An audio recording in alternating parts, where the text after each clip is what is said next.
Yeah. Okay, what? Shooting. Okay, where did it happen at? They have it on Saturn. Okay, what's your name? My name's Mark Ben. And what happened, Mark? I shot someone. Okay, and where are you at now? I'm at Albert. Right by where these all parts were part of. Okay, are you in a car? I'm in a truck.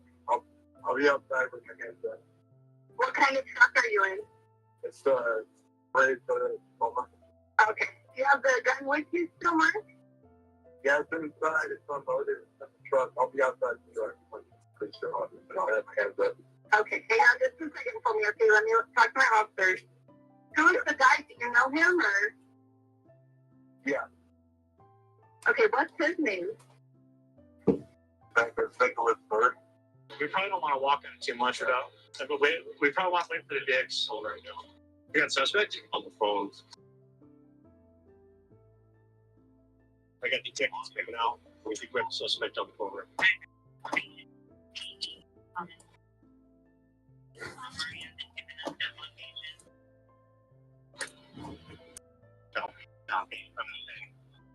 Common sense, I've said anything for horse. He's calling us. Let's go. So you're on it. Can you tell me your side of the story? What happened? Well, actually, I think at this point I need a lawyer.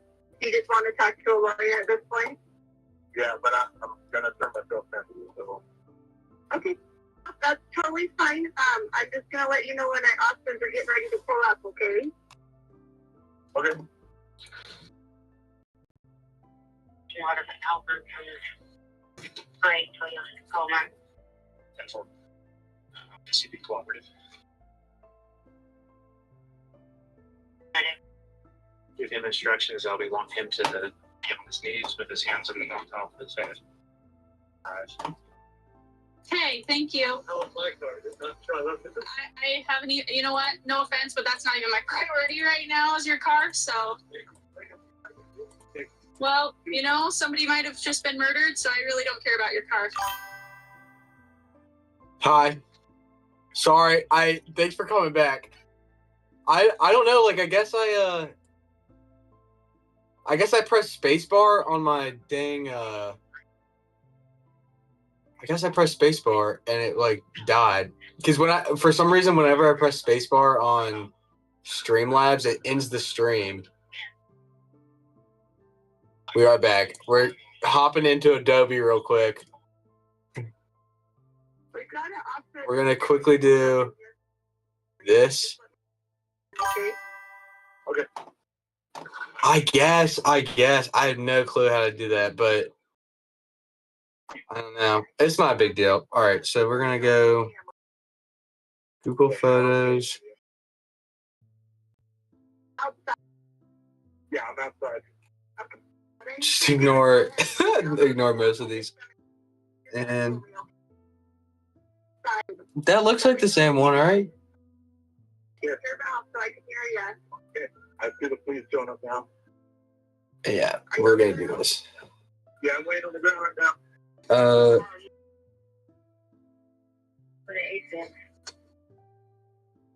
Okay.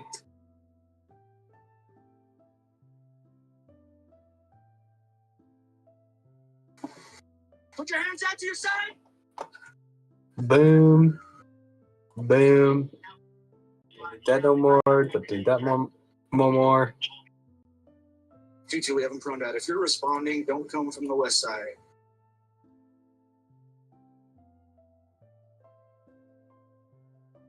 What? I feel like what is it doing? Okay, maybe I got it. Is it tweaking? Oh, shit. All right, there we go. So, let's see if I remember how to do this.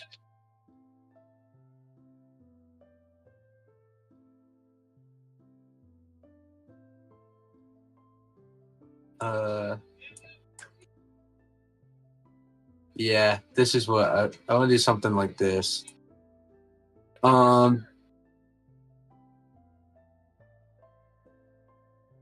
gosh.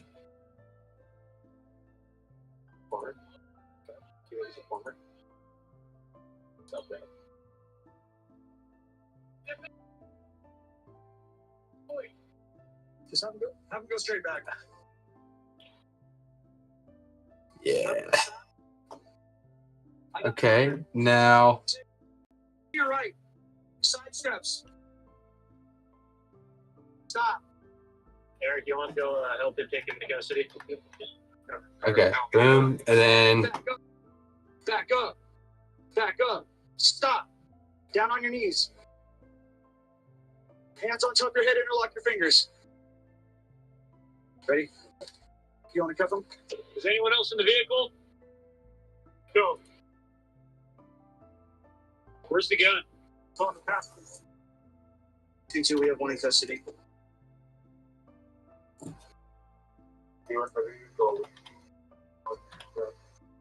there anybody else in the car, dude? No. All right, that's cool. Idaho Falls, does the suspect call the police? My very first shootings where there's not a gigantic crowd of people yelling and screaming and picking up everything and fighting us. All right. You guys want to move forward? Rifle front, rifle point. Okay, you gonna go driver's side or passenger side? Let's just do driver's side since it has, I think, where he came from, so it should be unlocked. Yeah, I'll fuck with that. So now we get to know where the we get a little bit more information on I can roughly do this now. I can roughly put on the paint and I'm not guessing anymore. I could do it normally, but I'm just trying to save time at this point.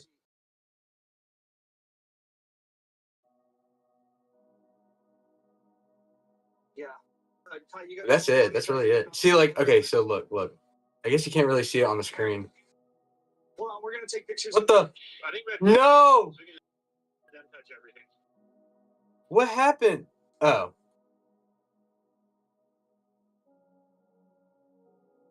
What? Okay. I don't know what the hell just happened. You know, Okay, whatever. Hold on. It looks like it fucked shit up. I'm just gonna save it in case I mess anything up. I watched a tutorial how to do that, so I don't really know what I did either.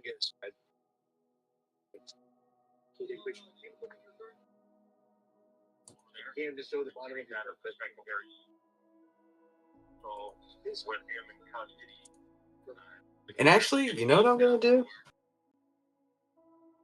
Go ahead and take a seat for me. We're just gonna take a screenshot. All right, so yeah, I don't know what the fuck. Okay, doesn't matter. I took a screenshot. Shooting this way, and if so, did they all just go into him and nothing? I'm not seeing any. I just want to exit this app. All right, whatever. As Mark Ben was being taken into the Idaho Falls Police Department for questioning, Mark's father called dispatch. Yeah. My name's William Ben. Well, my son. For SC screenshot. Oh, Windows Shift S. I de-escalated police and told me to turn himself in and said the police are going to be there. Okay. That's a download. Oops. We did get them into custody. Okay, so the main thing I wanted to know, I de-escalated the situation. Sorry to hear about that, William. Thanks for calling us. We'll get you out of custody this week, okay? Okay. Boom. Perfect. Okay, so now you can kind of see what I'm doing. Okay, so Vehicle that was given to me. 105 regarding the DL picture of Nicholas. you can see look how it's the colors are more separated, you know? Take a gram. Now I kind of know where the colors go and whatnot. So it's just gonna be easier. That's how I should have drawn the dog on, but that's not really what I did. But it's just good to know. It's not gonna look like that. It should look better when I'm done, but yeah, it's not bad. Is it anymore? Sugary. Perfect, just because you know. And now we can just go. Okay, I don't know how I did that. Well, first we That's so unfortunate that I killed the stream. okay. So, no problem. I really should finish the background, but fuck it. We need to work on the dog. Yeah, forget having to come down here.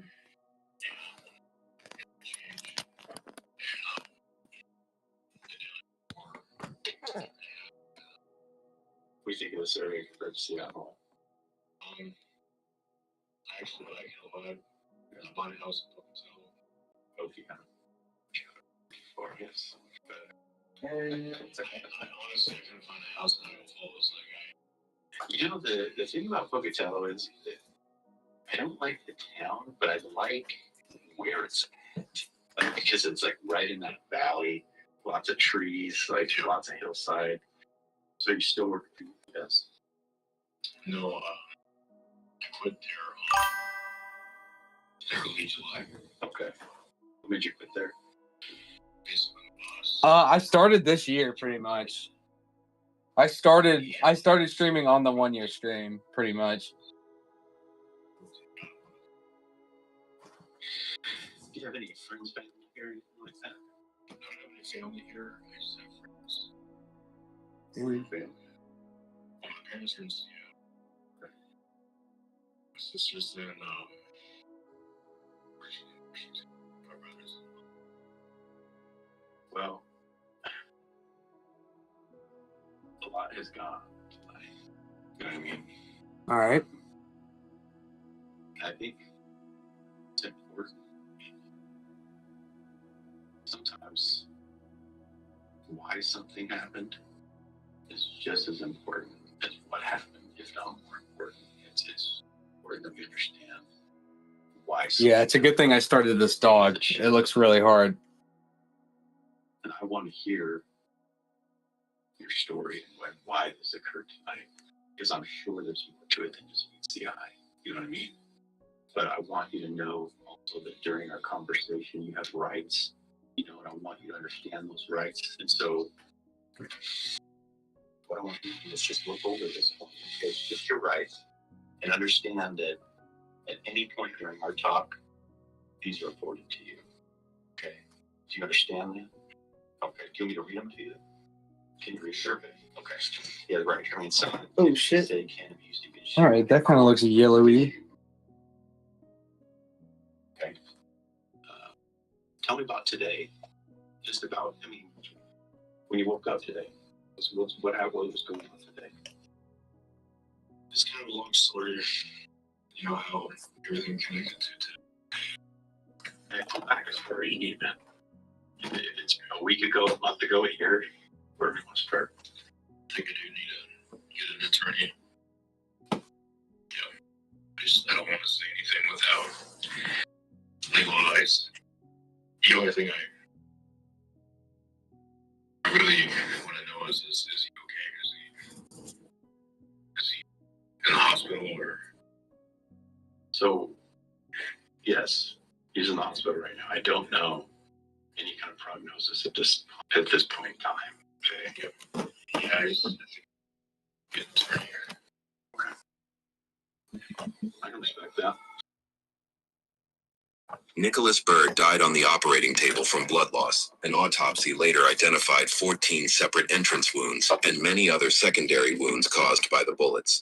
According to the autopsy report, several of the bullets had an upward trajectory, suggesting that at one point Bent fired while Nick was on the ground. Other bullets had a back-to-front trajectory, suggesting that Bent likely fired his initial shots while Nick was facing away from him. Officers found 17 casings at the crime scene, along with holes in the pavement where Nick's body was found. The idea that several shots were fired while he was lying in the street. The firearm found in Mark's truck, along with the 2 magazines loaded with 17 bullets each, matched the casings found at the scene. An image recovered from Nick's phone taken moments before the initial 911 calls were placed depicts a broken side mirror, which Bent confessed to breaking during trial proceedings, suggesting that the broken mirror was used to distract Nick while Bent sprung his ambush. The final piece of the puzzle fell into place when the lead detective... You know what? I think what's going to happen... Their friend, Mark Bent, who had made a troubling Facebook post after the shooting. So let me see. I'm trying to think. He's just a pretty good friend to us, and we're just really concerned. And if he did do something, he's our friend. We need, Yeah. you know. I am saddened to say that I have committed some serious crimes today that will put me in jail for the rest of my life or lead to death. As some of you know, shortly after I moved to Idaho Falls, I was slandered on Facebook with rumors of me being an undercover police officer. Those rumors were followed by threats, harassment, and more slander. But my main goal was to kill Nick Bird, the founder of the Castaways that started all of this by spreading rumors. He also posted where I work. We have to discuss.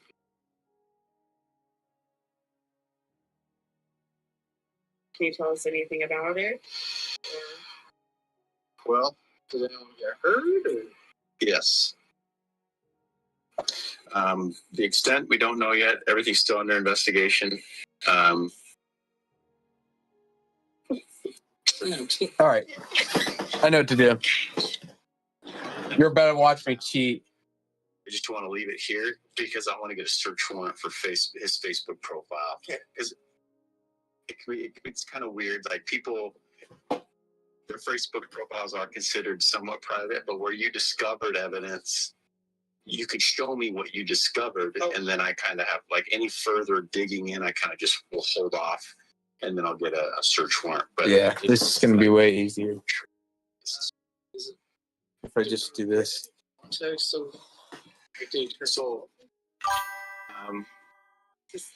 I just can't disclose anything. Yeah, I'm about to cheat. Watch this. Everything is still under investigation. But yeah, we really do appreciate you calling it in and giving that to us. Yeah. We just. If I could tell you more, I definitely would. For sure. He's in our offloading. So we're like, we created this really good bond, and all of a sudden he posted this, and we're like, It's kind of yeah, we're like, Did you ever heard of this Nick Bird guy? no, this is okay. A subsequent search of Bent's residence yielded additional 9mm Luger rounds, matching the rounds found at the crime scene and those found in the additional magazines in his truck.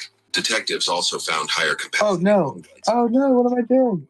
Handgun case and a receipt for a 9mm Luger pistol, the same pistol found in Bent's truck. Detectives also found multiple pill bottles containing citalopram, an SSRI used to treat clinical depression, along with marijuana and alcohol, which combined with SSRIs can worsen symptoms of depression and escalate anxiety and paranoia. Mark Bent was charged with first-degree murder and using a deadly weapon in commission of a felony. He was given a public defender and pleaded guilty. But after firing his public defender and hiring a private attorney, he changed his plea to not guilty. During the trial, his attorney argued that Bent felt threatened and harassed by Nick and others in the car group that he frequented. He described Nick and others posting his address and accusing him of being an undercover cop. However, no such evidence was produced during trial.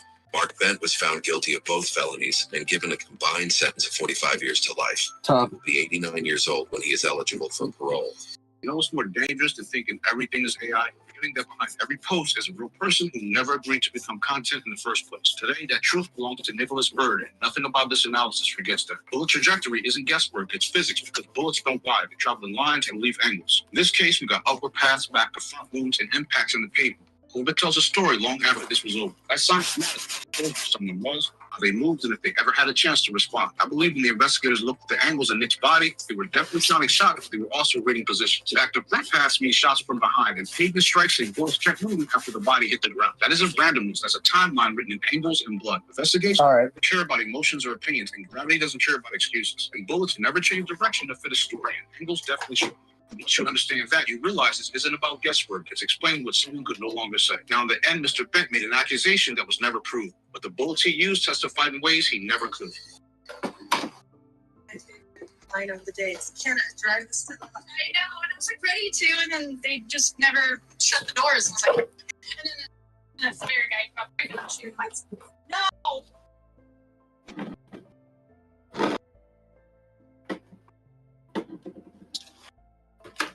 All right.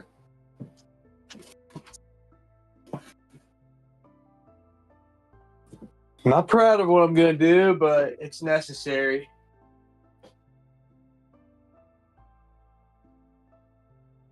It is necessary.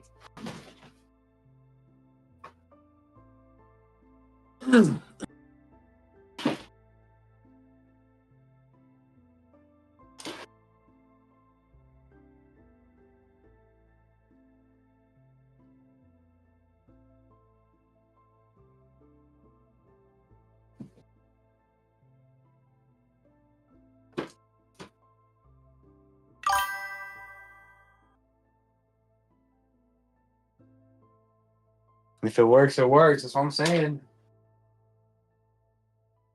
That's what I'm saying.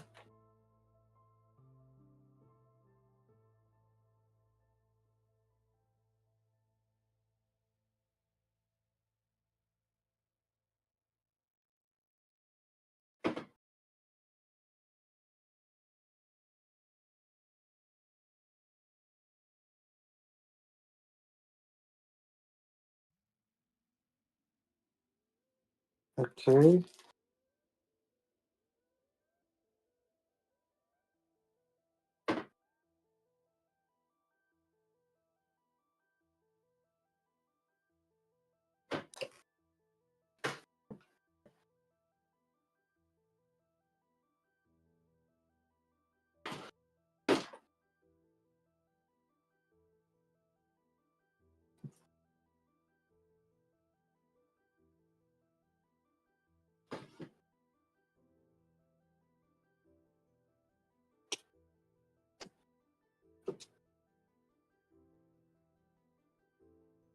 All right, that's good enough.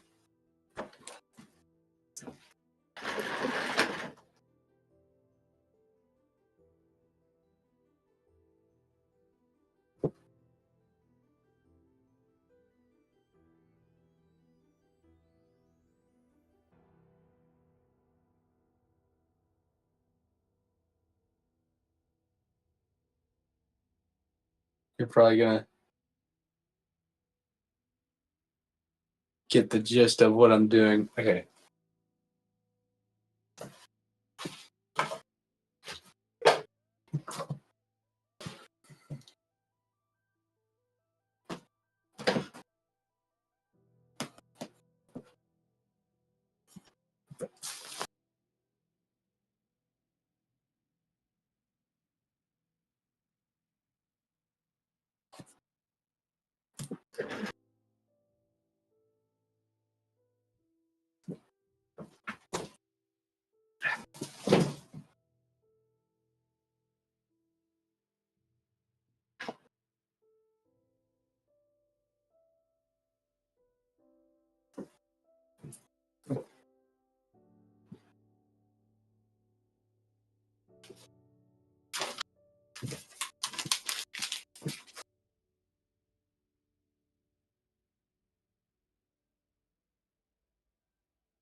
Okay.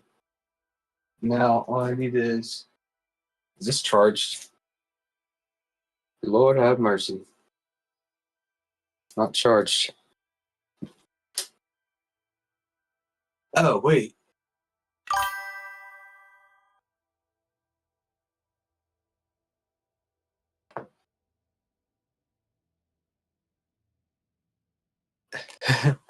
Yeah. Honestly, it's still cheating though.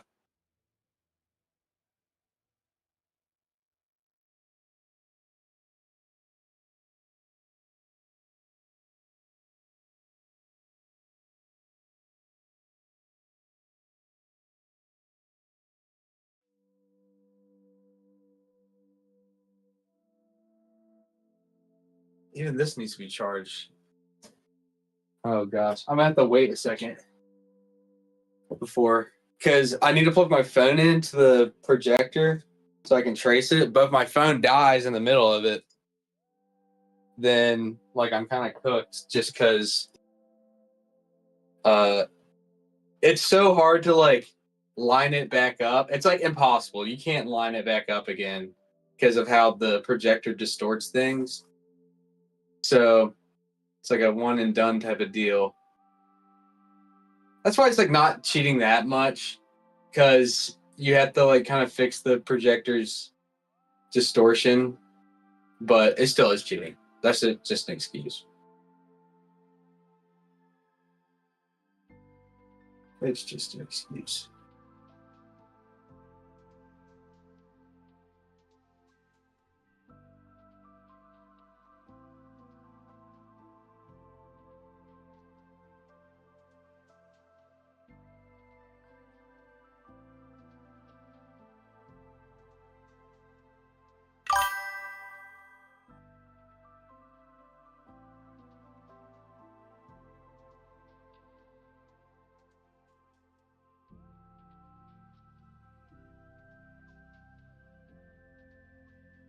I should have a Discord. I need it, but I need a name change. I do have a Discord. It should be. I forgot it. It's been so long since anyone's been on there.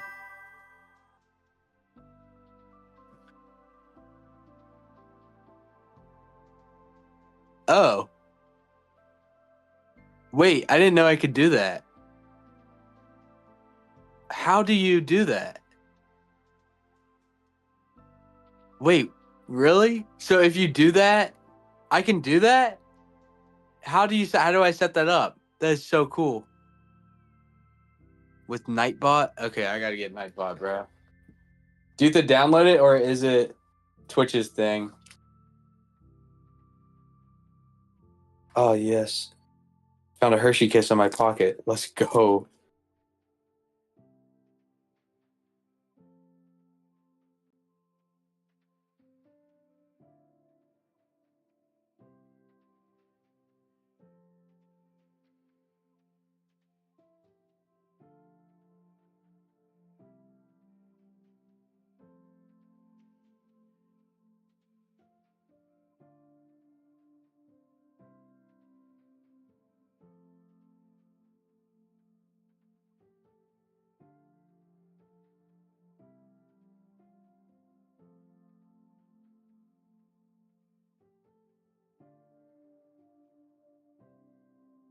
Loki? Oh, wait.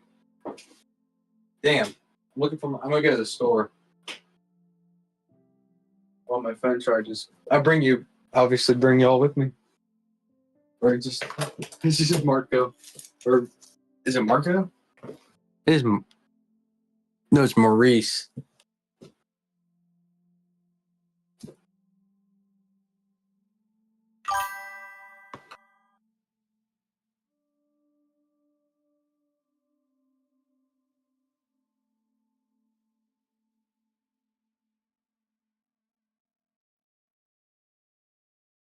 Daggum.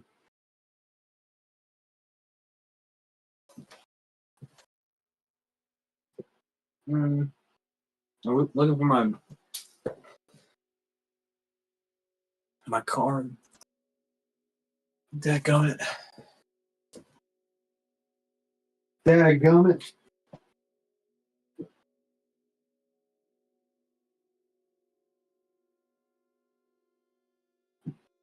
Oh. Nope.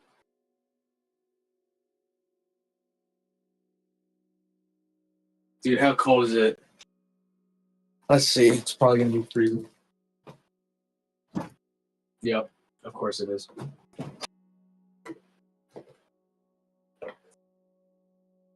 No, I'll go after I trace the dog, and I'll pick up some pizza. So I'll probably order pizza now.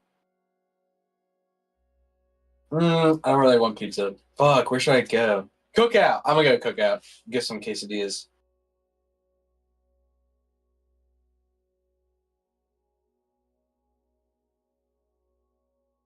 Ooh, or Taco Bell.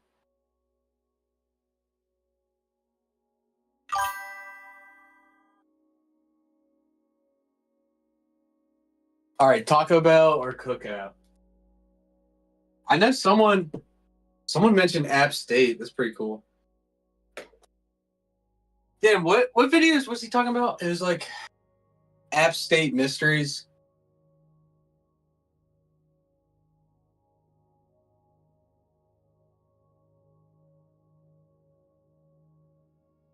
Hold on, I gotta get that.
All right.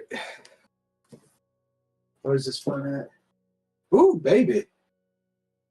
Damn, that's a quick charger.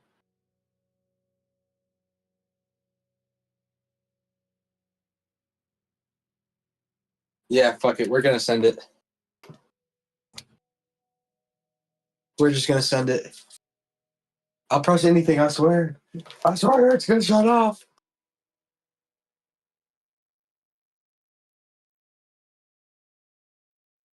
Hey. Now I can doom scroll. Oh, please. Is she looking for a?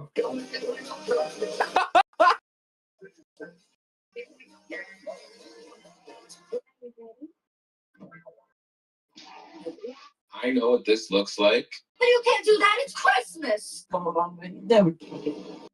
Kristen Cat. Come on. We gotta get a good You meme. think you can run? I want a good meme. And then I'll stop doom scrolling. You know, a little tight on the wrist there, officer. Costa Secure. You got anything sharp on you? Just my whip, which apparently is illegal now. Hey, for the record, I came here for a bucket, not a booking. All right, that was good. It made me laugh. Peter Griffin will always make me laugh.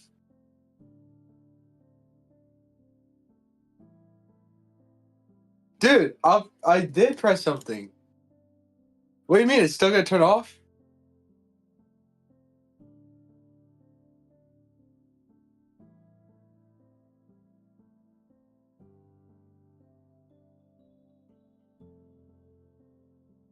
What the Sigma?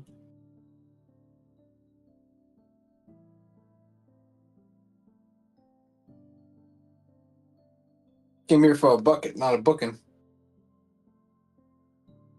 What the hell?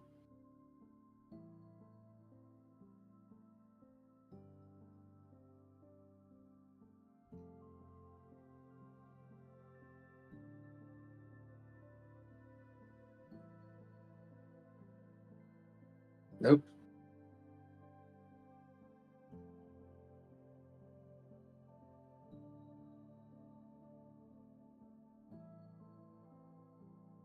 There we go. That's what I wanted.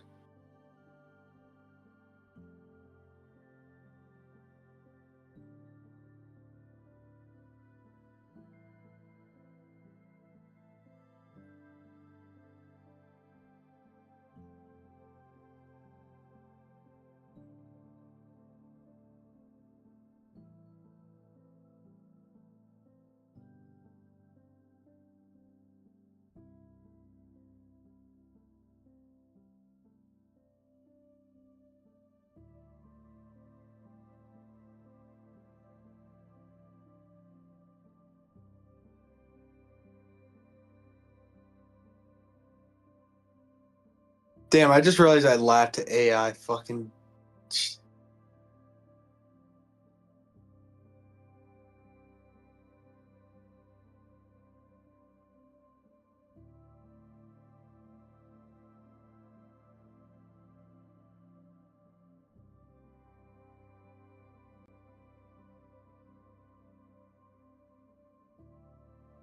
All right, it's never gonna be perfect, Griffin. There.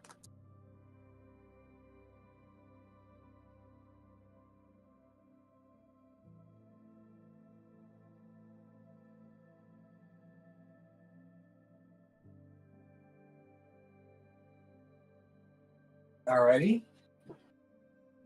Now.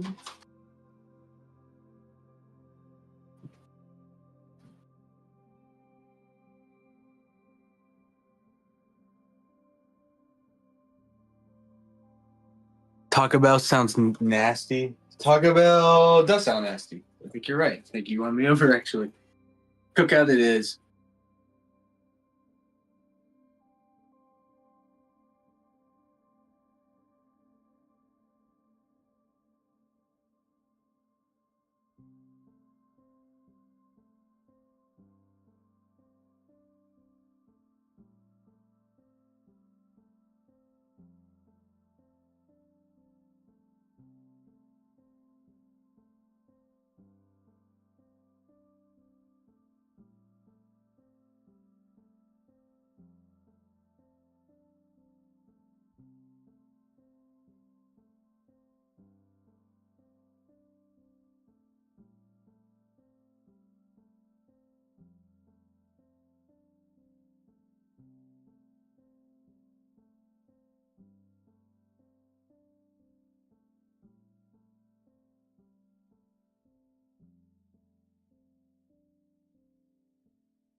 Instead of drawing this,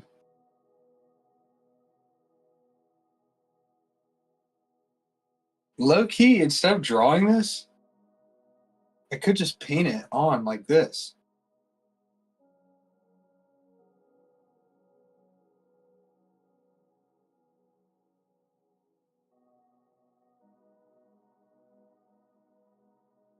Nah.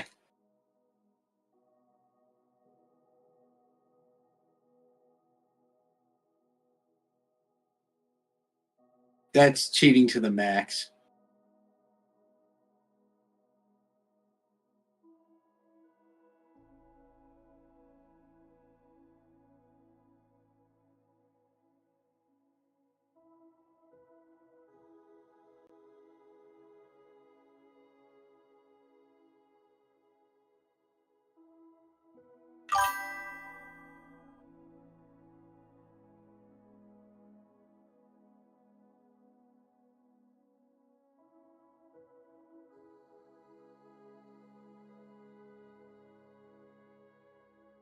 Hold on.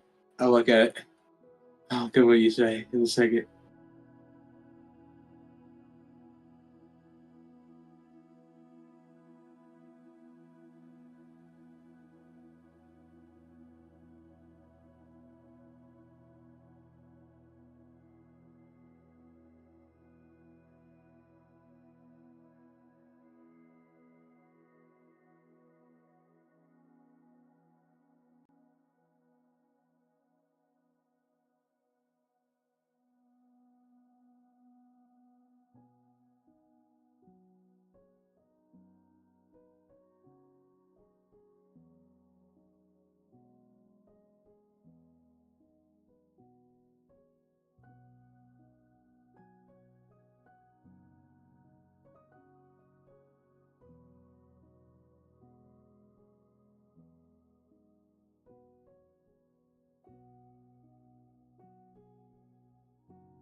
Yeah, I got to lock in on this. Almost done. Doesn't take that long though.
As long as I can get like the general idea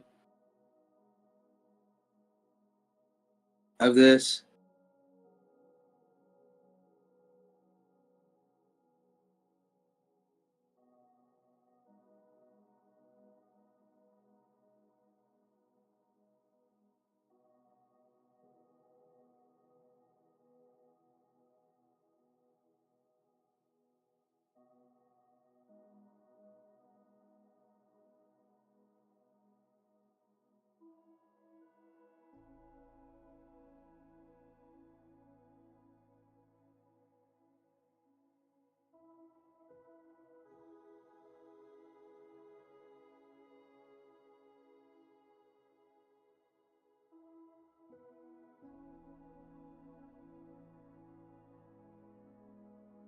I think that's pretty damn close to. I don't see anywhere that I missed.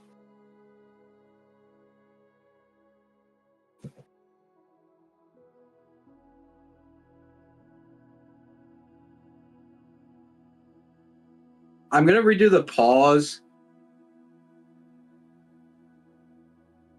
but fuck it, I'll trace them on right now. Nah, I know I'm gonna redo the pause, so there's no point.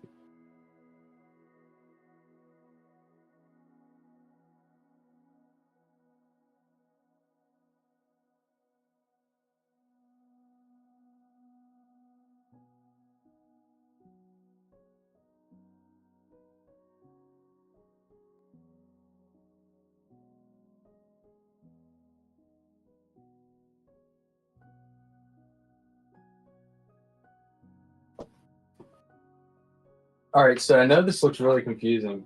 Wow, that looks so much more different than. But if you see, like, I got all these like colors traced out, and now that's going to be an easier like guide to follow. Now I'm just like coloring it in pretty much. I know it's confusing. It looks way more confusing now. Hopefully I didn't fuck up, but yeah, that's pretty much it. All right. We're going to go cookout, then gas station. Hey! Khalil, look. This is what we got so far. If Khalil's here. Bro, Khalil, I got rated.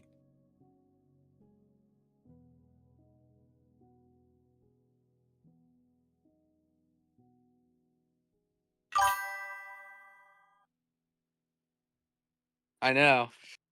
By Maurice. By Maurice. But that's what we got going on.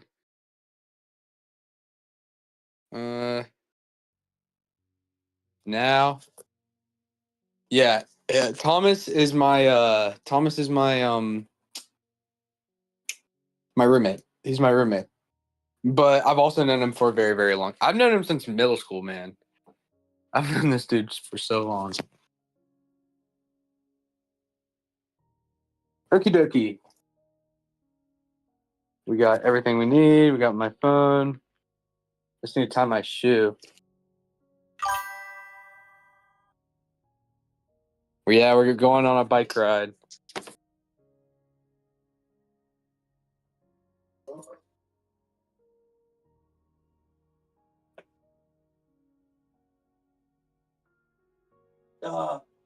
My hands are gonna be freezing, bro.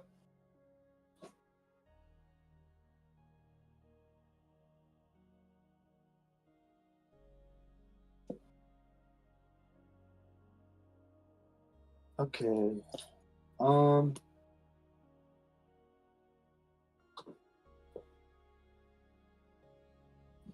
I really wouldn't worry about the cold if it wasn't so All right, I wouldn't worry about the cold if I had my gloves.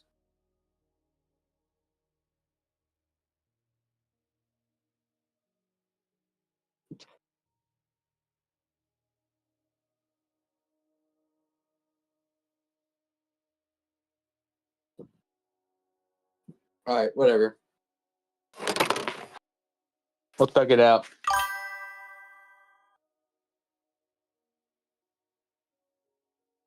Yeah. Oh no, the top G.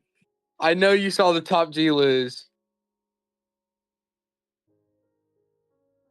I know, Khalil. I know you saw the top G lose.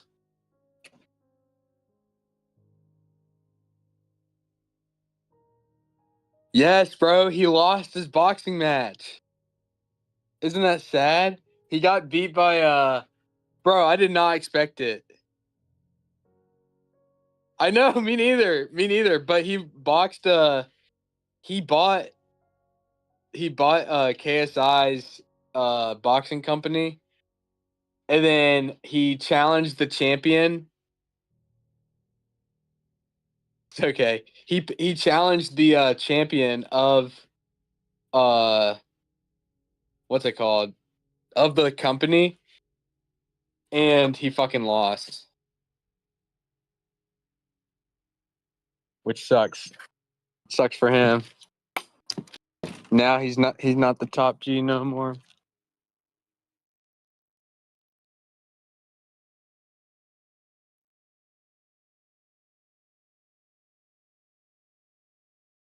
To cook up.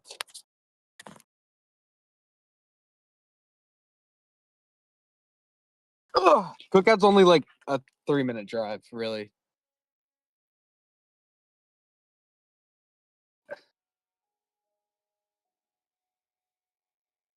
I didn't even know they were fighting.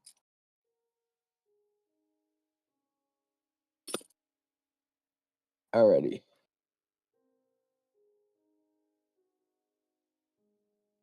Come on. Buckle up.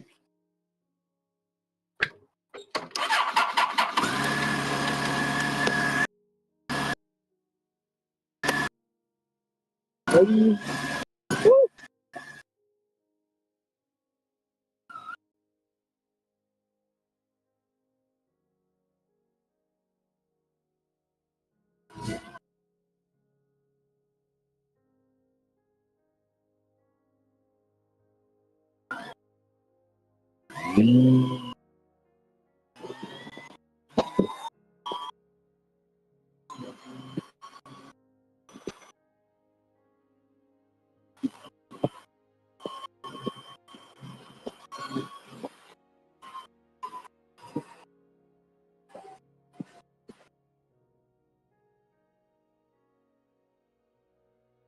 It's a quick drive, bro.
Okay, we're almost at cookout.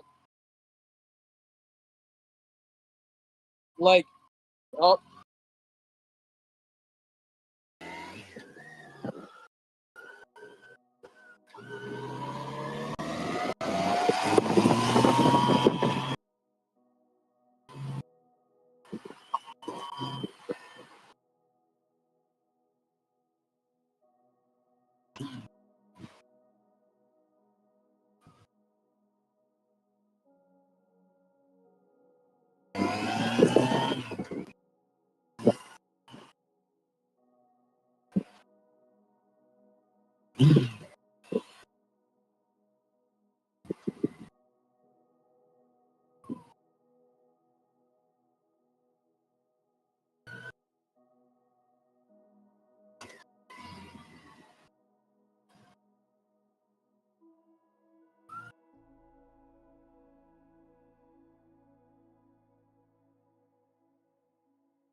Like I bring a shiesty.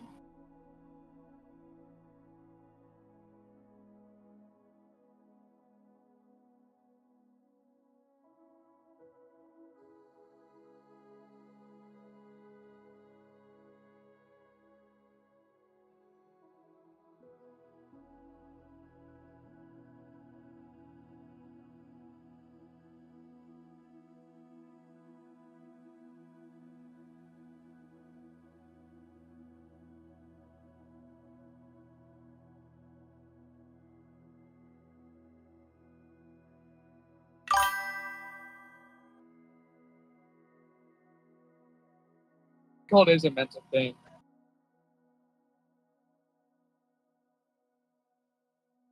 really is a mental thing.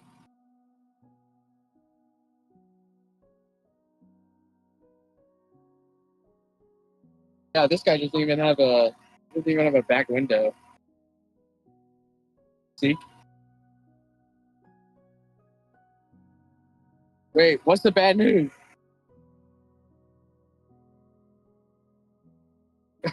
Okay. What is that? It's the bad news, though. He has to go for good.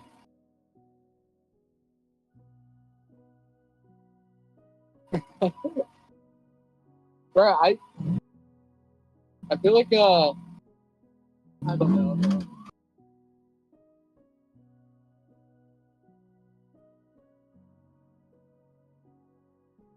What? Yeah. Can I get chicken quesadilla tray? Yeah. Sauce. Yeah. Can I have cookout and barbecue? What's your two sides? Oh, just 4 chicken quesadillas. So it's just the quesadillas. What else can I get for? That's it. Oh, a bacon ranch wrap and a bacon ranch wrap. Actually, 3 chicken quesadillas and a bacon ranch wrap.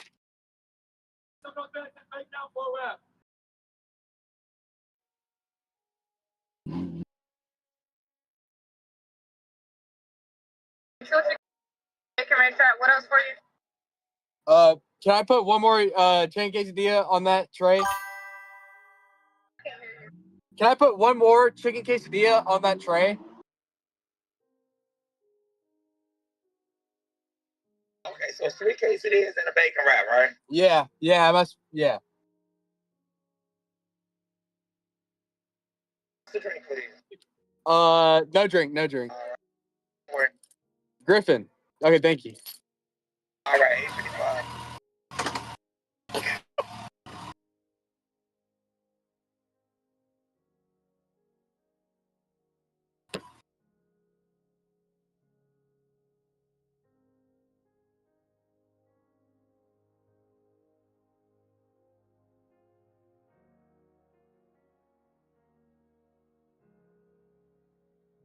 Can I get cookout and barbecue?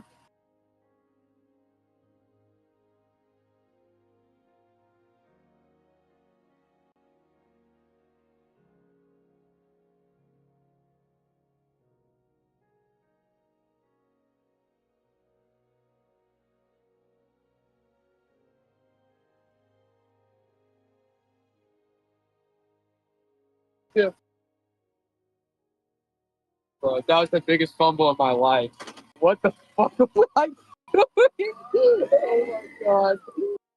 Why am I so bad at ordering, bro? I've never been good at ordering.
Alright. Gas station trip. I'm gonna read my clip out after this.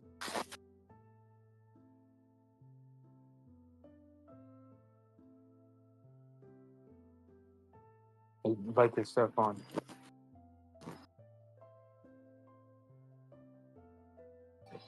Hey, nice hat. Hey, how's it going? Pretty good, pretty good. How you been?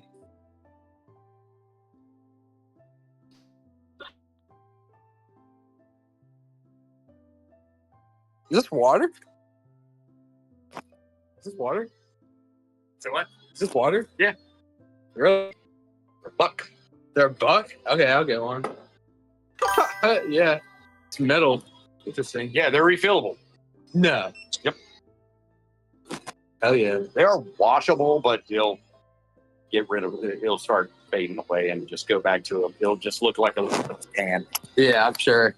Yeah. I'll get the green one, dark green. Dark green? Yeah. Oh no. Oh wait. I was like, there's no way. Oh my gosh. I've been driving this entire time and I didn't have it. Yeah, I really need to get a license.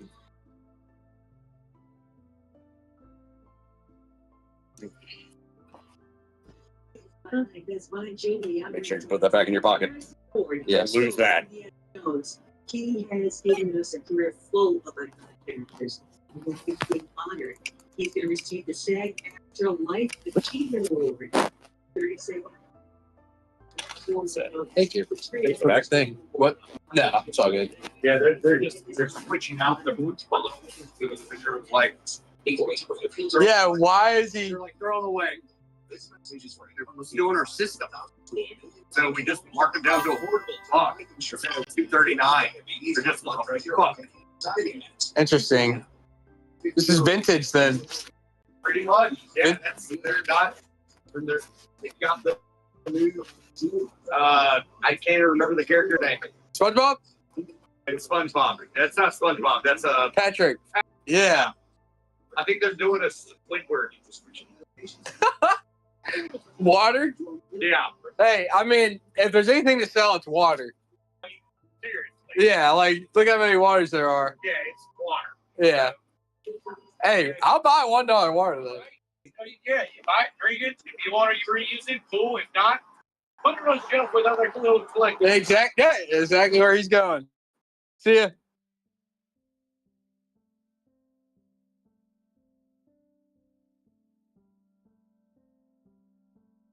Nice.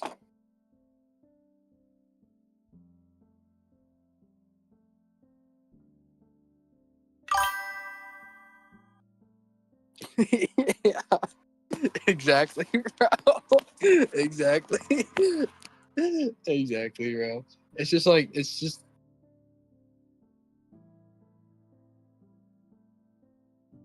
Oh my goodness. All right.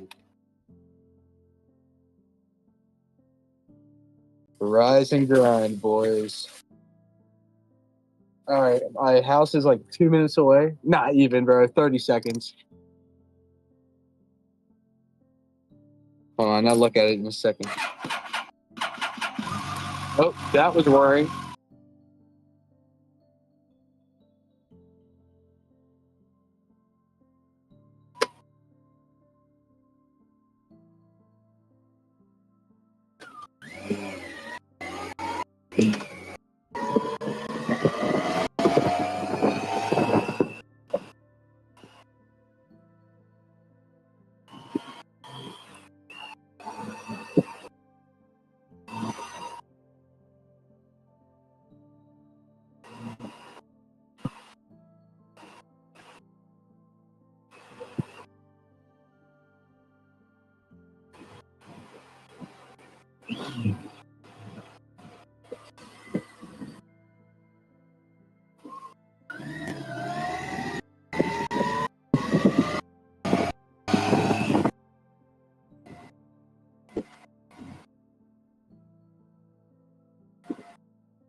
SpongeBob. SpongeBob, big guy, big pants.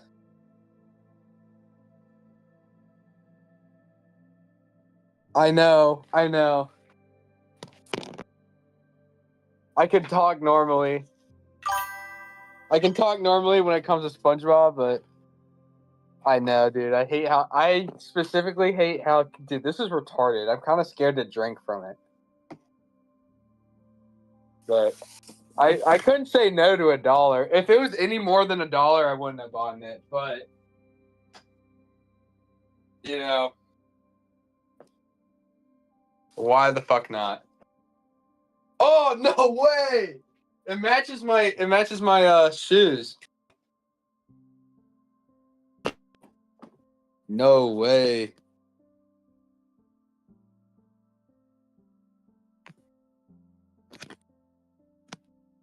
All right.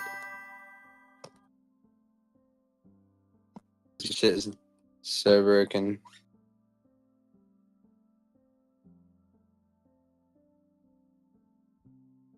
See? Matches my shoes.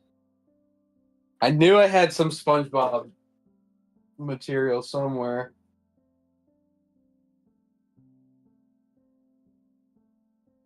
Maybe I should. I kind of want to. We'll watch something. Let's fuck it. So, Maurice, you stream, right? So, why is it that I get banned?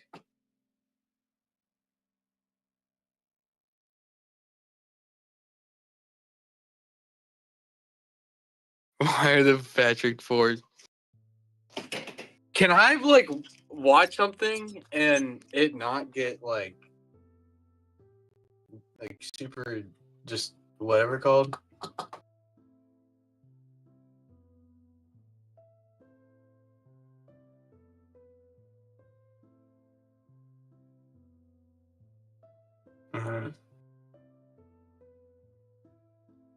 Okay, well, we'll go through YouTube and see what I can watch. We'll watch like a 10-minute video so I can eat. I don't want to eat over there. Dude, that is an incredible amount. Holy shit, dude.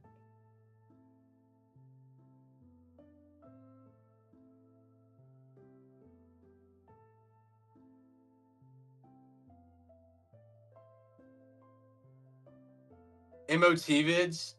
What's MOT vids? Hold on. How many days straight is that?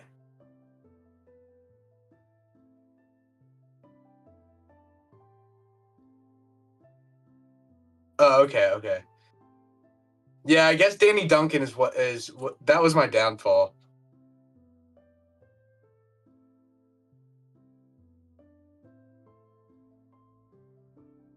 Oh, I looked up calculator.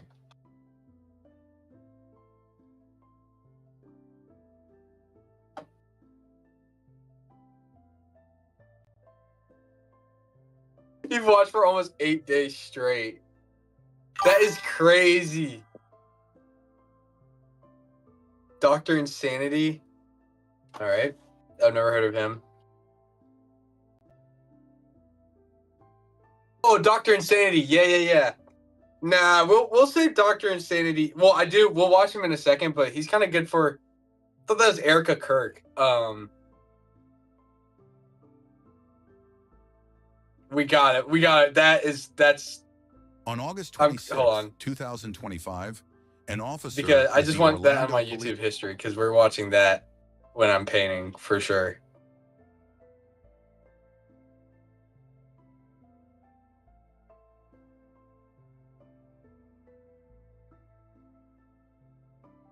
Oh, that's a sick ass gun.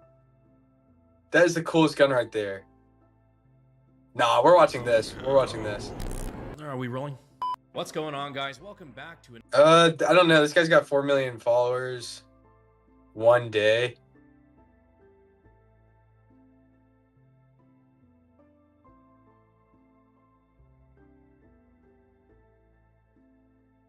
This is tough. This is a tough decision. So you guys, I'm trying to figure out how can I watch this without it echoing.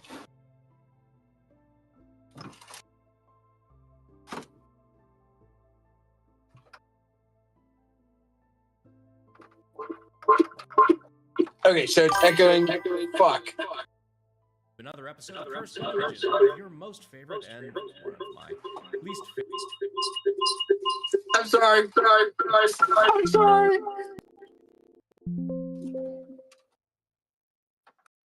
All right, I think I got headphones. We'll just do headphones.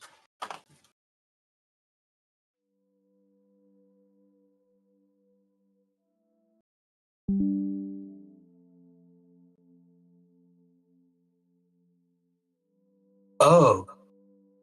So what the issue is when I put in my headphones, I hear my Discord call. But if I add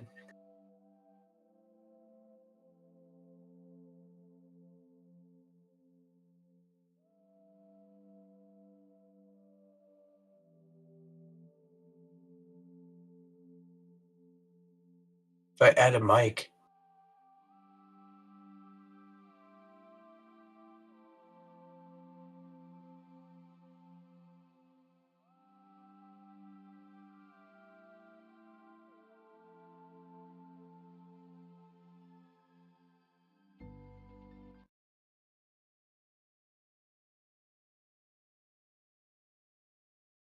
Oh. Okay.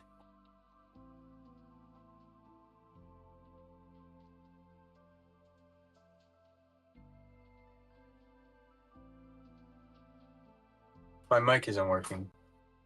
Whatever. favorite videos on the channel, one where I go through some of the internet's most cursed gun images. Some of these are just things I found on the internet, some of them are submitted directly by you, the viewer, because you love to watch me suffer. I'm your host, Brandon Barbera. Let's get into the Glockenspiel torture. Right out the gate, have you ever wanted to be in a bout of fisticuffs, but also want to shoot squirrels and or injure people? I introduced... No. Okay. Oh my, we're watching a this. motorcycle cop in South Africa who wasn't a... That is the coolest thing ever. Oh wait, you guys can't see me.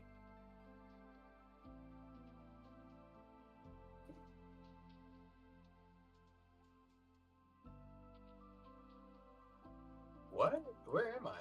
Yo!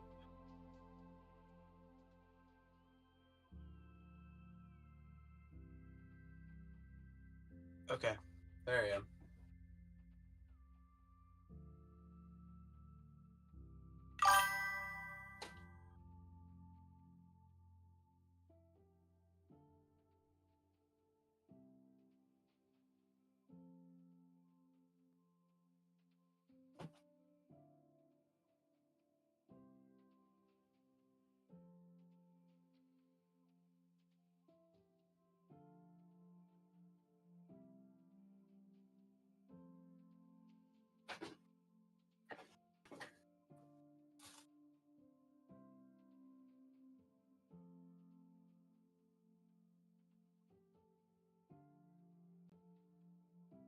What? Why are you in? Why would you be in heaven, Khalil? All right. Finally, I get a little break. Okay. Fuck.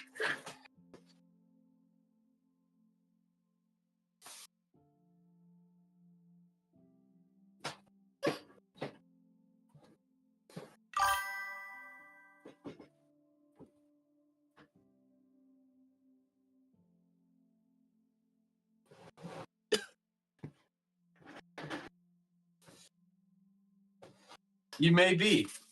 You may be.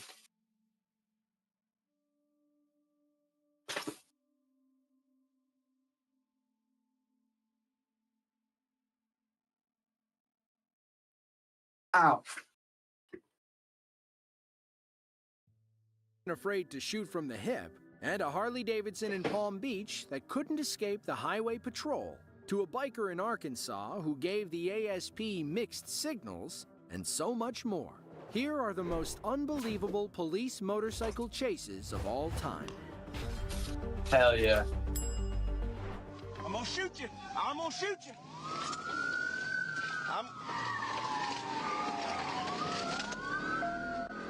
July 27th of 2023, Fayetteville, Arkansas. ASP Trooper William Robbins was conducting speed radar on East Grand Avenue when a sport bike blasted by at an excessive rate of speed. The bike was going so fast that it nearly broke sightline. Sarge, speeds aren't too bad right now. We're about 70, but... I've seen this one. 10-4.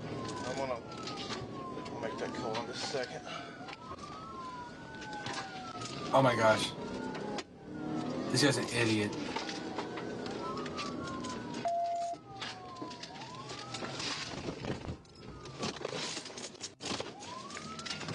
Oh. You're being recorded! Put your hands on your back! Behind your back! Look at me! That's what I'm saying, bro. We believe the biker... This guy was really bad at riding. That's why I remember from the video, it was like obvious he just got the bike. Led Trooper Robbins to an area he knew, hoping his friends and neighbors might help him escape. Thankfully, none of them were dumb enough to interfere with police business. When his master plan failed, the suspect finally dropped the tough guy act. Wait until you hear why he ran in the first place. I can't hear you. Oh. I ain't killing. It hurts. I got him up. I got him. I have PTSD and anxiety attacks bad. I take medication. What are you saying? I'm sorry. Yeah, you got some? You have water? All right, you good? Please. What you running for? Man, I got weed on me, bro. Weed? Weed. Come on, dude. I'm serious. If you're gonna drive around with marijuana in Arkansas, you should pretty good. probably learn to obey speed limits and traffic laws. Under Arkansas law, the possession of 4 Good or water. fewer ounces of marijuana is considered a Class A misdemeanor, punishable by up to a year in prison for first-time offenders. While he would have gotten in trouble for the weed, choosing to run made things a whole lot worse. Remember, never commit a felony to avoid a misdemeanor. Oh, near miss, it's just possibly clipped a grey vehicle and gestured. Oh, another near miss with a white van by the petrol station. On July 18th of 2024, a call came into the Cheshire, England Police Department about a road rage incident. According to the female caller, 2 men on a motorcycle had blocked the road and threatened her with a knife. They smashed her rear window and then sped off before the police could show up. A police helicopter quickly located the suspects and provided real-time callouts regarding their position. They must not have seen the chopper overhead because these 2 idiots decided to stop for gas mid-chase. The helicopter. If there's a patrol, they can make ahead. Left, left, left. First exit, and it's now taken Chester Road. Chester Road. The 454, if you can get. You know, they down might have needed where you're gas. Chester Road through Little Sutton. Or, obviously, but Petrol station. Yeah, 2 on his. they were probably out of gas. Fill up now. BP, Gary. Oh.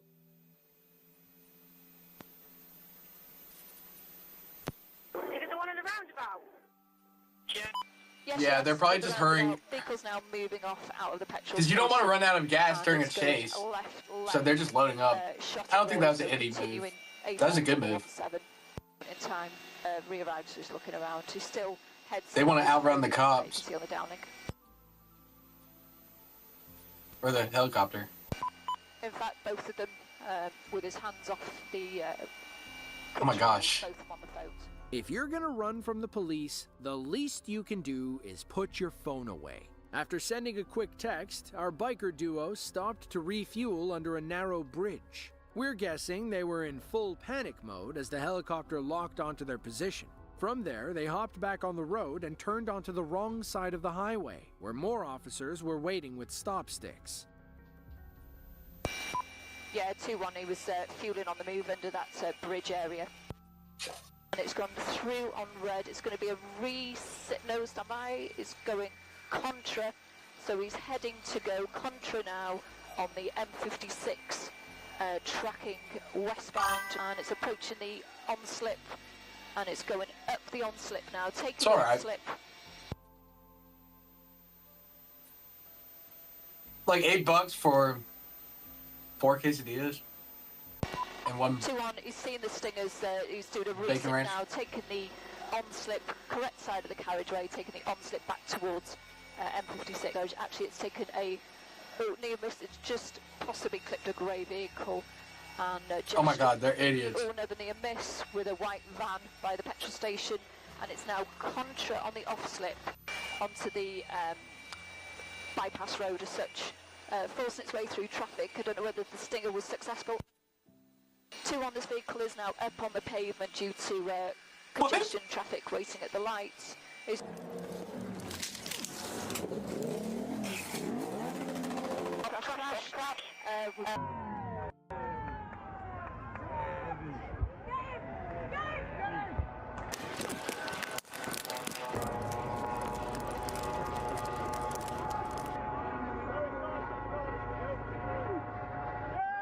Oh!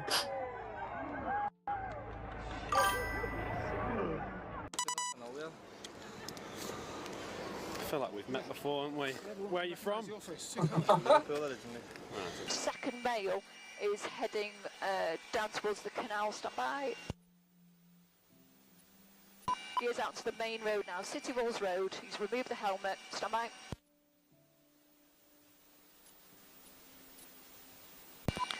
Two on, we got another patrol, please. Male is on the floor on City Walls Road with sole officer. The suspects were identified as 2 29-year-old men, Jake Fagan and Connor Mitchell. Fagan was sentenced to nearly 5 years in prison, while Mitchell got away with 3.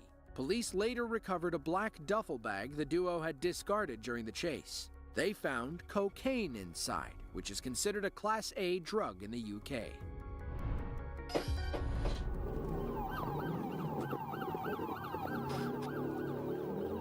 I guess they don't post.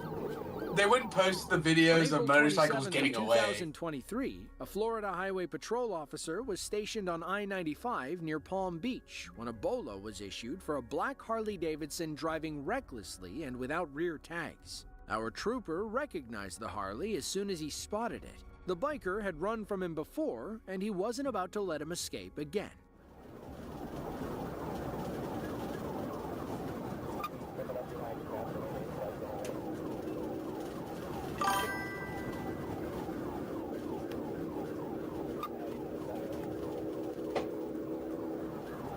Tastes like Sandy's bath water, which is really good.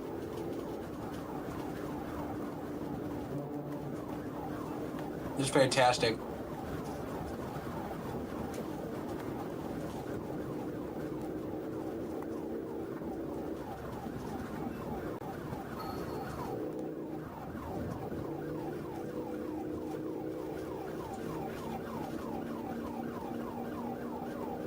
Now this is where it gets dangerous, bro. They're on the highway.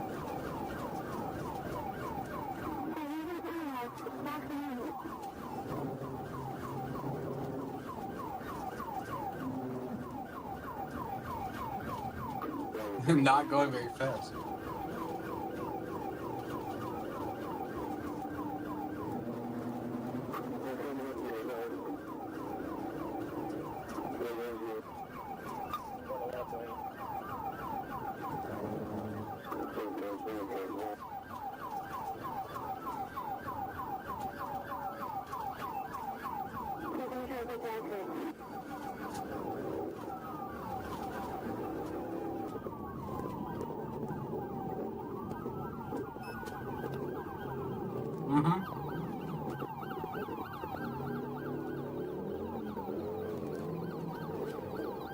Oh!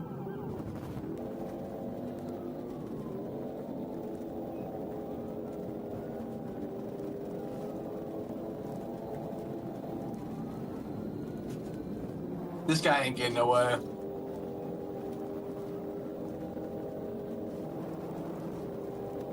I'm trying to see the gun.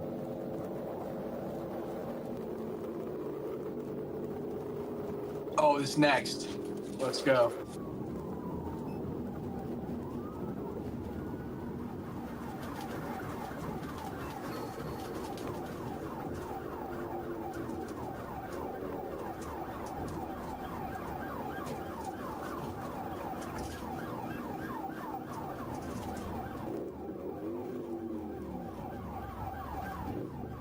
Yeah, you're cooked, pal.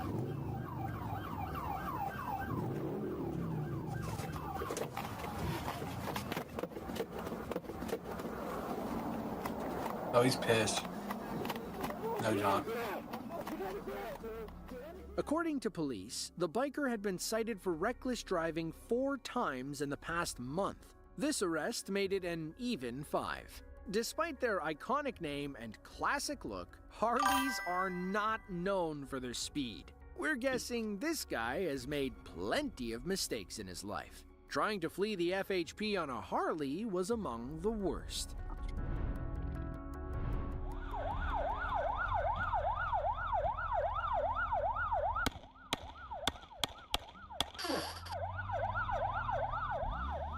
In South Africa, some police officers like to shoot first and ask questions later. This biker cop is one such officer. It was early December of 2015. South African police were looking for a red BMW that was stolen during a home invasion in Ga-Rankuwa. After combing the area for several hours, our biker cop finally spotted the BMW attempting to flee the area. He hit the throttle and kept his hand on his holster, ready to fire if things got out of hand.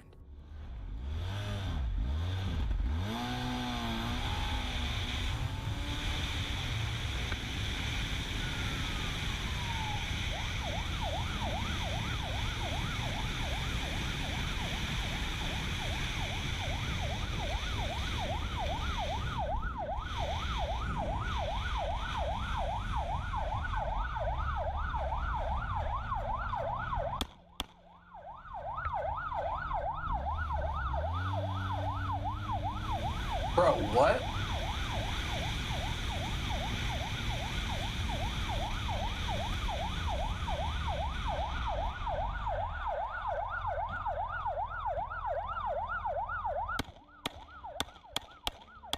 Bro, it's lucky murdering him.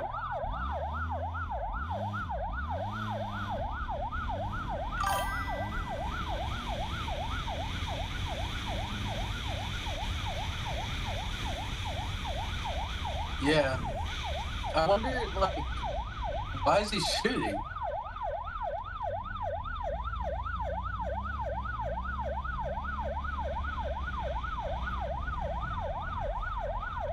And you're right. You're completely right.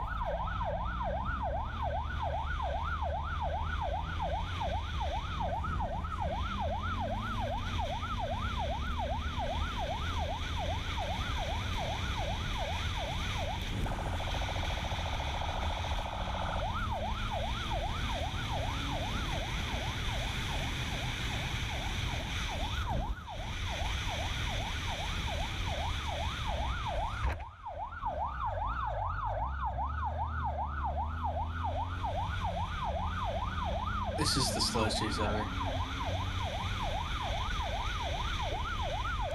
Bro.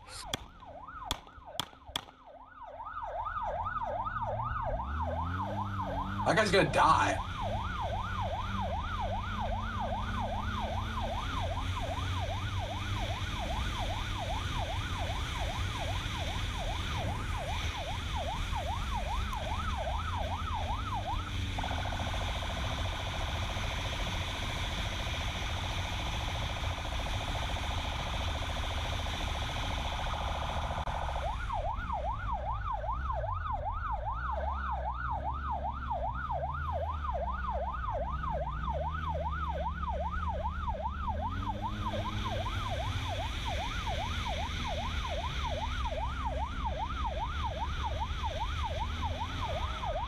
Oh shit.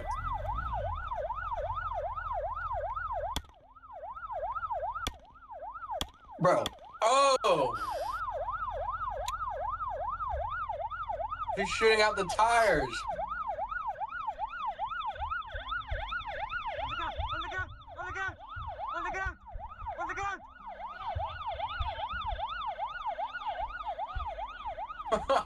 According to our biker cop, he only opened fire after the BMW blew through a stop sign at nearly 75 miles per hour. He deemed those inside a danger to the public and wanted to stop them before they hurt anybody or worse. Police located the thieves' hideout after arresting the driver. They found a stolen police uniform, several stolen cell phones, 3 ID books, and a box filled with tools for breaking into cars. These guys were running a sophisticated car theft operation.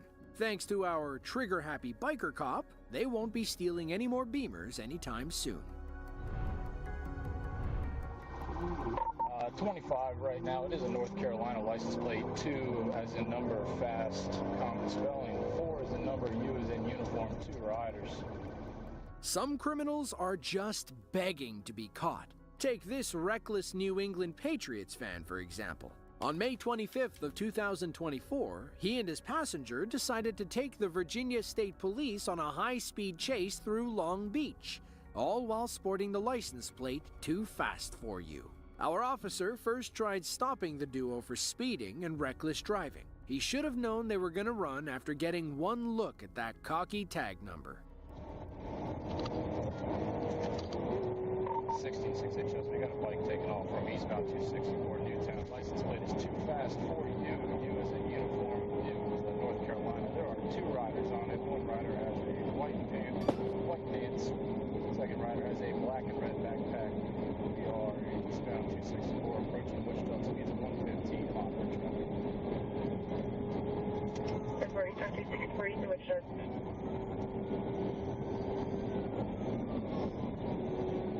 It's not very fast.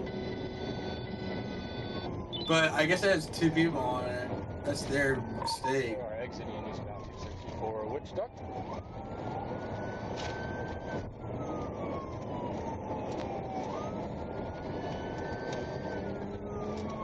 Yeah, these guys don't know how to ride a motorcycle either.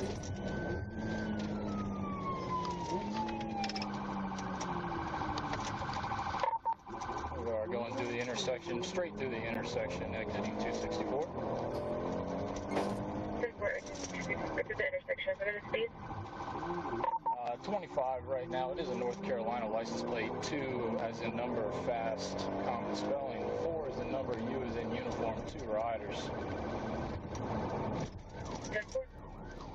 The driver, later identified as 18-year-old Richard Silva of Long Beach, led police back to the main road, where heavy traffic quickly became his best friend.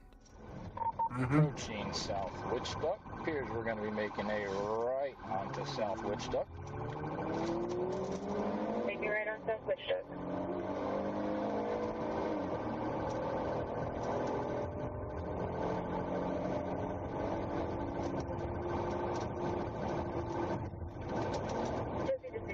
What's the reason for stop? Reason for stop, reckless driving, 100 plus. That's cool.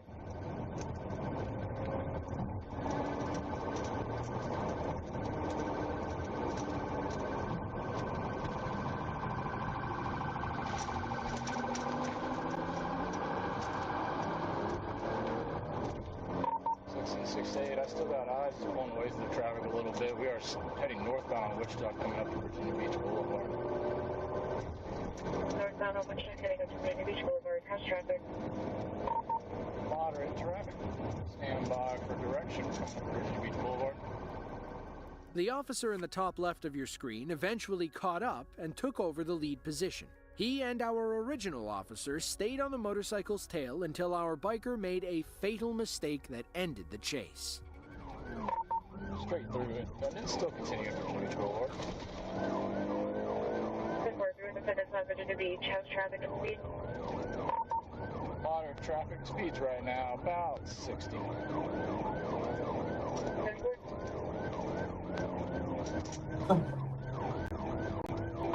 Straight through Constitution, still on Virginia Beach Boulevard. Constitution, still on Virginia Beach.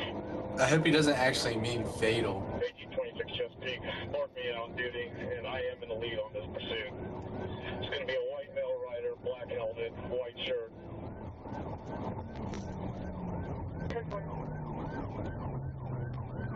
Oh no.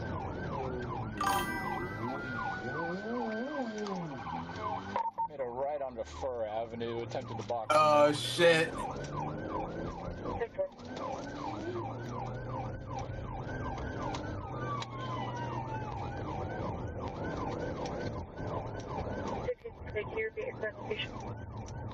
We are on Fur Avenue, making a right onto Southern Boulevard. Hey, this is a dead-end street, dead-end street. Yeah, it's coast. Dead end.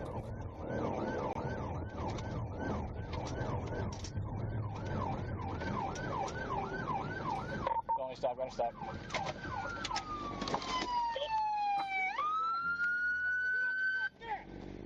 Turn it off!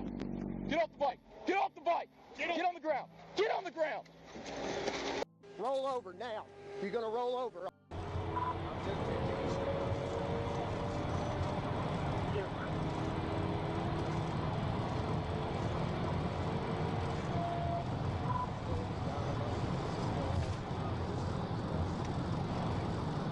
On June 28th, 2025, an officer with the Pleasant Prairie One more Police video, Department then in I'll Wisconsin go. was on patrol when he observed a black sedan with tinted windows run a stop sign and later made a left-hand turn without using his signal. The erratic driving prompted the officer to attempt to stop, but he had no idea what was fueling the driver's unpredictable behavior.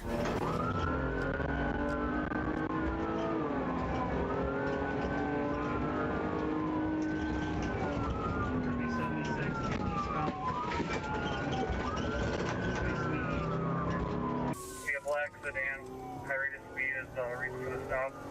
Coming up to H.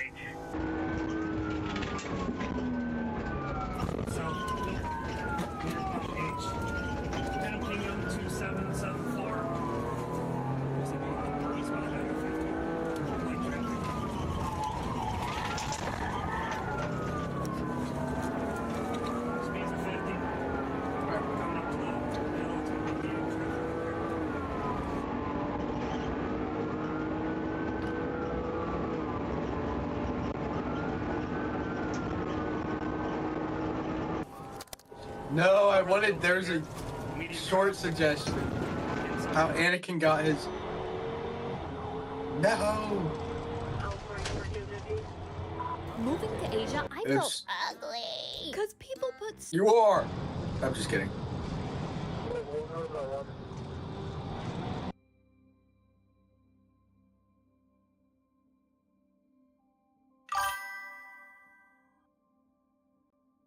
All right. What are my suggestions? I'm such a gooner. Because I clicked on that one video.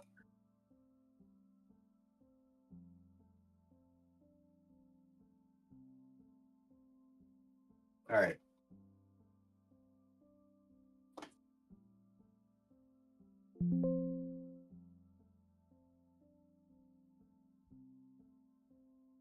We're going to watch Shouty get arrested.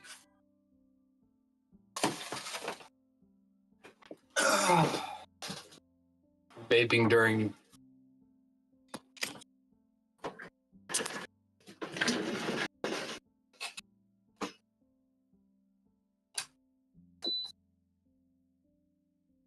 All right. Time to paint the dog. I'm tempted to like low key. I could play that stuff and paint at the same time. That might be the saw. That might be the move. Nah, I don't want to set it up. We'll just hear y'all are just gonna have to go off the audio. It'd be like that.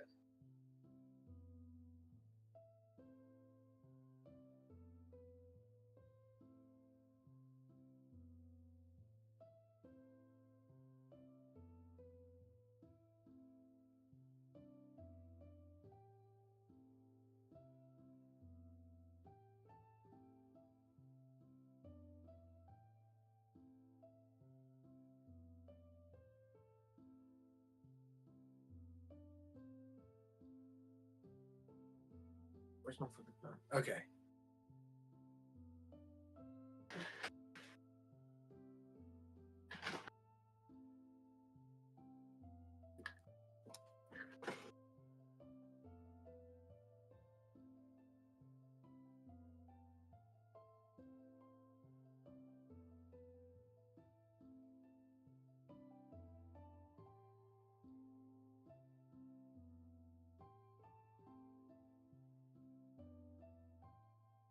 Yo, you guys heard of gloving? Fucking sick.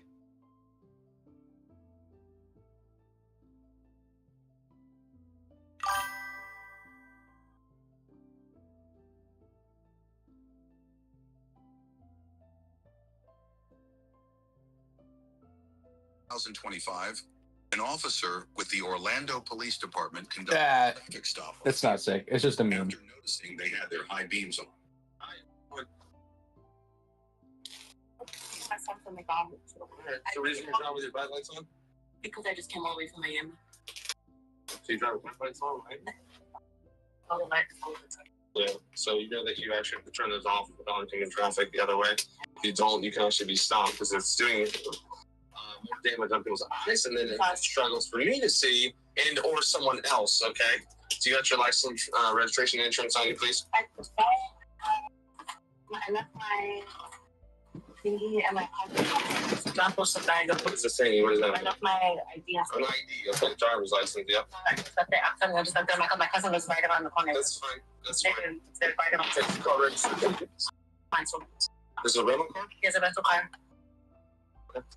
Alright. Do you have any information?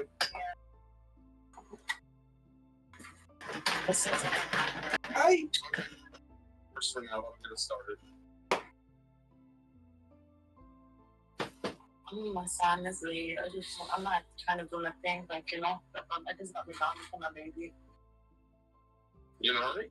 I just want to go. I just drove a couple of hours. Like, I literally just came back out to get him food. I'm tired. Where you heading to? Maybe a quarter part. That's okay. That's not too far from here. We're not going anywhere fast because there's a train blocking you anyway, so it's going to be a second. Is this a total or is this not a real company? No, this is from my friend. You know this person? Yes. Okay, gotcha. All right, what's do you have you ever had one? I got you. What's your social? I'm literally going around the phone. It's not like that. I'm not trying to fake. I'm just asking. I'm not being stopped for the lights. Why are you being stopped for lights? Okay. I'm really trying to make this a quick process. No. No. I'm not. You keep talking. No. I understand. I'm really trying to expedite this process. I understand, and that's horrible. But just I understand. But I'm trying to make this a fast process, and you want to ask me questions and dispute the law on the street here, okay? No, you really are. It's the third time you're saying this. I just want to go. Okay. If you want me to just go write you a ticket and slow it down even more, I'm just trying to get you done and out of here. Okay, so let me do the process. I'm going to run your information, and I'm planning on just coming back and giving you a verbal warning. Hey, make sure you turn your bright lights off when you're driving around the city of Orlando because it blinds people. But hear me out, okay? I'm in control. I'm doing my job. Okay? Trust the process, and then when we're done, I'm just going to let you go. But if you want to just keep saying, like, hey, I just want to leave, you make me say, you know what?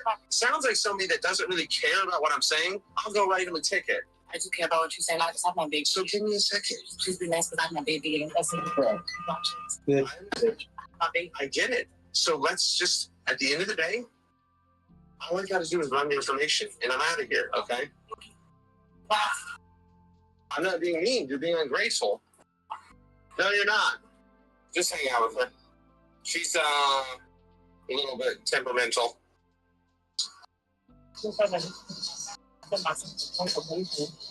I literally do this to my son, but so we could be with my family. That's it. I understand why am I being turned up on like this? What's that? Where? Underneath your foot. I don't know. That's it. That might be a lunch. I don't know. This is eventual. 95. I have my son in the car. Can you just give me a second? My cousin coming to pick up my son. I saw it. It's right at her foot. Okay. Yeah. Don't touch it. Sorry. I didn't look. This is a rental. I swear this is a rental. Okay. I have my son. I have my son, my cousin Tina. Come. Please hurry up and come. My baby's coming. My baby's here. Give me beverages. Keep it there, okay? Can I tell my family? Don't touch the phone. What is going on? Tina. Here, open the door. Open the door. Hi. Come and get me, please. Come and get me. Okay, no problem. Have my son, please, guys. Is she gonna be able to pick up my son? So she took up my son. Can you please make sure my baby's okay? Can you please make sure my baby's okay? Can you guys please make sure my baby's okay? You're just being detained. Son there. No, I don't want to get in the car. I don't want to get in the car with my son there. My son there. I don't want to get in the car with my son there. Face over. Is that going to jail for that? Chill, you're just being detained. You're making it worse. I'm not trying to make it worse. I'm actually not going to jail for that nugget. I'm not. That's not mine. I did it. That's a rental. I was at a rental, but you know that they could have been a nugget when I asked you. You see, when I look down, what is that? What does it look like? He fucked up. He said he pulling me over for I don't know. Is it? Can you get arrested for a nugget a week? Bro. Yes, honestly. Rental. It was a rental. I don't know. You guys are asking me questions. I don't know. Yeah. I have my baby. I just came all the way from Miami. Okay. Miami. Of course, she was in Miami. I can't believe you guys are doing this for my baby. Sorry. If you want, you can switch.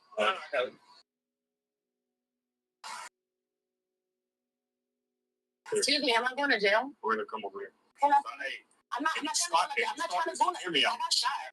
You hurting me and I got shot. Look, I got shot. And you hurting me. My hand is. Okay, stop resisting because you keep tensing up. Okay, I'm gonna charge you with resisting if you keep tensing up on me. Sir, I got shot. Okay, walk right in. Sir, I got shot recently. You're hurting my arm that I got shot in. Look at my clavicle. Here. I got shot recently. My clavicle. I'm not looking. I'm not lying to you. It hurts. Can you please let this loose a little bit? And I got my meds in there.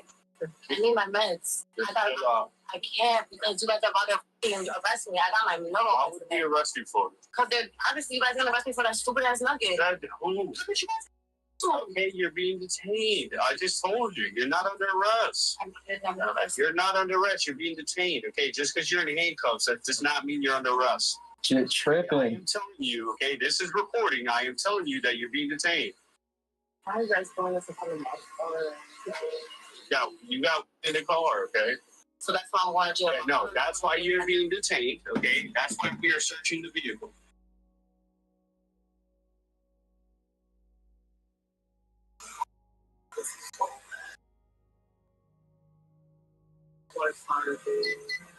How old are you? Huh? No, I don't got pockets, sir. No.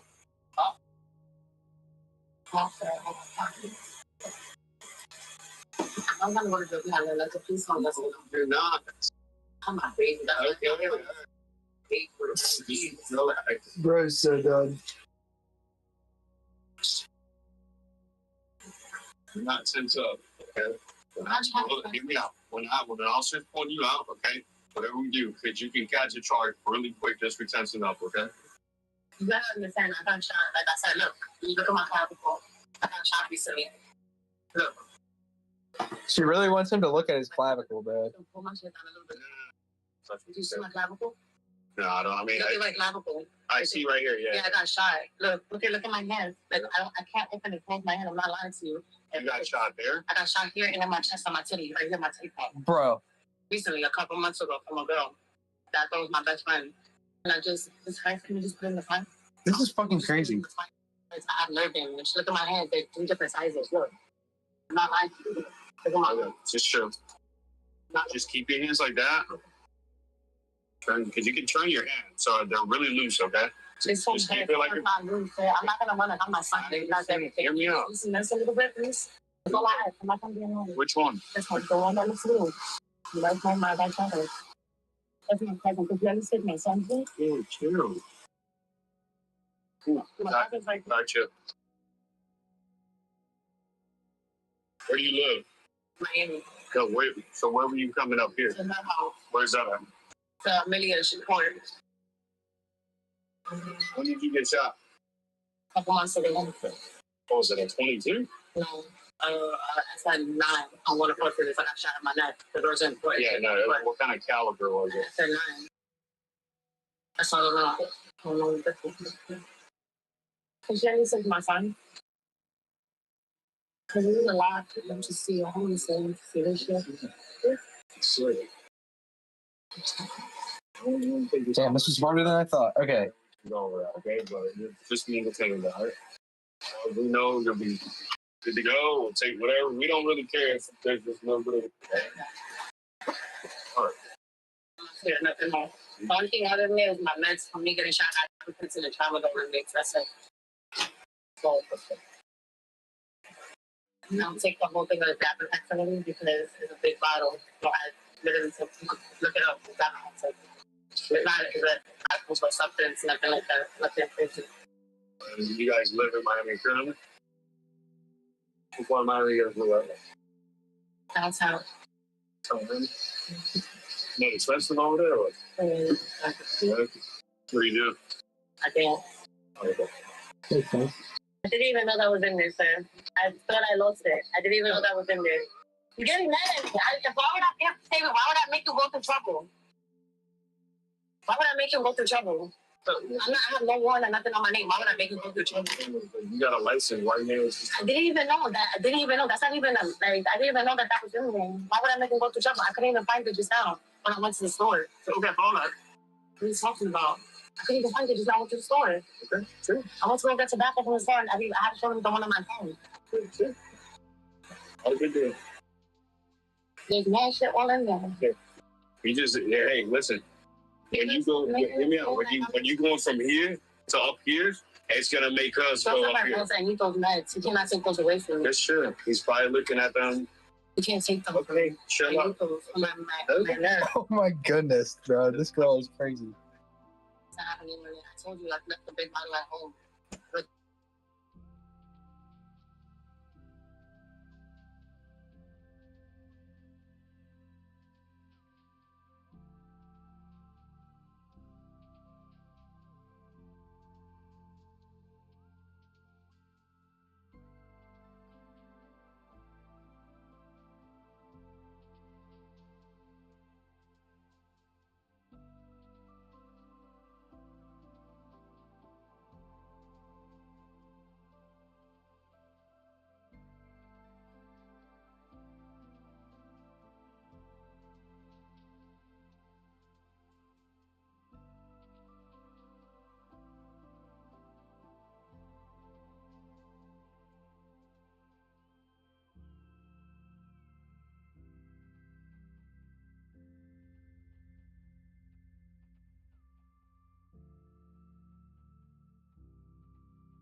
He was on one since I got here.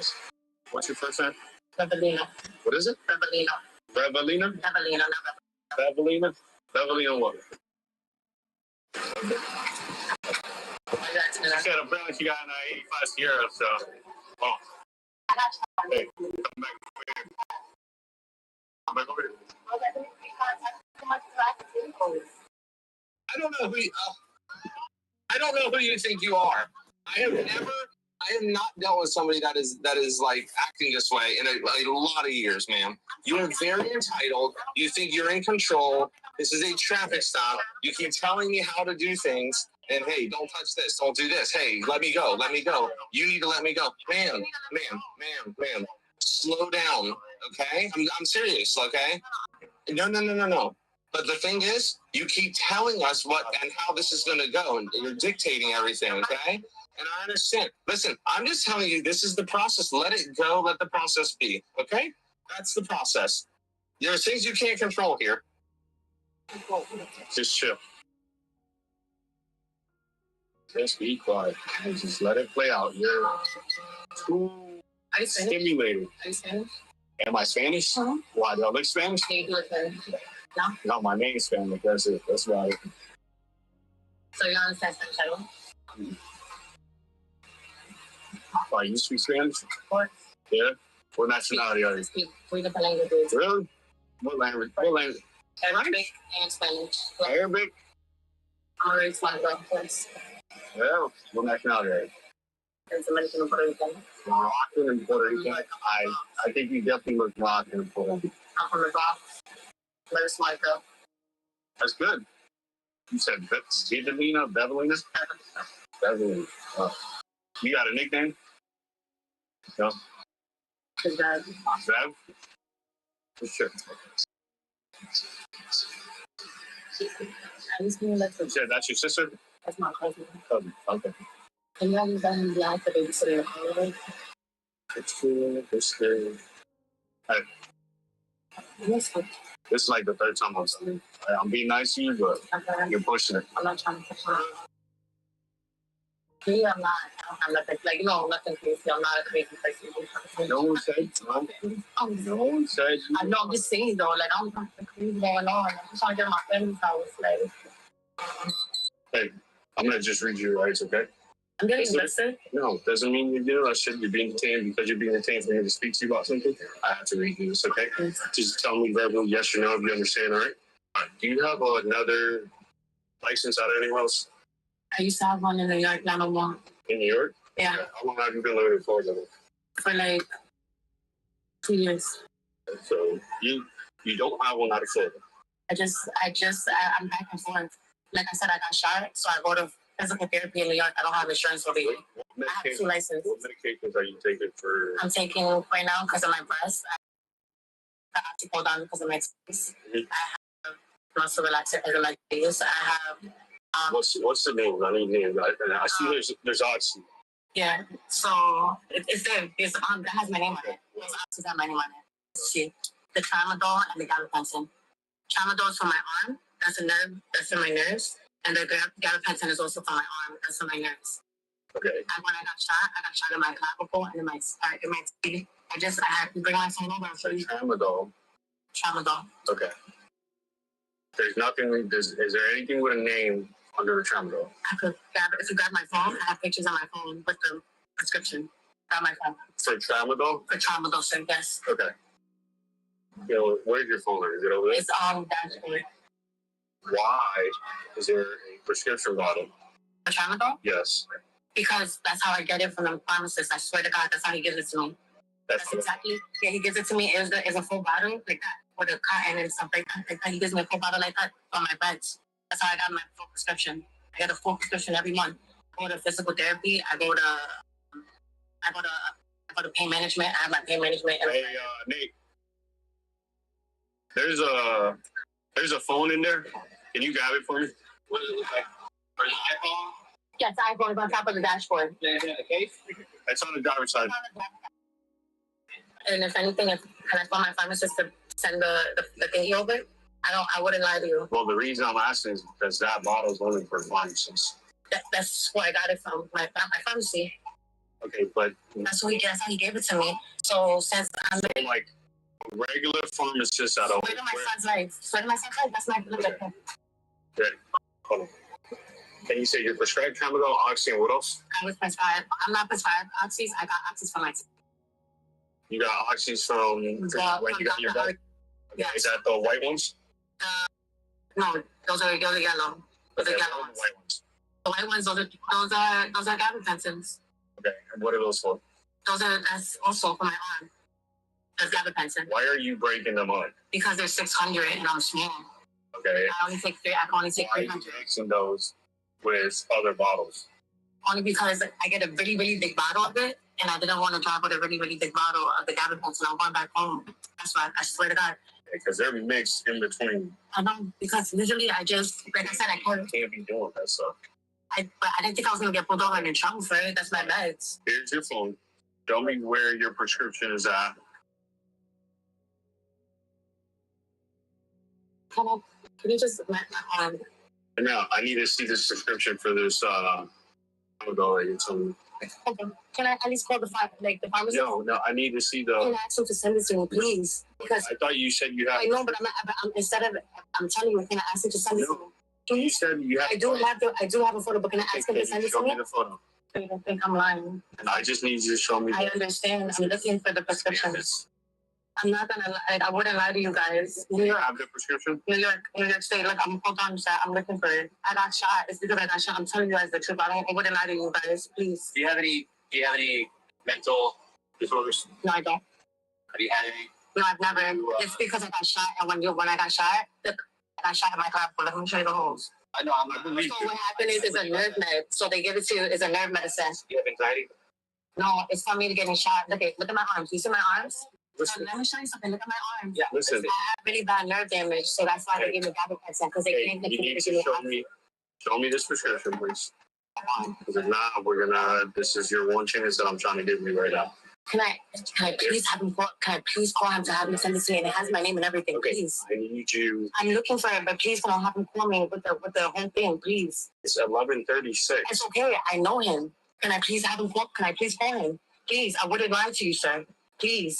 Just show me the prescription. You're saying you have a photo of it. I can't find it at the moment, sir. I'm really nervous and I have a lot of stuff in here. Can I please just ask him to send it to me? Can I please just have it sent to me so I don't go to jail? Okay. Give me the phone. Do you have the photo? Yes or no? Yes, sir. Please. I don't go to jail behind this. But then I need those meds. I really need those meds. Please, I wouldn't lie to you. I showed you the gunshot wounds and everything. Okay, give us a second. Hey, stay 10-12. Yeah. Is that any way I could please just call the pharmacist so he could at least go to the shop? Please? So he could go to his pharmacy. So he at least take a picture of the computer because everything's on the computer and through my insurance. Those are supposed to be in a prescribed bottle.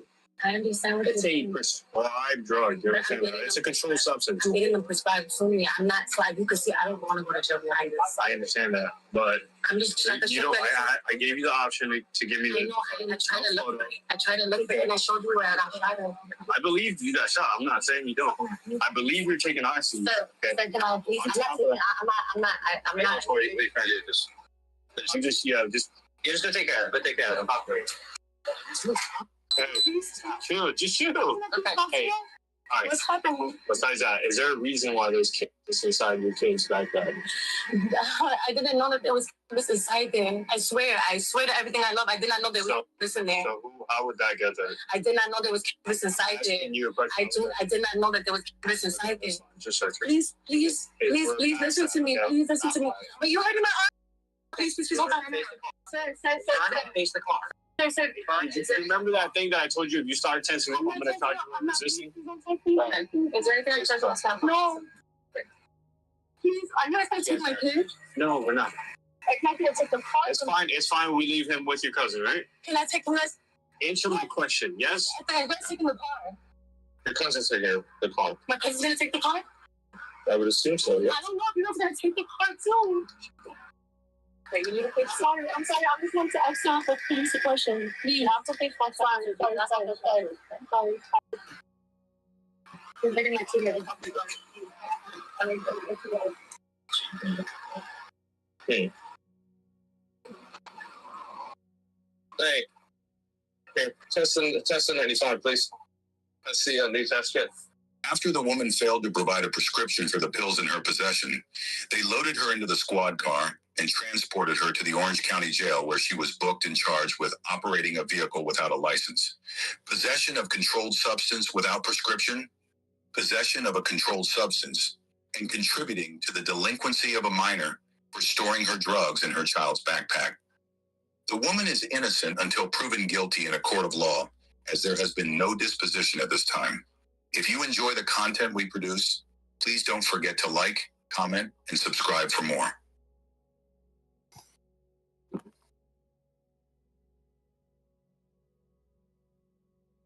Starman, Dr. Church's office. Starman, stay. Get it. Get it. Get it.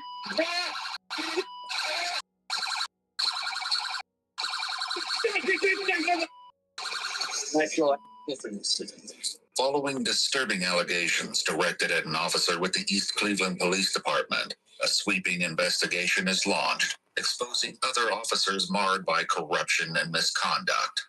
The accusations lead to dozens of indictments and charges, with some officers even ending up behind bars.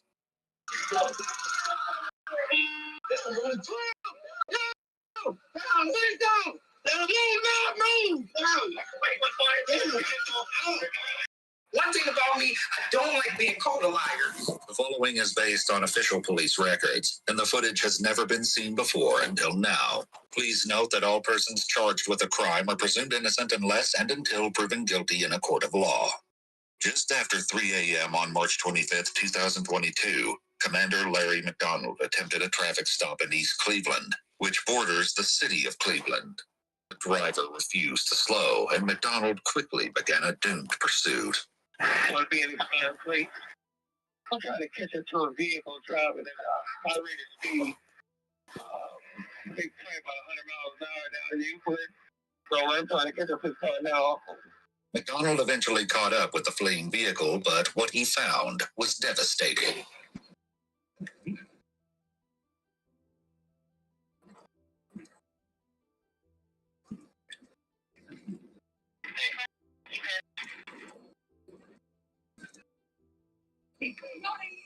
Oh boy. Is everyone okay?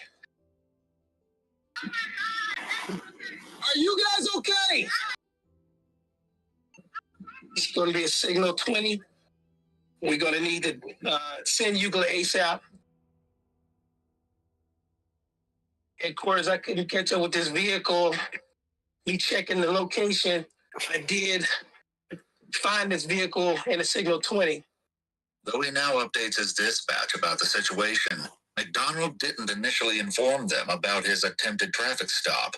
Not only that, as an East Cleveland police officer, he is supposed to stay within his jurisdiction and inform other police departments when leaving city limits. When McDonald first saw the vehicle, it was in East Cleveland, but left the city and entered the neighboring city of Euclid.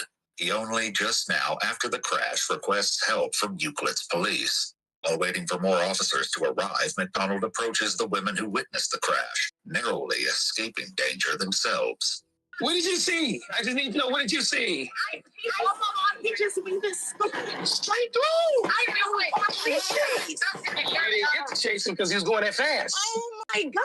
Hey, duh. Yeah, he just kind of speeding and flipping. Oh my God. He not living. He not living, is he? Just go stand over there. Just stand over there. Don't come over here. Though the women obey McDonald's direction, they can't help but capture the unbelievable scene themselves. Oh my God. This crash, like, crazy. I don't know who people this is, but I don't think he made it. Following this grim prediction, McDonald updates his dispatch about what he claims happened just before the crash.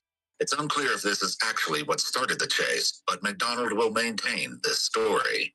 Vehicle was traveling at a high rate of speed, what caught my attention. Vehicle probably was traveling over 100 miles an hour. I couldn't catch up with it.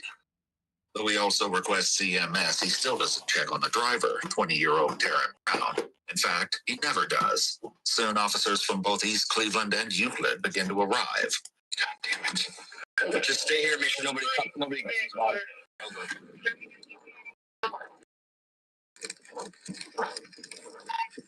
We got one injured.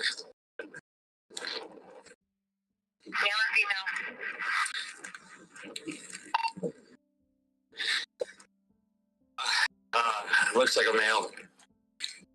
During the crash, the driver was ejected through the driver's side door, and his leg became trapped when it started to roll. No, it's there. No, his head is there. The arriving officers also check on McDonald. You okay? No. Man, I wish I could have caught up with him and at least just...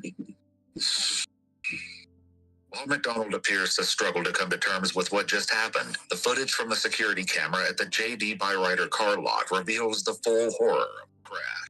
As the car rounded a curve, it struck a chain fence, rolled over, hit 8. Footage from the security camera at the J.D. Byrider car lot reveals the full horror of the crash. As the car rounded a curve, it struck a chain fence, rolled over, hit 8 unoccupied cars, a bus stop, and rolled several more times. The car rounded a curve, it struck a chain fence, rolled over, hit 8 unoccupied cars, a bus stop, and rolled several more times. This footage would also reveal that something isn't quite right with McDonald's claims that he wasn't in pursuit. For now, the Euclid police have already started an investigation into what exactly led to the gruesome crash. Chasing the car. McDonald. Huh? Put me expert where I need to talk to you. Okay, he's chilling out right now. He's got to relax. He's in one of our cars. I don't know where he's at.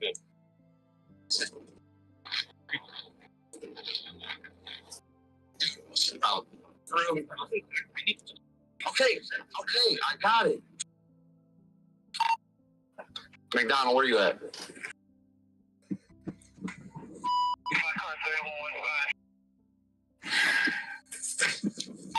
God, when you get a chance, one of the Euclid officers needs to talk to you. Which one?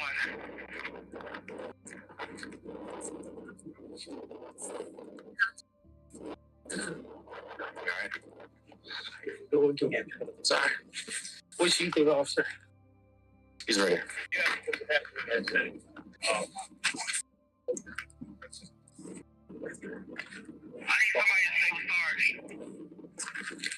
I'm with him.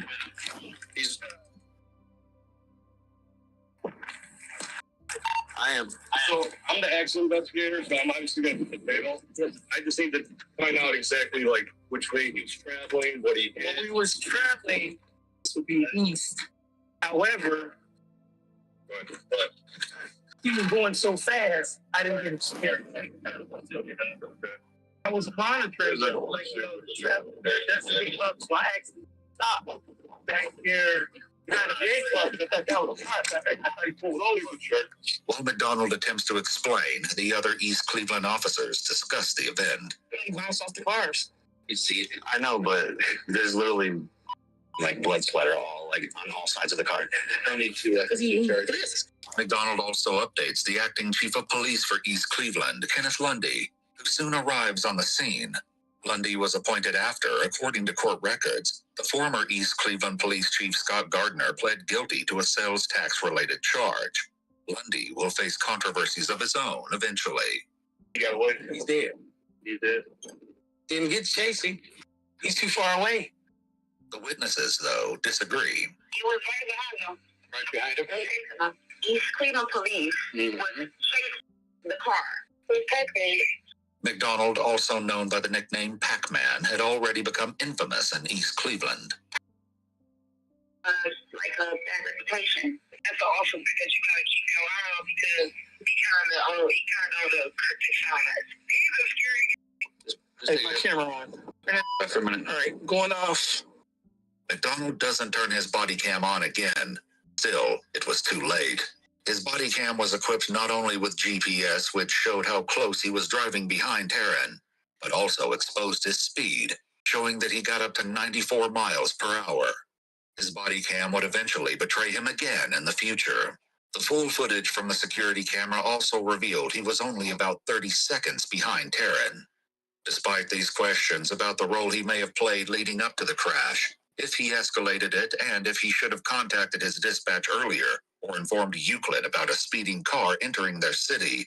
Commander Larry McDonald maintained that he wasn't chasing Taryn. This, however, according to police and court documents, wasn't the last crash he was involved in. Almost a year later, on March 12, 2023, Cleveland police were contacted when a vehicle from East Cleveland ran into a bus stop and became stuck. I was calling for police right across the street from the district. I guess it was a car running from East Cleveland police.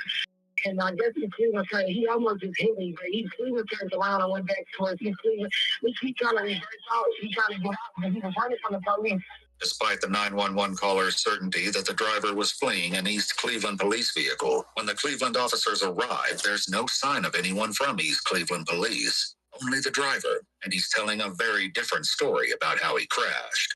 You're saying you swerved out of the way? No, where did you push? I turn that corner right there. Yeah, you were turning that car right there? Where did it hit you? Which side? No. That car right there. Where did the guy hit you? Where did the car right there? Said he never swerved out of the way. Notably, Mark never mentions anything about a cop car. In fact, the way he tells it, it was just another vehicle that he swerved to avoid. However, in doing so, he hit more than just the bus stop. What are you going to put in, man? You're not going to stop at the crosswalk? Was that a track? Yeah, man. That and, oh, there's the fire hydrant in the middle of the street. Oh.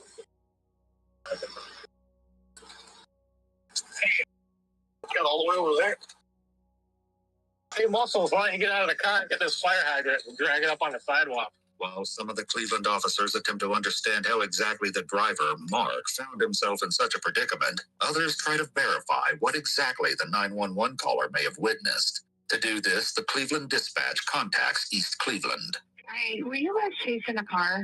No, we were not. No. I called around for them. Though it's true that all of the on-duty East Cleveland officers went at the station and didn't report any police chases to their dispatch, there was one officer who was not technically on shift, but still working, Commander Larry Pac-Man McDonald, who was at the Sportsman's Lounge.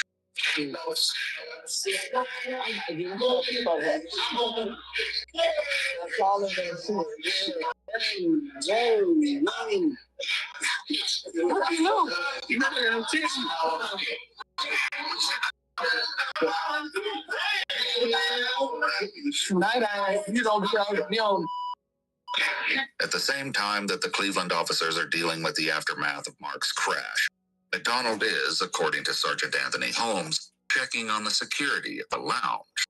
You usually check the bars at night, just to make sure everything's going okay. He said a black ball. I like black ball. No, you like the white ball. I love white balls, I love Arab balls. My favorite is some black balls. Though McDonald is supposedly checking on the bars, he spent a good portion of that evening with a couple of women sitting in his police vehicle. You be playing, huh? Sure, kid, I do. Hey, man, look me up. Huh? Look me up. What's your boy watching? Still flat? Oh, no. Yeah. No. Hey, I may be a dumb myself. That's great. I don't know about all that. You on white boys. No, I never got the more. Whatever. He come off something like I wasn't interested. Oh, stuff. It's cool. You can holler at it, but goddamn. You try them up? No. But she's about to block my head. I thought, oh. Hey, man, ain't you like the chief of something? Commander. Huh? Commander. Commander who? Like the man just got the car. The man just dropped off hand when he went home. Arrest me. After receiving the call from the Cleveland Dispatch inquiring about East Cleveland's possible involvement in Mark's crash, Sergeant Anthony Holmes calls McDonald directly, while the women are still in the vehicle with him. Yeah, brother. You wasn't on the phone. Yeah, what happened? They crashed at Sinclair. No, I wasn't by. I turned around. Oh, okay. So after I said that the car almost ran him off the road, watched them crash and turned around. People called over here. No, I wasn't in pursuit of that car. I tried to catch up with it to get the plate, then I turned around. All right. Where did crash at? Sinclair, right there by 5 Points. Where's 5 Points at? Sinclair. 152nd, all that, where you get that? I turned around, brother. Despite admitting to having seen the vehicle before the crash, McDonald never reaches out to inform Cleveland about his initial involvement. He also, once again, never informed his dispatch about attempting to get the plate when it happened, and never told the Cleveland police that a fleeing vehicle was entering their city. While this discussion is happening, the Cleveland officers have run Mark's name and made an unsettling discovery. There you go. I knew it. Stop the business. I didn't read it. Okay. Oh, you found the business. What's that one? Yes. As Mark is being detained and placed in the back of a cop car, McDonald phones Holmes again to discuss the 911 caller's claim that East Cleveland police watched Mark crash and then drove away. No, I wouldn't have seen that. I stopped. First, let me get you straight, because I'm right here still. Let me get you straight where I turn around. No, you're leaving so you're good. All of our units is in the station. I'd love for these Cleveland police. I watched that video and I'm going to do this. Scary. You're like, hey, it's on our body cam, but it's just all actually perfect for you. It's exciting.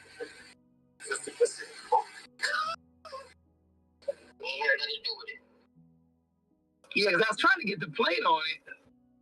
It was a white Jeep. Yeah. Mm-hmm. Yeah. Just leave it alone. As it turns out, Mark had served a sentence for attempted murder in 2008. The warrant that came up was no longer active, and he was soon released by the Cleveland police and allowed to collect his belongings from the vehicle. Somebody ran me off the road and y'all got in. Go. We swapped for our job. Be as bad as you like. Okay. Back it up. All right, sir. Have a good day. Go. Hey, this car, man. Oh, damn, dude. Stop your uncle me. Oh, my God, Mark. Oh, damn. Oh, no. No. I was special. You're up there. Okay. Hey, man. Yeah. All right. You doing that? I'm gonna die like a cat now. Is it sweet? Right. Despite getting antifreeze in his mouth, the Cleveland officer still manages to have a sense of humor about the situation. What happened? I got Twitter. Because he threw the antifreeze bottle at the car. And it got all over that woman. All over his mom. Is it his mom? That was his mom. While this is happening, Commander McDonald has returned to the Sportsman, where he is otherwise occupied. You as bad as hell. Damn. Yeah. Where you about to go after this? You know. I've been trying to cop you since Hurricane. She bad. She bad. That's my little girl. Once again, initially, the incident resolved without McDonald's possible involvement coming to light. However, it wouldn't stay that way for long. Eventually, an investigation began, and both McDonald and Mark explained their version of the night's events. That evening, Mark says he left a bar next to the Sportsman and was soon pulled over. Did he say anything over his loudspeaker? They told me to cut the girl. McDonald's body cam was accessed and would prove integral in peeling back the truth. Recording.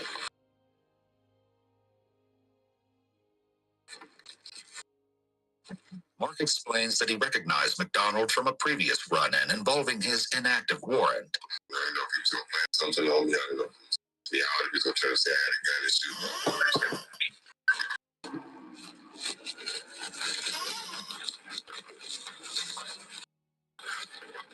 When interviewed, McDonald described what happened next.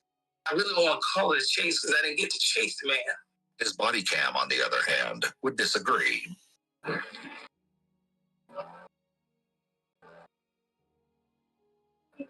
Mark explains he was wary of not just McDonald, but other East Cleveland police officers as well. East Cleveland police, if they don't have nothing, they pull you over there and make sure they got. Other witnesses contacted about the two crashes shared similar concerns. go through treatment at all because you're trying to get a lot of officers out there is kind of off a little bit. As for the chase on March 12, 2023, McDonald was adamant he never saw Mark crash. If I seen that vehicle crash, I would have been there. I don't play games like that. I believe you saw the accident. I knew you would do this. Hold on. One thing about me, I don't like being called a liar. And I'm getting upset. I'm going to make you a promise. No. I want you to go there with me. I'm not going to go with you. Why? Because I don't have nothing to lie. Yet once again, McDonald's own body cam would tell a different story. During the chase, just before he turns around, he can be heard laughing to himself. I knew he was going to do that.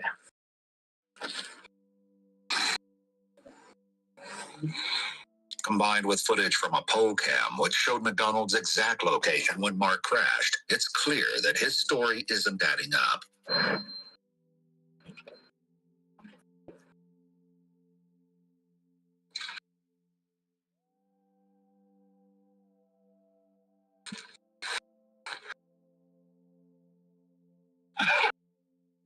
I knew he was going to do that.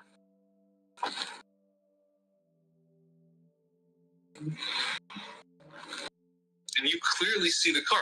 Your car is facing the car.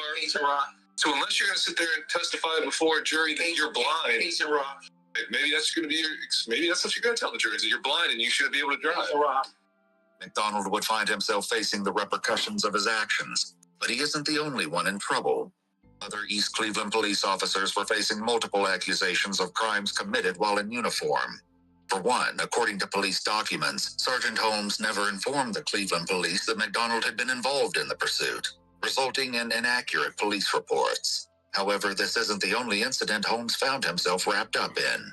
On October 3rd, 2021, Sergeant Holmes, Detective Ian McInnes, and Officer Tristan Holman attempted to execute a traffic stop on a 17-year-old. During the pursuit, Holmes struck the victim's vehicle, but this isn't what they told dispatch.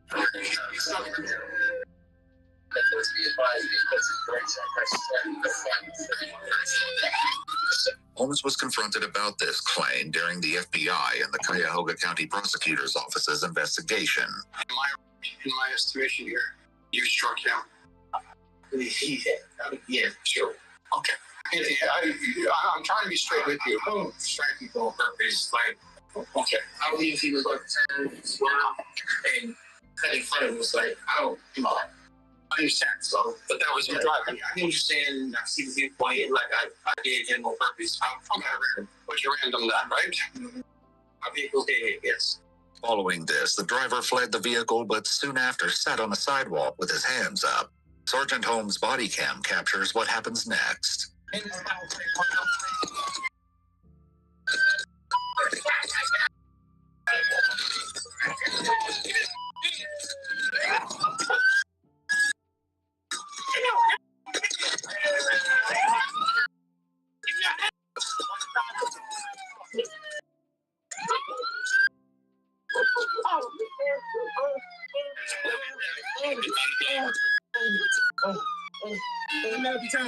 While Sergeant Holmes and Officer Holman are handcuffing the 17-year-old driver who is face down, Detective Ian McInnes allegedly kicks him in the groin. The investigation would uncover multiple other incidents, including one on February 25th, 2020, during another attempted traffic stop, this time on a 24-year-old. According to police documents, the driver also fled on foot before surrendering to officers.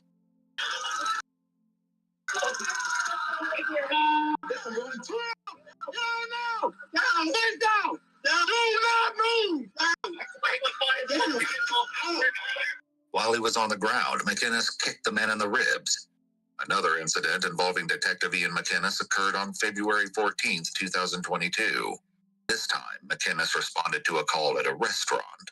On the ground, face down, you will be face. Face down on your stomach. On your stomach. On your stomach. Put your arms out now. I can get you, Thomas. Do not move. Yesterday, left out. I like you to order some food. There you go. Come on. Do not move. On another occasion, officers McInnes, Hellman, and Lorismans were in a vehicle chasing a suspect on foot. This time, McInnes was behind the wheel, and he's the one to make a report about the incident to dispatch. Single 20 driver, you can start my vehicle. Do not move. Show the hands are out. Get him secured. Get in my vehicle. Do not fight. I got cuffs. On your stomach. Get him. I got busted window now. He's bleeding from the head. Stop. Get it in control. Stop fighting. Hold on. Taser out. Taser out. You want your taser? Stop fighting. Stop. Taser out. Drive, son. Hands on your back. Quit fighting. You're going to get it again. You're going to get it again. Stop fighting. Stop. Hey, lift that arm up. We tie it up. Stop resisting. You're going to get it again. Stop resisting. Stop. Give me your hand now. Stop resisting. You're going to get it again. As if these shocking incidents weren't enough, the investigation uncovered even more appalling cases involving dozens of other officers. In a separate incident, officers Kyle Wood, Tristan Homan, and Sergeant John Hartman were in pursuit of a suspect on foot. Stop. Get it.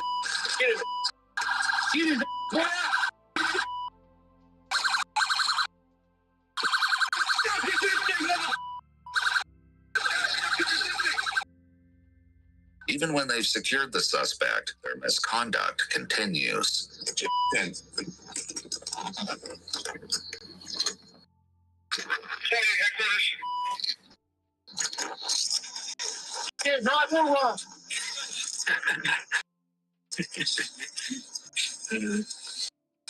Nice little.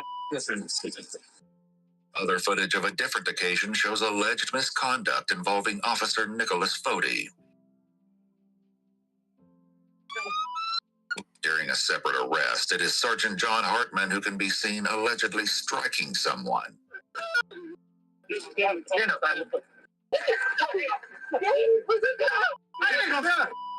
In another incident, Officer Brian Parks is seen chasing a suspect.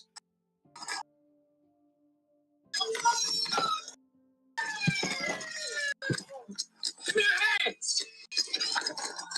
Give me your hands!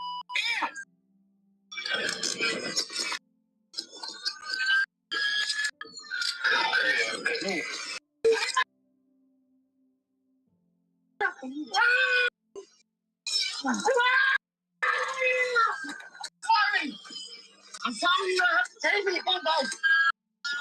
You have to take me, Bumbo. Oh, get up. Get up. You don't know what to chase me. Shut up, get up. Why'd you guys chase me so many times? Why'd you run? Why wouldn't you give me your hands? I gave you my hands. Get up.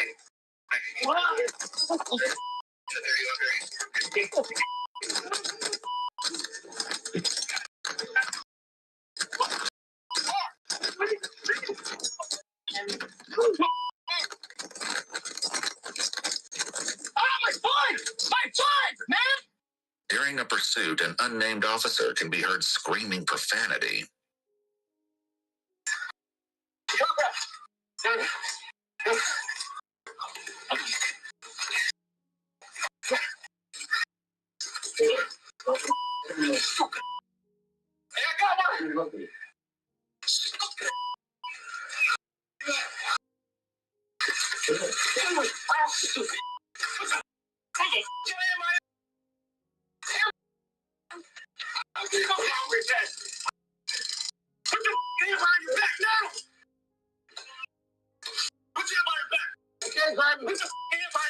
Not all of the instances of police misconduct in East Cleveland were as obvious. This footage, captured after a separate arrest, shows officers Tyler Munson and Brian Stoll handling evidence.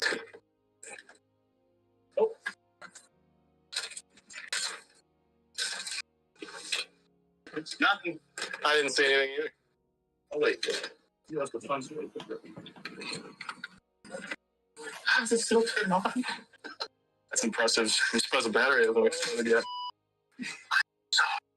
That was my bad. I made my lips, so I just, when I must have put into the floor, it's phone box. Whose phone is that? Used to be his. That's his phone. I got man. Not anymore. It used to be. Dispatcher Quintana, who can also be seen in the footage, was interviewed as part of the sweeping investigation. I didn't know they were out there beating people up. I do the meanest hook. I got one. I didn't get a single lick of info because I didn't care. The FBI and the Cuyahoga County Prosecutor's Office investigated dozens of East Cleveland officers, and in some cases, the inquiry had unforeseen consequences. The acting police chief, Kenneth Lundy, was eventually fired, resulting in a reevaluation of cases he had worked on, including the case of Jerry Sims Jr., a convicted murderer. In 2025, Lundy was named in a petition for a new trial for Sims, who had been found guilty of aggravated murder in 2019 and was serving 40 years to life. Lundy had been the lead detective on Jerry Sims' case, but was now accused of inappropriate conduct during the investigation and trial. According to the petition, Lundy used his position as a detective to initiate a manipulative and exploitative relationship with the key witness whose testimony resulted in Jerry Sims' conviction. The witness now claimed Lundy pressured her into providing false testimony and then harassed and intimidated her. With this new information and following an evidentiary hearing, the charges against Jerry Sims Jr. were dismissed and he was released from prison. Lundy wasn't the only one to face the consequences of his actions. Detective Ian McInnes, who was filmed kicking multiple suspects, was found guilty of a multitude of charges, including assault, dereliction of duty, and interfering with civil rights, and sentenced to 2.5 years in prison. Sergeant Anthony Holmes pled guilty to attempted telecommunications fraud and was sentenced to 180 days in prison. However, he's currently appealing his sentence. Commander Larry McDonald was convicted of tampering with records, 2 counts of obstructing official business, dereliction of duty, tampering with evidence, and telecommunications fraud, and sentenced to 4 years in prison. All 3 must permanently surrender their law enforcement licenses. In total, 16 East Cleveland police officers have been indicted or accused of committing various offenses, including assault, falsification, dereliction of duty, interfering with civil rights, obstructing official business, telecommunications fraud, theft during traffic stops, vandalism, money laundering, tampering with records, insurance fraud, bribery, or disorderly conduct. And several have faced a range of punishments from community control, probation, prison time, or the surrender of their law enforcement licenses. If you'd like to see this video where we don't have to blur every punch and kick, and help us keep uncovering case files that rarely come to light, you'll find extra footage and unseen details on our Patreon. Channel memberships here on YouTube also includes early access to select new videos.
Yo, what's good?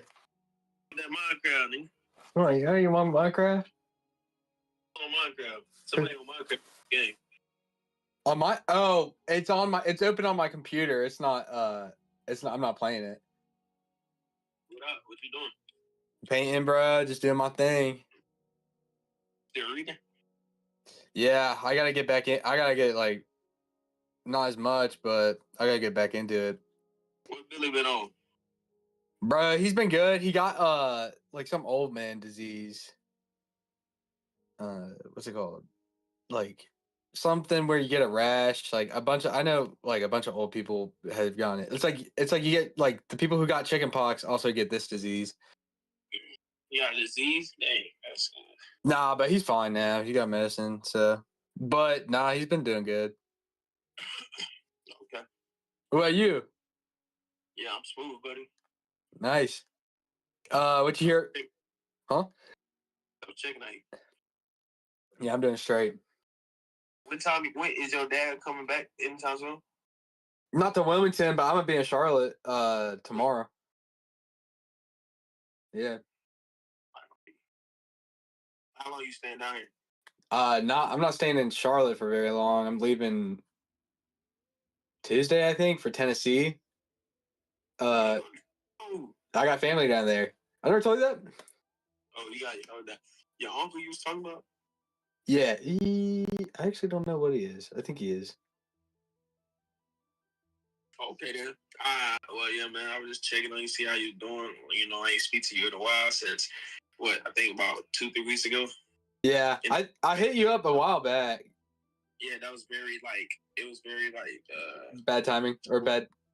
No, it was very short. It was like a short conversation. So yeah, I think you had to go. Like someone walked in or something. Yeah, that's on me though. Yeah, man, just say what up. See how you doing. You still reading? Of course. Hell yeah. Like, first, I did stop, but I got back into it. Started back praying anymore. I just, it is what it is. Yeah, bro. I definitely feel, I feel better. Like, I feel like, I don't know. Me, I'm just like, sometimes, like, I get, like, I lose, but, like, I want to do it. I get lazy. How about that? I get lazy. Yeah, that's what it is. It's not that, yeah, that's what it is. It's just laziness. Or, like, I have a really bad habit, I guess, like, it's like, I'm like, no, like, I gotta do this. I don't have time to really. You don't even need to read for a long time, like 30 minutes. I might even do that, like, right now, like 15 minutes, honestly. But yeah, I'm just trying. Yeah, I've been trying to like read before I touch my phone.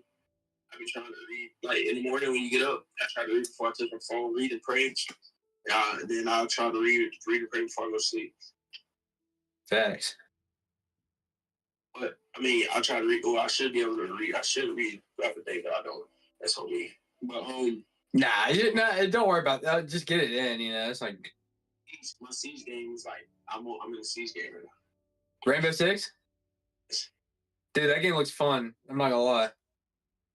I'll be sledging people. I'll be Sledge. Yeah. I'll be hitting people with hammers. Yeah, it seems like you would like that. I mean, anybody likes that. That's fun. No, I'm doing straight. You're doing good. You hear back from any? I know you're like looking at schools and shit. Or, bro, so like I'm trying to move back to Charlotte with Harrison, and there's a chance that he like chooses like because he's going to school, so there's a chance that he's gonna go to a school that's like not in Charlotte. But if that happens, then I'll be moving in. I'm gonna try and move in with Doug. And bro, guess where bro lives? Bro lives like right behind my house, my old house.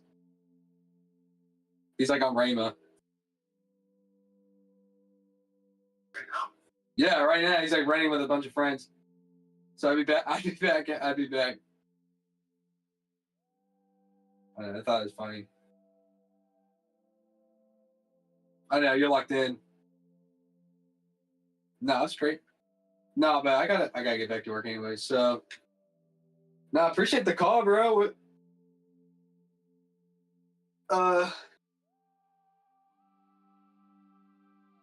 Yeah. Nah, you straight. All right, I gotta get back. I see, bro.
Don't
be afraid.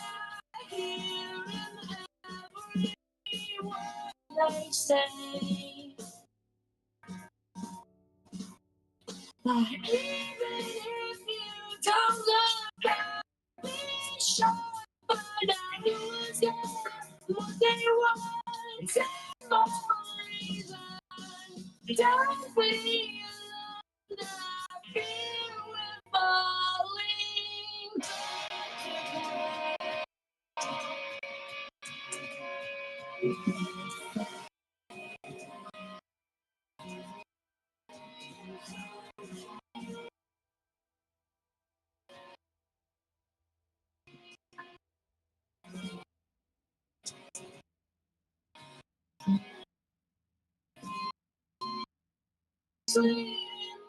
Such a imposter in you. And even if you open up, make contact.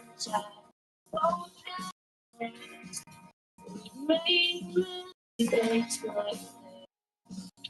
And I'm just learning.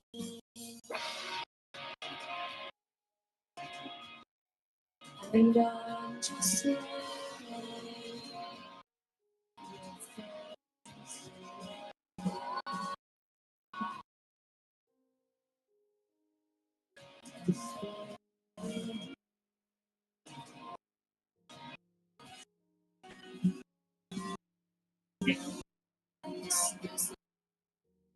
So much more.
Gold Bond Cocoa Butter Glow. 88% solve smooth and glowing skin in just one day.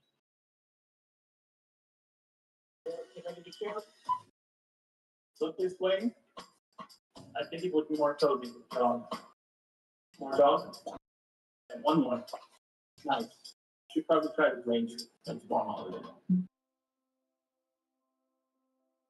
Dreaming of the perfect family trip? Who are you? Honey, Priceline's AI travel assistant. How about Eco Resort, free breakfast, zip line? Done. Yes. Priceline. The new iPhone 17 Pro? And she said she didn't want anything. Well, getting AT&T supposed to help. Good call. Get the all-new iPhone 17 Pro on us. The most powerful iPhone yet. Most expensive plan not required. It was my idea.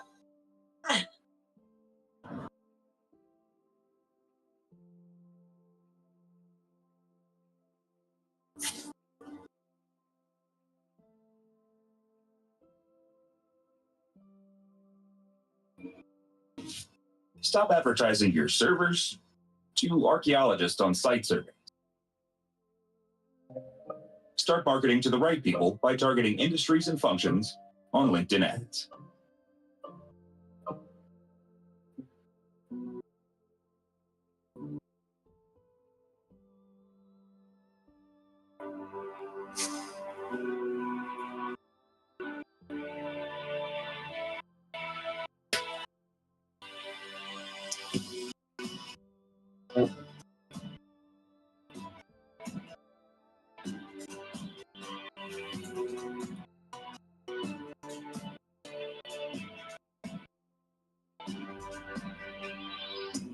You know I'm not one to break promises. I don't wanna hurt you, but I need to breathe. At the end of it all, you're still my best friend. But there's something inside that I need to believe. Which way is right? Which way is wrong? How do I say that I need to move on? You know we had it separate ways. It feels like just too close to love you. There's nothing I can't release. I am small. No more got to be true to myself. Just to let you, so I'll be on my way.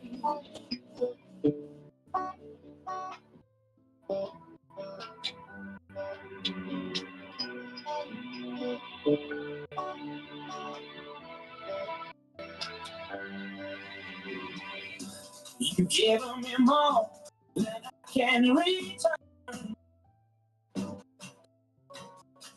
Yet there's so much that you deserve.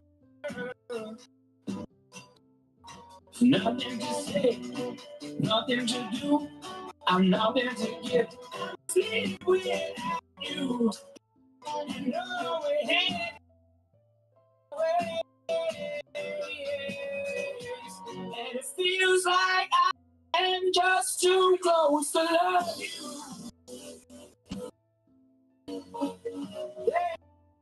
I can't really say. I am no more. I am no more. I just to myself. And it feels like just too close to love. So I'll be on my way.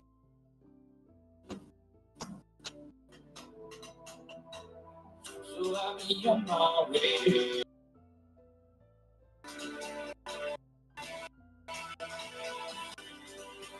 And it feels like just too close to love. There's nothing that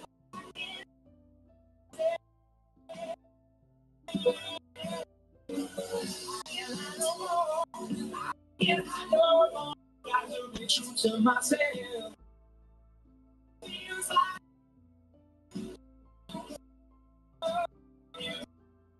so I'll be on my way.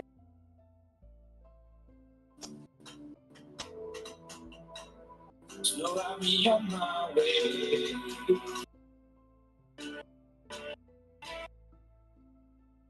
So I'll be on my way.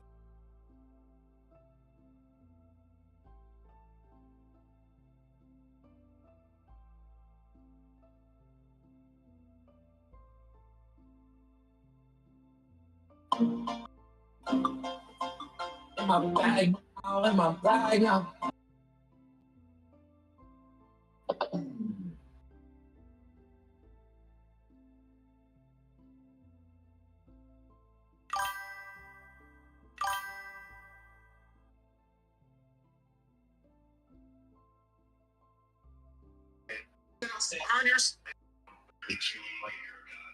Leo!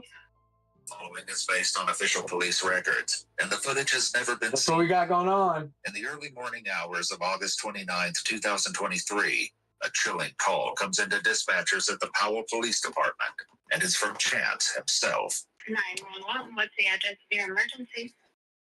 And your name? My name is Chance. Okay. And what's going on there? Thank you, Leo.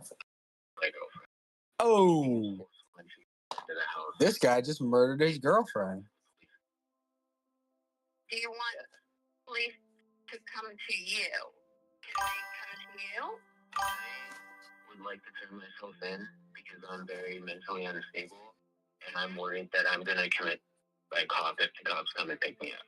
So I need to go into the station for my safety and the police officer's safety. Do you want to go ahead and get in your car and go ahead and drive to the police department and I'll stay on the line? Yeah. Chance is confessing to murdering his 29-year-old ex-girlfriend, Shannon Hyatt. As he continues speaking with Powell Dispatch, the call is relayed to Columbus authorities, who quickly send officers to the address he provided. There's Powell on the phone with this girlfriend. He's going to do it in Powell. With Columbus officers now en route to Shannon's home, Powell Dispatch continues speaking with Chance, hoping to gather more details. Yep. Do you hear the video?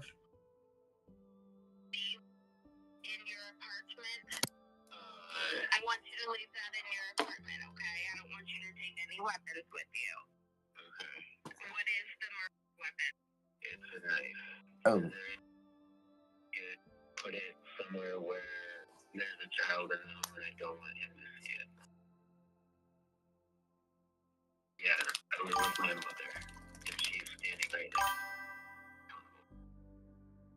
And I don't want my little brother to see it. He's only 7 years old. Okay, can we put the knife on top of the refrigerator? Yeah, that's fine. Okay, I want you to put it on there, not your mother. I don't don't want your mother to touch it. Okay. I'm gonna put the knife on top of the fridge. Don't touch it. Okay. I'm gonna give my mother before this all starts. As police close in on his location, dispatch can Pretty good. What about you, bro? I got raided. chance stationary until units arrive. I got raided a while ago. Is ticking, and it's only a matter of time before he catches on. Yes, I just turned on my car. Give me a second. Stay there right now. I just want you to take a couple deep breaths, all right? Okay. How's your finger doing? Can't really move it. How deep did it go? I'm pretty sure it sliced the ligament. It did? Yeah. Okay. Do you want me to send a medic to you first? No. I'll receive all my treatment at the jail, please, and thank you. Yeah. Bro, this guy. A lot just in front of your apartment. I'm gonna be completely honest with you. I need to bring myself to you, and I don't want to be tricked into being picked up. And so I'm gonna refuse to answer that. But I'm in my car. The car has started, and I will not disconnect this call until I reach the jail cell and you have spoken with an officer. Okay. I am not safe. Oh shit! What movie? I need some good movies. To turn myself in at a jail, not be picked up, because if guns get drawn on me, I don't know what I'm gonna do. As the call continues, Chance leaves the apartment complex and begins driving. But Powell officers have found him, and they're closing in fast. I left the apartment complex, but I need to pull over real quick and put the address in. Yeah. Where are you at? There's a cop right behind me, and I know, I know that I'm being followed and everything. If you have this officer on dispatch, I need you to tell him just follow me to the police station. Can you just pull over and let him put you in the back so he can take you to the police station? It'd make it so much easier, Chance. It would just make it be done, right? Okay. Scream 4? I've never heard of that. Was Scream 1, 2, and 3 good? Stalling Chance's departure, officers were able to intercept Chance less than half a mile away from the address he left from. He turns at an intersection and pulls over into the Sheetz gas station, where the police make contact for the first time. Can you make commands? Because you probably can't hear him inside. You put both hands out the window for me? I got those hands. Well, his hands are back in. Put your hands out. Keep them out. Keep your hands out. Take one of your hands and open the car door. Open the door from the outside. Face away. Face away. Keep your hands above your head. Slowly start walking backwards. Walk back towards me. Back towards the sound of your voice. Keep walking back. With Chance fully cooperating, officers place him in handcuffs, then shift focus to the vehicle, unsure of what else might be inside. Scream 3 wasn't. What the hell is Scream?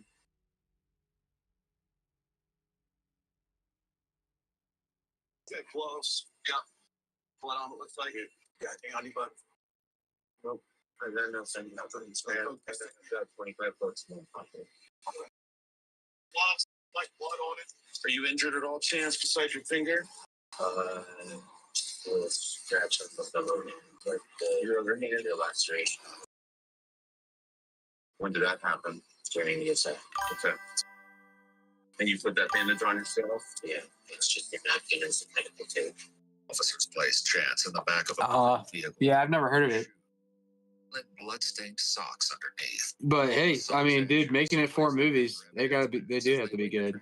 Columbus PD. Luckily, they are covered from Scream 3. Outside Shannon's home, Columbus officers prepare to make entry, unaware of the horror waiting on the other side of the door.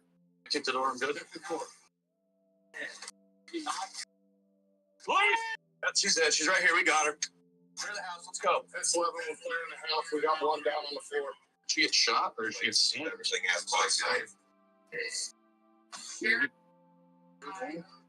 Dude, he ended up like quarter throat out. There's blood in the hole. But I mean, there's a whole struggle, a hole like it's big enough. Inside, officers find Shannon Hyatt on the living room floor, riddled with numerous stab wounds across her upper body and a deep slash across her throat. A large pool of blood sits beneath her, with additional stains splattered across the carpet and couch. She's pronounced dead on scene at 6:18 a.m. Columbus officers relay the information to their dispatch, who then notifies Powell Dispatch that Shannon has been found deceased. Shannon. Oh my God. As the weight of the news settles in, Powell officers arrive at the home of Ashley Radka, Chance Donahoe's mother. 911 call was originally placed. How are you, Mom? Okay. Oh shit. Else with you? Just your. Okay. Is he awake? Okay. Oh, I just want to make sure he's okay. That's all we gotta do is make sure he's okay for right now, okay? Mm-hmm. We have him see that. He went voluntarily. Okay. All right. It's very nice. Inside the residence, officers locate the knife on top of the refrigerator, just as Chance described to the 911 operator, along with a pile of his clothing next to the Shannon, no. believed to be the first Rip Shannon. initially. Gone but not forgotten. Ashley's other son is also confirmed to be safe and sound, sleeping in his room. Chance's mother is later questioned by investigators, recounting the events leading up to the initial 911 call. He woke me up like, so I wanted to talk to you. And if you don't want to talk to me, you don't have to. I'm really sorry. Sorry. Like, he said it was in his car. He said his phone was in his car. And he said he was gonna like go sit somewhere for a minute, have an hour of freedom. But I said, Chance, you need to just call my phone right now. Like, you need to just do this. So he did. His mother's insistence may have been the only thing that kept Chance from disappearing. Now in police custody, he's transferred to Columbus PD and taken to the Franklin County Jail, where he would be interviewed just a few hours later. Damn, bro. Yeah, no kidding.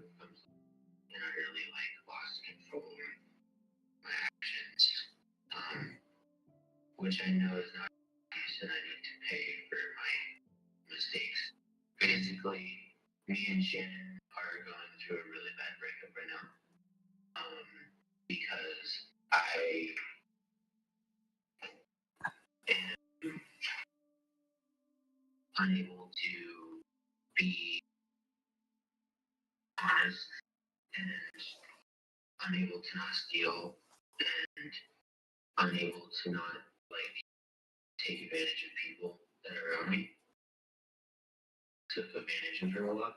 She's been just making all these Facebook posts about our breakup. And then I read some of them. She's also come after my mom and stuff. And it's kind of one of those things where it's it's one thing to drag my name through the mud. You can take all my friends. It hurts. But I just kind of lost it whenever.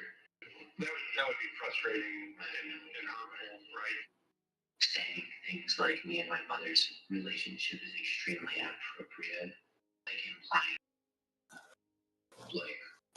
we want to have sex with each other, disgusting. Are you serious right now?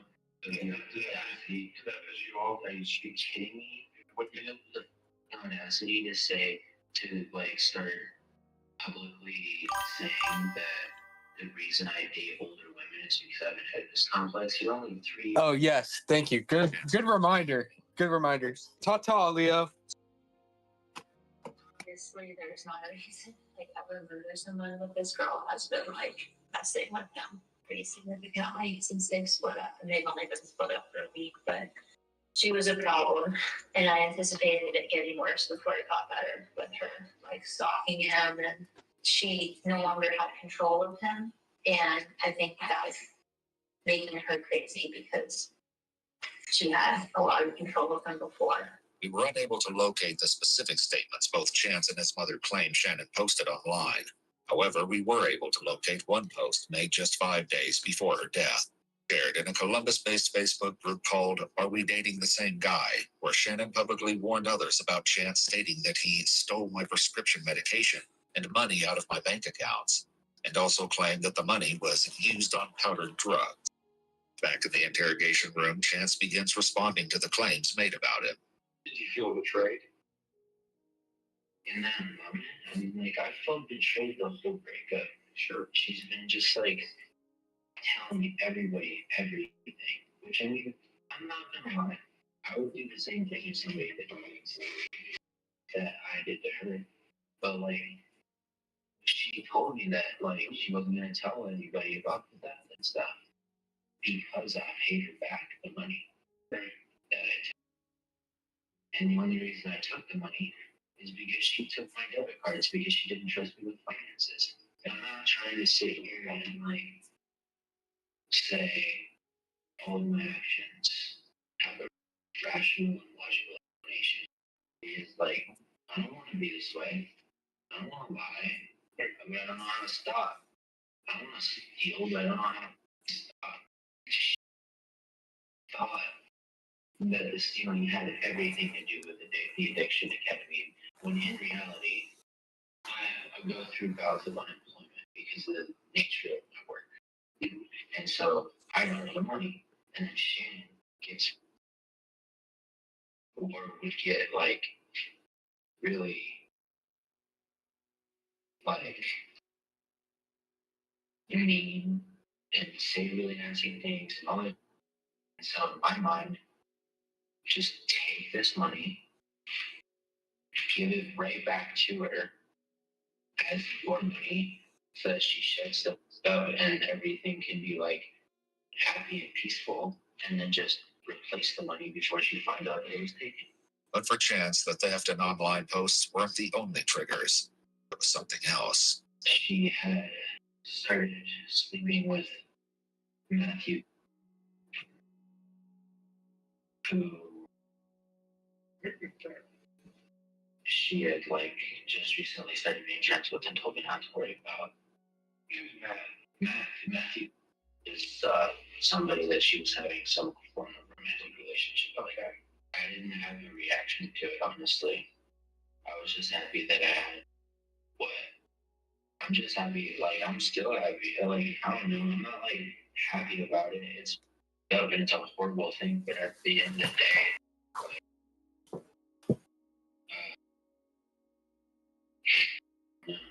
But jealousy and heartbreak were only part of the equation. As Chance opens up, he reveals a fractured state of mind that had already begun to crack. I have undiagnosed schizophrenia. Okay. I'm also, I have auditory and visual hallucinations. I went to a music festival this past weekend and kept like seeing Shannon everywhere. And I thought that she was like following me around to like. Weren't you there with her? Lucky Valley? No, not at Lucky Valley. Okay. Just this past weekend at Wonder Bus downtown. I was there and I was partying at the festival, and she has known about every single move that they've broken up, like where I'm at, what I'm doing, hanging out with, everything. And so like I was getting really paranoid and frustrated because I thought that she was kind of like stalking me. I was ready to go to my mom's because I just wanted to tell my mom face to face. I woke my mother up and I said I killed Shannon. How did your mom take it? Like, shaking. And then she kept just saying things like, you have your whole life. And could have done to you, we could have worked through. Like, this is not worth it. Some dumb. As Chance speaks of hallucinations and paranoia, his mother tells investigators she'd seen this unraveling begin long before the murder.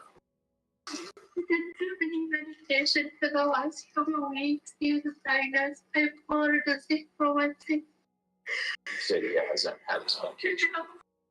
Not fine with my future. He had it's been fully. I can't tell you why he did what he did. Told you.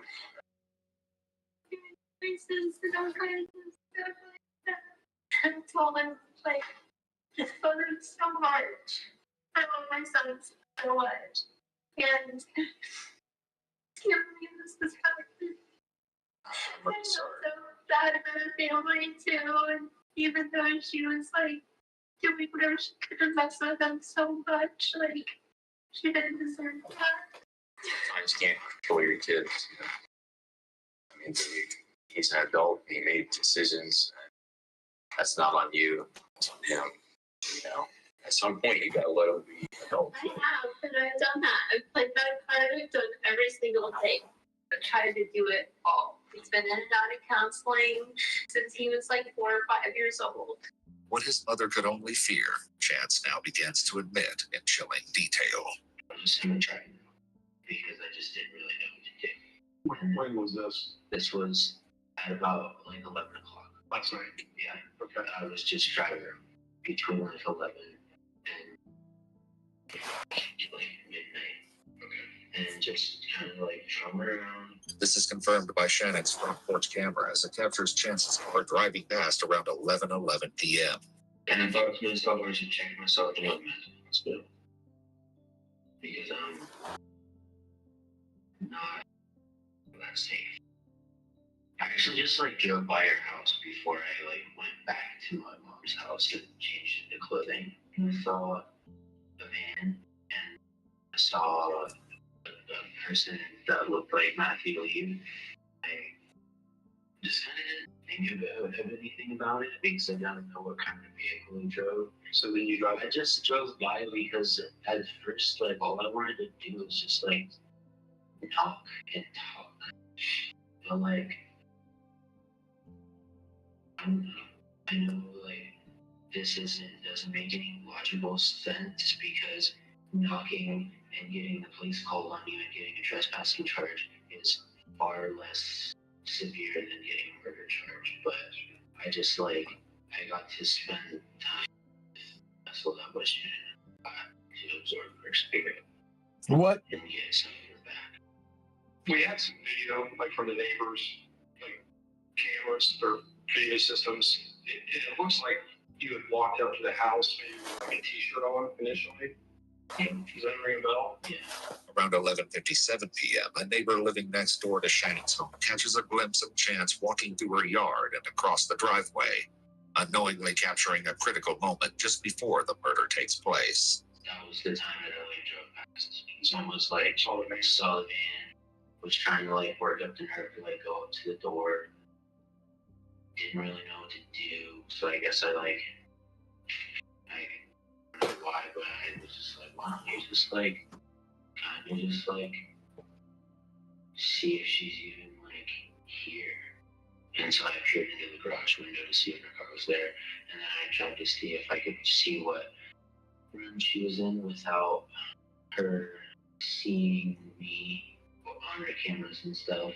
And then I didn't see anything. And then whenever I left, I was like, you need to just go. And you need to just give your mom your car keys and you need to check yourself into a psych ward. So when you walked up to the house, 11, whatever, you hadn't planned on hurting her at that point. No. Had you seen Matt yet, or? I saw Matt whenever I was actually just about to come around the corner to try to like knock on the door. Okay.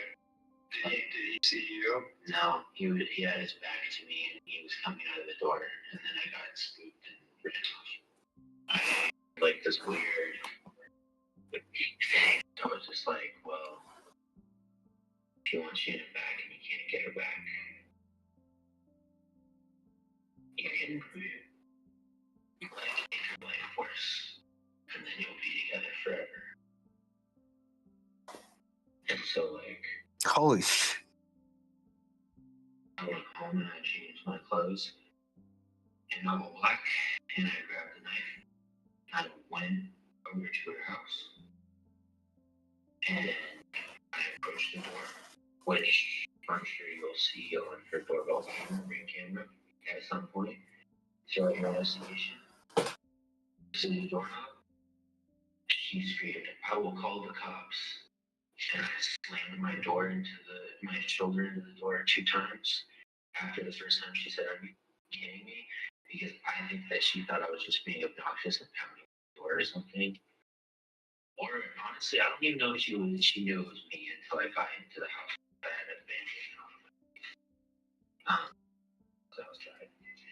And then the second shove gave way, and I didn't make a noise. I didn't say anything. I didn't do anything. I just started stabbing Shannon, and she didn't even realize what was happening until I had stabbed her a couple times. And she said, "Are you kidding me? What the chance? Stop. Wait, please stop. I'm dying. I love you. I love you." And then she didn't speak another word. I don't know how many times I stabbed her. I know it's a lot. I also know that I cut her throat to speed up the process. I just remember looking at her and feeling like I was taking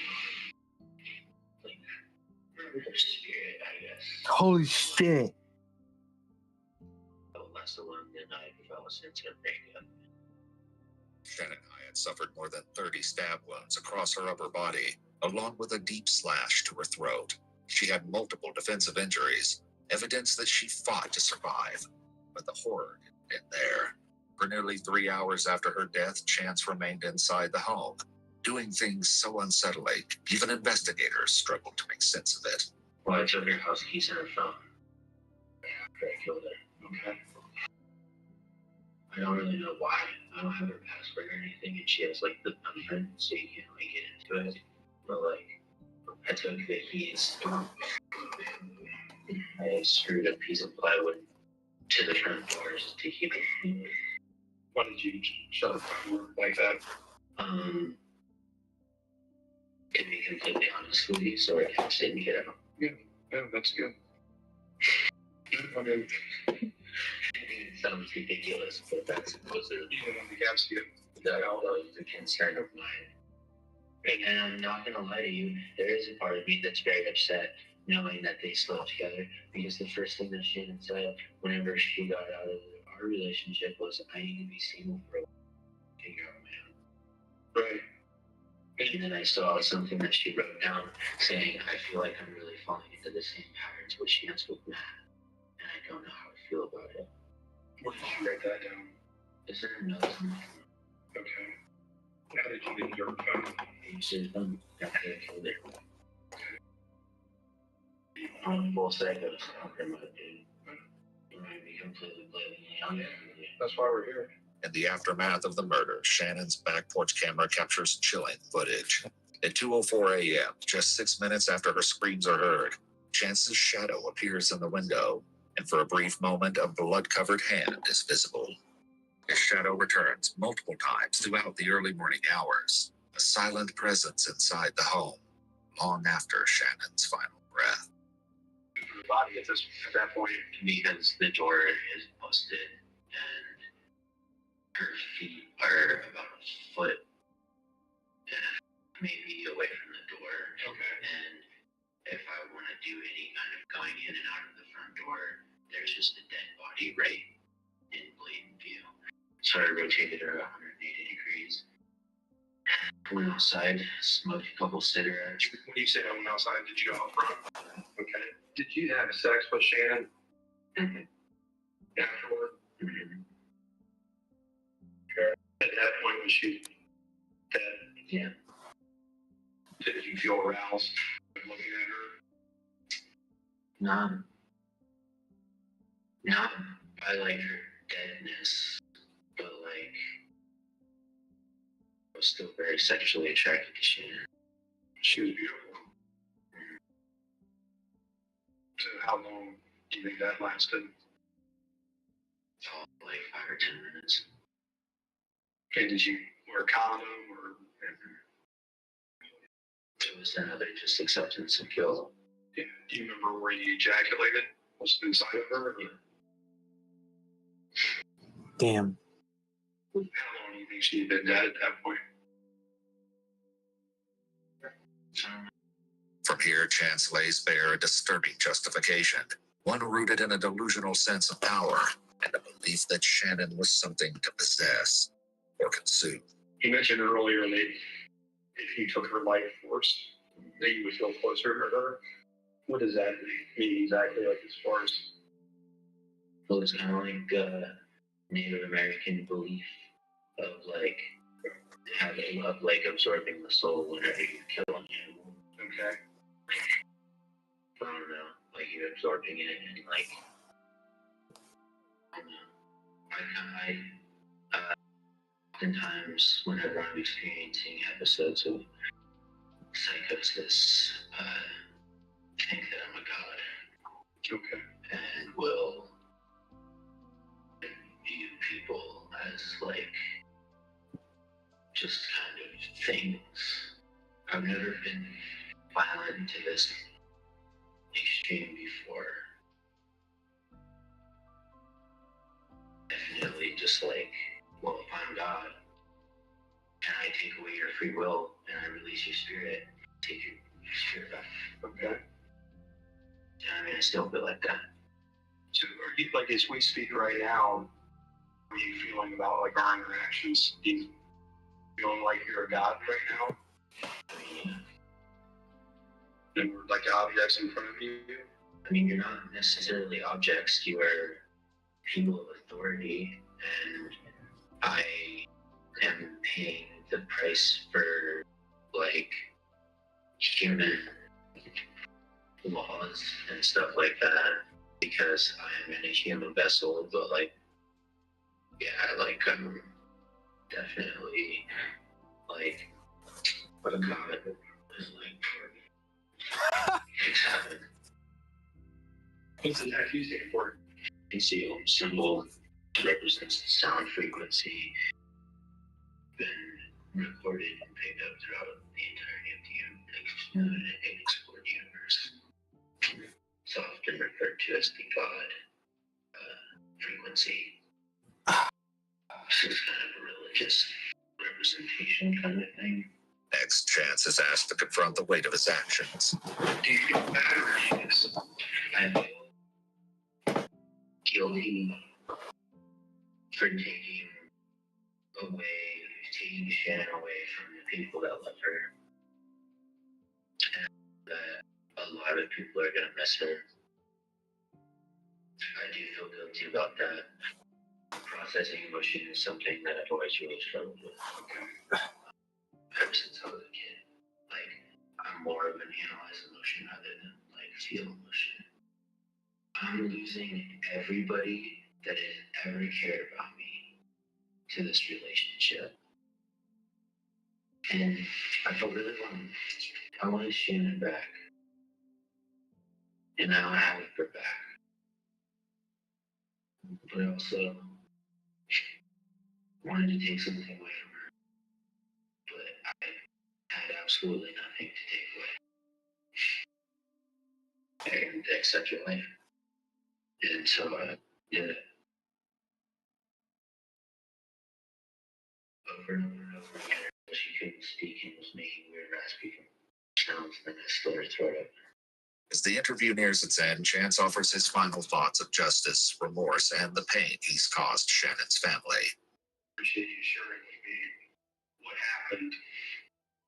So, at least her parents have a little bit of peace to know that the person responsible is in custody, right? No. I'm a very eye for an eye type person. I think that the only justice would have been if I was dead too.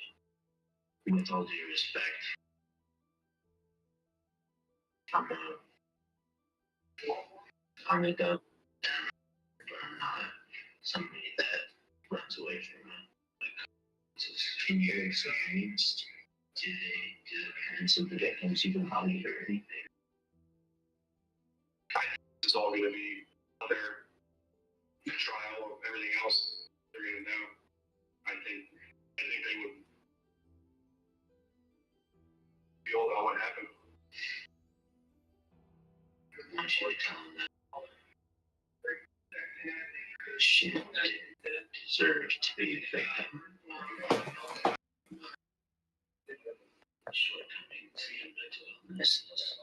Chance Donahoe was indicted on aggravated murder, murder and abuse of a corpse, and tampering with evidence. According to news sources, he accepted a plea deal and pled guilty on August 8, 2024, to aggravated murder and abuse of a corpse, and was sentenced to life in prison with the possibility of parole after 31 years. He's currently serving his sentence at Pickaway Correctional Institution in Ohio. Shannon was deeply involved in the local music scene and spent much of her free time raising money to spay and neuter stray cats. A memorial concert was held in her honor, with proceeds going to support her family during their time of loss.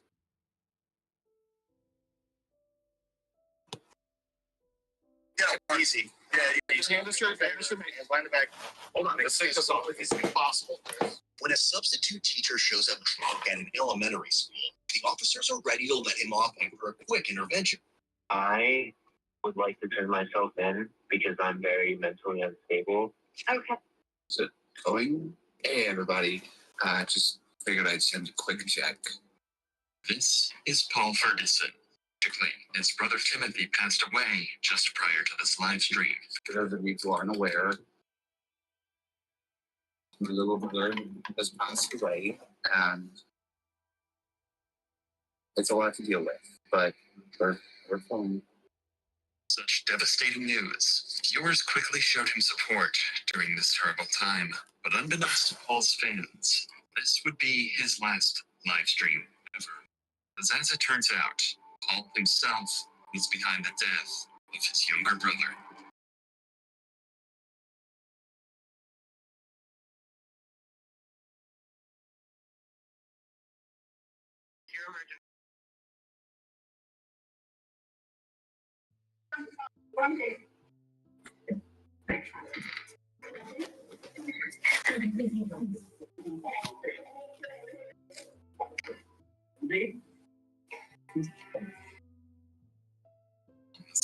July 2022 at 6:37 p.m., police were called to assist with a medical emergency just outside of Grand Rapids in Michigan.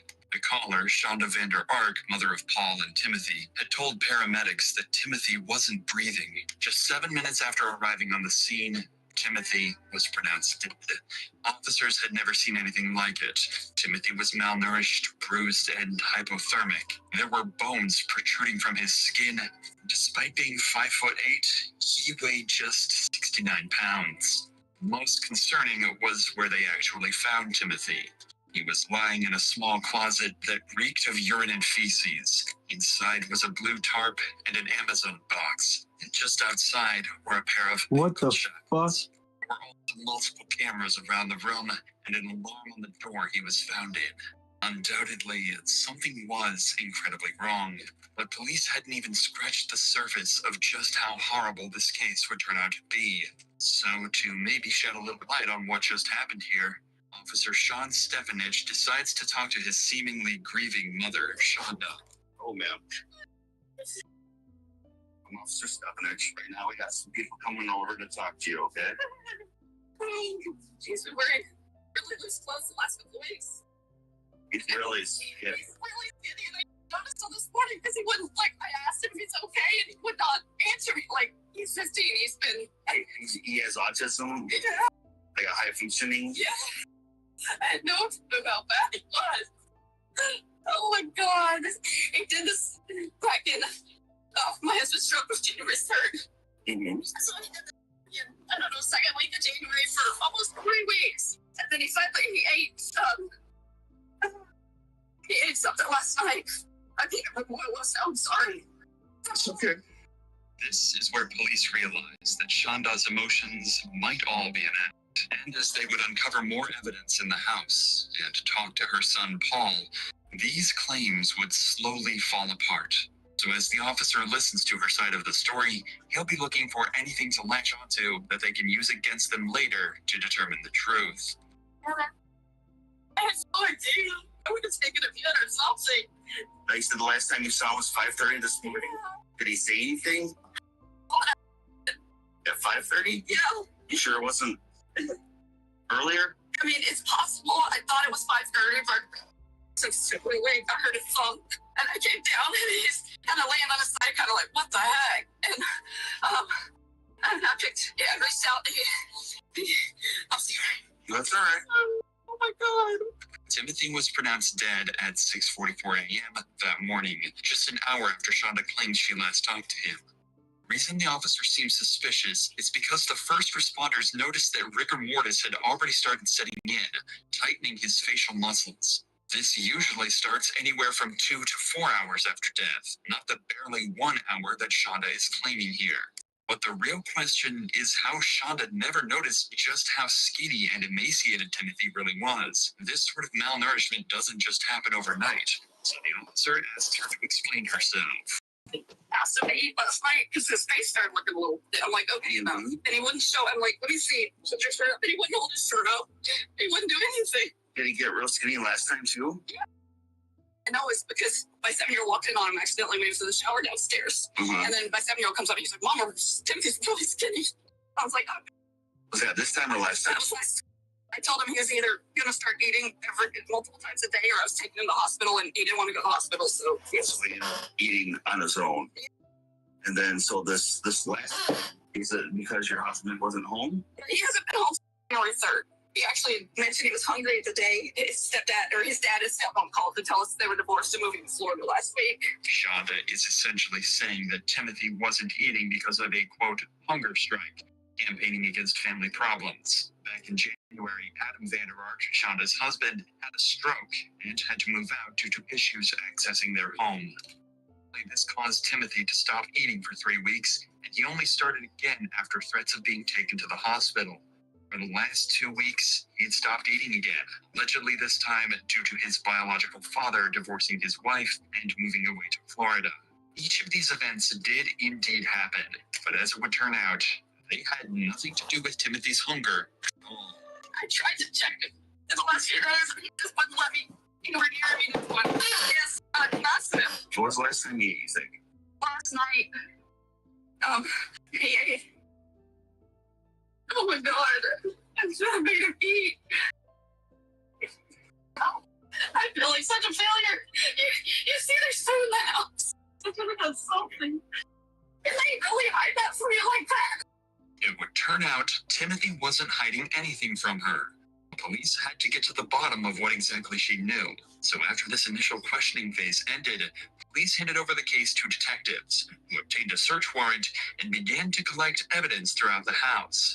That's when they found leg shackles in a drawer, 4 webcams scattered strategically placed around a basement, zip ties in the bathroom, a half-empty bottle of Extreme Regret Carolina Reaper hot sauce, and locks on every single fridge, freezer, and pantry in the house. This painted a picture of a helpless boy forced to live inhumanely among his own dirt, watched every second of the day, and brutally tortured until the very end.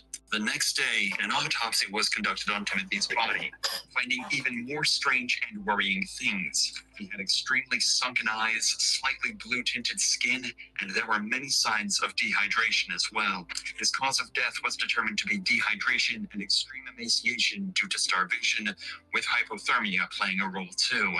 With all of this information and evidence gathered, the police knew something foul had to be at play. They just weren't sure what. Starvation in a house filled with food, hypothermia in the middle of an American summer, alongside hot sauce and handcuffs. It had to all come together somehow.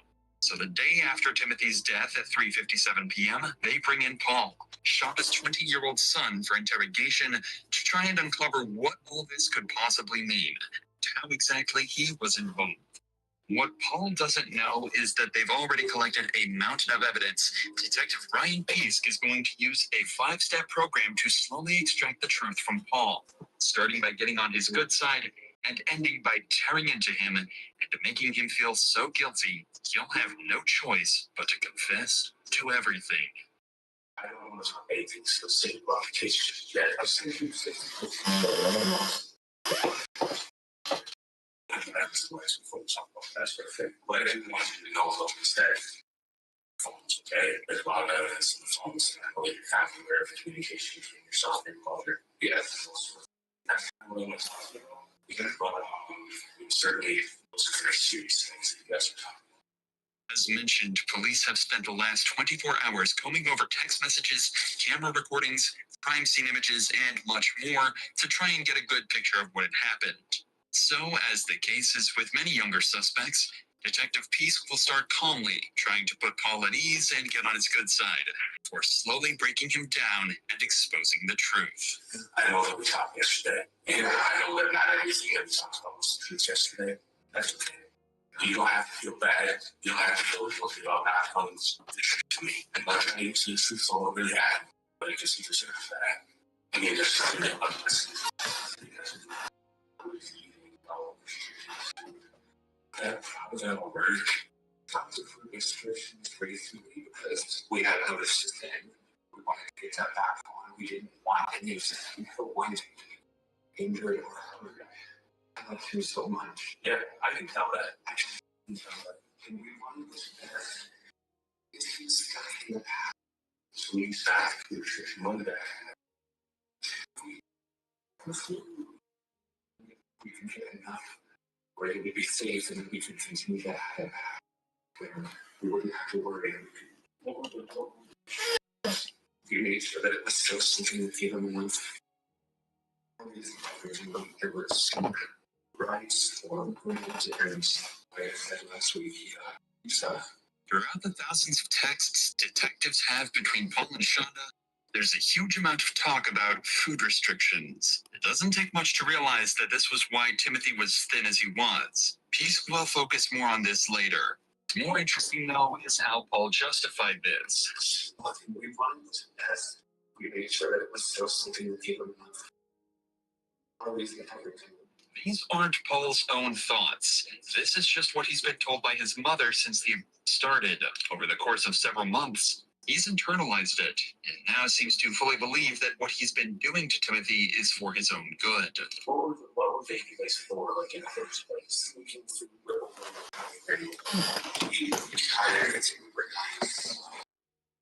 it's just, he's never listened. What was the other guys? It's also his feelings, just go try to make watch YouTube. It shouldn't laugh so much, but he has all this time with him. And so, my stepmother was me, but I believe it was my father's spirit. Okay. My dad's been foolish, freaky natures. He didn't want her having contact and screwing all this control out.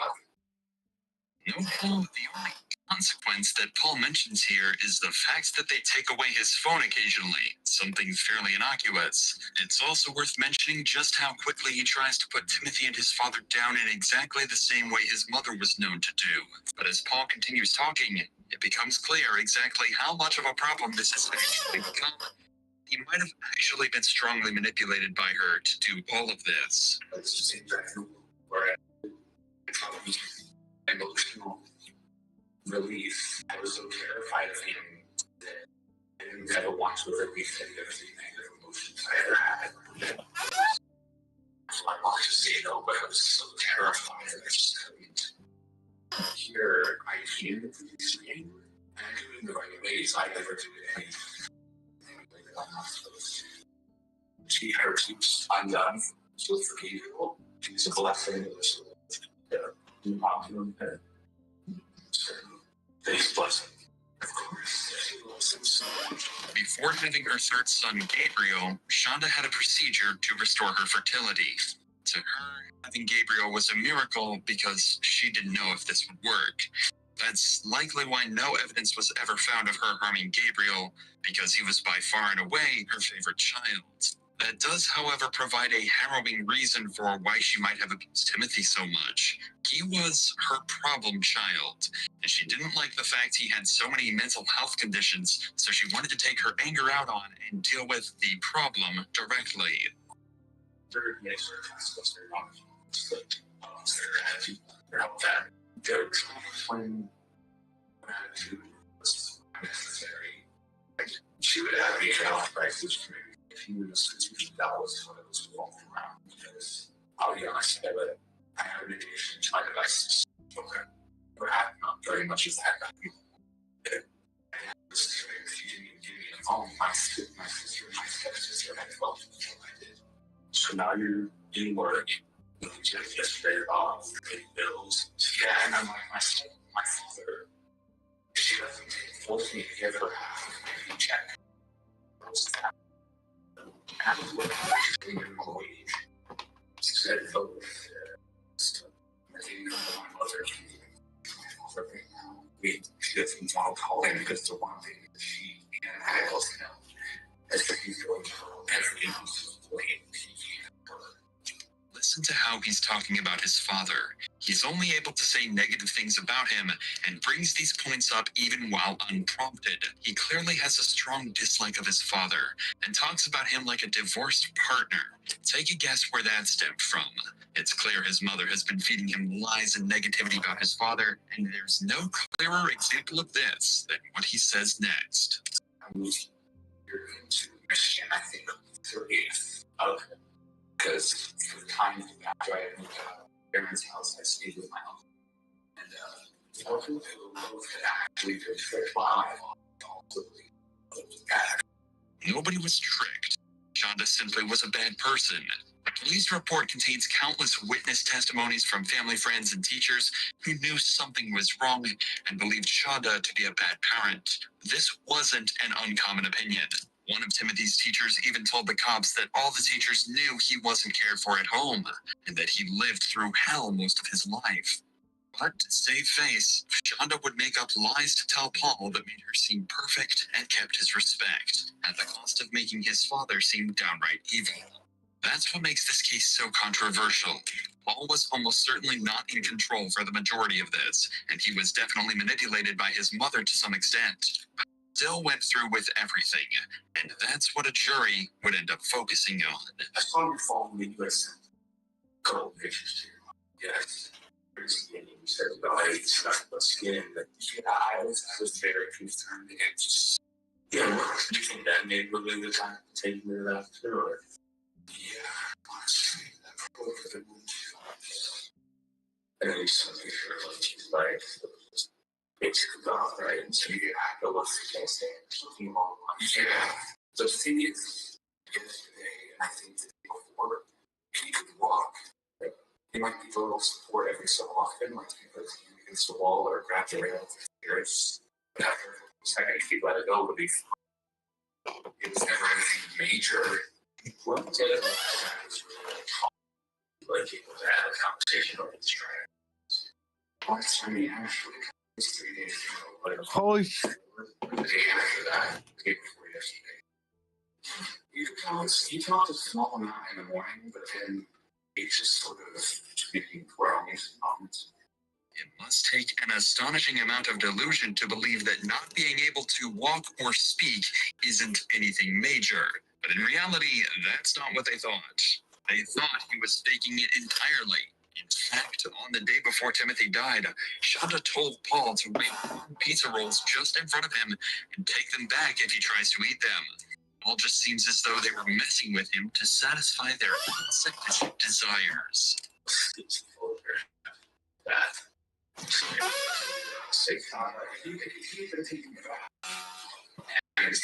I went in there to check on him on one thing, he said, "Oh, hey," and I'm like, "Are you okay?" He didn't respond, but he was looking around, so he was breathing. I know that much, yeah, but he wasn't talking at that time. No, and it was for me, I'd say I'm not sure if it has come up. Well, just some pictures to it. Yeah, I probably should have ER at that point. Well, you have to think about it like this, right? She's going to know. And if she sees that, that's not all you, right? From what I'm seeing, like you sometimes say, we need to do something different. We need to keep doing this. I know she's a good person. Paul is beating himself up because he knows that he assisted in all of this. Notice how Pisk is still trying to reassure Paul and shift the blame away from him. Fortunately, this is about to pay off massively as he starts to talk more about the punishments that Timothy was put through. I think Jason's getting bumped right now. But it's the time to try to figure out what can we have changed things, what can we have done differently How did we do this when we were at? Because, clearly when you guys acting, you say anything fast. That was real fast. Function fast. Right? That's a cool bag. I think you watch that. How many times did you guys think that you guys need cold baths as a punishment? Where? I think it's for the punishment. I don't exactly know the number, but it was we talked in like 5, 10 every day, every other day. 5. It was bad. It was one of those. I wasn't sure if it would be a punishment or not.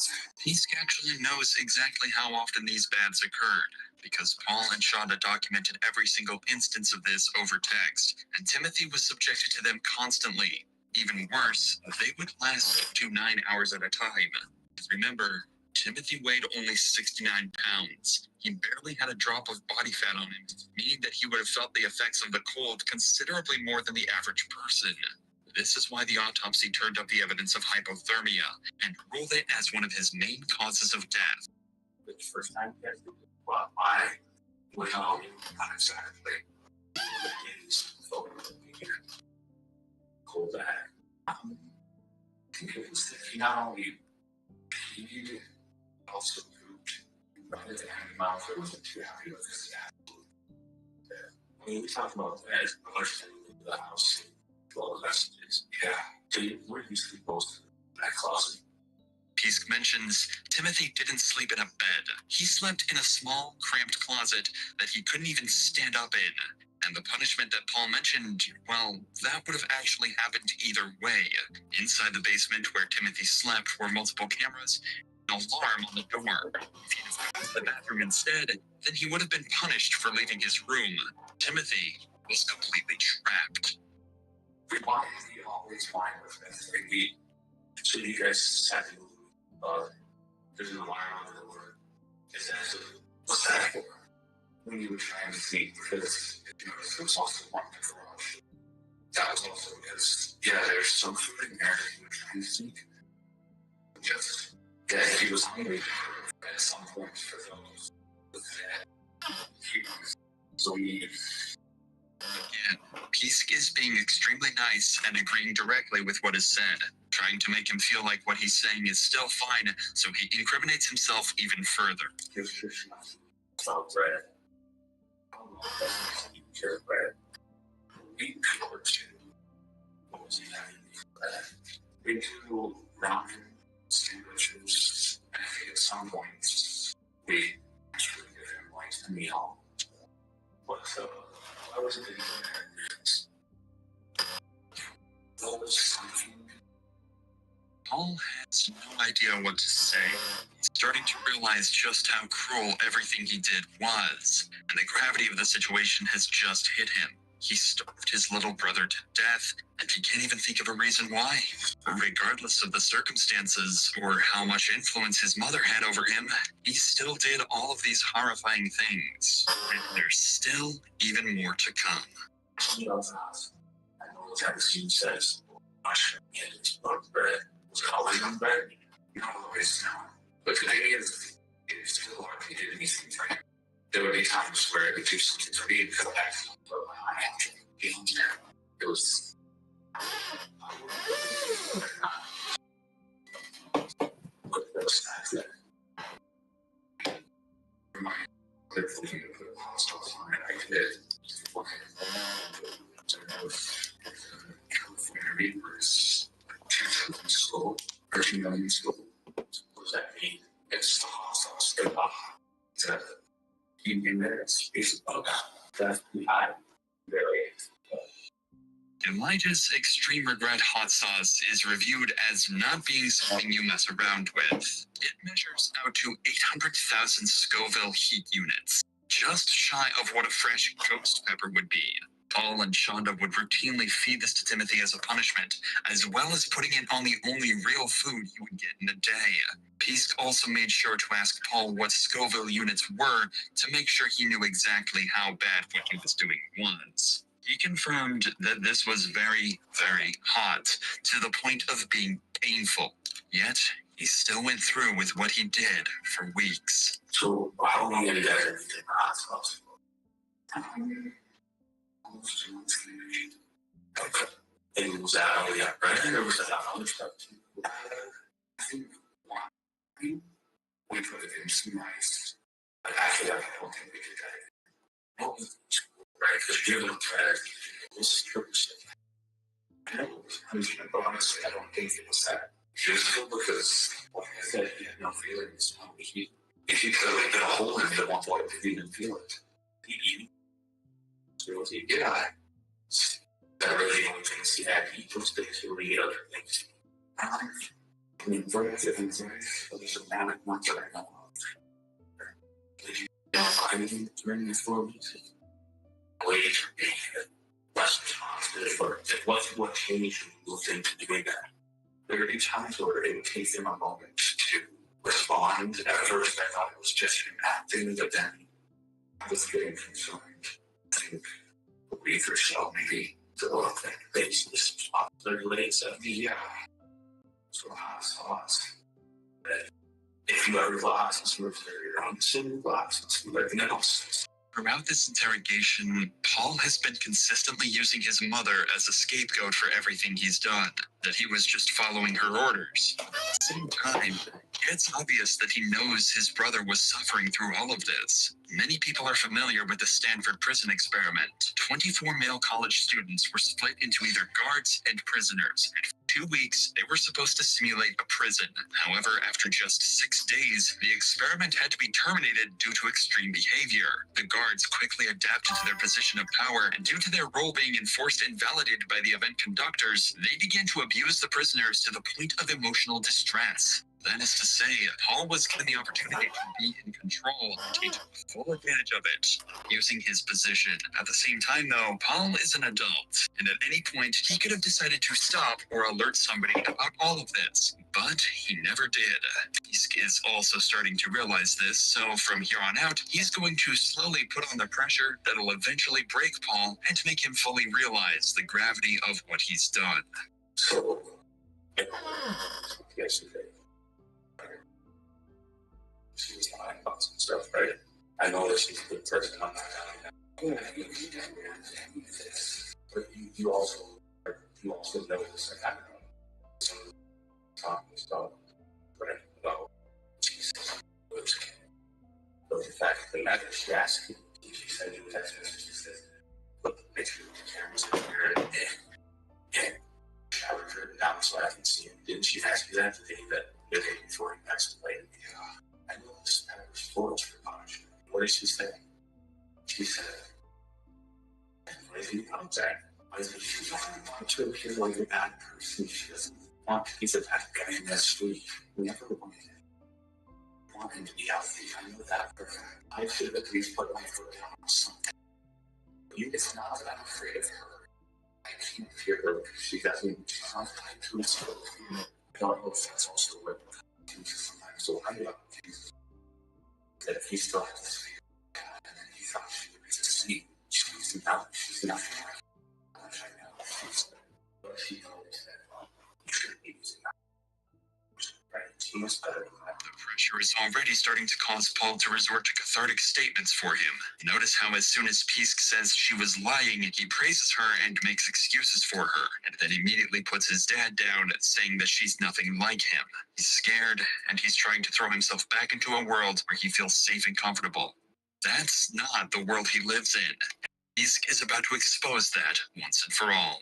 So we first talked about this until we talked about this on this one bed, right? That's not the truth. Okay, who's in that closet that's right there by the wall? Yeah. You told us that the first story that was that a lie? Did you come up with that? I don't know. There's somebody asked you to say that. I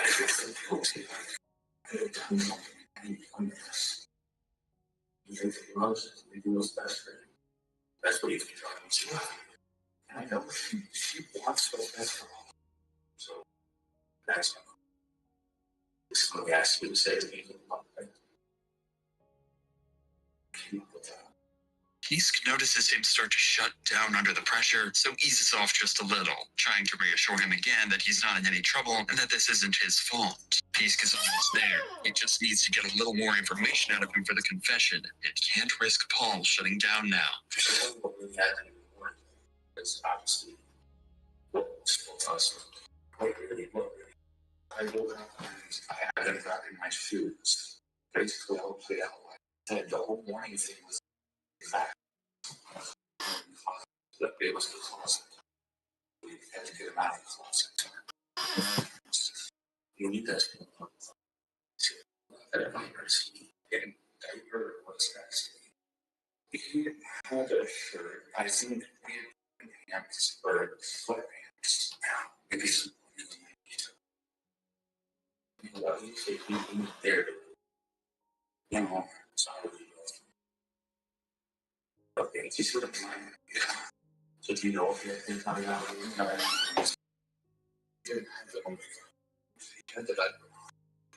We had the diaper. Yes. Sure done. You look at his because obviously we didn't want to get cold. Or I don't get more. Doesn't have to get not. And when we get there, yes, we haven't put them on. Yes.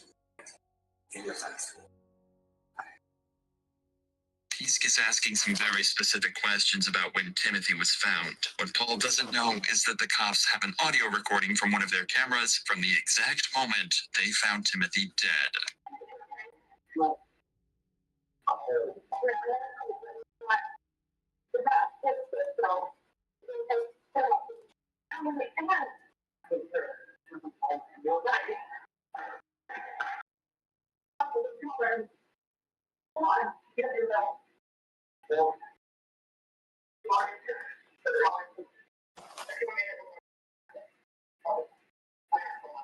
Pisk knows for certain that both Paul and Shonda have been lying this whole time and tried to cover the death up. This is Pisk's chance to strike. He's now multiple steps ahead and has Paul on the back foot. He's now going to start tearing into Paul and his mother, ripping his worldview to shreds and exposing them for what they really are. At that time, she decides that she's going to like him, Sarah, but I don't understand.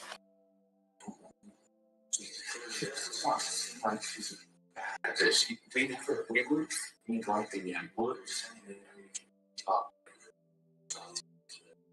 She didn't want this. She didn't want to see like this. She didn't want to see like this. Did you know that it all seems like that, right? How do you feel about during this? How does that make you feel?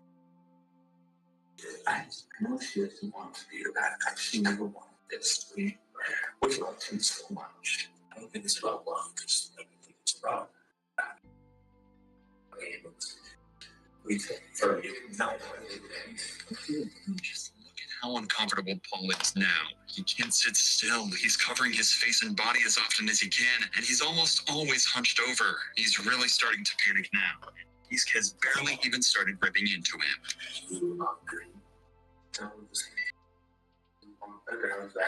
Even the boss is not this story. So what happened? What that is not just that. But you loved him. This like straight up. Said love. He feel like this was love. And he said that he eats food. Is that love too? And this can eat. And I don't know anybody that thinks that's love. What I think is happening is your mom convinced you that she's this perfect person. She's asking you for all these things that are literally killing your brother. She's not perfect. I was love handcuffing. I was love restricting. I was love hot sauce. I was like, only eating bread. What if you're you guys eat bread? How would you feel? What if you guys eat bread with hot sauce? What do you eat? Perfect, but she's not a bad person. You know very good people. God, tell me one. Like a child who has a lot of problems, right? That's not a child that's taking care of themselves. I was that a loving person? I was that a loving person? You know that sounds like to me in school? What's what I met my entire life. That's what it sounds like to me. You must know you ever thought about that? Saving stupid food so they can survive. has fully collapsed in on himself at this point. His worldview is starting to break into pieces. The person he looked up to, respected, and loved is now being painted as a monster that's going to prison for the rest of her life. The worst part, he hasn't even realized that he might be facing the exact same consequences. People keep running notes where it looks like some of the stuff you like, and it actually looks like some of these things you kind of enjoy. Do you kind of enjoy punishing you for doing wrong things? Do you feel like you kind of enjoy you were charged. You got to tell them you can't do that. Go do this to see punch. Did you like some of that? No.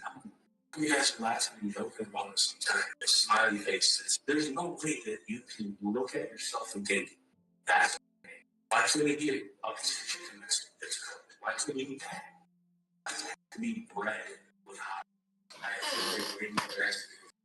This is actually the defense that Paul would use in court, and the trial would turn out to be even more interesting than the interrogation. He would try to claim that he wasn't the one in control at all. He was just following his mother's orders, doing what she was telling him. But unfortunately for him, there were messages like these, along with much more evidence yet to be discovered. Hard to believe that this was the truth. I did that. Everything. You feel about living a life where you hid that your brother was needing from society, that you hid that your brother was dying. How do you feel about that? So, life's bad. She lived life's bad on the day that we died, right? Getting up to it. And she wanted to sleep in the tub. That's fine, right? Did that happen? Did he sleep in the tub? No. He didn't. No. He didn't. That bathtub and you got dragged into that closet and waited for the tub. You see that message that she sent you at just about midnight that says he's in the closet. I had to drag him in there. You don't think he was already dying at that point? Doesn't it seem like maybe he was already dead? If she put it in there so they can wake up and die. If she can't call the police when he's in an ice bath, he freezes and dies. Whether this was true or not will remain a mystery for a while. But whatever the case, there was certainly a large attempted cover-up by both Shonda and Paul to try and make it seem like this was somehow. Since Timothy was treated like dirt until the very end, and Detective Peask has had enough. How do you feel about telling your mother about how she is? Do you feel like that's the truth anymore? I'm disgusted by it. Disgusted. She never wanted this. How else would it? She was intelligent. You had her feel loud. I never thought a woman is this smart, this intelligent, graduate from law school. How could she not know what's happening? How could she think this was fake? How does she not know she's how does she not see that he's wasting away? And you're telling me that you got someone tells that she graduated from high school and it's ECU. That he's got 96 right? It's very ECU. Switch your mind. You're not seeing that? And she's a law school graduate? She's very smart. He's shooting out yeah, here. She's a liar. What did she think was going to happen? No, exactly what happened is what she thought. She never wanted him dead. She loved him. I love you. We talked about this. Right? Even through the shouts of an enraged Detective Peask, Paul still defends his mother to the very end, trying to come up with excuses for her and even take the blame. But that would all come to an end on trial. In the meantime, though, just 5 days after his interrogation, Paul decided to go live on Facebook to update his friends and family on everything that had happened. Given what we know now, the surviving video is probably one of the most eerie pieces of footage we've ever shown on this channel. Hey everybody, just a quick check. We're doing good right now. I just dozed off on the couch. Those of you who are aware, my little brother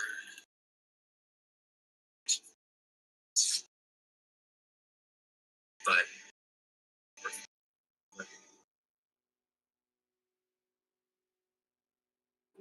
this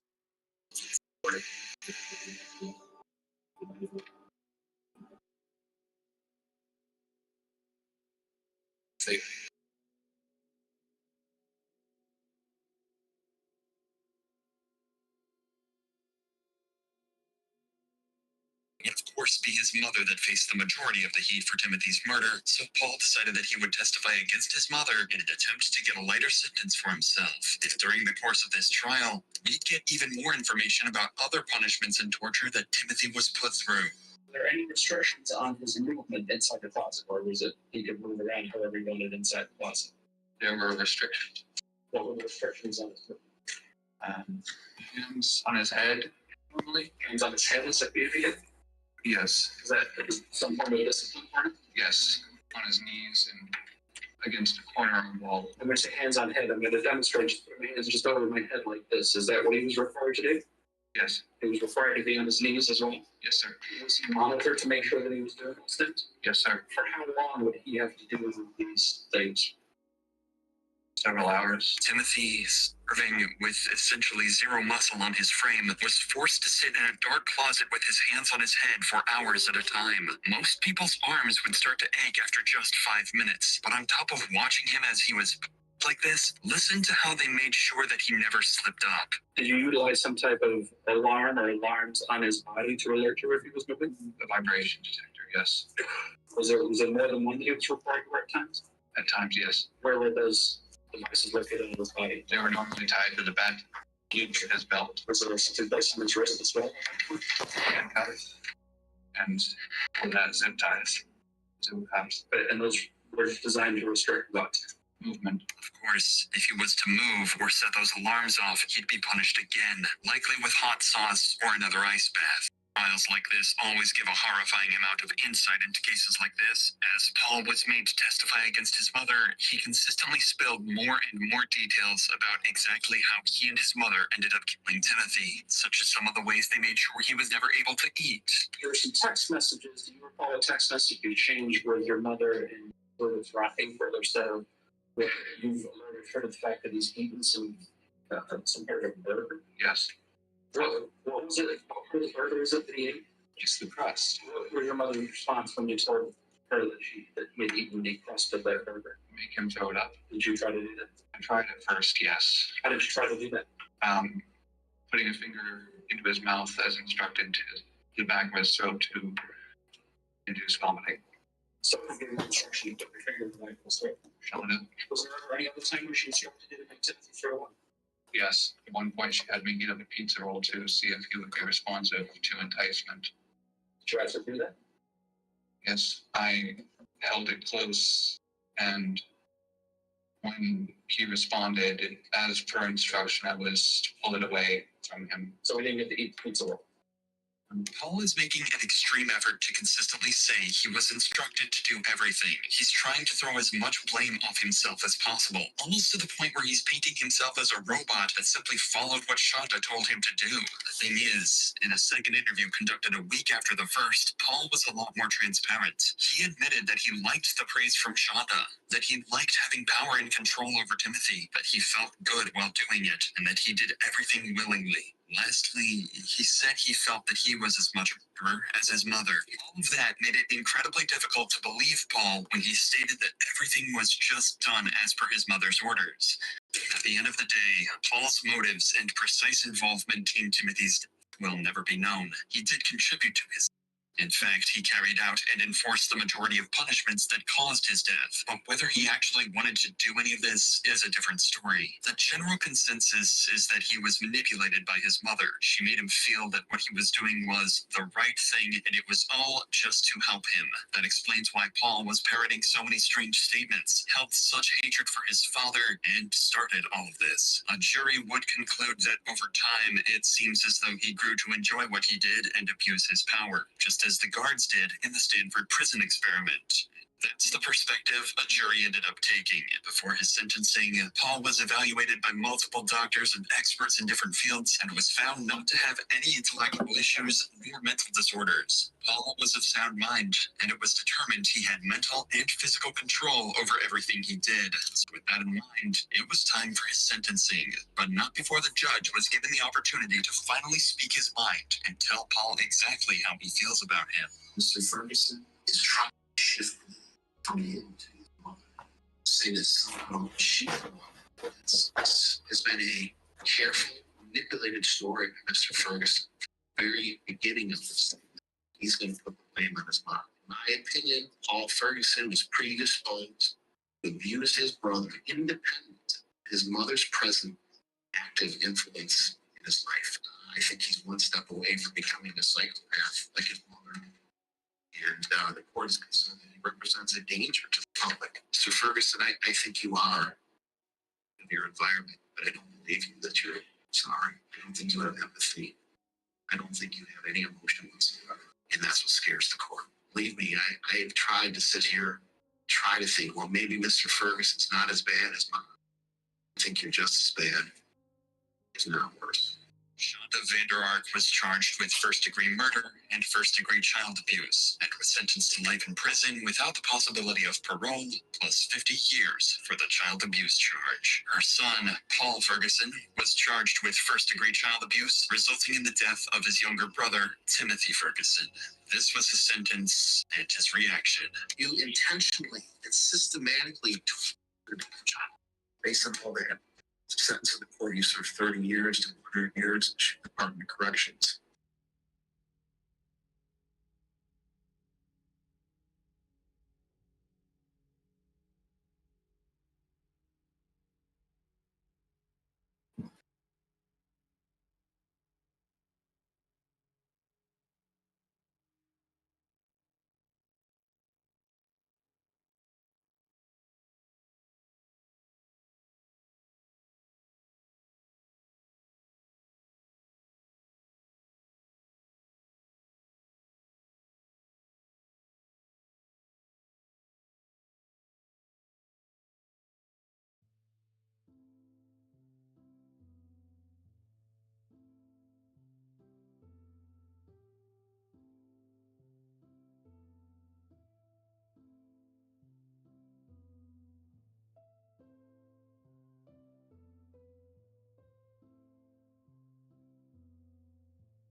Yo, son. No, it's on the side of her head. They're saying she's pregnant too. Like, keep your head.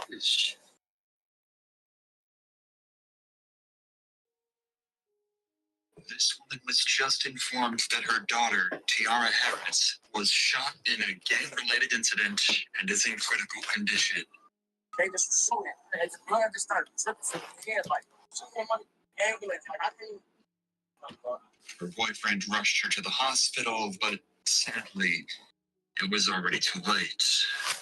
The worst part, Tiara had nothing to do with the shootout. She was an innocent bystander.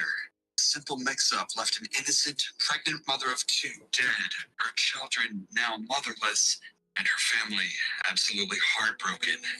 The police now face a grueling investigation. However, with everyone involved supposedly being gang members, catching the killers would prove to be much harder than anything they've done before. We've been in touch with Yolanda, the mother featured in this video, and are proud to share that half of the video's profits will be donated to the Akron-based charity First Glance Student Center. At 7:29 p.m. on April 14th, Akron Police Department would receive multiple calls reporting dozens of gunshots being fired out of 1492 Rockaway Street. Witnesses would describe what seemed like a gang-related shooting with multiple cars speeding away from the scene, one being a silver 4-door Chevy. Police managed to quickly track down the Chevy, following it as the driver sped across back roads in Akron. However, the Chevy wasn't actually running from the cops. It instead would pull over somewhere that concerned the cops even more. Fiddle. Hold on.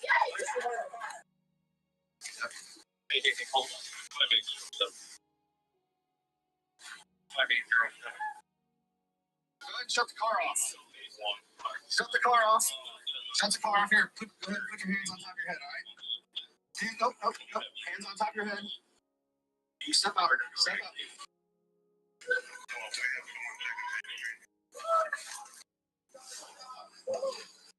All right, step back there in the back of the car. Go ahead and put your hands behind your back. With the incident being reported as a gang-related shootout, police would assume the man driving the Chevy to be a gang member, meaning he would be very unlikely to talk to them. So instead, they decide to stop him in the back of a patrol car for later interrogation. As this was going on, dozens of additional 911 calls would ring in, witnesses would arrive at the Akron Police Department to give their testimonies, and more cars would arrive at the hospital. Most importantly, though, 4 miles away, a young woman would be placed in an ambulance under critical condition with a bullet wound to her head. Turns out all of this would be connected to a large group of shooters. It's at this point that we need to step in. This is one of the most complex and mysterious cases we've ever covered. So we need to break down some details first in order for you to fully understand the case itself and how well the police handled every single step of solving it. At 7:22 p.m., a car arrived at 1492 Rockaway Street carrying a number of people who started hanging out with some friends on the side of the road. This group included Javier Small, Lanier Worthy, and Jonte Smith. Everything seemed fine until 7:29 p.m. A black vehicle reversed into the street carrying Tiara Harris, her boyfriend George. Her boyfriend recognized some of the people on the sidewalk and wanted to back up and say hi to them. At that very moment, on the other end of the street, 3 men emerged from an unrelated vehicle and started firing bullets.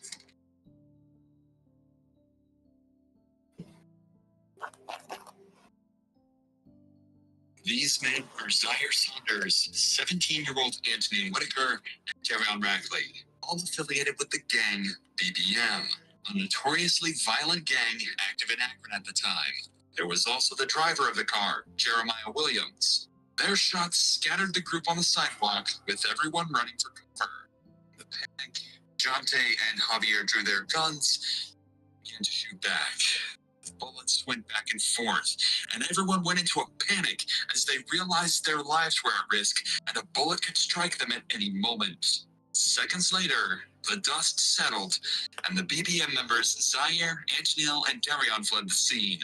However, the grueling silence would ring throughout the street as Tiara's boyfriend, George, realized Tiara was the sole victim of the shooting. With BBM splitting up and running in different directions, George flooring into the hospital, and everyone on the sidewalk either heading inside or preparing to head to the hospital too, cops would begin the grueling task of figuring out what just happened and who ultimately was the one that fired the killing shot. Now that you understand exactly what happened, we can join the police as they try to figure out what just went down and how to solve the developing mystery. Remember that all the cops have received at this point is a phone call alerting them to the shooting and a description of the silver Chevy they've just pulled a gang member from. There's another victim that said we don't know where that victim's going to go. There's a possibility that victim may be deceased. Yeah, they got shot. Okay. Someone's got to go check. Two of the officers ran over to the front of the hospital and discovered Javier Small and his girlfriend in complete distress.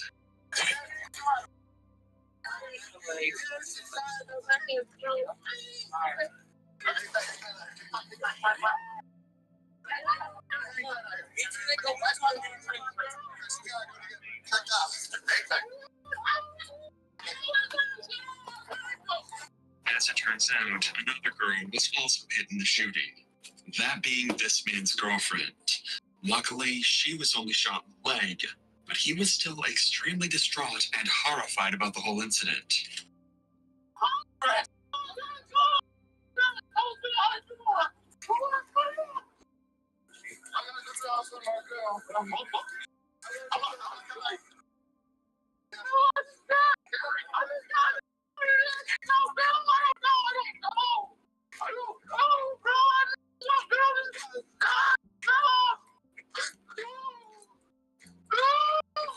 Despite how distraught this guy is, he was a passenger in the Chevy, which they just found multiple firearms inside of. So police promptly arrested him. If coffee, we'll take him over here. Across town, however, there's someone in a much worse position. Tiara Harris, the passenger in the black car. All right, they're saying she's pregnant too. Well, okay. How pregnant is she? How far along? 2 weeks. 2 weeks. Yeah. Oh, yeah. Okay. I think. Yeah.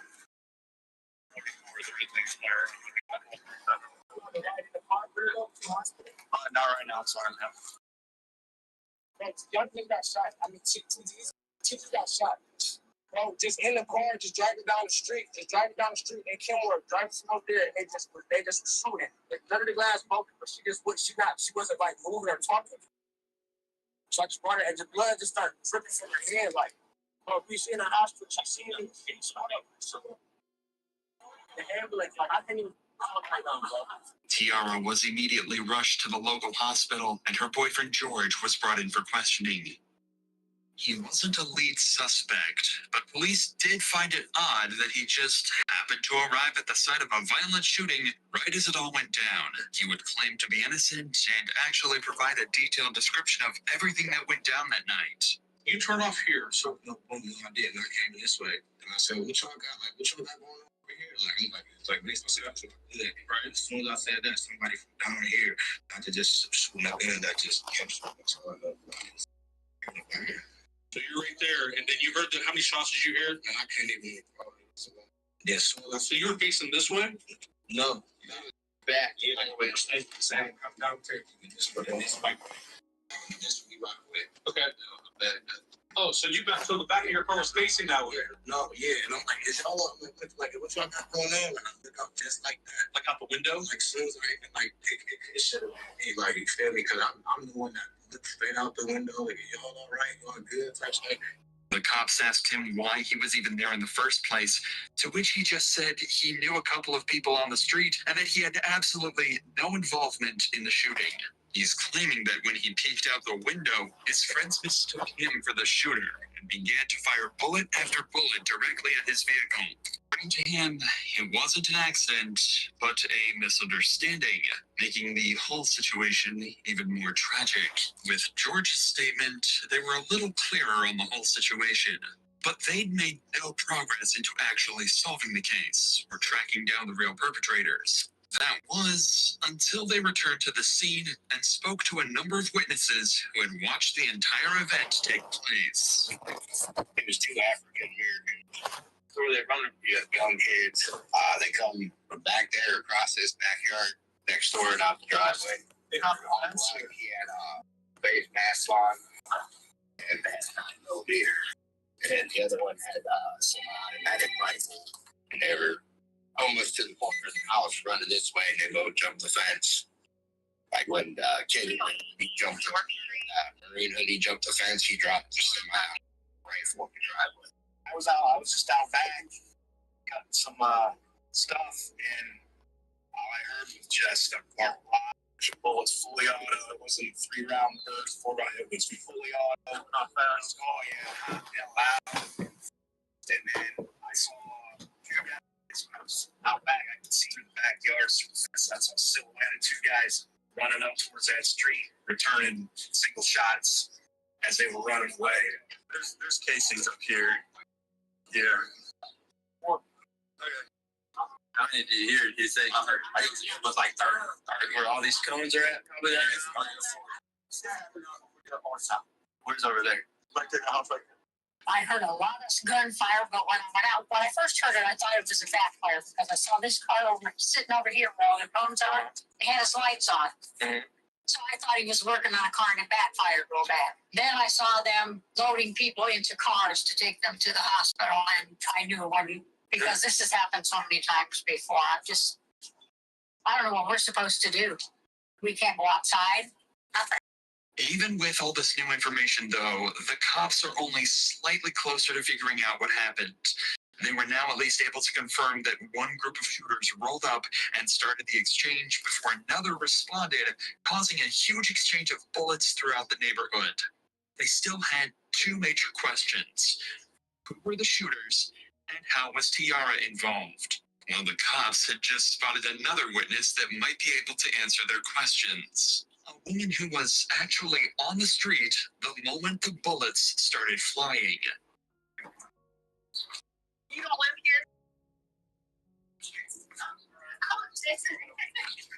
So who owns the house? Let me true down. She is. I'm not the everyone's okay, though, right? The kids? The kids, yes. Yeah. The kids are okay. I got okay. There was the other girl outside. I think she got shot in the thigh or the leg. They took the fight to the hospital. Okay. Okay. What did you see? I've been outside, to be honest, we all danced. So we're all like photographs and like gave each other stuff. They said, I don't just do this gunshot. So I'm like, all right, we got it easy. I'm so chilling. Yeah. And it was like, I can't do it again. So I ended up trying, I didn't even know what the gunshot was. I ended up turning it up to the kids. They can't be quiet. Okay. Did the house still? I mean, I was really just trying to grab the kids. You said, so what, they got out of a car? They didn't get out of the car. They just started, they were hanging out. Did you see how many shooters? 3 of them? Now it's starting to sound a lot more like a drive-by shooting, notoriously one of the hardest types of crimes to solve, especially if the vehicle was stolen. The cops are starting to lose confidence that they'll ever find Tiara's killer, but then they decide to ask one simple question. Ma'am, do those cameras work? There were CCTV cameras on the property, and as soon as the homeowner got back, they'd have access to the footage. So in just a few hours, the cops were able to put together just enough footage to understand exactly what happened. Remember, we already know all of this, but for the police, this was huge.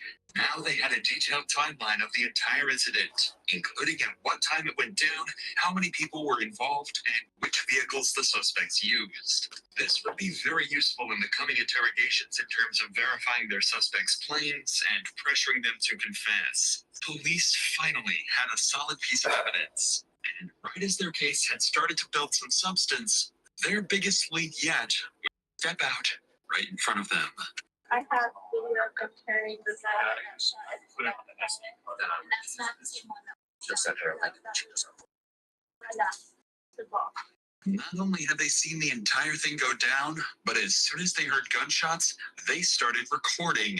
They managed to get this clear footage of a man getting into the same vehicle spotted at the shooting just minutes earlier. Now all they needed to do was track down the car using the visible license plate, and they'd have their first lead suspect. But with that said, these kids were no strangers to running from the police, and the officers would begin a hunt to find these evil teens. While all this was going on, police had another, perhaps more nerve-wracking situation to handle. Tiara had passed away, and her family had no idea. Really don't like too many people in the hospital. Let's step over here, see where all these cruises are. Where's your car at? Right here. Because I didn't know Where this one? right here. Okay. What's your daughter's name? Your daughter? Harris. Kiara Harris. Say, have you seen right here next to the sign? We'll have to go over and talk to you, okay? Take a deep breath. Is she okay? I don't know the names of who they are, Miss. Just listen to the cop's tone here. He knows just how bad things are looking for Tiara, and he absolutely doesn't want to break that news to her mother yet, especially when he sees just how emotional she's starting to get. Tiara's autopsy showed a single bullet struck her in the head and remains there.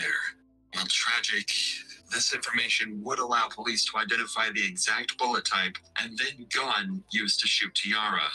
If they could find the owner of this gun, they would be able to match it to the bullet, and justice could be served for Tiara and her family. I got a bunch of people showing up.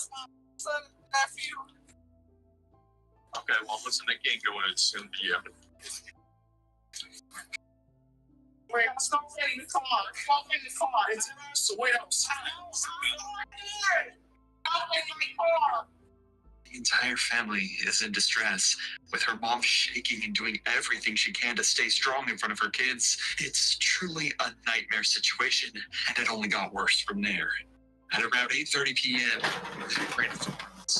Tiara, to the back of the head, had ended her life, sending her family into complete grief and agony.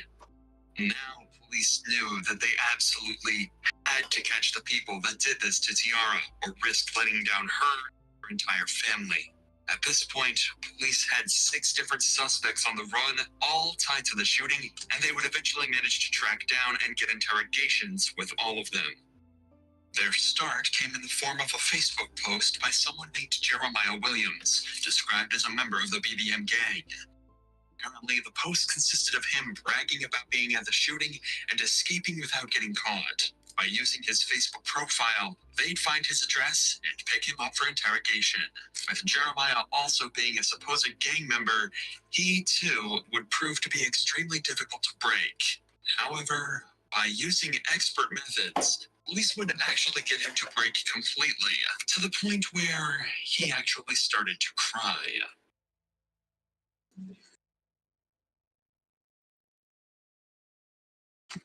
Yeah, that's true. Oh, Jeremiah. Sorry for the Ravens. I'm Detective Smith, Detective Davis. Nice to meet you. Alright, so the reason why we had you sit here talking to us is I need you to think back. It was an incident that happened on Rockaway. Remember this young lady got shot? You ever hear about that? Okay, so during our investigation, your name's been coming up. Do you know about where you were that day? And I was definitely out. Apparently, Jeremiah also has an alibi, and even gives multiple names over that'll attest he wasn't on Rockaway that night. Where was that at Amherst? Amherst. This was right before my mom moved to Louisiana. My best friend, Rob, talked to her sister. The girl that died, her sister, Diane here. Diane here, however you say her name. My best friend, Rob, was like, with her sister. I mean, it was crazy. We got on Facebook and his sister had killed himself. And my mom was like, ain't that the girl that came over here the other day? We like, no, that was her little sister. Has her little sister reached out to you guys or anything? We gotta talk to her. I'm off. So you were at your house on it. Yeah. Was there anyone with you that day? My mom. Which one was it? My mom, it was April. However, the detectives know this to be untrue. They know he was at the scene from the Facebook post he made. They know he did it, so they want to get a confession. Or even better, some information that might help put more people in handcuffs. The thing is, they're initially going to find that a lot harder than they'd hope. I have to ask, do you recognize this car? This was the car that was grabbing Facebook. So you remember it? Have you ever been in this car? Do you know who drives this car or owns this car? I don't know him by name. I think that's what do you know he described it? That's funny because I don't even really know either. I mean, I've seen him with a ski mask. Oh God, I've never seen him outside with a ski mask. Alright, tell me a little bit about yourself, your past. Have you ever been in trouble or anything? Yeah, I'm actually right now on probation. So, like, just a weapons possession charge, is that what you got? Carrying a concealed firearm. Gotcha, good. Jeremiah is making a conscious attempt to give as little information over as possible, still trying to seem cooperative. He's smart. He doesn't want to completely close himself off, as that'll make him seem guilty. He also doesn't want to give up any vital information. The cops ask him who was there, where he was sitting in the car, even questions about the guns, but he refuses to speak. And he's starting to seriously frustrate the cops. But all this talk of courts and investigations doesn't seem to be getting them anywhere at all. So instead, switching gears, they're going to be as direct as possible and give it to him straight. That's their last hope at getting him to crack. What do your friends call you? Do you have a nickname or anything? We're just getting to know you, man. Obviously, you can see that you're not a bad person. Just the vibes I'm getting. But you're in here talking to us for a reason. Come back down. This is you being honest with us is what we're going to work with. We know that you were there. And we also got your DNA in this car. If I'm there in that car, I will tell you guys I've been in that car. I have no reason to lie or no reason to put myself in any trouble. Your role in it is the driver, so we know you're the driver. Really what we're looking for. Why? You're already in charge of the incident. You explaining your actions and what really went down. So it's just going to help with your role. But you not being honest went down. It's not going to help you. It's going to prosecutor and judge and jury are going to look at someone who's not remorseful. Start shooting him. So they told you to drive over to the driveway. Yeah. Who was sitting where in the car? He was sitting. I was sitting there in the middle. It worked. The cops actually got a name. It's a nickname, but cops could eventually tie this back to a man named Zaire Saunders, who would be interrogated later. This was huge. They'd actually gotten a gangster to tell on one of his partners. But they weren't done yet. They knew he still had more information, and they weren't going to stop putting on the pressure now. Back to the car with you. I know you know Zebo. Say he's known by mom. You know his real name? In the third person, you're saying how have you seen him? Would you be able to identify that last person by a picture? Jeremiah physically looks defeated. He's avoiding eye contact and is hunched over. He likely never saw himself giving up the names of his partners, but that's exactly where he found himself. The cops, however, are over the moon, even managing to get descriptions of the people he doesn't know the names of. They ask a few more questions before leaving him alone for a minute to prepare their next move. However, on their return, they didn't expect to see Jeremiah, a once tough and unbreakable gang member, to cry because of what he'd done.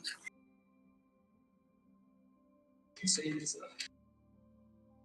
his first name was what? His name. He was in the gym. And he had verbal yesterday.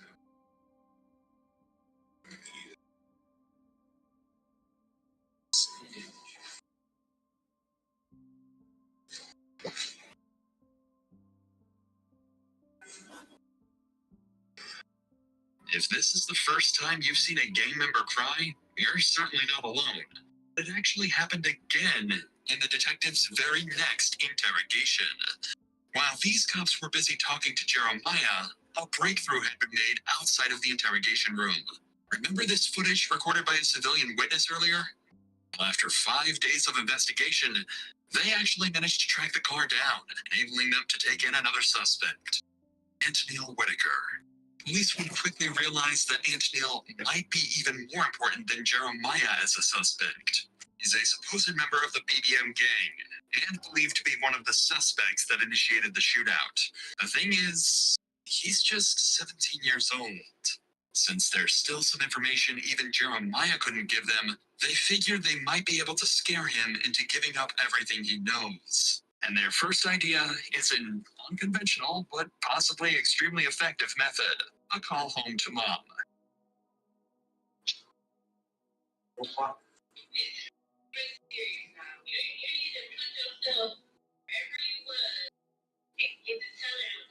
Your part as much as you can, because you can't take the blame for this, and this was not you. It shouldn't be you shouldn't be sitting here. They know it's your car, and you can't get out of it. You're better than this.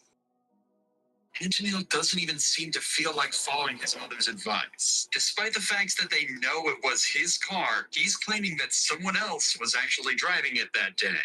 And even more unfortunately, he'd forgotten exactly who. Listen to his story and see if you believe it as much as the detectives do. You were at home. Go with it. Someone took your car somehow. Brought your car back. Gave you the keys back, whatever. And then, so you take your sister's home. It makes sense. You love Jordan, you love the sheriff. Then I'll be honest with you. Put your kids back to this state. It's not even a good, line. So I probably need to tell the truth. You see, about an hour after the shooting, Antonil was confirmed to have used his car to pick his sister up from an event, meaning it was clear that he was still in possession of it. But that didn't faze Antonil, and despite how many questions police asked him, he refused to give up anything.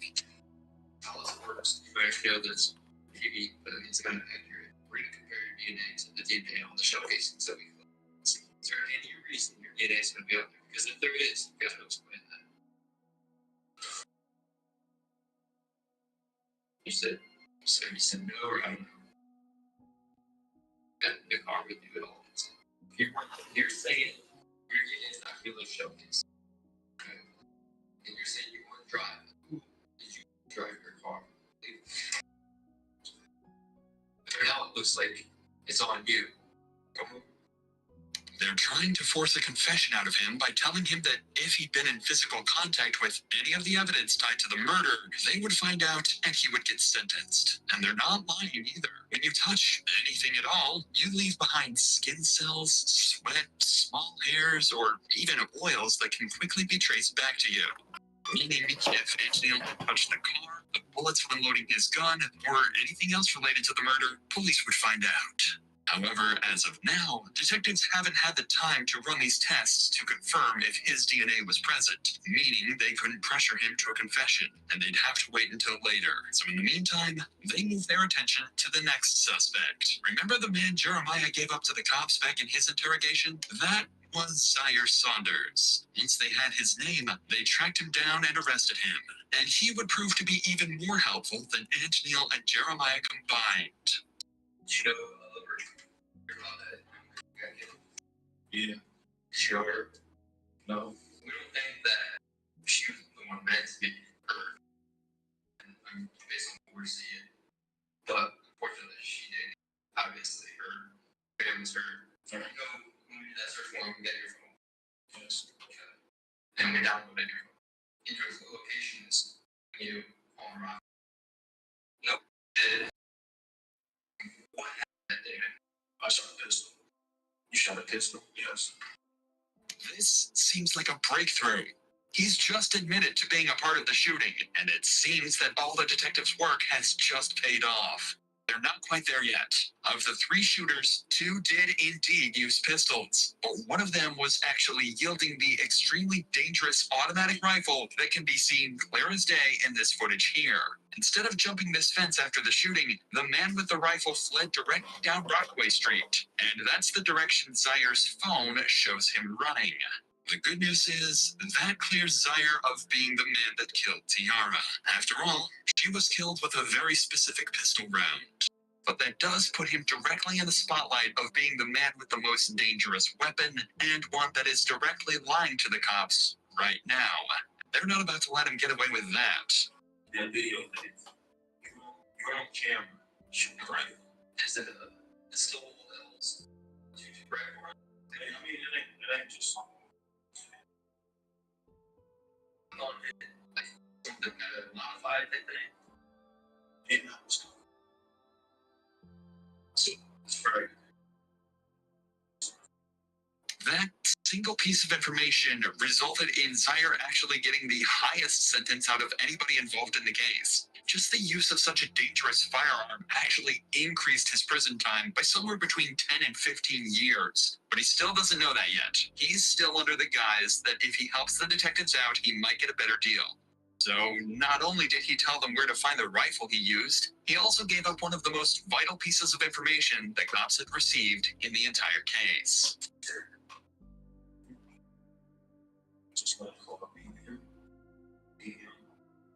Zaire just told the cops the name of the gang that was involved. A huge piece of information that will help them track down every last individual that was part of this attack. Now the detectives have just one more final question that will hopefully put together the final pieces of the puzzle they're looking for. You know, throughout this whole matter, give up yourself out.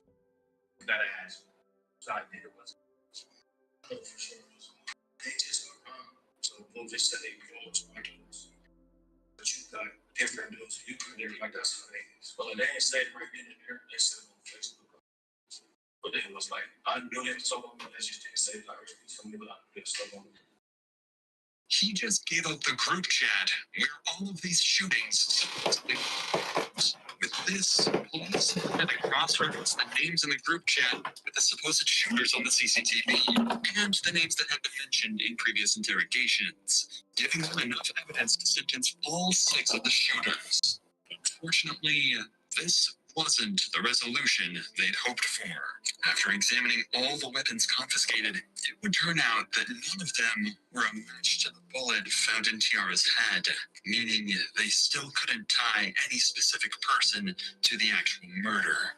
However, there is one puzzle piece we haven't told you about yet, the one that would solve this entire case. Watching the CCTV footage, it's clear that there is one man that directly shot at Tiara's vehicle. If you follow this man, dressed in all black, back through the CCTV, you can trace him all the way back to the driver's seat of this black truck. A black truck that, until now, the cops were completely unable to identify. Then, they received one final piece of footage from a witness, allowing them to track it back to the owner, 44-year-old mother, Kia Brown. Police realized they had to interview her, knowing that whoever was driving Kia's black truck that day killed Tiara Harris. Hey, how you doing, man? Good. I'm just texting back. Hey, wanted to talk to you or whoever is driving. Who drives this truck, reference that incident that happened at the street. They were being shot at. Finally, trying to catch up with them. It was like a couple males. And have you heard about this? I heard about it. I heard this is my truck, but someone was driving. It wasn't Kia, but her son driving the car that night. After running his name, they'd find out he had ties to a rival gang of BBM. So the detectives had Kia call her son and hand over the phone to the officers. have some detectives here right now. The day that we were moving in, the incident happened around the corner. They would like to speak with you. Do you have a moment? Can you go on break? How you doing, man? Good. I'm Detective Smith. I'm with Detective Davis with me. Hey, what's your name before we get started, bud? Lanier. All right, Lanier. How you doing, man? So listen, man, I won't keep too much of your time. We were wondering if we could talk with you and your mom maybe in person at some point, and we wanted to talk to you about the incident that happened up the street. We know you're over there, so we were hoping you could help us, actually. You're not in any trouble. We're actually hoping you could help us. Would there be a good day for you to... Yeah, Sunday the 8th. We do it anytime after 2:30. Okay. All right, man. We appreciate it. We'll see you at 3:30. Okay. All right, buddy. And just like that, they had an interview scheduled. And this was the final suspect at the scene that they hadn't yet spoken to. The man suspected to be the driver of the black truck and the man they think shot Tiara. I know. Listen, appreciate you talking with us. So, I mean, obviously, you know about that incident that happened on the street. So, just wanted to know, perspective, what happened that day, what you see, stuff about. You can run us through that day. That's really coming from gun got shots, then the shots started. I got into the car. When the shots started happening, you ran and got in the driver's seat, and then Teen got in your passenger seat. That was it. Lanier had just told them he was driving the black truck that day, confirming he was the man in all black that drove the truck in the Chevy. He was the man that fired the bullets. So they decided to ask him up front. I'll have to ask you something, man. I have to ask you from your parents. I'm sorry. I gotta ask. Did you shoot that day? Even though he said no, police already had all the evidence they needed. The car tied to him, his ties to the rival gang, and finally the video of him shooting at Tiara's car. So they arrested him on the spot and brought him in for interrogation. So, what's that? You can do whatever you want, man. I'm not here to... are you saying you want your lawyer to want to talk? Right. But in the end, this wouldn't matter, as when they arrested and processed him, they managed to confiscate his gun. And after analyzing the forensics of the bullet inside of Tiara and Lanier's gun, it was a match. Lanier had fired the killing shot. 5 months of investigation, all the puzzle pieces were finally in place. In total, 7 people were charged in this incident. Zaire Saunders was charged with involuntary manslaughter and 4 counts of felonious assault and was sentenced to 35 to 40 years. Antonio Whittaker and Jeremiah Williams got 20 to 24 years on similar charges, while the 4th assailant in this group, Darion Ragley, got 34 to 40 years. It was confirmed Antonio's DNA was, in fact, found on various bullet casings on Rockaway Street, despite his claims in the interrogation room. The next 2 to be sentenced were the ones who shot back at Zaire's group after being rolled up on. They were Javier Small, Jonte Smith, who were sentenced to 4 years and 2.5 years, respectively. Lastly was Lanier Worthy, Tiara's actual killer. However, as of this video's upload, he's still awaiting sentencing. Tiara and George were not involved in any of the gangs in the shootout and were found completely innocent. At long last, Tiara and her family could finally be at peace. Our profits in this video will be donated to the Akron-based charity First Glance Student to help prevent incidents like this from happening again. Second half will go towards the making of our next video.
Officer Hendricks. Okay. Juliet. Okay, but the owner was found deceased. That's where we're at. This is Taylor Wilkins. Just 2 hours ago, Taylor's teacher, 72-year-old William Dubois, was discovered brutally beaten, deceased inside his home. Are they also? What's interesting is that days later, Taylor would be found driving her now dead teacher's car. You know about that Bill's car? Because he's dead. No, I don't think you're getting her. They too dead. You're driving the car. Not to put you in. That's the thing. It seemed like a straightforward case. Turned out to be a complicated mess. Neighborhood drama, secret affairs, and deadly conflicts. I was in bed, and I heard a big looking. There's something wrong.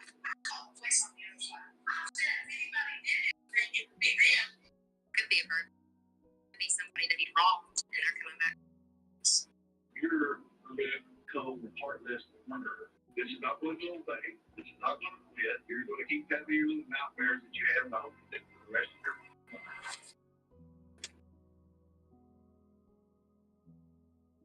On July 11th, 2019, officers in Fort Smith, Arkansas, received a call from a neighbor requesting a welfare check at the home of 72-year-old William Dubois Jr. The neighbor had grown increasingly worried when he heard an unusual noise coming from William's home a few days earlier and had seen no sign of him since. Officers were quickly dispatched to investigate further.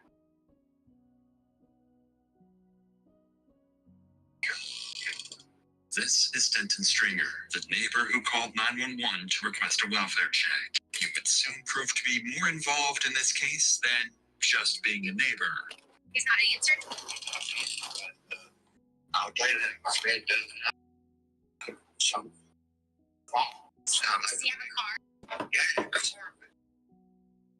His car's been gone for 2 or 3 days. Well, then he's gone. Okay. August. Okay. You told her. You know what position his bedroom is at? Back that way. Okay. I'll come back to you in just a second, okay? The officer believes William might just have left. That is, until she discovers a disturbing odor coming from inside the house. Station. Can we have an operator female here, please? Due to the unusual situation, Officer Hendricks calls for a backup officer, who arrived quickly and would be briefed on the discoveries. You're here to live off food. There's an odd smell when I open the door.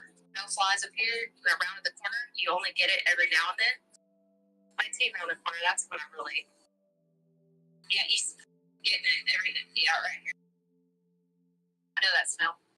That odor could have been coming from the trash can, but Officer Hendricks was convinced it was coming from inside the house. The officers needed to get in. However, a strange odor alone was not enough to obtain a search warrant. So, Officer Hendricks decided to ask around the neighborhood. She would soon discover that Denton Stringer had done some suspicious things since William's disappearance. But before we get to that, situations like these can be especially traumatizing for those working the case, but that's also the case for people watching these videos, just like you at home. If you've ever felt that you need help with mental health, you should know that there are always people you can reach out to. That's why I'd like to thank BetterHelp, sponsor of today's video. I've partnered with them to help provide you with an easy and simple solution to therapy. Therapy has helped me overcome my anxiety, manage my stress levels, and become confident enough to build a team that helped to grow this channel into over 2 million subscribers. Thank you guys so much, by the way. The biggest problem I found with therapy is that you usually have to go through a lot of therapists before finding the one that's right for you. BetterHelp makes this easy. With their 30,000 licensed therapists, BetterHelp will match you with someone who understands your needs the best and gives you a safe space to talk. And if it's not right the first time, you can switch therapists as many times as you want. No hard feelings. So if you're struggling, consider joining BetterHelp. Start fresh any day of the year with BetterHelp. Click the link in the description or go to betterhelp.com/DrInsanity and get 10% off your first month of therapy. With that said, let's get back to the officers on the scene. Officer Hendricks didn't waste any time and decided to head to the store directly across from William's house to see if anyone had seen or heard anything. That's fine. So, okay, the neighbor upstairs. Somebody saw her in his car. I'm not probably 2 days, but that's what he said.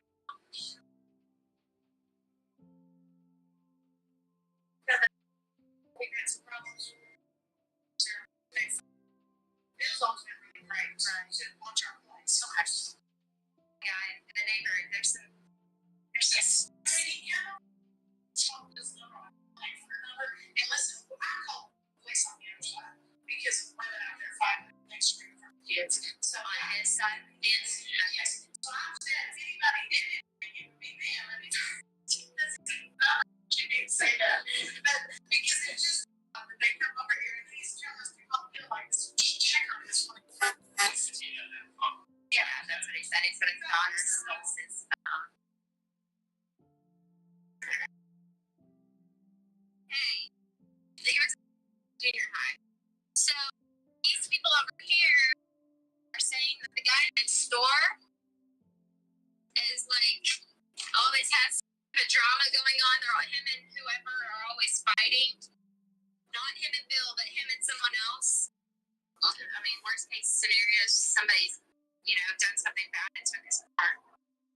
What the shop owner just revealed is very significant. Firstly, William, who is known around the neighborhood by Bill, hasn't been seen for the past 2 to 3 days, which is highly unusual according to the shop owner. Secondly, William's neighbor, Denton Stringer, is known to have frequent drama at his house involving various women. Recently, Denton had asked the shop owner to call William to check on him, explaining that his daughter had stolen his phone. If true, this daughter might be the same woman Denton argues with often, and if she took his phone, there is a possibility she could also be linked to William's car missing. Finally, the shop owner claims that if something bad happened to William, it would be them, suggesting that Denton and the daughter were likely involved. All of this casts suspicion on both Denton and his daughter. Officers hope that whatever they find inside William's house might reveal just how involved they were in his disappearance. With all of this in her head, Officer Hendricks returns to William's house, where officers had managed to contact the landlord for an additional key.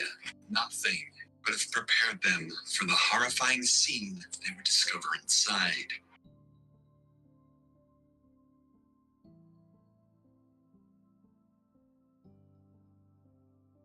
Oh, that's it.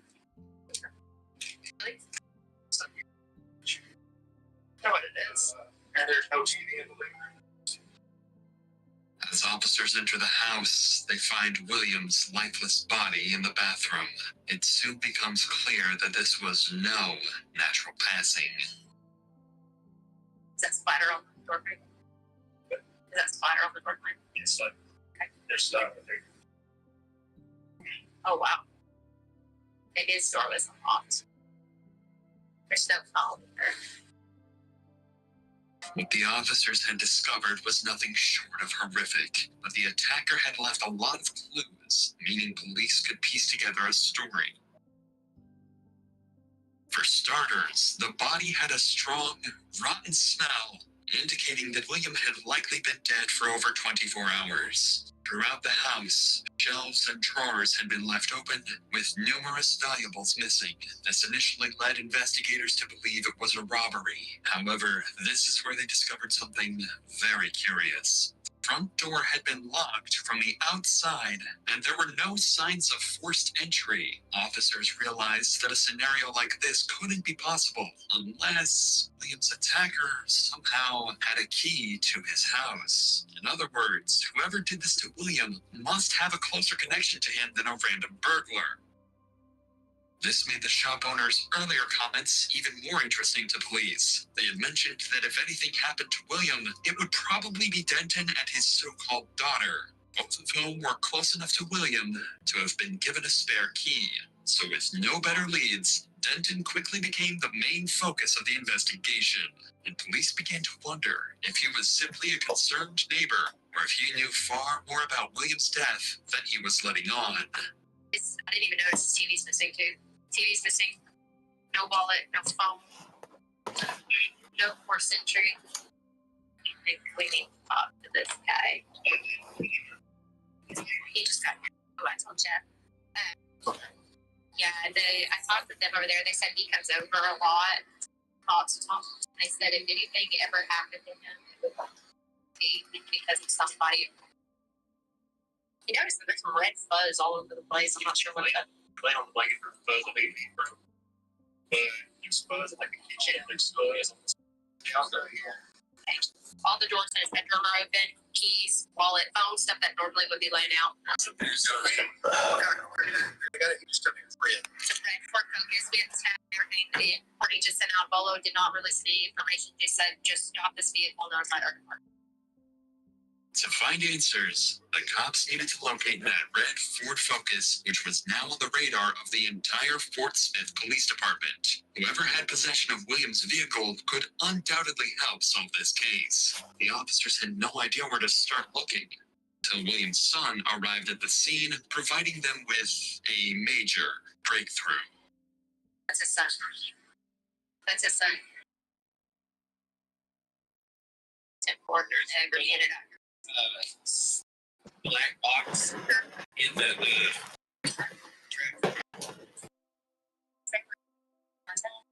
cars. It's not at his mom's house. But the car's not at the mom's house. No.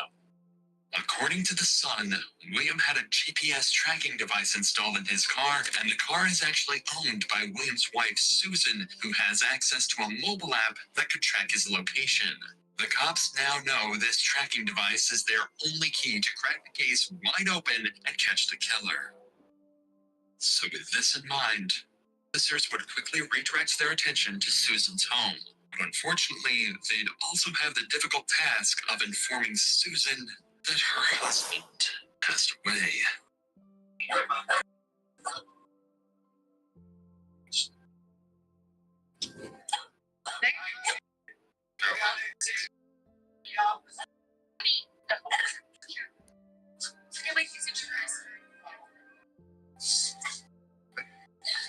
Susan, I'm off. Sorry, meeting you under these circumstances. What does he do with Northside things? Now, Ross Stafford. It might be better on your legs. Just Every investigation should have a complete investigation, top to bottom. We don't want to leave any stone unturned. What? We're not saying this is the homicide of this thing. Right, strokes. And felony in the sense, but there's some blood that you're concerned about. Does that make sense? Okay. Now, so strange. You're not. You want that to change that? Here's our picture. Right now, cards we see. Oh no! Yes. Where's your tracker? Do you have a tracker on it? Yes. Right here. Let's try.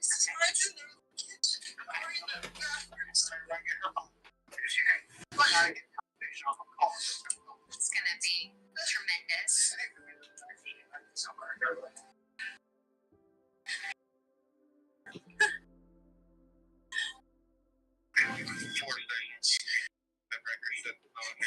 Off Kelly Island. Station. Art at a house. For JB Byron.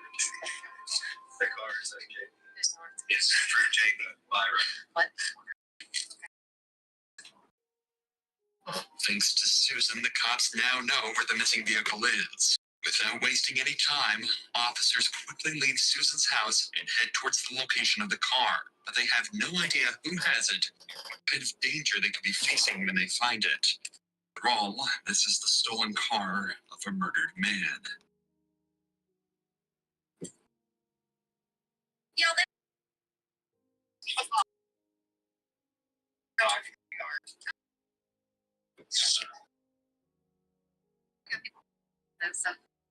You got an ID on you?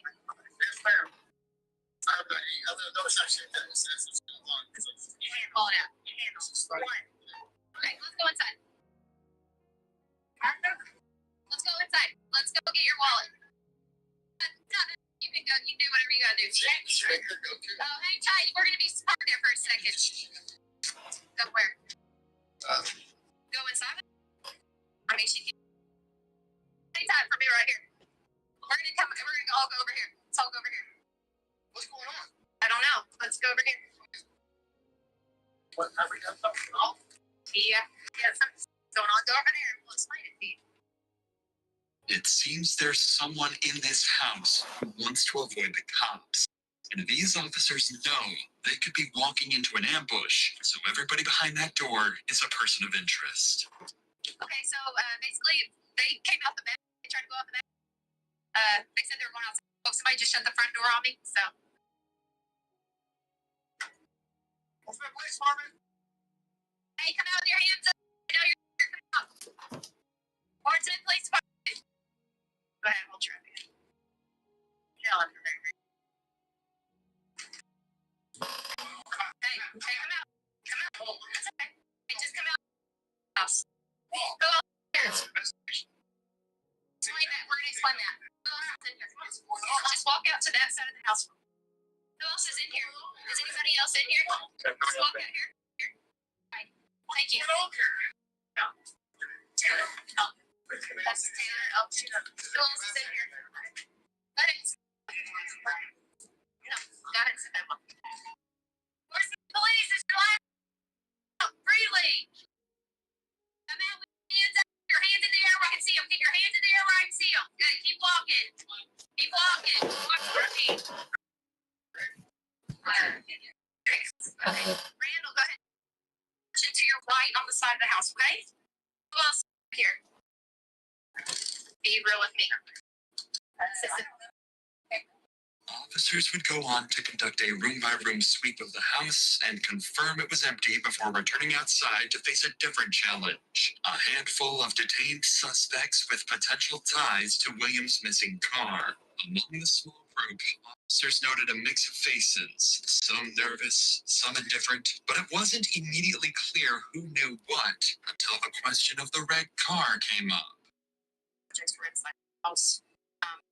When asked any of them who's this red car, they all pointed to Taylor Elkins. The moment Officer Shelby asked who owned the red Ford parked out front, everyone pointed, without hesitation, at the same person, Taylor Elkins. First woman who exited the house earlier when police barged inside. Having possession of a man's car who had just turned up dead is naturally going to raise suspicion. And surprisingly, Taylor herself would go on to admit that indeed, the car belongs to her. One of the females that got out of here. I said, because this car belongs to everyone. Special emotions, yeah, I know. With this revelation, the focus was pinned directly on Taylor, and it was time for her to explain how she ended up in the possession of a dead man's car. Taylor, trigger drinks, obviously.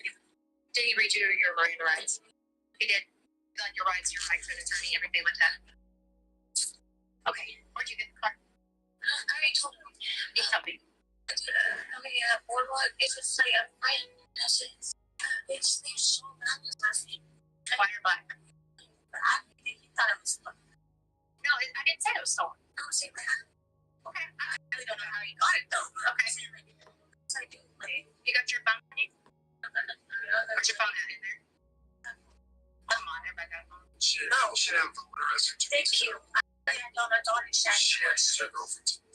So you got it from Sean, the first entrance off of Albert Pike to 4201 TK. Boardwalk. That's why. Give him any money for it? Or no, money. I explained that was his friend. What's his name on Facebook? Sean? I don't know. I don't have a phone. I don't know where Facebook. Okay. All right. Despite Taylor's vague recollection of how she came in possession of Williams' car, officers managed to get a name from her, Sean, who was a friend of Taylor that she borrowed the car from, or at least that's what she claims. If her story is not a complete fabrication, then whoever Sean is could be the key to solving this case. However, it's at this time that officers realized they didn't know nearly enough about Taylor, background, her relationships, and whether she might be tied to Denton Stringer, the neighbor who was already under suspicion. So over the next few minutes, we will follow these officers in real time as they connect the dots and discover critical information in one of the best detective works we have ever covered.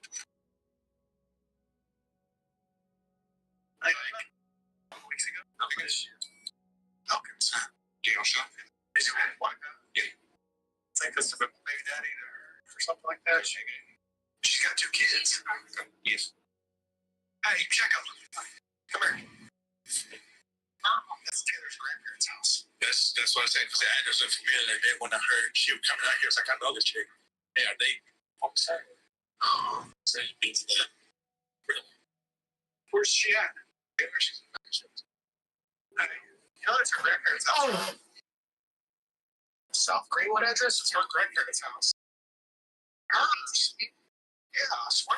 She's pointed out to that address out of Crawford County. She got like 10 felonies, baby. I swear. The officer just made a crucial connection. Taylor's last known address, given to police during her previous arrest, was her grandparents' house, and the same duplex that William lived in.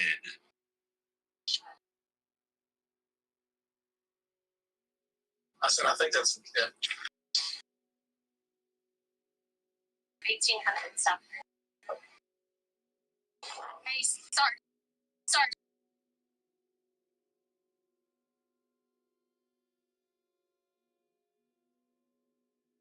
Dress. Huh? Dress. Neighbors 1800 something like this. This was that's her grandma's house. She's got like 10. 1800 something. It's all in this about it. I think. She's walking out there because I arrested her 2 weeks ago. Like, we captured her address. The 18 South Greenwood. She said she got domestic assault. The guy that called it in. That's his is 1800 because our guys. The officers figured it out. The 2 prime suspects were related. Taylor was Denton's granddaughter, and likely the daughter the woman in the shop had found suspicious earlier. What these officers are about to discover next would put the spotlight solely on Taylor. That's her on camera leaving on the 8th in the car. Leave the address. 8. Yeah. So 3 days? About 3 days, yeah. Monday night. Yeah, the decomp path. Yeah, it's about 2 days, 3 days. With this final piece of evidence, it is safe to conclude that Taylor Elkins has a major role in William's death, and detectives needed to get to the bottom of her involvement. The other detained individuals were briefly questioned, but no one had direct ties to William or knew anything about the stolen vehicle. So with no solid evidence against them, they were released. With the on-scene investigation at its end, the next move was obvious: taking Taylor in for a formal interrogation. A few hours later, Taylor is placed inside the interrogation room and left by herself for the next 10 minutes, giving her enough time to come up with a plausible alibi to go with. What Taylor doesn't realize is that when the detective walks in, he has information that will completely disprove every excuse she has. Hello? How are you? Feel a bit better? All right, Taylor, so you know why you're down here, right? Yeah. Why are you down here? I just wanted to find someone to come through. I had it. Well, I didn't have it in my my property. I didn't get the car that, but I didn't control it. Everybody wanted to me, and I mean, I managed to track it. So yeah. Where did you get it from? Just give me a shot. I don't know the last name. I don't know the last name. I was taught I hate to train. He has a friend like he does drugs too. I don't think everybody You've been arrested lately? Yeah. What's that something? Last week. That's why I don't get me. There was Miller and this other guy. When you gone down. And what address did you want down? Just with you. Where's my grandpa? Is it? That's why I bought it out too. Yeah, I bought it. Did he buy it out? No. What did that do?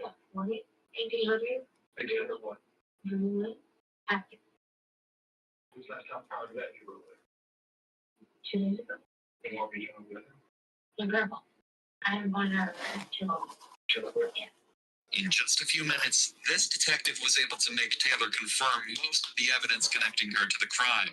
In her own words, Taylor admitted that Denton Stringer is indeed her grandfather. She had William's car for a few days, and most importantly, she was at Denton's house the same period when William was killed. But this detective was just getting started, and he's about to make Taylor dig her own grave. So what about the guy that lived in that drink? So here?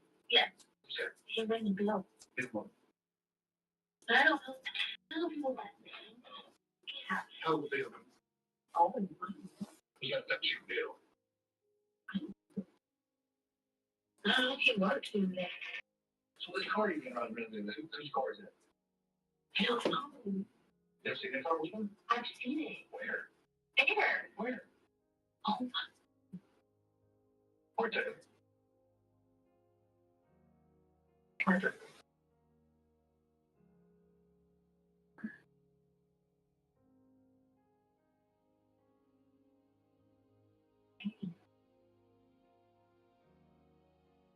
I think you got me for that. No, I didn't. I really, I didn't. I think you I didn't. I think you know the deal. I know Bill, yeah. That was the deal. Mm-hmm. I'm mistaken. I don't know. I don't pay attention to your please. Really? Yeah. Yeah, I got all the fancy box stuff. I'm just kind of Because curious. you won't look at my face now. You got all the fancy book, whatever we're doing. Well, like here in my face, like, Yeah. I want to make sure that we're understanding each other. everyone. Okay. I really, like, you know, really pay attention. I really want to know. Okay. Right? And Okay. I'm just trying to figure out who did not. I am. I'm not using. Taylor is trapped. She just implicated herself further by admitting that she knows William, and, to her surprise, was driving his very car. After this brilliant line, the detective tells Taylor to sit tight and leaves the room. During this time, he would make a phone call to Taylor's grandfather, Denton Stringer, and Denton would tell him that Taylor was at his house a few days ago, along with 2 white males. With this information at hand, the detective comes back to the interrogation room with one goal: make her confess to whatever she did inside William's home. Take that. Hi. You mean local? I don't know if you love you, so please fail. So let me ask you something. You have a phone? I got a Saturday. Saturday. I don't think that phone. I don't think that phone. Okay. Taylor, you, it's your dad's day.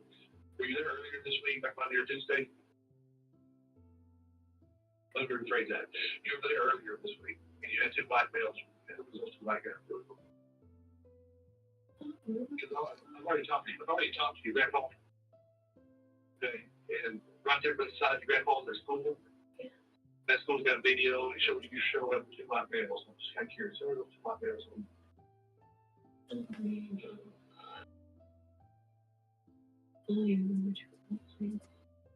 You know?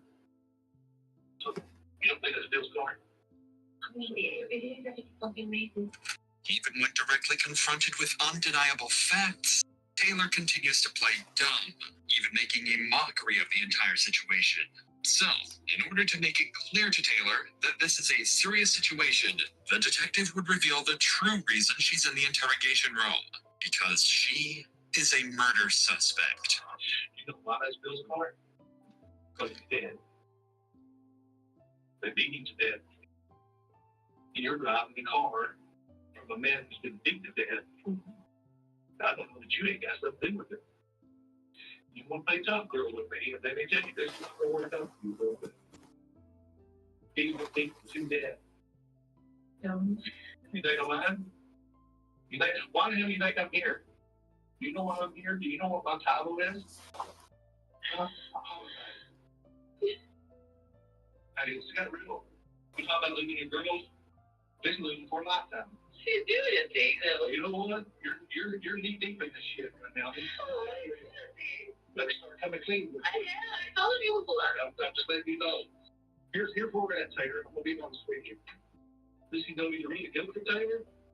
This is gonna be really bad for Taylor because I can promise you I'm really good at what I do. If I can catch you say lie, and if you lie to me, I will put you in prison for the rest of your little life. Just know that. Now that Taylor understands the severity of everything and is deeply emotional, the detective will seize the moment to confront her by exploiting her vulnerable state in hopes that the emotional pressure will break her defenses and compel her to finally tell the truth. I'm not threatening you. I'm promising you. So, if you give a damn, if you did beat the hell out of man, you're driving a car that was taken after they beat him. You better come who had the damn car, or who you took over there with you, that seen him and went back and targeted him. This with me, and here's you better start to make some little names. Because you know what? Who do you need to think of right now? Who's the most important person in your life right now? You and your babies. You better take care of them. I tell you. You better think hard. I got all that. Hell, I get paid by the hour. I'll take your own issue. Driving around dead man's car. You know the people who probably killed him. Told you I got you close. I shot him. In the apartment that you wanted in, the guy, the old man died. Either had a heart attack and died in one last week. The other one's got a home home. I'm giving you an opportunity right now. I'm telling you. Okay, tell me. I told you. I'm telling you. Like, bro. If you had to get Sean right now, where would you go get him at? What apartment number? In the corner, there's 4, 5, 6, 7. Either 5 or 6.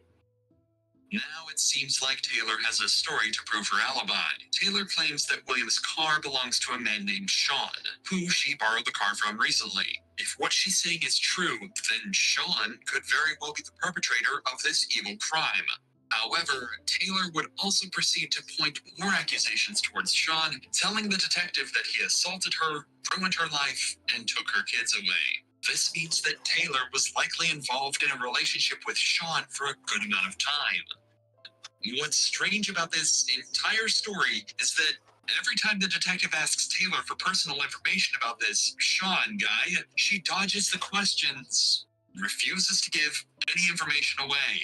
So, with Taylor seemingly uncooperative, the detective would end this interview to get to the bottom of her claims and figure out who Sean really is.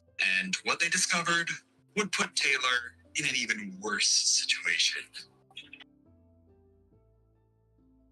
Thinking about anything?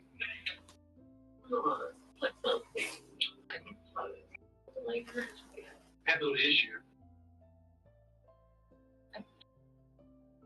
So you got anything in the apartment?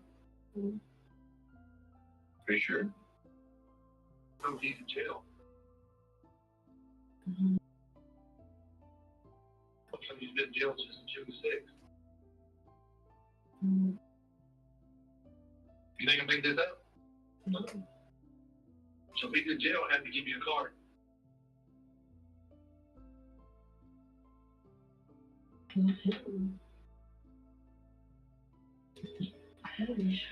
Better retake this thing. I think we're going to do that. No, yeah. Okay, sorry? Not that what it means. You better figure it out then, because you just lied. Sean giving her the car was a completely fabricated story, and the detective just proved it.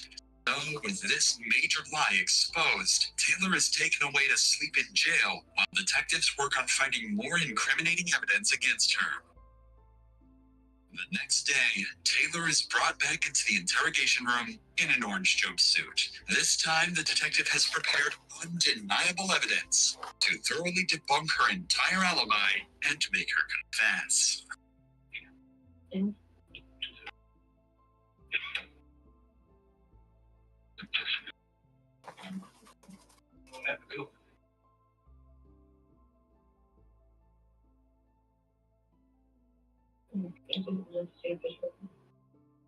Think he's dead now? She's a good soul, Joe. Let him sleep. He's gonna haunt you. You have a little lady here that can get him relief. Or you can get him up here. You can have to tell us the truth of everything you know. You have it done. You always think you do. The only way you're going to get him fixed ever. As a minimum, you can do it. You never did.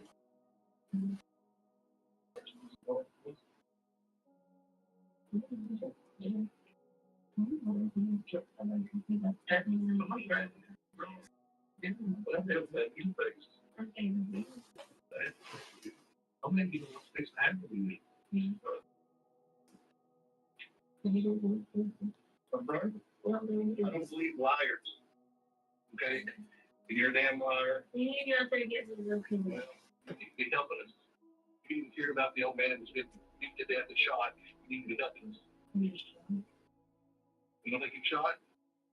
Maybe. You tell me? He just showed me the dot. You don't see enough? You don't see again? Get back to the house. Remember that picture every night. Every night. Elkin's body language has shifted from cocky and playful to scared and confused, and just about everything else in between. Her behavior would change again after she's allowed to make a phone call to her mother, where she'd stop pleading innocence and start playing the victim. She's now going to paint a picture of a man named Joseph Rogers, better known as Joe, that will make him out to be the bad guy. What you tell your mom? You know what my dad's doing? Or you tell the truth? I mean, I told you it was today, so I it's all of it. Tell me what happened and exactly the way it happened. I did. Don't you remember that night? And we asked when he had in the house, like, he's fighting up on the door and not on the door. And then he went in the outlet. That's when I went to McDonald's. So he came back. He told me to hear it. He killed somebody. He just said like that. When he said he texted. He told me that after the video today, I asked what happened. And then a little part of it, so I'm scared. So I didn't know who was there. That's the I didn't know what happened. And then I can ask him what happened. He can tell me. I can't anything. It's okay. But he's getting the wrong balls. Nothing will talk about it. And he kept telling me, like, get rid of the TV. Blah, blah, blah. He said I'm not touching over. That's what I had to keep on him. Like, I didn't know if I could look at. I would have took his card. Like, if I knew he was dead like that, of course he was like, Elkins has implicated Joe by claiming he'd taken care of William while he was robbing him of his belongings. She also claims he's behind the whole thing and she was too terrified to stop him.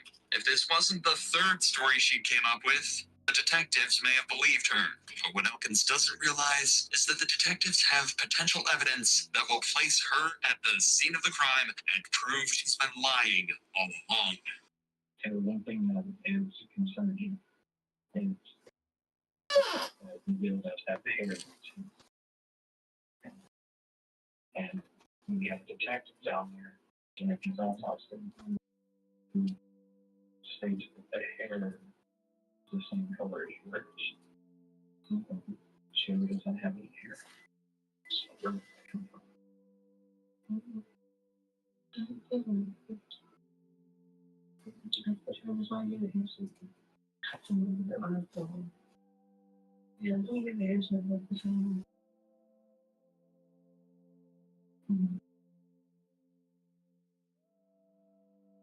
you ever see the after McDonald's?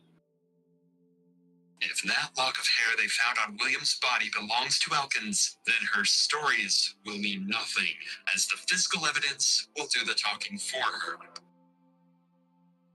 But right now, that's not the only thing she has to worry about, as detectives have even more evidence that proves her whole story has been a lie from the very beginning. And it's all thanks to the GPS tracker William's wife installed in his car.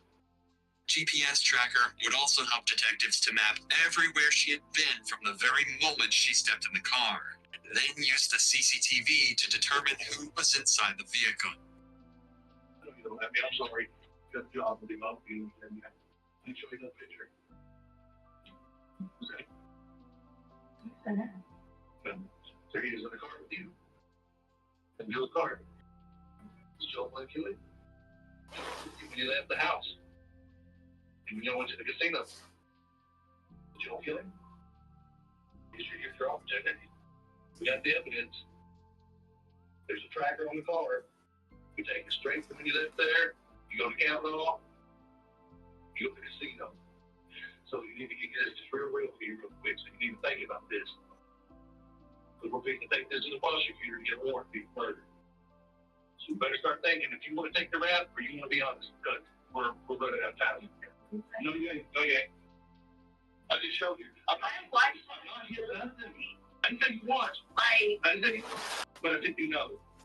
But here's the thing. Okay, so people are supposed to come up and tell me, right? Now that you're protecting him, you'll be charged as That's what I'm protecting. You know what happened. So people come up and tell me, oh, I'm not about that. People murder somebody. Oh. This your guy, yes, your lab. I'll be back up there with you. Taylor's arrogance with the entire situation has seemed to finally have caught up to her, and her extreme stubbornness has left the detectives with no choice other than to resort to other methods of incriminating suspects, such as DNA samples, hair samples, and last but not least, the polygraph. The polygraph test was done off camera.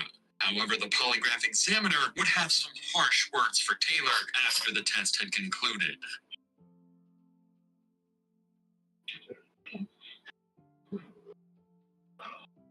Since you're always reminded of someone bigger from deception. Deception means that you're trying to deceive. You're not being truthful. I brought this in here to show you.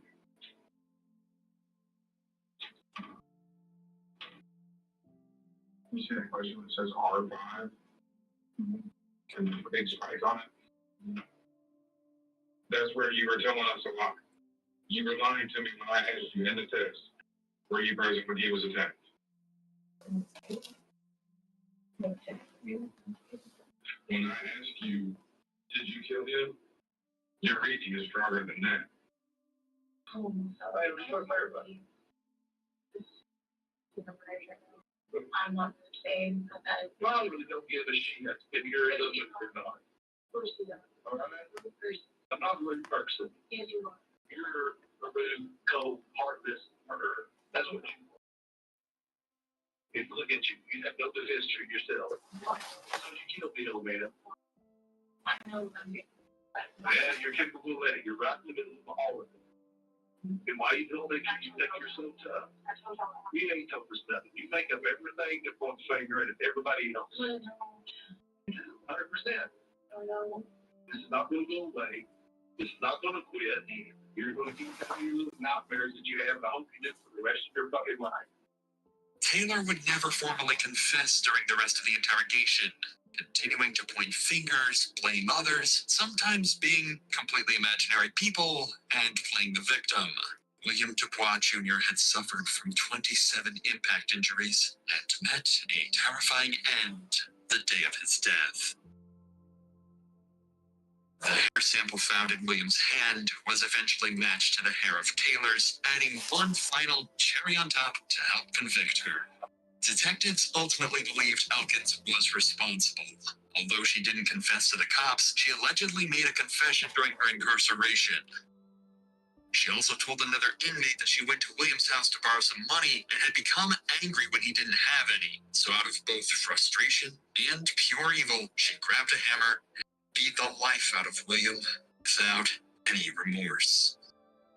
Taylor's grandfather, Denton Stringer, was initially investigated as a potential suspect. However, with no solid evidence connecting him to William's murder or Taylor's involvement, authorities ruled him out.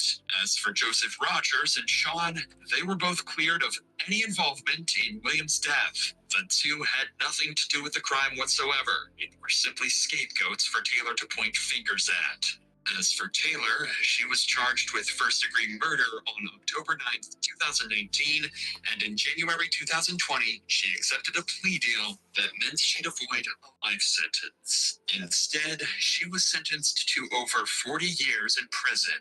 Her first chance at parole will come in 2059.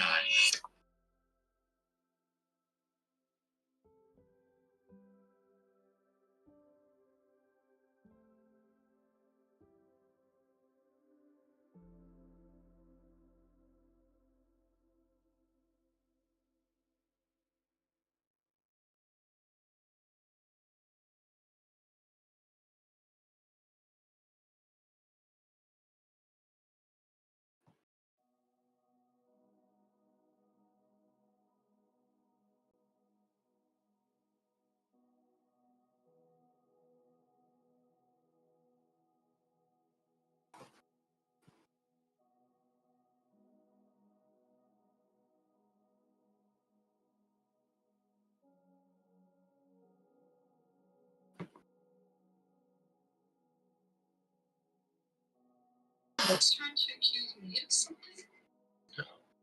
Not right now. I just have a funny feeling that you're something you Yes, too, Bobby. Definitely did. It's probably about to happen because I think you're alive. I'm looking tripping out right now. And I don't know what's going on.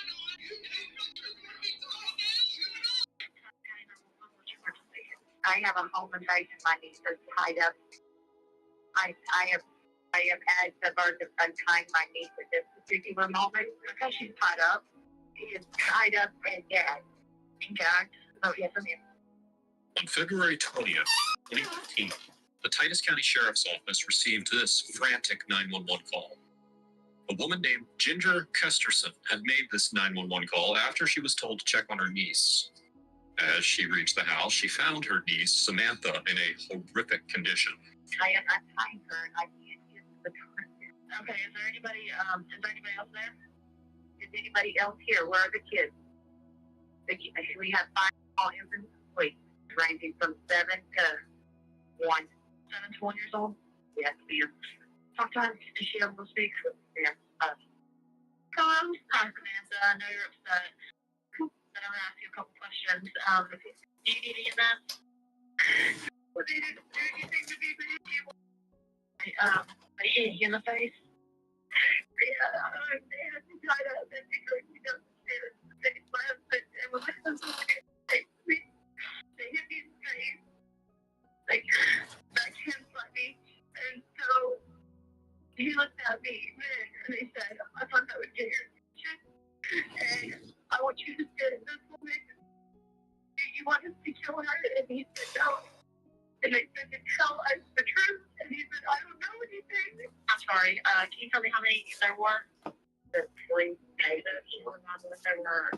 He said she could really only put they also wrapped her by her hair and put her to another room.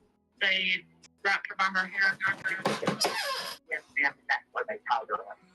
Samantha claimed that, quote, there were intruders, and apparently they had kidnapped him, end quote. The him in this statement is her 30-year-old husband, Ernie Ibarra. The Titus County Sheriff's Office rushed to the house, where the trauma-struck Samantha walked them through the crime scene. So walk me through what happened. I don't honestly know what happened. I was in Minnesota and we heard a noise and then I was able to open my eyes. She grabbed me and jerked me out of the bed, laid me down on the ground and started tying me up.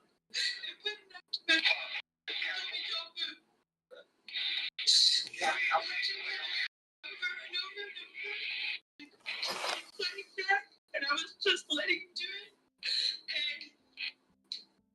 And Ernest Ever. Okay. Ernest Ibarra Jr., a Texas native, initially had a deep passion for reading, but by high school he had shifted his interests to computers. Gaming became his new love, and he even enjoyed repairing computers in his spare time. Young Ernest was ready to fall head over heels for the first girl who caught his eye, and that girl was Samantha Wolford. They met in 2008 at a local tattoo shop and quickly began dating. According to Samantha's sister, they seemed like soulmates. Ernest was so smitten that he eagerly stepped in to care for Samantha's twins from a previous relationship. Later in 2011, Samantha became pregnant again and had twins again. By 2013, there was a fifth child, which not only meant a lot of noise around the house, but a lot of mouths to feed. But Bernie was determined. He worked 2 jobs to support the family, running bat manufacturing machines for DBAT and working nights at a Little Caesars Pizza. Samantha tried supporting the family by starting a YouTube channel where she discussed her passions, her personal life, and the struggles of being a young mother of 5. good morning, YouTubers. It's been a while, but my friend gave me a wonderful idea. So I'm going to maximize on it and change it. She wanted to have tips and pointers on how I get through life. So I figured I could do like the daily tip on maximizing your time and making days go smoother. Her goal was to generate extra income for the household. And as a mother of 5, she certainly got the attention she wanted. Meanwhile, her husband, who had fallen head over heels for Samantha, worked tirelessly to provide for the family. Given his dedication and the love he had for his family, it's almost unimaginable to think that he would be a target of kidnapping. So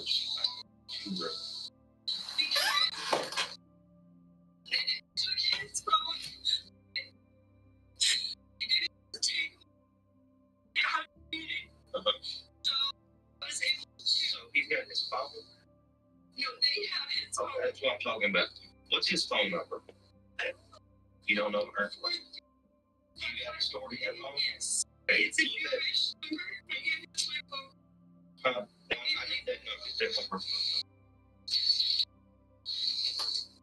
This was an important lead because they could trace the cell phone to the nearest tower and find where Ibarra was taken. But unfortunately, the kidnappers were smart enough to shut off his phone, so now there was no way to trace his actual location. Meanwhile, the detectives went through Samantha's timeline of events on the floor where all this happened. Did you hear him say anything else besides what you told us? It was because of his dad. Because of his dad? Yeah. Okay. And then he couldn't come up in 5 minutes. It's been and he said he couldn't get his hands on the gun of my dad. Mm-hmm. Do you know what's going on with the dad? Okay. He said someone and got their man from behind bars, and now they were taking revenge and taking someone from him. He took someone from them, and now they're taking someone from him. Okay. He said it wasn't anything against me or the kids because we're only Ibarra by marriage. He's Ibarra by blood. Because he and his wallet. Where was that at? It was in his truck. Oh, it was in his truck? Okay. Yeah, they made him tell him upstairs. I could hear him tell him. They made him tell him Musa. They cut my shirt off, and then after they made him stand in front of him, threatening to do things to me. The guy who said I would. You were outside over here. He said, "Get you a shirt and get it quick, because I'm not this type of person." So I started rummaging through my closet. He said, "I said get it quick." Pushed the knife against my throat. So I just grabbed whatever shirt Okay. and put it on. Okay. And he grabbed my shirt and he started cutting it, the collar, and then he said, Samantha. Where's that shirt at? It's downstairs. What color is it?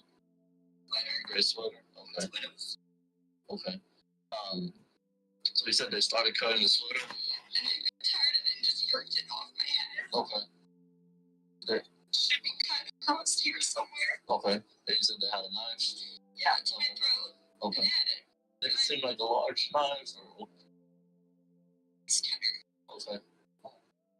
She claimed that one of the attackers held a knife to her throat while Ernie was dragged downstairs and beaten.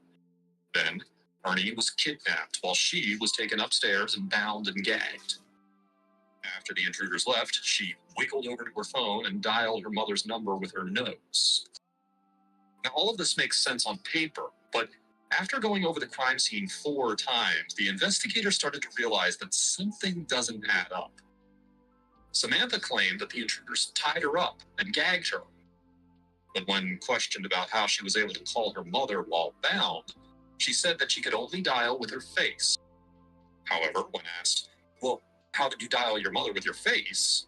She replied that she simply pressed the first number that came up, which the detectives did not believe.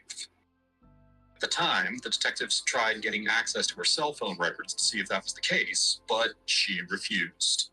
And after being asked about her cell phone multiple times, she finally caught on to what the detectives were thinking. Yes. Yeah.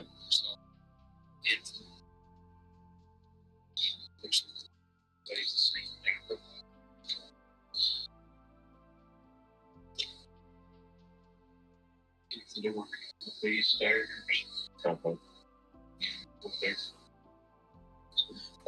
The only part that's getting me is how do you.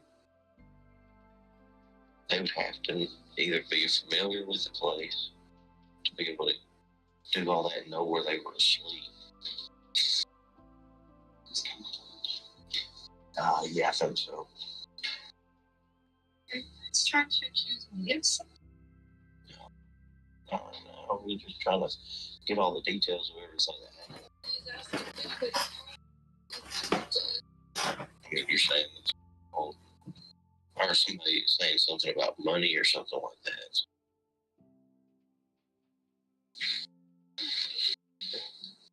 I'm pretty good at recognizing voices, and I didn't recognize theirs. Yes.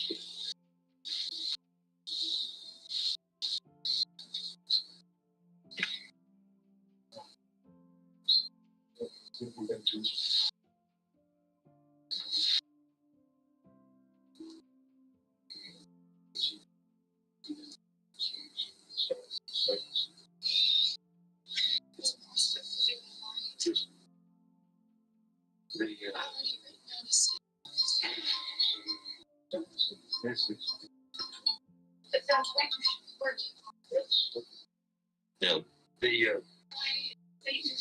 yeah, Chris is talking to her again. I think they're about to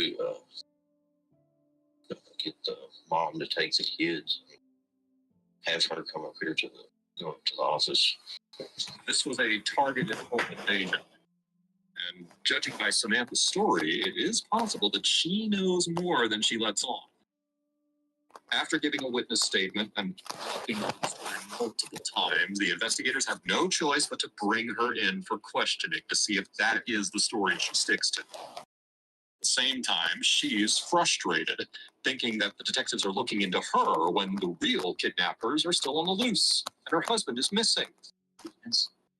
Last reasons what jail got into. He assaulted you, started phone up and phone.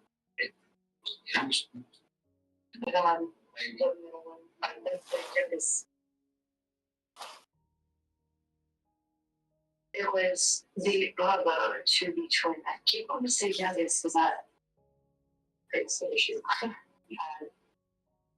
Katie and I decided to keep it in mind. He was the baby of the sex. So I remember that was kind of the rough time, so yeah, I would get a protective order for you to keep them away. So I guess I made up with him. How long after this happened? Weeks after I'm not just like the one that we looked at it. In the meantime, he never stopped. It started calling me, which I told you that. You continue to follow me. Asking why the man's on it. But I never knew child the moment we have so I take back in the house with that. Something that's saying and I spent it out.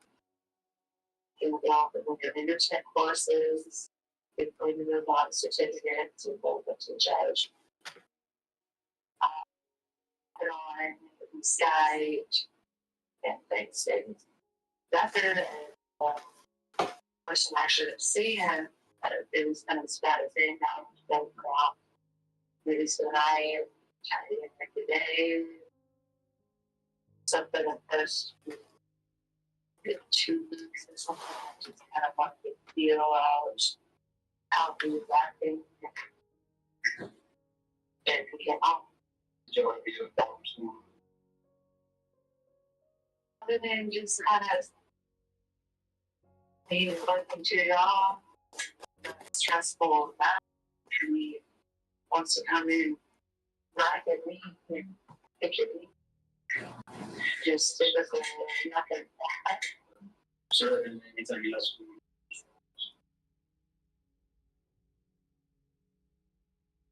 Since I'm the He just finally started for the last 2 weeks. And every day he's on my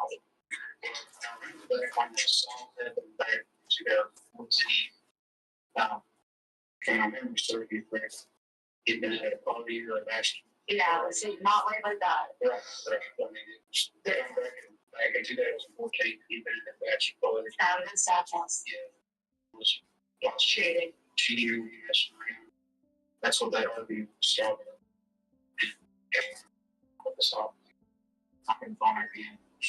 It's the journey, like, so, it's what all that. Yeah, it's something just did I like that. The access to his phone, his email. Completely exponential. There's nothing going on that I might every night. So I mean it sat in my mind saying that I had to thought about the case, but there's no evidence to show that it was not like that out. Which of course after that, that's what we had first. He's shooting. He's right now wants to do it again.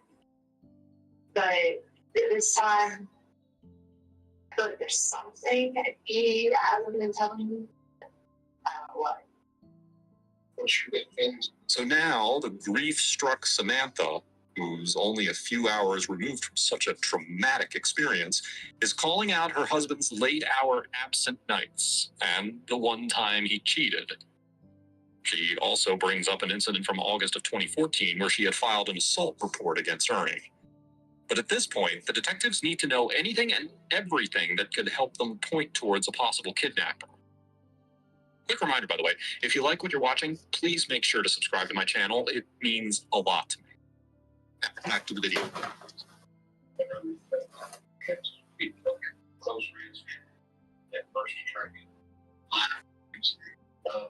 One of the things text pictures on that phone to your neck and your wrist or like this size. Please slap me in the face on this side of the man so it didn't bruise or anything. Definitely told me it shouldn't hurt my dog. That's not what I'm going to just text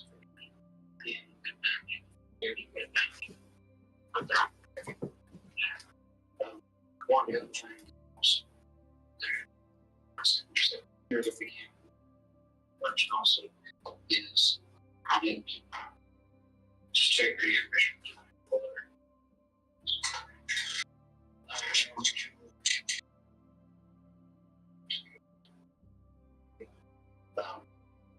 Another thing, well,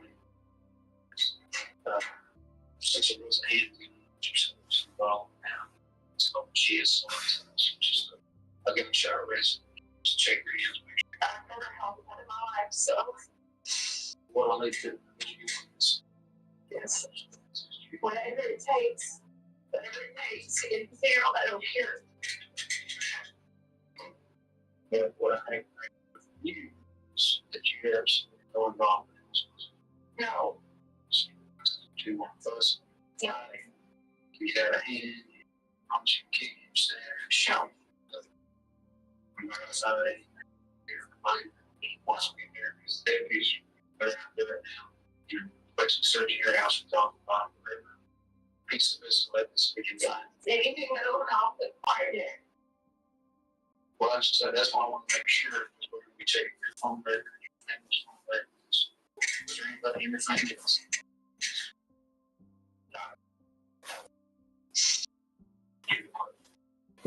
There be any reason why people murder?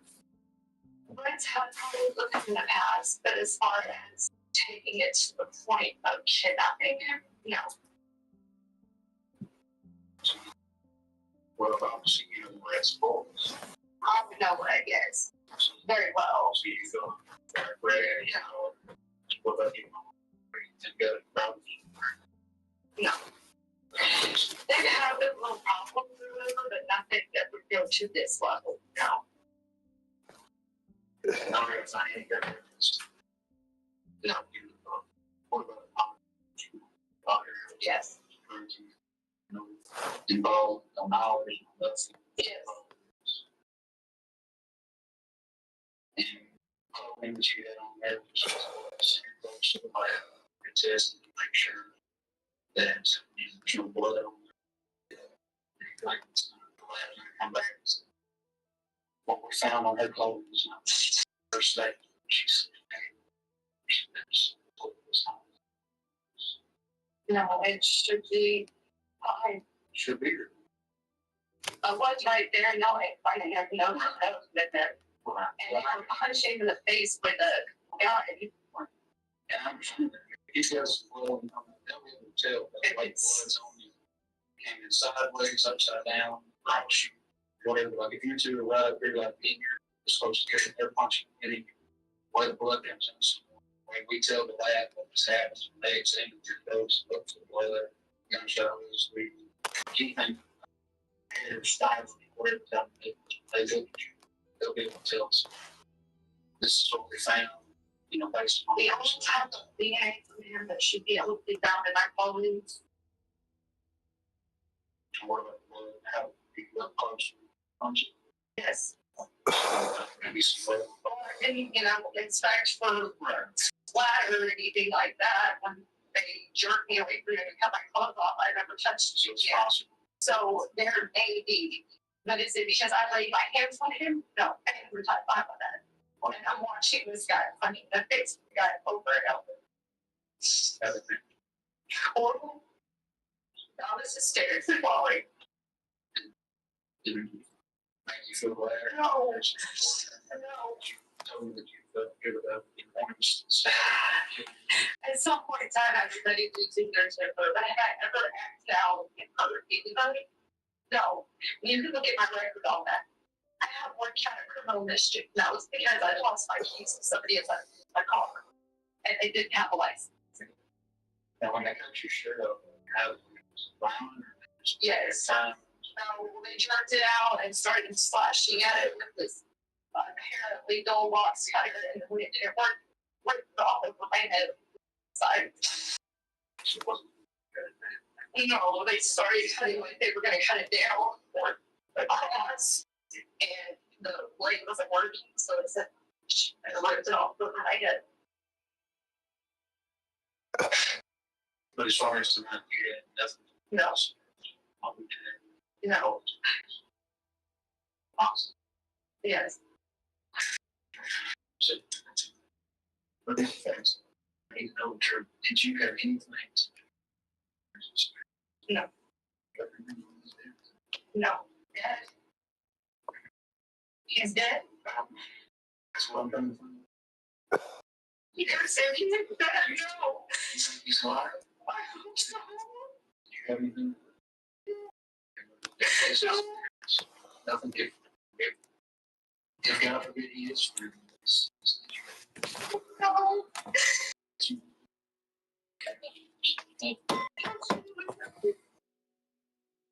I can see how they're just like holding him, taking it in his bath.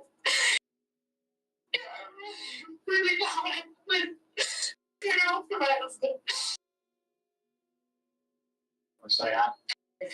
One of this instead of pushing this. I need to be at. Sure.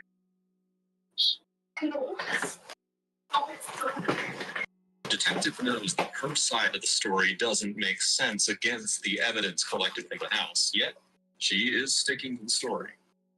This was also the first time his death was revealed to her, even though it wasn't confirmed. But in situations like this, where there is no direct proof of someone's death, there's a term called presumption of death.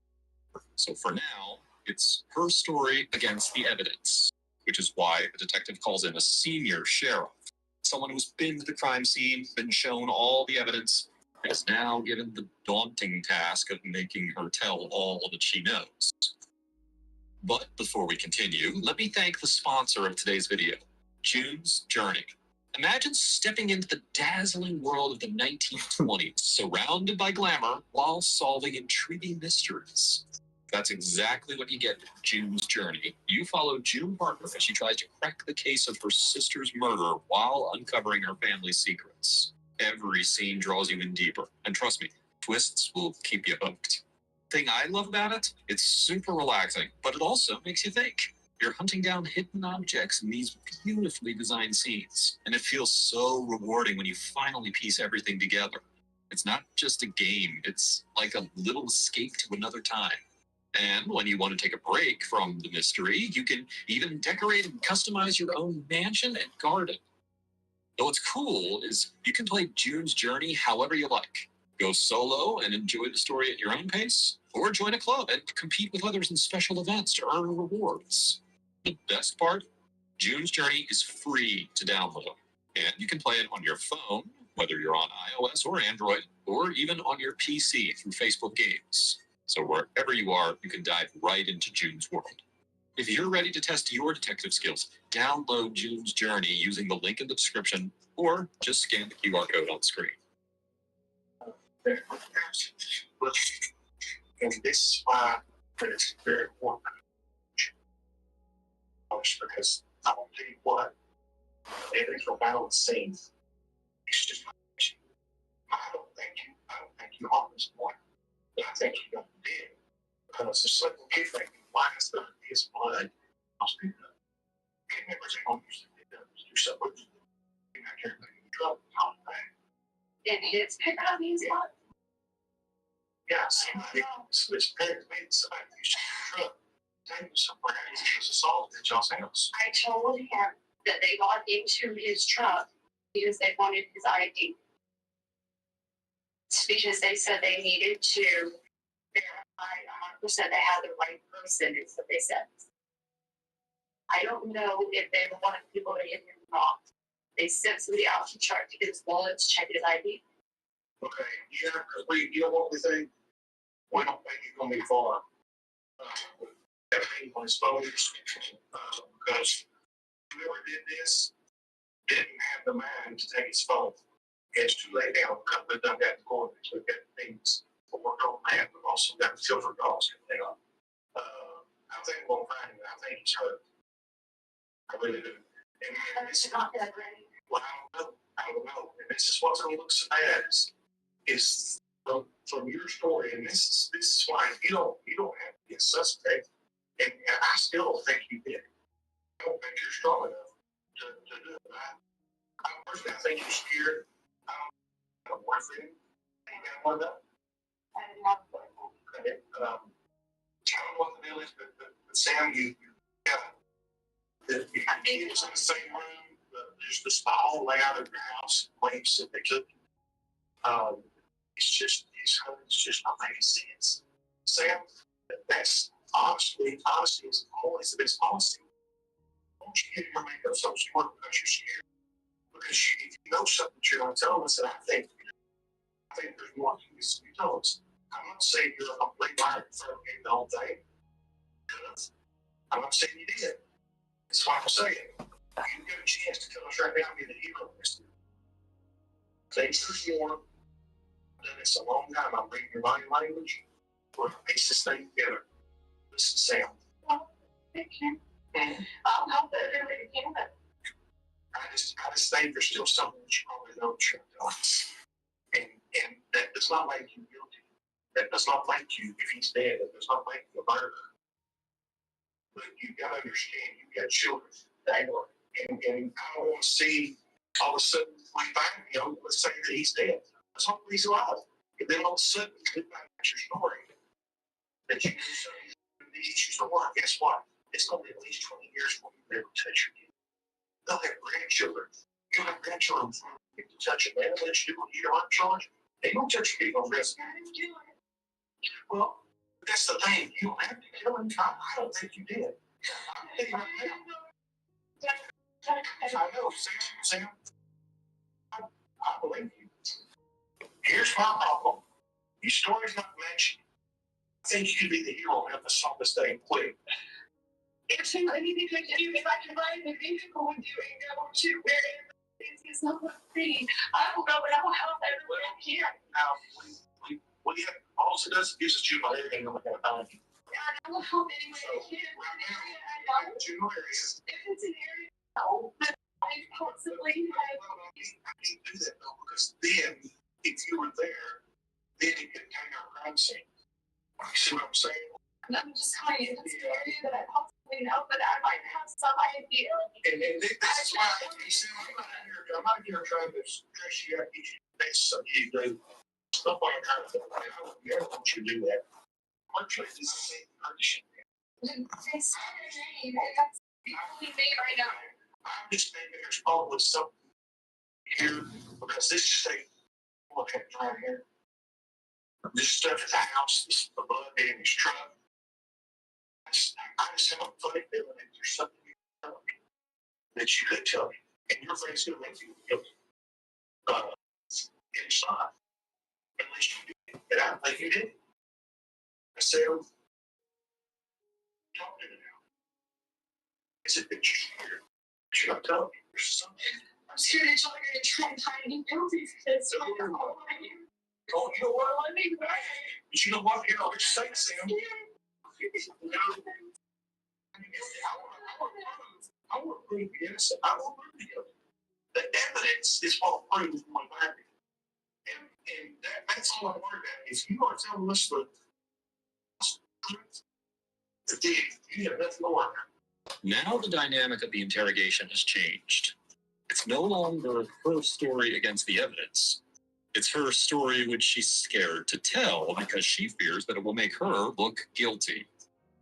In situations like this, the investigators can only change the dialogue by saying that they don't think she did it, but that she knows someone who did, and that by knowing this, she won't get incriminated. But if she's keeping this a secret, it is possible that she wants to protect someone, possibly the real kidnappers. I think you're scared, and that's what I'm trying to feed in your head. Don't let fear keep you from telling the truth. Because if you knew these guys that did it, you know why they did it, does not make you guilty. But what's going to make you guilty is when we prove that you have that scenario. I do know who did it and why they did it. Okay. Doesn't that make me like an accomplice? Actually, it does if she was directly involved, but that's not something the detective's going to bring up right now. By now, she has realized that the sheriff is not buying her story. So now she'll try to confess about the parties involved. The only thing. Okay. See, I know. And you know, Sam, you know I'm not here like you. You know I know. The only other thing I know that you know. Okay.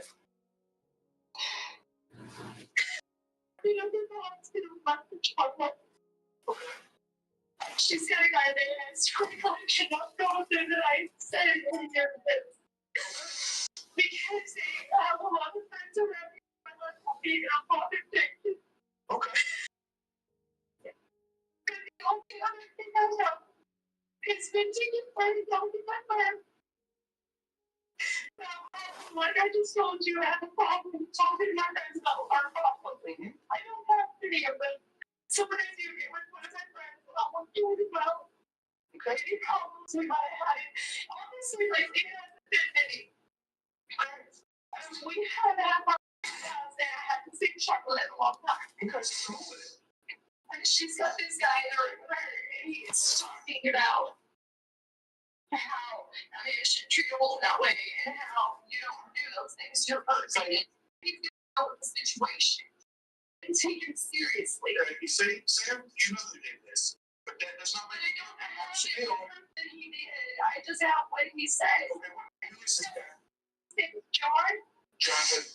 His Facebook is Rebel. John Rebel. His John. I don't truly know his last name, but his Facebook says John Rebel. But yesterday at the hospital, we had a guy that I do know from town with him. His name is Tay. Grimes. Tay. He's black.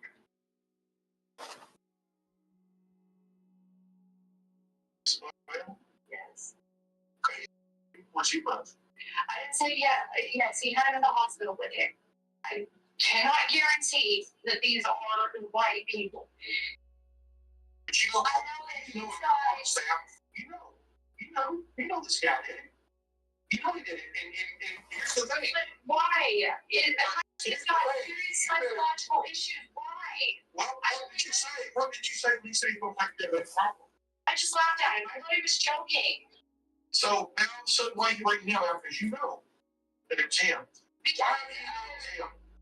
Because of his prison record and because, well, I just feeling like it was. I thought he was one in the room that was 18. Probably. This is the most vital piece of information on the case which she decided to withhold this long.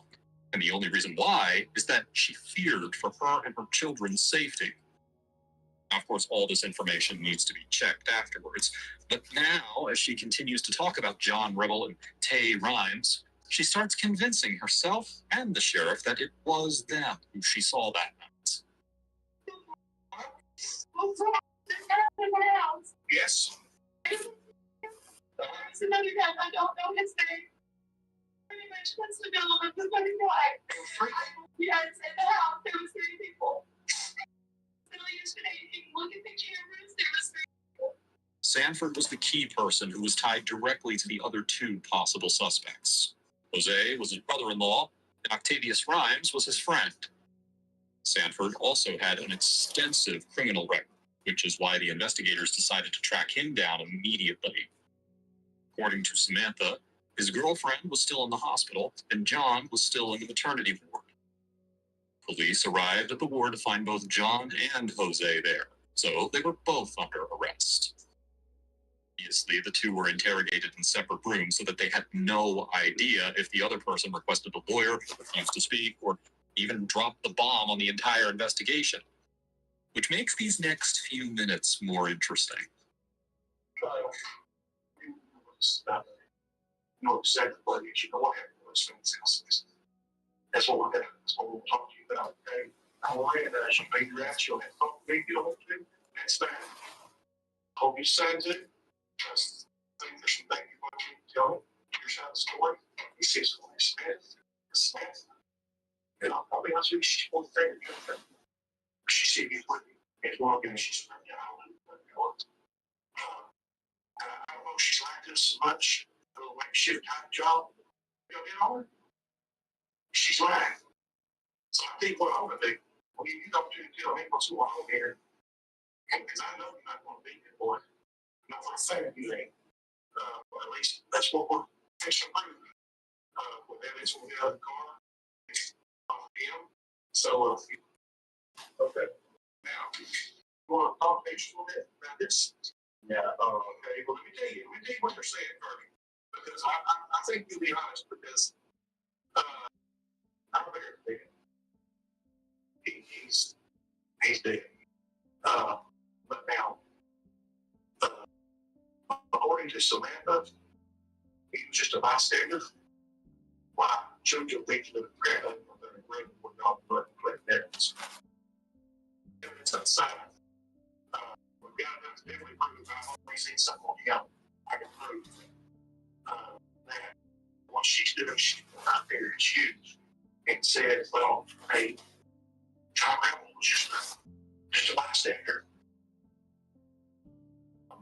You can tell by now that while the sheriff is still confident about Samantha's involvement, he's trying to turn Sanford against her. And then she come back and started saying how he was plotting and wanted to kill him, wanted to take care of the problem.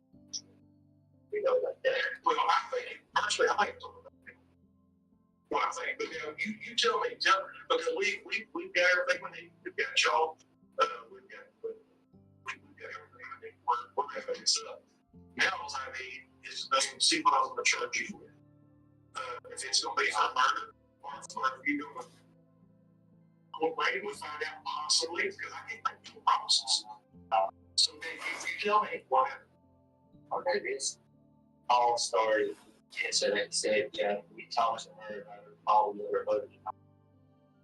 Never got bought to kill guy. I had a problem with narrows being female. That's what me and JoJo got fought 3 or 4 times though. That had been really hand box, to be honest with you. She has that attitude, doing treat her like shit. I said, hell, if it was me, I didn't. I'm accustomed to settling shit like simple as that. I just make more small life. So far, you've heard mention of her story. It's exactly what she said. And I told her, I said, we never had it like this. So she was looking. He claimed he called her like 13, 14 times and had an attitude with her. He did. I had the phone in my pocket. I know the phone was on her phone. So one time, and put up something, and then another time, the guy from both times answered the phone. So he had an attitude doing this, he did it. And she said, well, he's all mad. We were talking this, that. I said, well, look, I said, it's like this.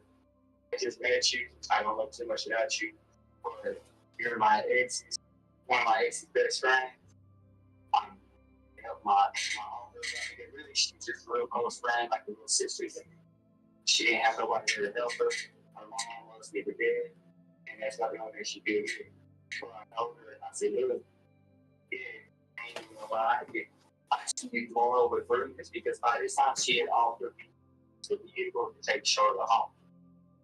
But I said, if for any reason I see Bruce on you, and I took the difference between that, I certainly fell Bruce to, I didn't put shit you got me. And I told her, I said, I'm going to shit up regardless. I don't care. That's just me that I am. She told me, well, she did say that there have been times it's crossed her mind to do stupid shit, this and that. Like what? Like, basically, like, get somebody to fuck them off. Like, not kill them, but like, just beat shit out of them, set them up, shit like that, right? And I told her, I said, well, damn. I said, you're talking to somebody that could do that, but I wasn't going to, you know. So far, his story corroborates with what Samantha says, but some of his statements still hint that he had something to do with this. On top of that, he bought the lie. He now thinks that Samantha accused him of mastering this entire plan. So now he's going to give his excuses and reasons, and at the same time, he will incriminate himself. Supposedly, from what I understood, supposedly, the way I did it, I was supposed to do pull up. They were going to go in, supposedly look the dude up, and this is what I was being told, but at the same time, I keep it. And don't forget, you got a newborn baby, you're gonna blah blah blah, this and that, right? So to me, I was gonna fuck you up.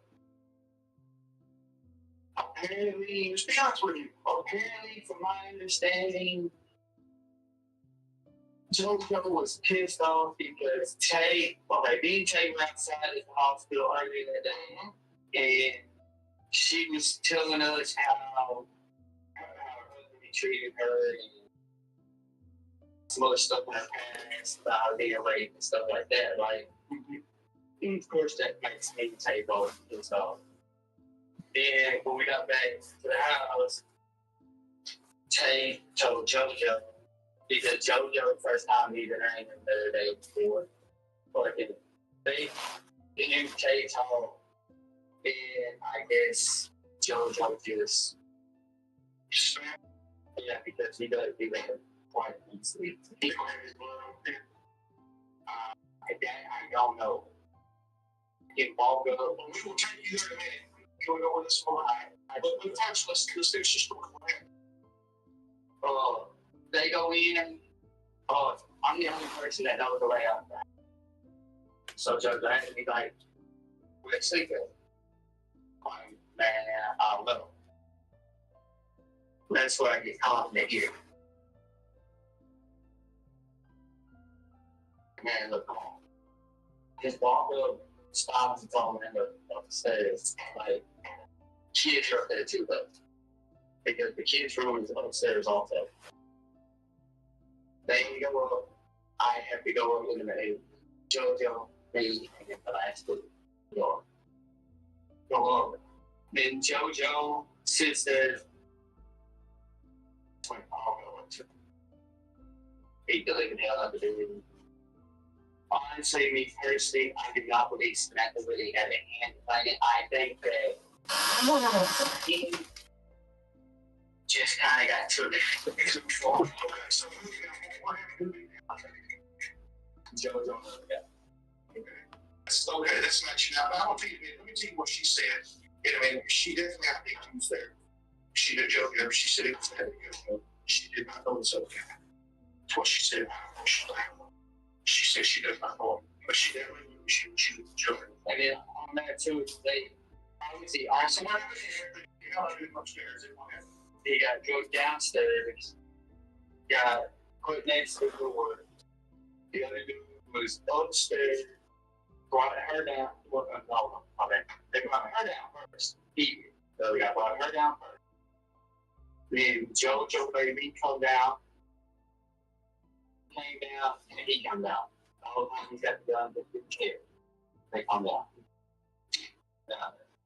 So now he's portraying himself as the getaway driver hired under threat, who escorted JoJo and Tay to Samantha's house after Samantha said what she said about Ernie. I think that JoJo would just snap like that over someone else's grief story like he's some superhero is just unbelievable. Also, his story sounds believable till the point that he claims that Samantha had no involvement because the snapped reason is not good enough. This is why the sheriff will entertain this story, which does coincide with the truth. And because he was the getaway driver, chances are he knows where Ernie is. What's your answer? Got in the car. Okay. Tell me now when you got in that car. I get to the bar now. What happened? So when I got back in the car. JoJo standing there said something to the other fool right beside me. They got a blanket and some type of material shit. I don't know. It almost looked like a trunk. They wrapped that around his face. This dude's head's nose, bro, jaw, earbuds. And they wrapped that around. Did you think then at that point it was going to kill him? At that point, I honestly didn't think that. Okay. They wrap him up. They take a blanket, wrap it around him. And at this point, when I started thinking, damn, what they put it in the back seat. Yeah. Yeah, I can see. But and I'm sitting there thinking, which side? Passenger side? Passenger side? Back seat. Yes. Okay. Now it makes sense. Sitting there thinking, well, so yeah. Really. And we're going. I go here, with one guy. We go all the way up to the country. Get up to the country. Next thing I know, they walk off. Themselves. No, they walk off. Stop. Like they all over here like that. I see that.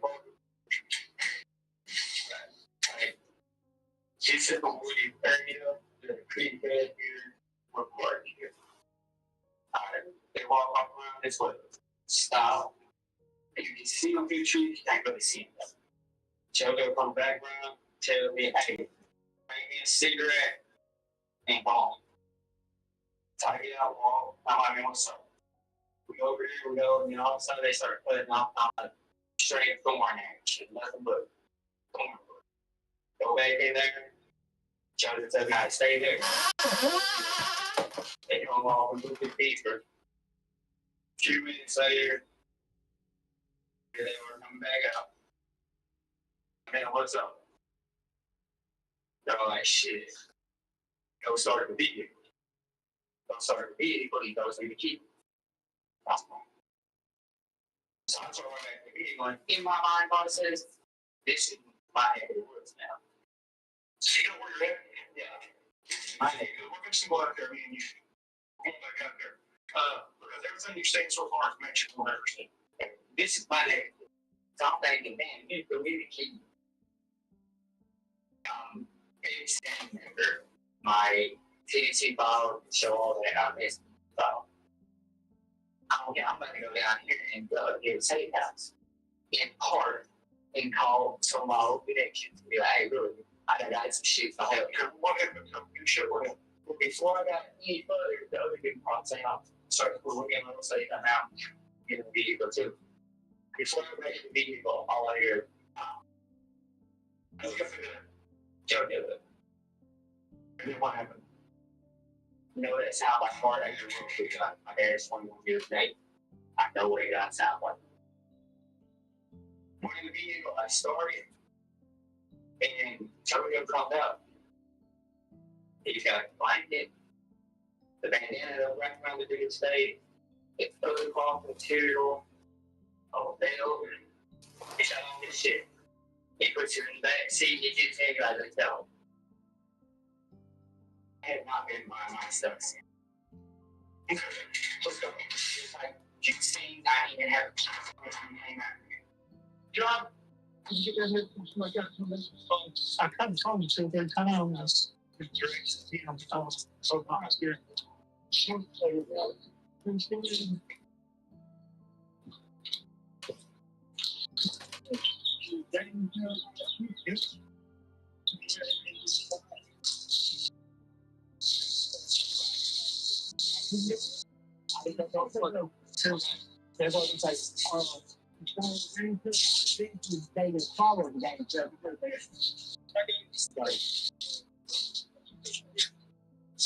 Yes, body. Yeah.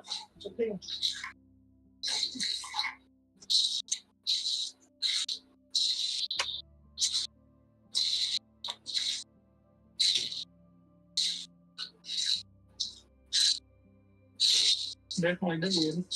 The autopsy on Ernie Ibarra's body showed signs of blunt force trauma to the face, which matches Sanford's story. He was alive until they reached this remote location near Camp County, Texas, but ultimately, he died from a single gunshot wound to the back of his head. With a newfound body and Sanford's blaming finger pointing at JoJo, aka Jose Ponce, Sanford now leads the detectives to Ponce's house, because if he's the shooter, well then he must have stashed the gun somewhere in the house.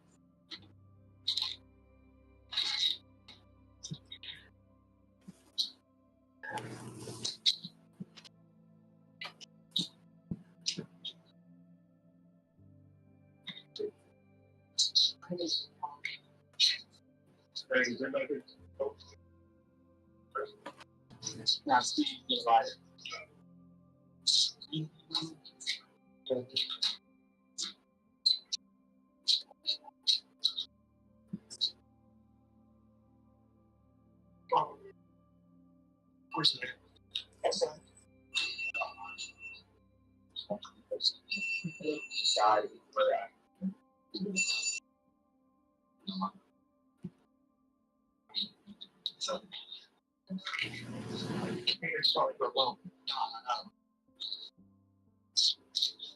Just seconds after seeing Sanford in cuffs and the whole sheriff department at her doorstep, Ponce's girlfriend, Lacona Slatton, just caved up and went inside, only to alert the other residents of the house.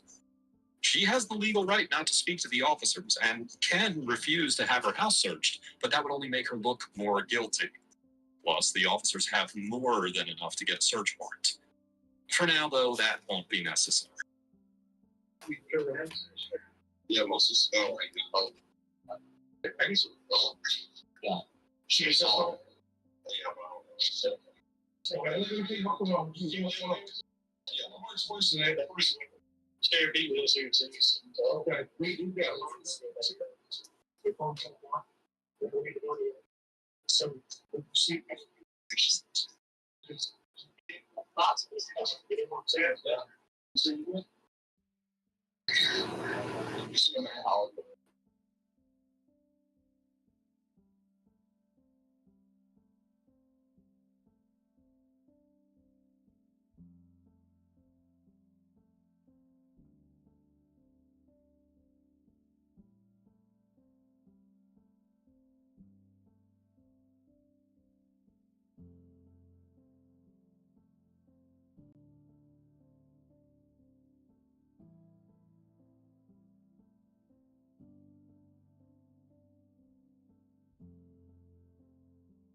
Tripping out right now.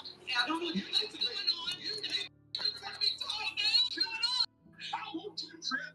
I want you to trip all the way that man comes down. What's going on, man? Yeah. You see, this is murder.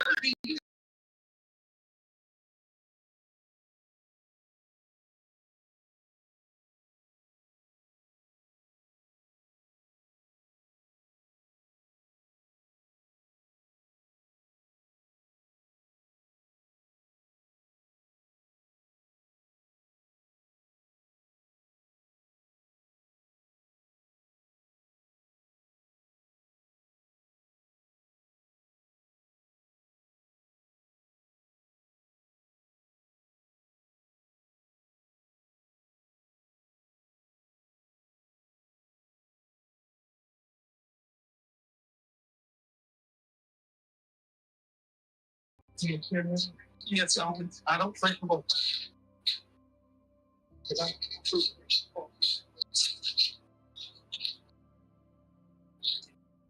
The sheriff's intuition is correct. He won't find the gun there. But as soon as they're done with the tent, the sheriff starts eyeing the crawl space underneath the house.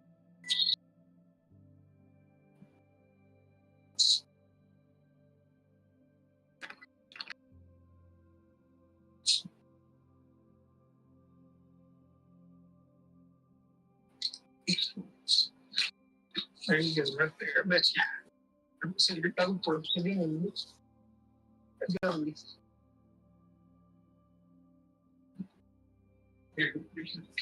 Well, I can take some video and show it. I can take one with this. It's got a picture deal on it. Yeah.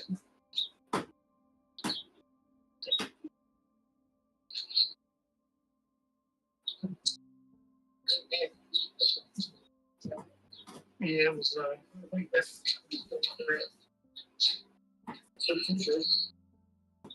well,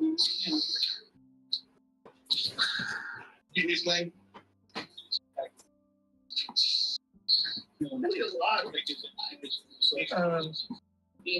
Yeah, I'll grab you something just a second.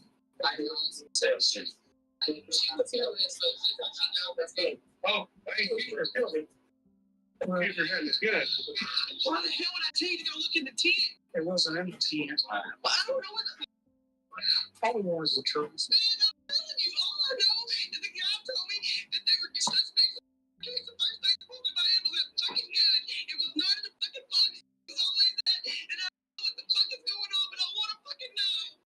Okay, well, just like the officer told you, we're investigating a murder. There was a guy killed last night who was executed. All we want is your cooperation. Right now, you're not a suspect in this murder.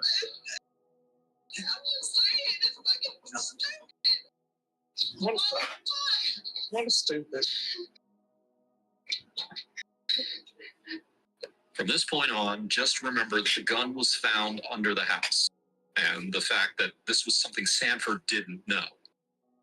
Now we are keen to hear Ponce's side of the story, who is already arrested and awaiting questioning. Up until now, Samantha has blamed Sanford, Rhymes, and Ponce. Sanford blamed Rhymes and Ponce while protecting Samantha and himself by leading the detectives to the body. Now we are going to watch the interrogation of a man who, according to Sanford, snapped and killed Ernie Ibarra.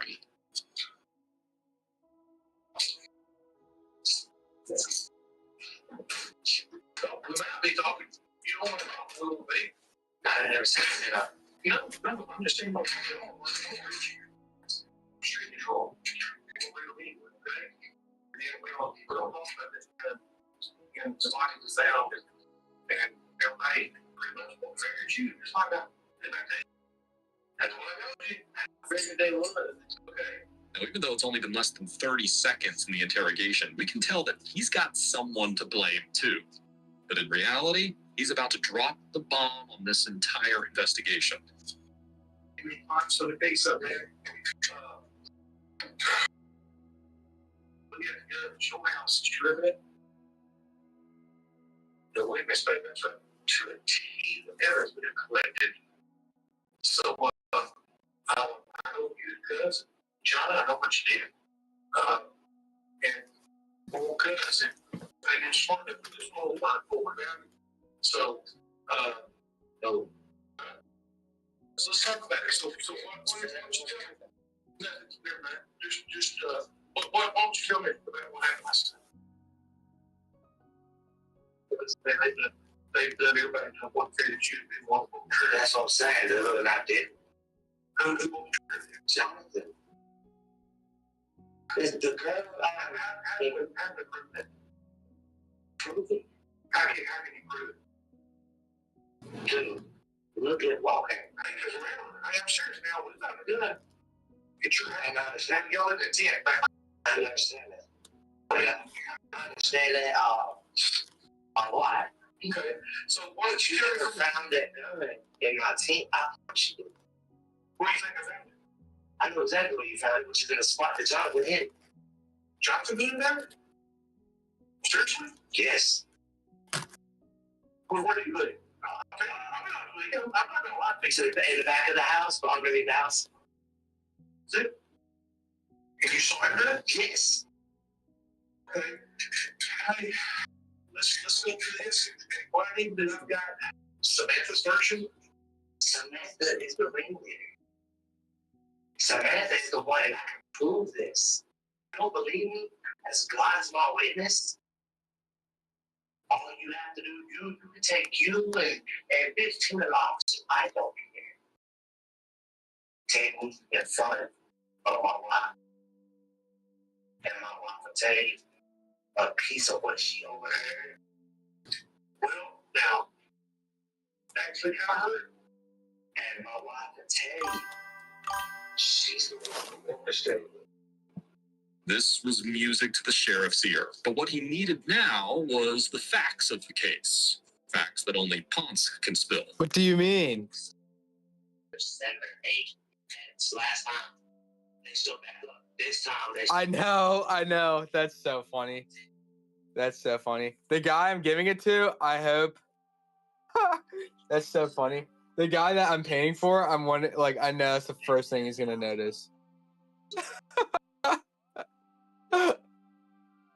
That's so good. Bro, but this is the thing, is like, this is such a good, like, background, bro. I was like, fuck it. Like, if they're going the wrong way, I don't care. Like, this is, it looks good.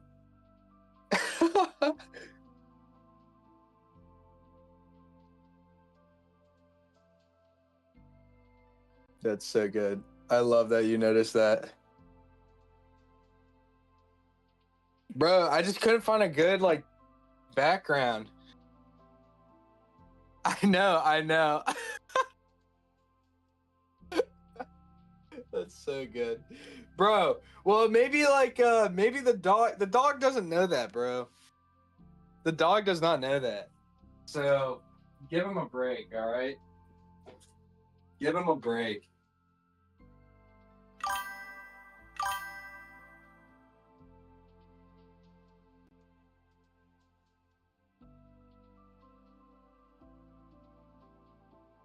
See? See, bro?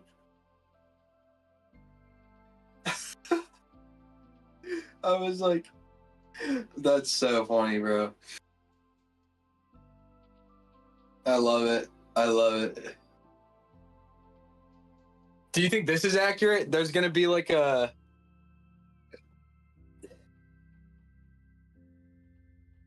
Bro, I'm live 24/7, baby. So look, right here. I'm surprised you came back. So right here, there's like a little thing. Is it lore accurate? Is this lore accurate? Cause like I know in like most of the photos that just goes straight, you know. But in this one, I put this little turn, and then like there's gonna be a family right here. Then the dad is gonna be driving. Yeah. What the dog doing, bro? What the dog doing? Gracie. Gracie's her name. It's for my roommate's dad as a Christmas present.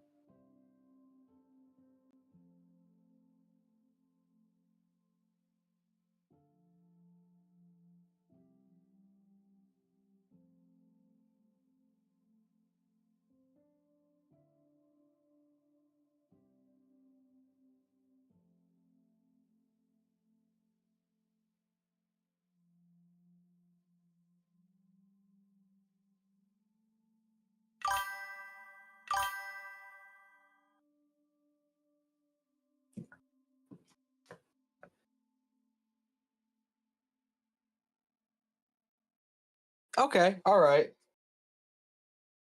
At least I got that right, of all things. Bro, you just pulled up at the... This is where they fucking dropped the bomb. Samantha. Yeah. It really is coming along. I need to do the... I'll probably have to cheat again so I can do the steering wheel and his like little paws. But it should look all right. And then after that, I think I'm gonna finish up. I don't know what I'm gonna do after that. Hold on, guys. I have to pee. It takes 2 seconds.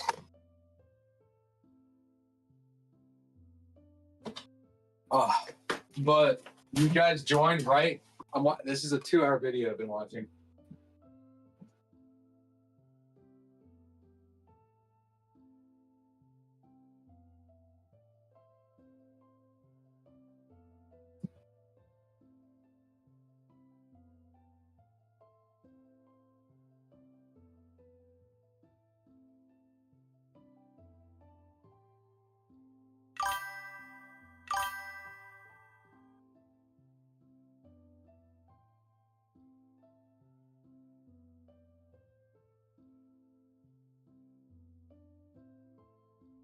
Ah.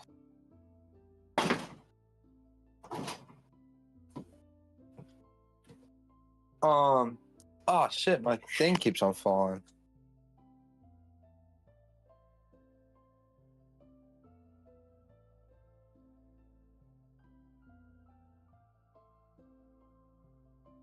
Yeah. Yeah. This thing? Dude. Shit is busted. Alright, that shouldn't fall. No! No. Okay, I'm gonna have to duct tape it, bro. What the hell?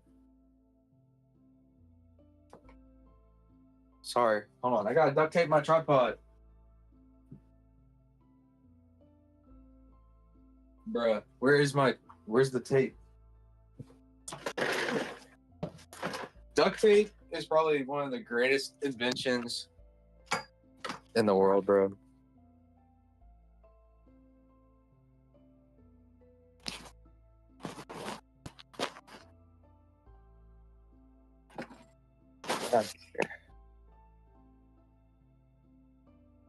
Where does it keep on falling? Ah, so now you're not gonna fall. Come on, I know you're gonna. Bro, are you serious? Are you? Okay, whatever. It's not falling anymore.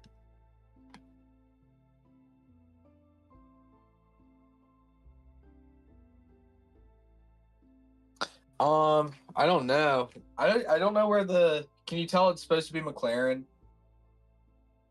I don't know what am I saying, bro? What am I saying? I totally forgot what I was gonna say. I was talking and I forgot my sentence, which is awesome. No, okay. Now I know. It's this place right here. All right, it's not gonna fall anymore. I promise.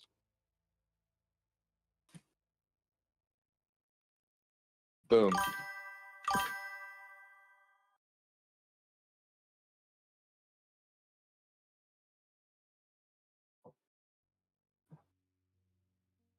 And I lost my paintbrush. I think I'm going crazy. I think I'm going a little cookie. A little. Bro, I actually am losing it. I fucking lost my paintbrush. Oh my gosh. Is this it? Nope.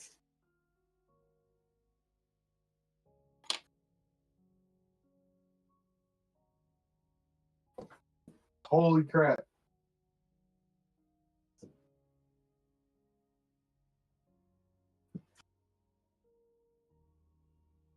Oh my gosh, where's my paintbrush? Oh, it's in my pocket. What a dumbass.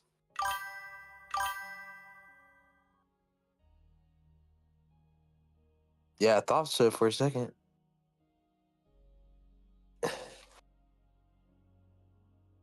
Okay. Oh yeah, you guys joined? So I've been watching this, well, it's hour and a half video where this girl, she got kidnapped. Like someone broke into her house and she's like claiming that she got tied up and her husband got kidnapped and like, you know, there's 3 random dudes and she's like crying, yeah, yada, yada, yada. She's got like 5 babies, blah, blah, blah. And the detectives are like, something's not adding up, you know? There's blood in her car. It's just not adding up. So then she's like, all right, you know, it's actually, you know, my 3 friends, they did it without me knowing it. And so they're talking to 3 dudes, and the 3 dudes are saying something. And then the one dude that says he was a getaway driver is like, nah, it was this one guy, and he just snapped and killed the guy when we were just trying to beat him up because he was beating his wife. And I'm thinking, my prediction is that the dude they just talked to was the girl's lover, and she killed the husband. He killed the husband so he could be with them because she was protecting her and himself in the interview. I don't know if I've described this right. So now they're talking to the guy that is blamed for murdering him, and that he just dropped the bomb and is like, Samantha's the ringleader. I don't know. Take you and okay. Hey, let's go do this. Why did I got Samantha's version? Samantha is the ringleader. Boom. Prove this. I don't believe me. God's my witness. All you have to do, you can take you and 15 officers. I don't. Take me in front of my wife, and my wife will take a piece of what she overheard. Now, right? Hey, where does this happen? This was music to the sheriff's ear, but what he needed now was the facts of the case. Facts that only Ponce can spill. All of a sudden, I look up, there's 7 or 8 that's last time they showed back up. They showed up with Octavius, Jonathan, Samantha, and her kids. They stayed at the house probably about an hour or 2. Well, Jonathan pushed me to the side. Take that, I didn't talk to him. Like, what's up? Say, look. Oh, okay, that's called Samantha. He said, Samantha wants us to, do something. I said, well, Samantha wants you to do something. What do you do? John's like, yeah. He said, I just need your help. He says, it's a 3-man job. I said, okay, what is it? He said, look. Yeah, and listen, and now I put this on Sun's life. I've already got the layout of the whole house. The room was upstairs and this and that. And I said, okay. And he said, we're going to make it look like a home invasion. So what exactly is it? You said there's a girl home that. And he wouldn't tell me full details until we went to the place. All of a sudden, he said, look, I just need you. Yeah, what's up? Give me some recommendations. I will gladly take it. Oh, wait. I got to go back and look at the bot. Nightbot. Tay was Taylor's mom. He's going to go over there and stand. He said, I'm going to go over here and I'm going to stand by him. He said, all I need you to do is stand guard and make sure that he doesn't try to grab a weapon or anything. I said, all right, cool. Well, he said, well, he's not going to run. He said, we're going to basically, he said, beat him up, whatever, tie him up. He said, and take 4 items. I said, okay. Well, all of a sudden, we stopped talking about it. Instead of shielding anyone, Ponce is bringing everyone down with him, even Samantha. The doors are up. There was no force switching. Okay, I use a key to lock it. Oh, yes. Bet. That's a good idea. Okay, I'll definitely do that. I know what you're talking about. That's why I was the 3rd guy in. I know what you're talking about. I'll do that. Did I show y'all the full thing? That's the full get-go. So Jonathan took that as Boom.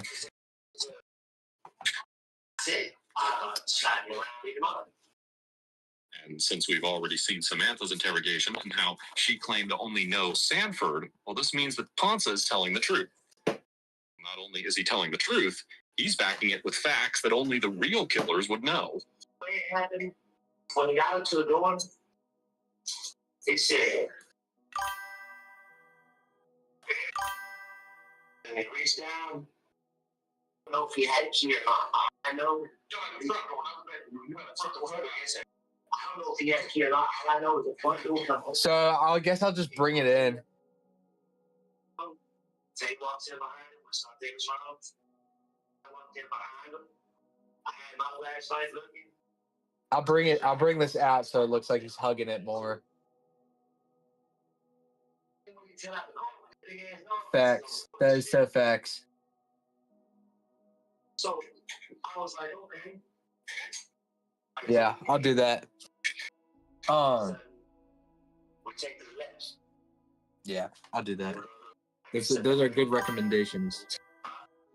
Jesus. We'll take another ride. And we hit stairs right there. John's first one up. Yeah. Because the guy I'm going to give it to, he's already going to notice immediately that they're going backwards. But I think I'm going to write a note and just be like, Gracie, blame Gracie and you're chasing her.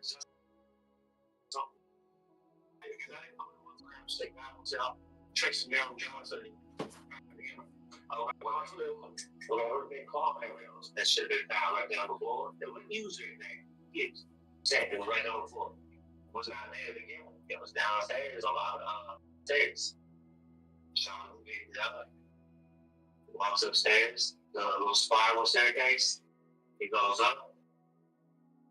All of a sudden, when he gets like off the staircase onto the floor, he's bending down like this. He's bending down like this. And he gets up, gets on the bottom, he's bending down like this. I'm still up on the top of the staircase, but not quite on the floor yet. But I'm right there. He looks at me, goes like this. I walk on, I get up on stage, get up on the floor way there. And I bend down. And all of a sudden, we ease up over there. And who was laying where? Like I said, I'll tell you this over there where she's at. She goes over here. I'm just standing on. Nice. See you, bro. Thank you for the advice. It reaches over. It reaches over. And yes, not bed by the time. I'll tell you, she takes her out of bed. Remind you, she's in on this whole thing the entire time. She knows about it. And I'll take a part of that. Would you? What, to prove that she was in on it? Yeah. Okay. Who did you want? Heck yeah. Because that would help us prove that she did it, that she was in on it. And all of a sudden, he says, what the fuck? He's wrestling, trying to get on the floor real quick. Like the time, John reaches down. Like I said, I'm standing there watching, making sure, you know what I'm saying, we don't have no weapons in that. But all of a sudden, he's sitting there, I'm saying, they're fine. They're fine all. Like inside the bed, her bedroom was like a big pit or something, like a hole. And he fell out in there. John got down in there, and he fell out on the top. That's how Jonathan got scratches in his ears and everything over here. And all of a sudden they're going at it. But at that time, Jonathan pulls the pistol out. Jonathan pulls the pistol out and he hits him with it. Every part of Ponce's statement matches what happened at the Ibarra residence. Even the fact that the actual murder weapon was hidden under the house.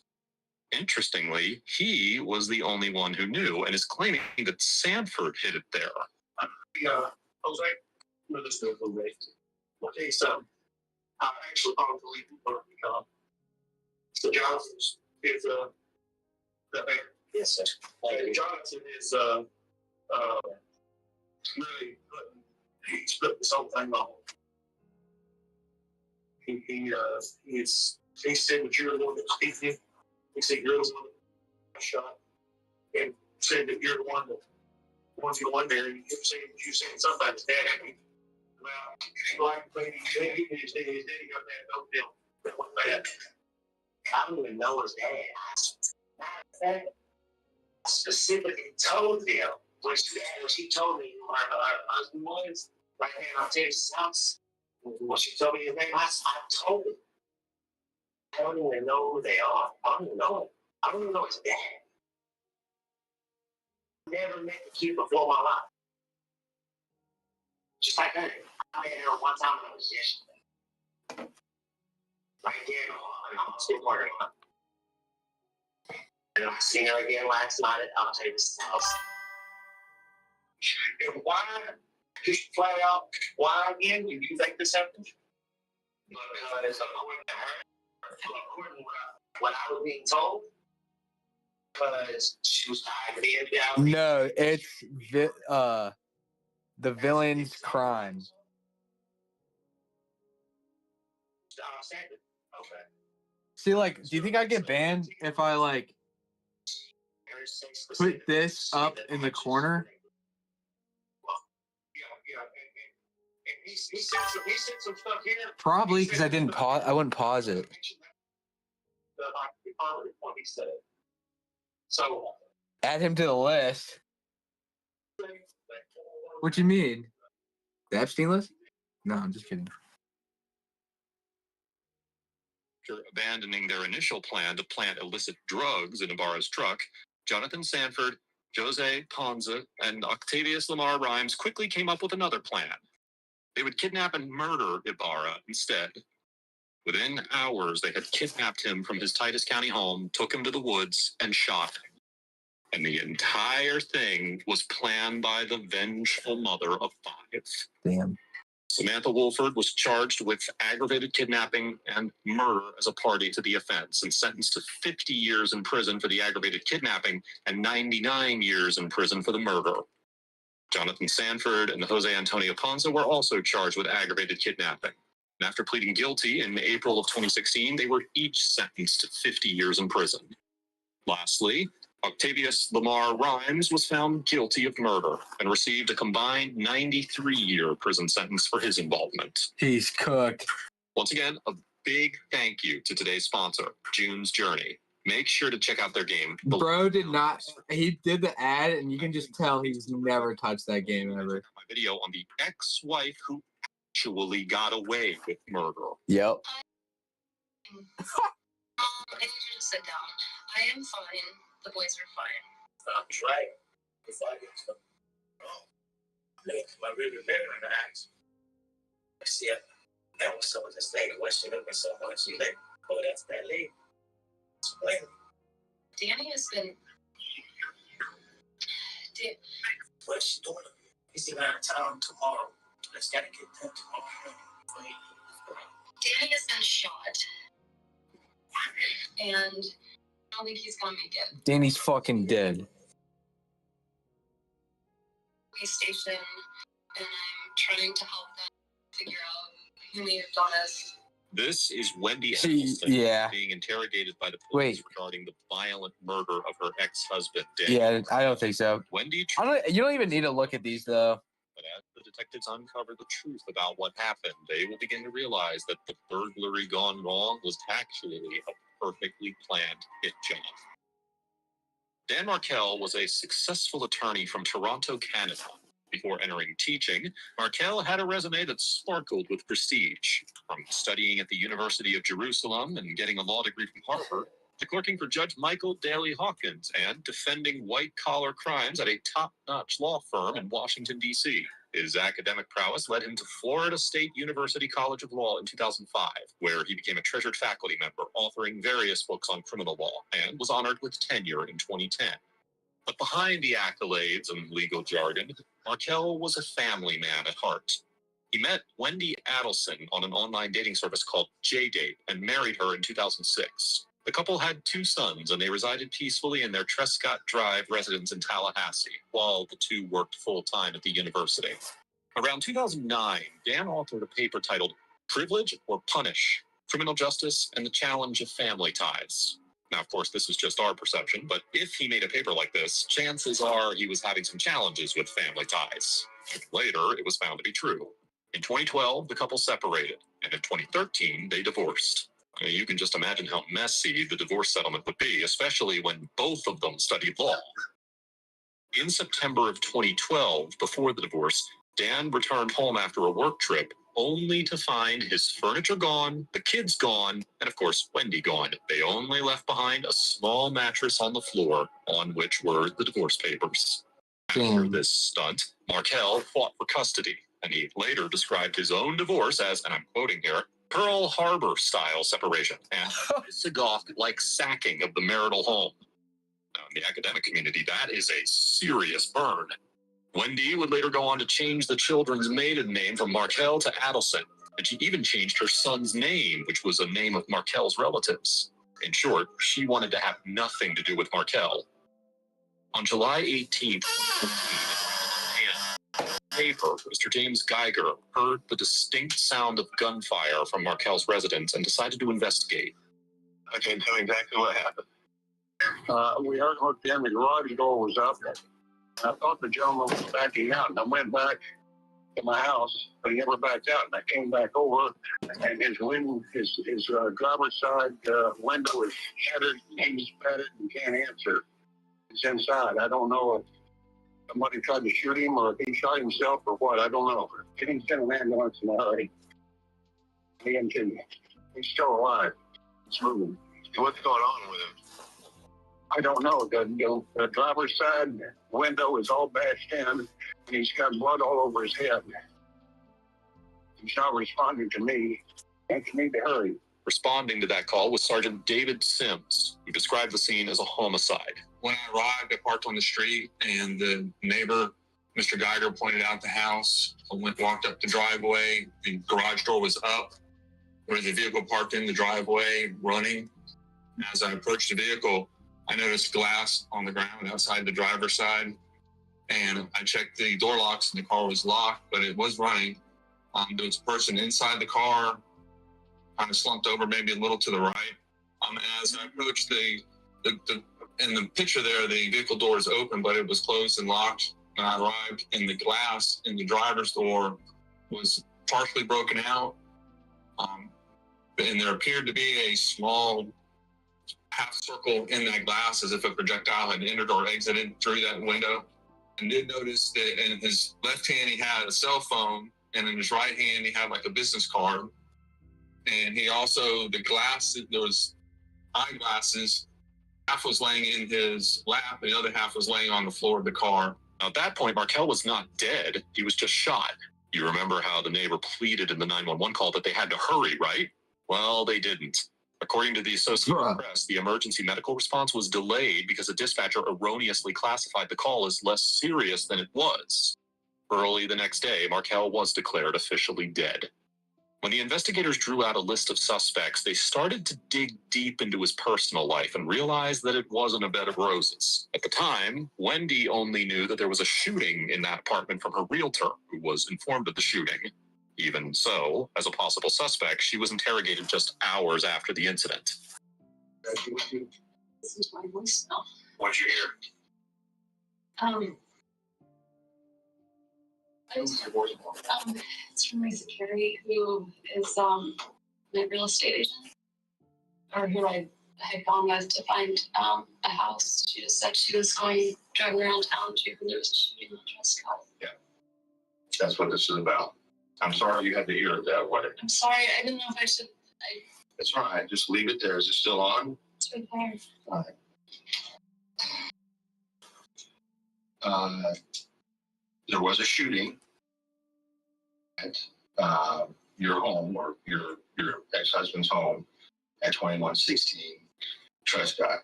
Okay. Your ex-husband, Daniel, all right, has been taken to the hospital. He's not going to survive. Okay. The detective decides to spring the information of his death early on because he needs to build a rapport on her timeline of the day and determine whether any contacts were made during the hours of the murder. He called me at around 8. He was probably there until around 10. Okay. Okay. And then and then after he left, I kept working on paper, and I emailed the paper to a librarian at school to work on some of the citations. Okay. And not like I talked to anyone else, but I was just working for an hour or so from the house. I was gonna take a shower, but I didn't. I ran out of time. Did laundry. And then I left the house around noon. To go to the liquor store and the stuff for the party. Yeah. Other than the fact that she had to submit a paper, she claims that she didn't contact or talk to anyone.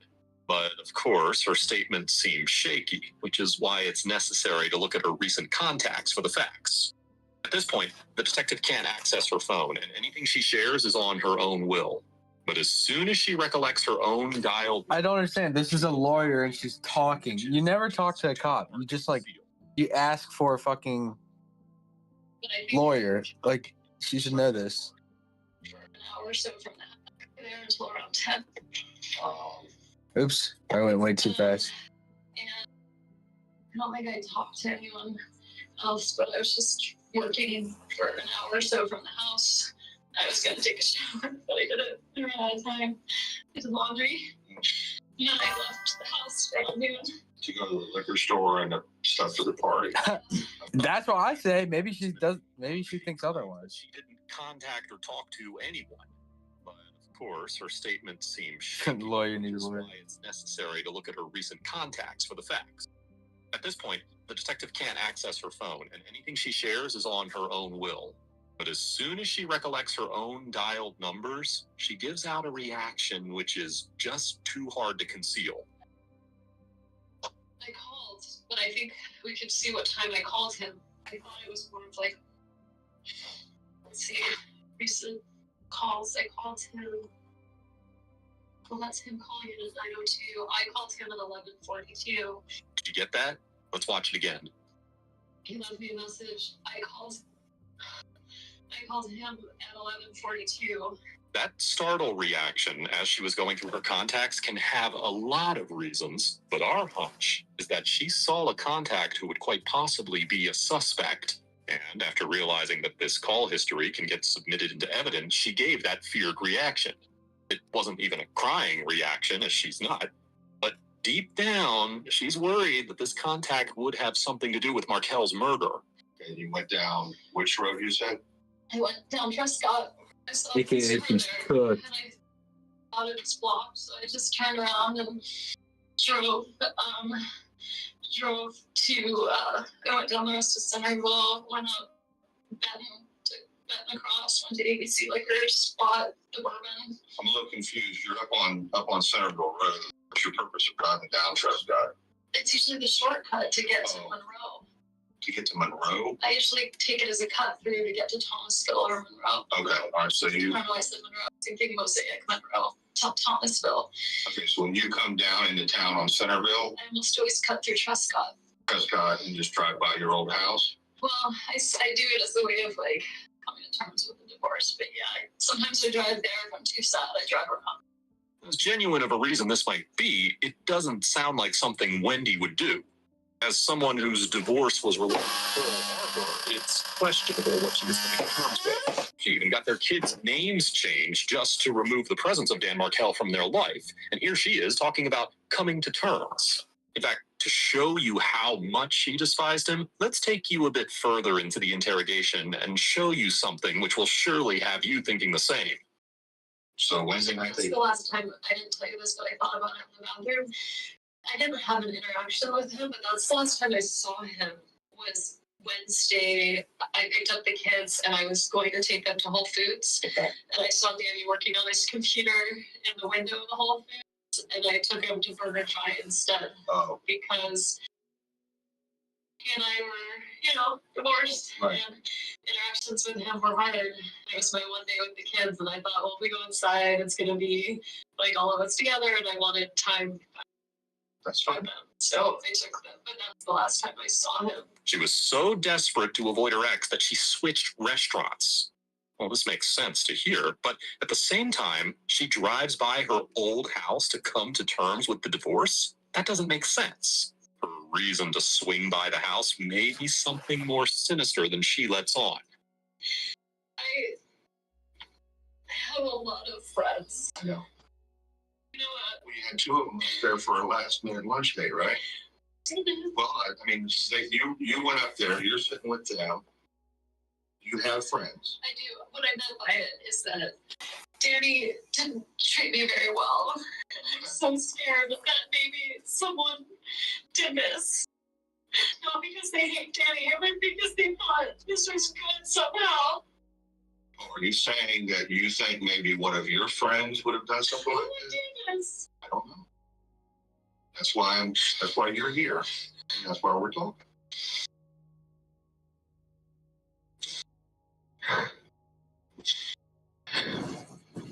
Would you ever ask someone to do something like this? Not in 8 years. Okay. Do you think someone would do this for your benefit without asking them? No. What good does it serve?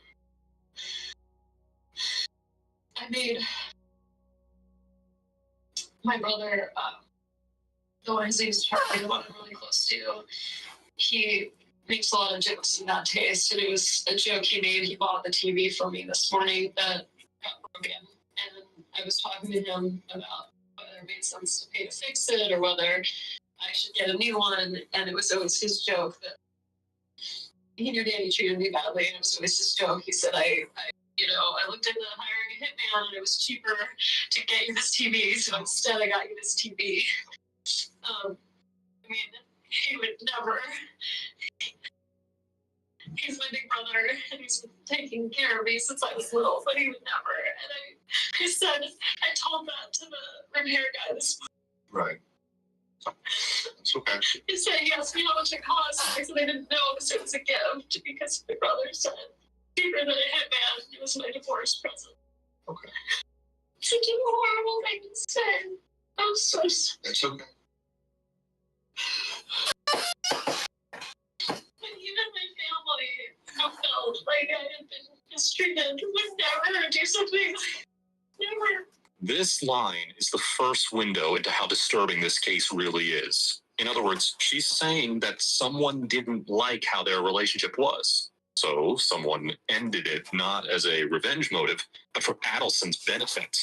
A simpler term for this is that Dan Markel was a target of a so-called murder for hire. Also, the Joker is Wendy's brother, Charlie Adelson, a periodontist from South Florida. And even though he was joking, it seems too good of a coincidence to ignore. He didn't like his brother-in-law, and when the two had called it quits, his hatred only grew. But if he was finally out of their lives, why would he even think about getting a hitman? There must have been something Wendy had which he wanted, and there was, but we'll get to that later because that's the same thing the police did. Instead, they focused on the white Prius which the neighbor spotted and continued with the investigation. Here, the Tallahassee Police Department called a press conference, showed photographs of the silver pine mica Toyota Prius, asking the public for help in locating the vehicle. The irony is that it took them a year to do this when they should have done it sooner. On the first anniversary of the murder, an independently funded $100,000 award was offered for information, but nothing came up. And when they had struck a dead end, they called in the help from the big boys, someone who could get in places that the Tallahassee Police Department doesn't have jurisdiction over. They were the FBI. At the beginning, they had several leads, like interviews, things that they need to track down that were outside of the city of Tallahassee. That we have agents, all over the country, so we're able to facilitate some of those leads and track down certain aspects of the case. We did obtain multiple pieces of footage, video footage around town, also showing that it appeared a light green Prius was following Mr. Markel wherever he went that morning. With the FBI's eagle eyes, they were able to trace every step of Dan Markel's car, plus the Prius that was following him throughout the day. At around 9 a.m., Markel's car was seen entering the parking lot of the Premier Gym. And in another angle of the same parking lot, you can see the Prius. Markel worked out in the gym for almost an hour and a half, during which the Prius was just circling in the parking lot. And as Markel exited the parking lot to return home, so did the Prius. The Tallahassee buses have security cameras installed in the interior and exterior for safety and review purposes. Their next step was to match the route they took home against the buses, which were on the same route, which captured the chase quite well. The bus near the Circle K gas station on Thomasville Road picked up Markel's car. And as his car speeds away, we find the Prius still hot on his tail. At one point, the bus was behind the Prius at a traffic signal, but unfortunately, due to the resolution of the video, they were unable to take down a license plate. It was now 10:51 a.m., and the Prius was now in line to turn left on Benton Road because that's the route to Dan Markel's house. There were no buses on the route of Dan Markel's house, so this is the last time we see this chase. Between 10:51 to 10:55 is when the shooting occurred, for which another bus picked up the Prius. From this angle, there are three distinct marks to focus on: the dent in the front, the damaged side view mirror, and the SunPass transponder in the front. These transponders are used primarily in South Florida at SunPass toll booths to pay for toll roads. So now, all they had to do was reach out to the Florida Department of Transportation, match the details of the transponder and its time of use, against which they could then have a subscriber to that Prius. Turns out, It was a rental car rented to Luis Rivera. Here you can see his address, driving license number, and telephone number. Notice the number on top, which says brother. That was the number of interest given to the rental company, which belonged to Sigfredo Garcia. The reason why both their names are so important is because that Prius was spotted at a JP Morgan Chase ATM where Luis was making a transaction. And there was a clear snapshot of Luis Rivera and a passenger next to him in the passenger seat. It was Sigfredo Garcia. This was a two-man job. But initially, the more focused person was Luis Rivera, who was arrested and interrogated on September 30th, 2016. He was caught red-handed. So for him to get any sentence less than life, he had to cooperate and, most importantly, confess. This is why the second interrogation took place on the 4th of October 2016, with the hopes of him telling the truth. Goal of this confession will be not only to find out his intent, but to link him to the Adelsons. We just can't slide by that joke remark by Wendy's brother Charlie. So hopefully in his confession, we will find the link that ties them to this murder-for-hire case.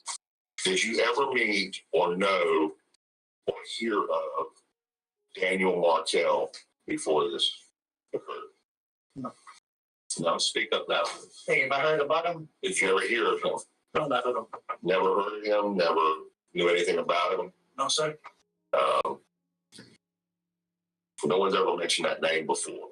So, what about Wendy Adelson? Anybody else by the last name of Adelson? Okay. When's the first time, if you can recall, when you first understood that you were going to come to Tallahassee? Because my understanding is you've never been to Tallahassee before. Never been. Okay. What was the circumstances of the first that caused you to come to Tallahassee the very first time?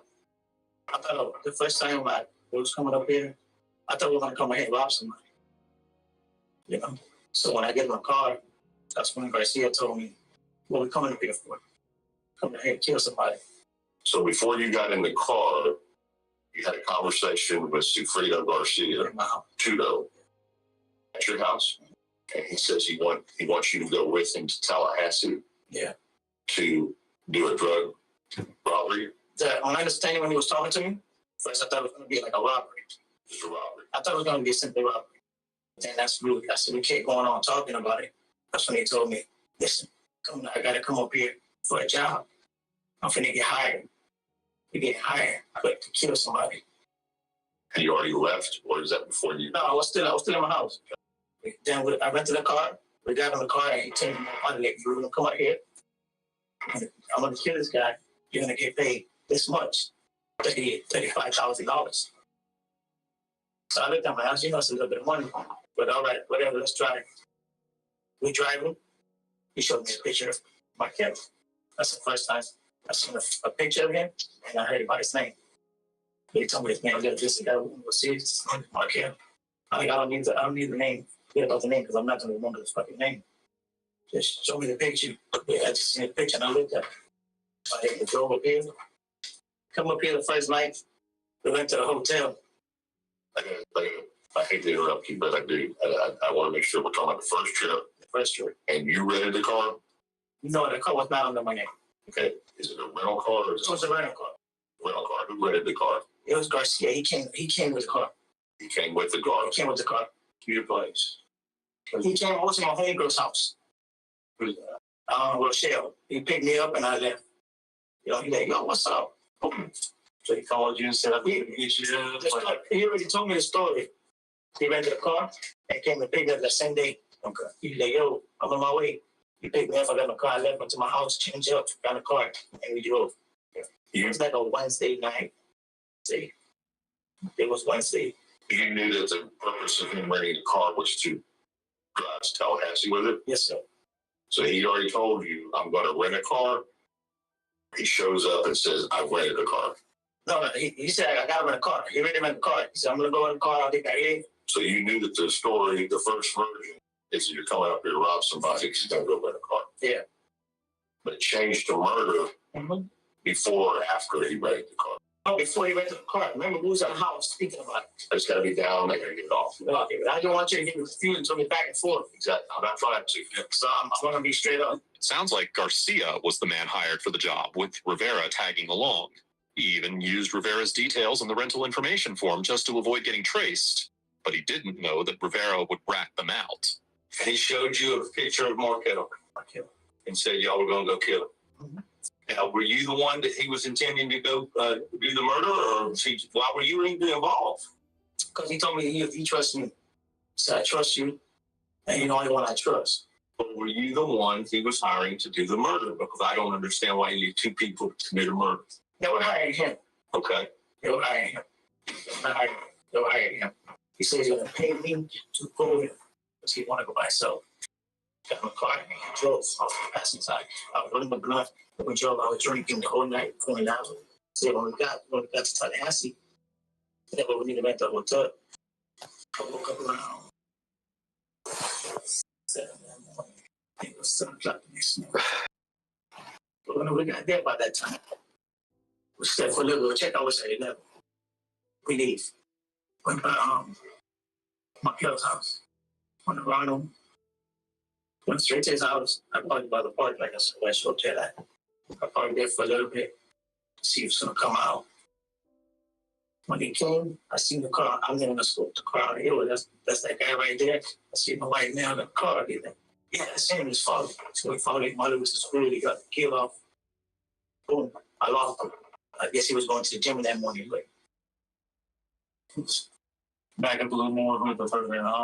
You said they gave him $5,000. Tell us about that. What did he say? Where did he get the money from? Oh, he said he got the money from the lady. He still haven't told me her name yet. He said, well, I got the money from the lady. Well, his wife gave him the money. So Katie gave him the money. But he told me about the lady. He told me, yeah, the lady got the money. She's going to pay us. So, all this driving around and talking about the money, I told him, we should just go about her. That's my intention. Fuck this guy. I don't got nothing against that guy. I don't even know that guy. Especially after he told me about what was for the 2 kids. Because I asked him, why are you going to kill the guy? Because that lady wants the 2 kids back. She wants full custody of them kids. Because he had all the custody. That was the plan. That was the deal. That's what I went to go kill him. And how did Tudor know all this? Katie, I guess Katie told him everything. Katie told him everything. Then, but you're just guessing that. You don't know that for sure. Do you? No, that's for sure. For sure, Katie told him everything. Why? How do you know that? I get okay because he stayed talking to Katie on the phone. Hey, babe, what's going on? Hey, the lady's gonna have. You sure she's gonna have the money on time? Tell her don't play with it because the will show up in our house. Tell her she better have that fucking money. And he always kept telling me that.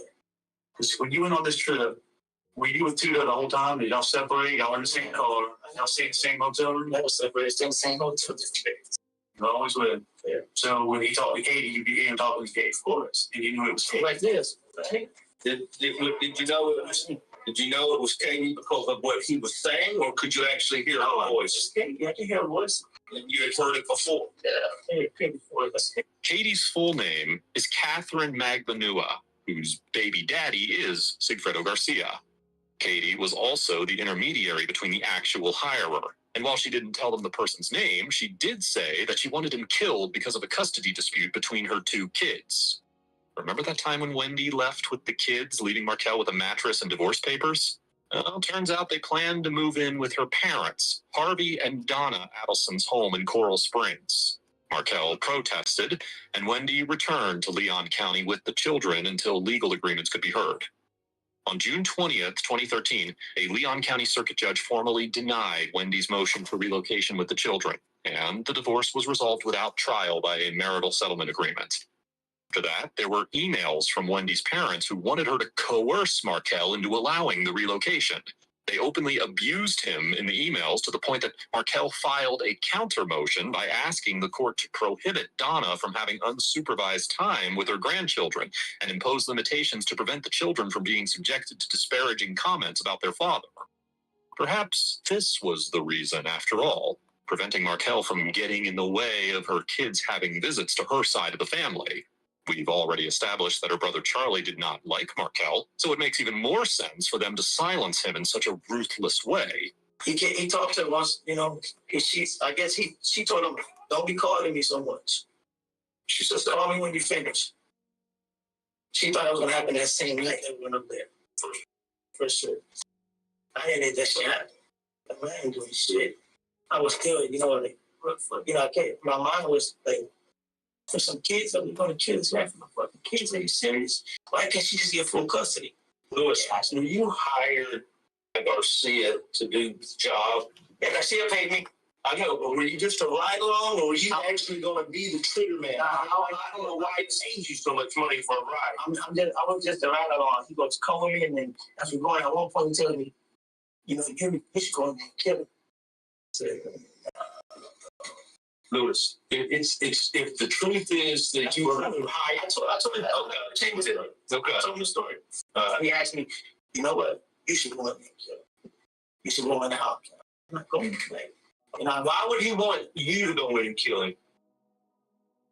Does he believe you've killed people in the past? That's what he thinks. Have you ever killed anybody in the past? Never in my life, sir. You know you're under oath? Yeah, never in my life. Hands up, never in my life. Kill nobody. Okay. I meet people with bad mistakes and shit like that. But you had mentioned before that the first trip was the intent that you were going to do the shooting. Yeah. I mean, beat that out of the shooting. I want to have the nut balls to just like kid. So I didn't do it. So the other but maybe for $30,000. I still wouldn't. I couldn't do it. I didn't even buy the gun. But you had the gun the first time. The gun came from you or from? The gun came from me. The first trip. I gave him the gun. He gradually cleaned it up with alcohol, cleaned it up, and he owed it the whole time. The fact that he was offered $35,000 just to be a ride-along is just crazy, but somehow it makes sense. Rivera had no connection to this entangled family chain. He was just a friend of Magbanua and Garcia. His idea of robbing the lady who had the money leads the detective to believe that he intended to be a ride-along for a robbery, not a murder. Even at the crime scene, Markel's wallet was just lying on the ground and the money was not stolen. The police need to ascertain from his confession whether he was just a ride-along or did he pull the trigger. The same gun we came up with. I just needed to make money, really. We came up with I don't know. we came up with two guns. I'm not even like a huge like. It's not even like my favorite thing to do. I just kind of do it because it's a way to make money. That's just, it's a blue steel, long nose, Taurus, and a 38. You had what? There was two guns. You had both of them. No, both was in the car stash. You know what I'm saying? I guess I'm gonna keep on because you never know what's gonna happen. I really didn't trust me. I said, I'm not gonna fucking kill me. If he was a kid, this guy ain't gonna kill me. So I was prepared for whatever. You grew up with this guy. He's not gonna kill you. You go kill somebody and then you drugged up, man, and then you shoot the fucking car. Oh, well, that's true. He didn't shoot the car. So, all right. Yeah, come on. All right. Well, I forgot about that part. I was like, we intentionally shoot you. Maybe, you know, I killed this guy. This guy might snitch on me. Boom, let me kill him too. Let me get him out the way and let me steal all the money. Now, the only thing that I feel like is lacking is the $5,000 that you brought up. You know? What's he talking about? oh yeah, there's a hella delay. Somebody $5,000. I get somebody I did. When I got paid. Okay, you okay, all right. You said 5,000 just a minute ago from Katie coming out. Oh no, But I mean, for a job, you know, it's not that bad. I'd much rather do this than a real job. That's for sure. 500. And like, hold this. Just in case I run out. I know he's gonna run out. He's gonna buy everything in coke. Where you know where the $5,000 came from? Katie gave me. He said that. Yeah, I'm like, who gave me the money? The other lady gave her the money to give to him. But look, this is just to let you know that I'm real. Like I'm honest about what I'm gonna give you. Like saying, you know. Then the next trip was when he had like $2,000. And he gave me $200 out of that shit. Kept it in my pocket. He ran out and I used like $200. If Katie was able to give $5,000 on the first day and $2,000 on the second day, I've been good. I'm just good at it. I never went to school for nothing or anything like that. I've never had a class. I think in like middle school, I went to like an art camp for like a week. He was going to give you 30 and then give you an extra 5. But that's the only place. But that's before even leaving the very first time. Yes, if I first time. And I believe it's your story, but I believe you said before something about you knew that the total amount equaled $100,000 or something. Yeah. Was that before you took the first trip? Yeah, before he took the first trip, he told me I'm gonna give you 30, but then he gave me 30. He gave me 37. He gave me 35 first, and then he gave me extra some money on top of it. So it was 37 in total. Then I asked him, how much you get? You got like 40 something. I said, how much can you get? But she getting the rest. I'm like, hold on. I might be a little bit of a motherfucker. I can count money. 37, 40 something, and the rest. She gave me more than 50. She gave me more than 60 something grand in her box. So I mean, there was more money because. Well, before this, I want to go back to your driving out of Tallahassee, and you said before that calls Kate. He calls Kate. They grabbed me. When we had dumped the gun, and he called her, and he said, everything is done. Make sure you have my money. I'm on my way. When we get back to the house, he called, yeah, the money still don't worry about it. Have it tomorrow morning. During this interrogation, Rivera even sees Wendy Adelson and confirms that she was the person for whom this hit was taking place. This encounter happened a day before the actual murder, and according to Rivera, Adelson was in on it and got confirmation that it was going to happen. I went another block. I went another block to the other part behind his house. He said, pull it in here real quick. Let me go see it. It's home. So he pulled in. He walked over there. He looked. Came back. They go around the house. He said he seen something, but he was too sure if it was somebody. So when I go around the house, I come back like this. Oh, shit. So I'm driving. Before I get to the phone, I'm looking to my rearview mirror and I ask, I see it. And when someone just like, why is she looking so much? She's like, oh, that's that lady. That's Wendy. I said, oh, that's her name. I said, I'm like, okay, I seen her 2 kids. I said, what's she doing up here? What's she doing up here? Oh, no, she came to make sure that everything's all right because he's leaving out of town tomorrow. So it's got to get done tomorrow morning before he leaves. So this all happened before 12 noon? Yeah, before 12. I'm on Thursday. On Thursday. You drove by, you saw her walking the kids. You asked him, he says, that's Wendy. She's making sure that we're going to do this or whatever. That she wanted to make sure that we was up there. She thought that we were lying. That he was lying. Because I ain't shit. They don't even know I'm in the car until she seen me that big. Yeah, but your car's got to. Damn, the sad part is. Yeah, man. That's the one thing that like they're gonna AI makes some good art, bro. I'm not even gonna lie, it makes some good art. And it's only gonna get better. But there's even robots that can paint, even robots can like paint like this. But like maybe murals on like different surfaces like brick. I don't think a robot could do that. Or like cars, robots, they can't paint cars.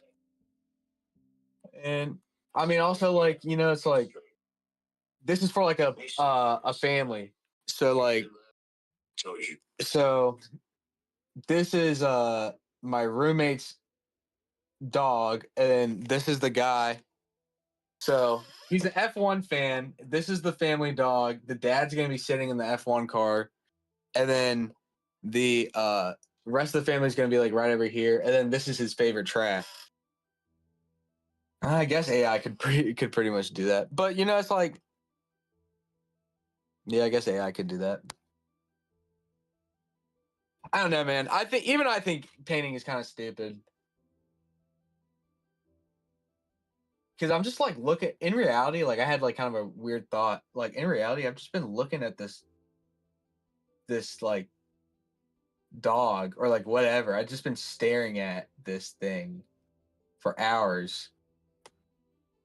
But then again, that's what we do with our phones. I know, man. That's why I try to paint. That's why I try to paint like something that's not real. Like, I try to whenever I'm designing something, I want it to be happy. I want it to make someone. I want like the goal is to make people smile, and then also, it's like not like you can't take a photo of it. Because if you can take a photo of it, then there's no point in painting it. You can just take a photo. Well, I can hear it. I can hear somebody's phone. So far, we've seen Wendy naming her brother and his joke about killing Markel, and we've heard Rivera talk about Wendy's acknowledgement of the murder for hire through Catherine Magbanua, who hired Sigfredo Garcia and Luis Rivera for the job. That's a lot of names, but the suspect list is still not complete. After this interrogation, detectives arrested Sigfredo Garcia and Catherine Magbanua.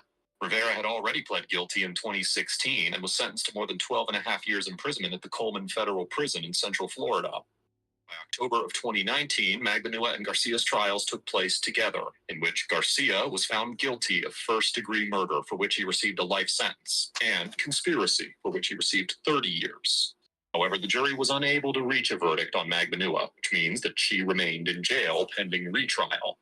After several delays, her retrial began on May 16, 2022, in which the jury found her guilty of first-degree murder, for which she was given a life sentence. She was also found guilty of conspiracy to commit murder and solicitation to commit murder, both of which added 60 years to her sentence. Why would you do this? Between the killers and the Adelson family, He has fucking kids. with the FBI's resources, their phones were tapped, and their family was constantly pestered about the Markel shooting. This led to a secret recording called the Dolce Vita recording, which is a restaurant that Kathy went to in order to meet with the Joker, Charlie Adelson, in 2016, just 2 years after the murder. I know, bro. It's a sad life. But if you work hard, then you can stop working. But if you don't work hard, then you're gonna be working for the rest of your life until you die, and that's depressing as fuck.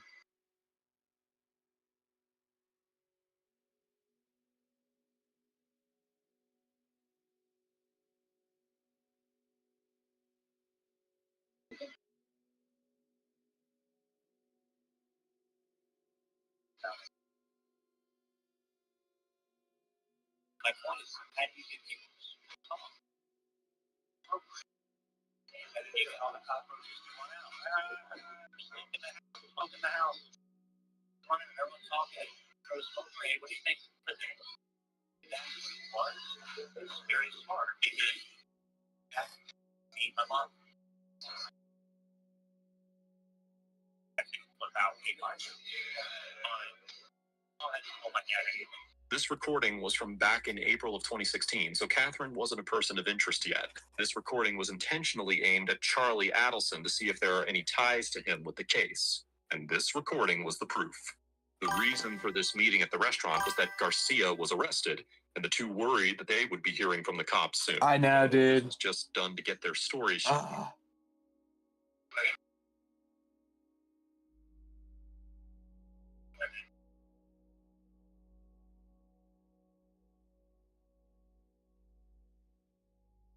It is at the same time, it's kind of terrifying being young because you just realize you're like, wow, I am going to be working for the next 50, 40 years, probably. Chances are.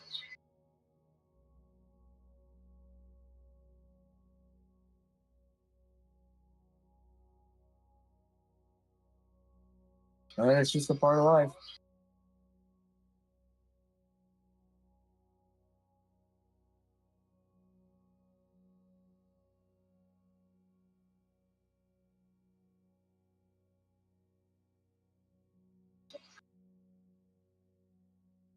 Some things are not any problems. Okay, so there's all the cops. I'm gonna ask you, weapon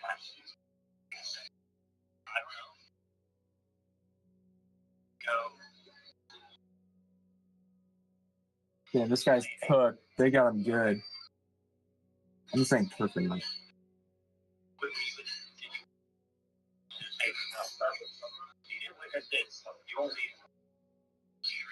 That this person did something. But that's all I'm saying. Zero. And then what you do is you wear a wire, give this person off, and if you can pass on wires, and you have something in your car. You have a confession. Outside of that, there's no evidence. Okay? You know, you can't have those cars that claim this person is that car that you can't drive, okay. But you know, you have to prove that they were also driving that day too. And rented it, I let it go front. What if you rented a car today? Hey, can I borrow for the weekend? I'll bring it back today. You know, yeah, sure. You rent the car. You've been in that car. I drive to fucking Orlando. I rob McDonald's in Orlando. I come back and I go to the okay, thanks. Yeah, you rented it, but what if you were fucking out all weekend and you didn't even know I took your car? I did something and I brought it back. My point is, I don't have any knowledge of what went on. And they'll be this person either pretending to or does. I don't want someone to change that there. Listen, you didn't do anything, I didn't do anything.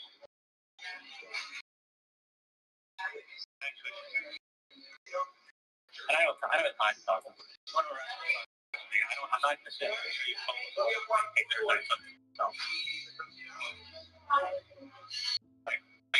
why I can't have my phone? Because I got to post on my phone. Not looking at you. Why don't you come back my order and you can still have I'm serious. I don't want them laughing at my TV. Bro's yapping. It is. I don't know why. I don't know why I don't get depressed. Like, I don't know why I can't get depressed with these things. Like, I just listen to them back to back to back to back to back, and I don't like I'm just like in like the most like horrible, horrific crimes people have ever I've never heard of. Like some of the shit that I've heard while painting this, I mean, it's just like fucking crazy shit. And I'm like, dude, is this doing something to me? Am I like, should I be watching this? Like, I mean, like, or this much? Or like, I'm like wondering if like people are like gonna hop in the stream and be like, what the fuck is this guy? This fucking heartless man painting a dog. But nah, I don't know. It's just the only thing. It's just good. It's also good to like you don't really need to like see it, you know. It's nice to have on in the background. But I can't get enough of it, bro. I can't get enough of it. Something that's it. And don't ever contact me, my friends, or my family again, or we will.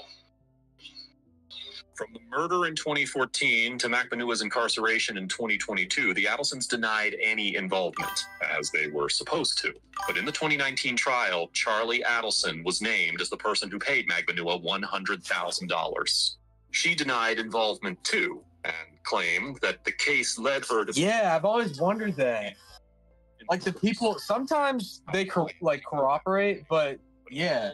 The victims' families, like this shit, it gets a lot of views, you know. I always wonder about Charlie for how they feel about and solicitation to commit murder. People just Wendy watching their trauma for entertainment.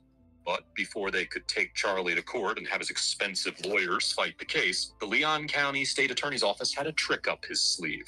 He proffered Magbanua for information related to the case. And when she took the stand in 2023 in the trial of Charlie Adelson, she blew the case wide open.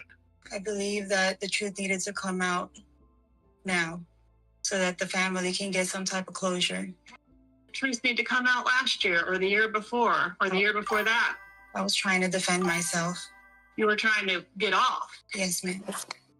What was your motivation for becoming a part of this murder plot? Financially. Who came up with the idea to kill Dan Markel? Charlie.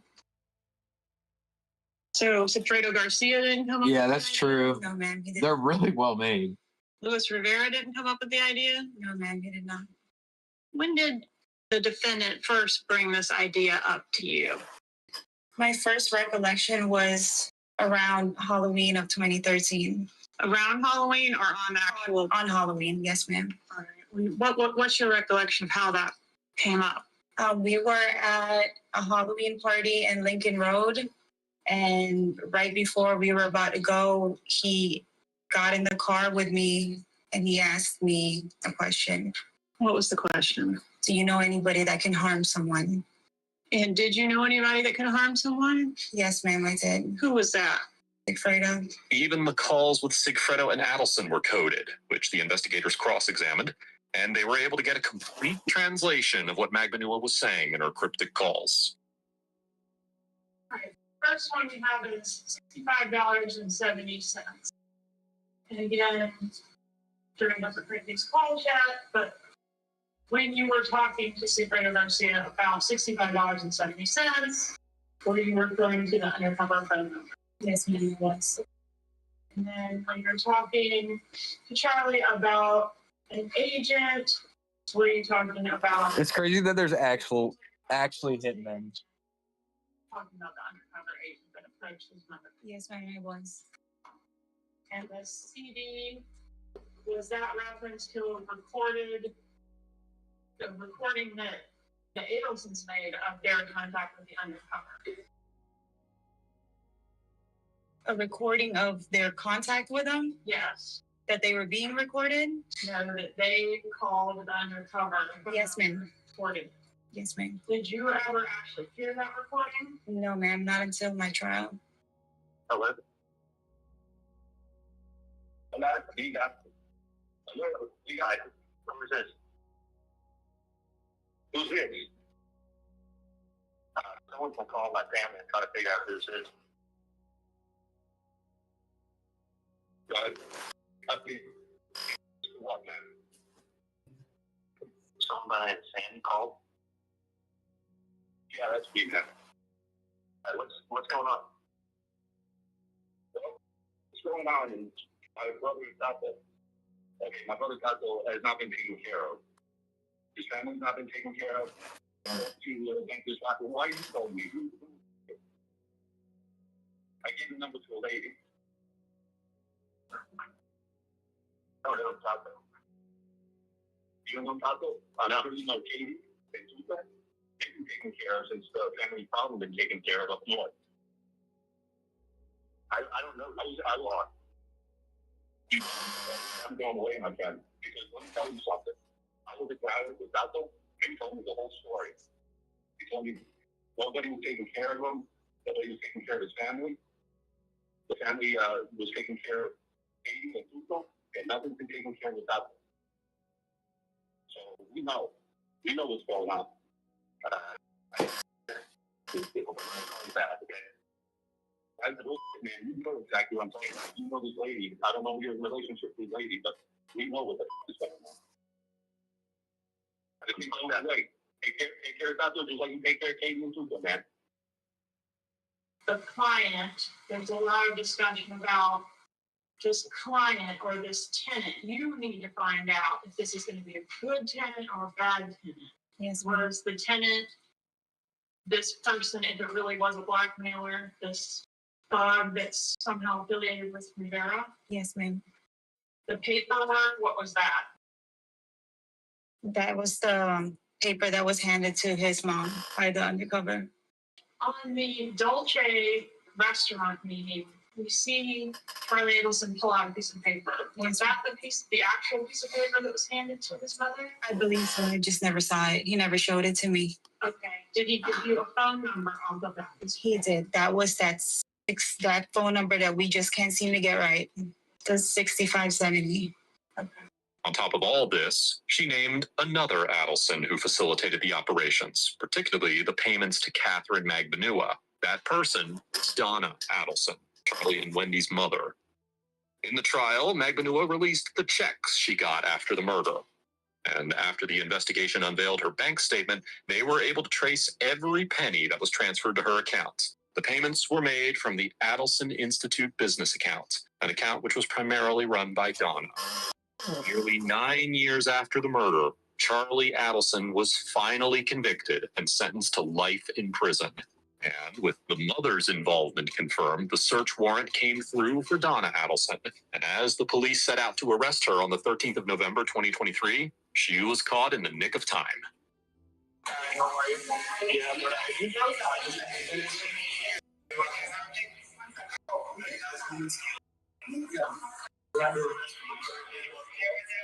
So the next place was what did you say? What did you say the next place was? What happened is the warrant that they had from some other Leon County. Actual warrants. So what happened is you have to take you to our warrants for that information to get entered. And then after that gets entered, you can take the team into the jail. Okay, because I didn't know there was a warrant. How would I know that? Well, we couldn't have been able to take you if there wasn't something in place. So aren't they supposed to inform me that there was a warrant? I don't either. She knew full well. Yes. I started yesterday, but I'd paying for a long time. I'll probably put 24 hours into it. Airport as she was about to flee to Well, I guess I started 2 days ago. United States. I've been painting since yesterday. Conspiracy to commit murder. I started at 9. Of murder, and her trial is set to take place in September of 2024. Now the case has finally come full circle with all the loose ends tied properly. Charlie and Donna hired Charlie's ex-girlfriend, Catherine, who hired her baby daddy, Sigfredo, who took Rivera as his ride-along to kill Dan Markel. That is insane. Now, of course, there are still suspicions about Wendy Adelson, but so far the investigation is ongoing and she has not been charged with anything related to this case, which seems a bit questionable. While we all wait for their trial, we can wonder whether Wendy Adelson had any involvement at all. So let's keep that conversation going in the comments down below. And as always, thanks for watching. Wait, so I wonder if...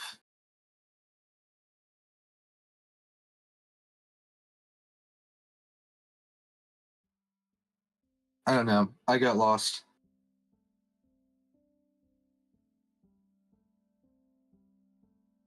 Hopefully the mom didn't go to jail.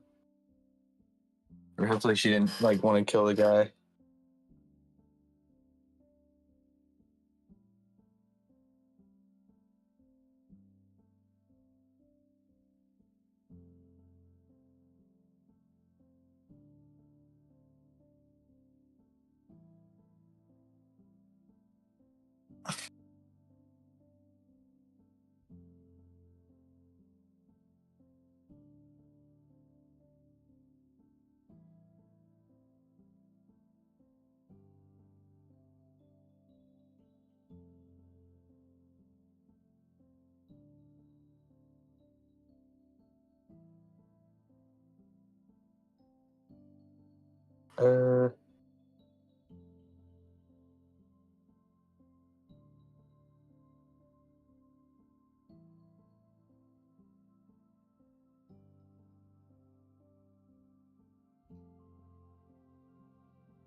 Okay.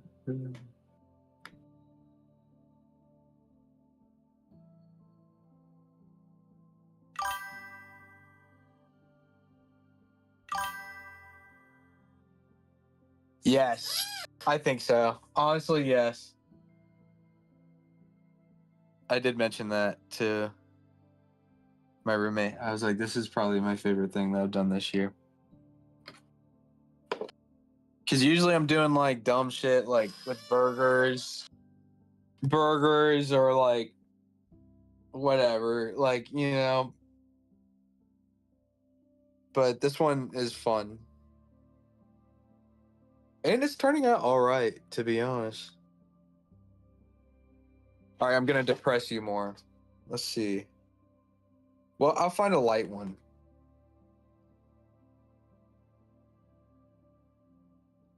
There's not a lot of them.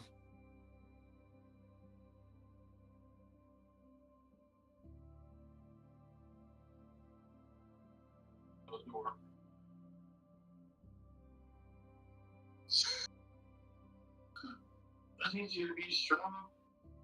So, man, George, I never should have been me, man. I just got scared. High functioning psychopath.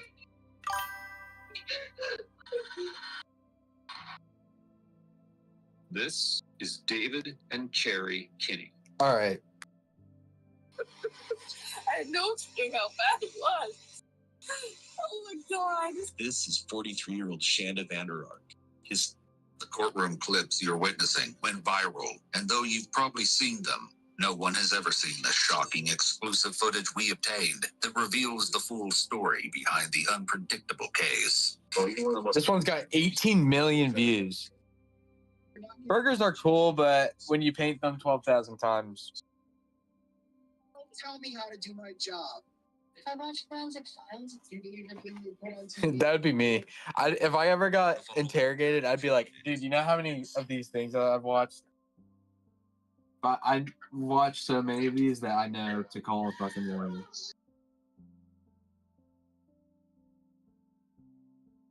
Always call a lawyer, bro. I'm not asking questions right now until we bit. The only person I've seen be able to finesse the cops in an interview, was the baby, and I couldn't believe the babies. Was the murder her 15-year-old granddaughter, Alyssa Bustamante, just confessed to. If you had to decide, Low-key, let's watch the babies one. single word would undoubtedly be tragic.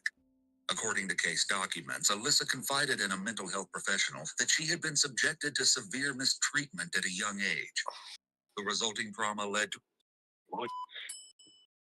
I know if y'all had proof of me robbing somebody, we wouldn't even be talking.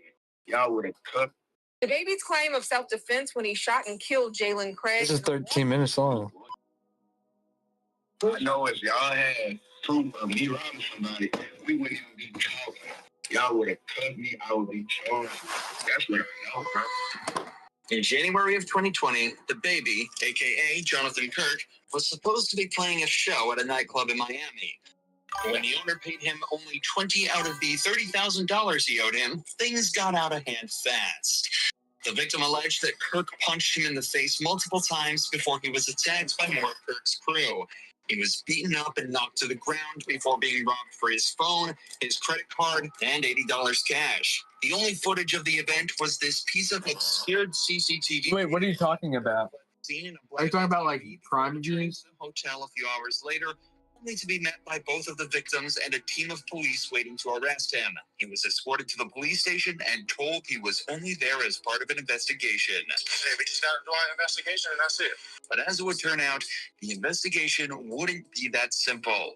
And unfortunately for the cops, Kirk spent his hour in the interrogation room displaying exactly what to do in this situation and making the cops' lives as difficult as he possibly could. What's your full name?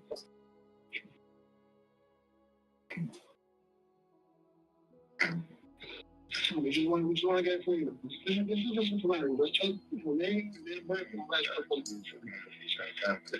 Immediately, it's obvious that this isn't going to be an easy one for the detectives.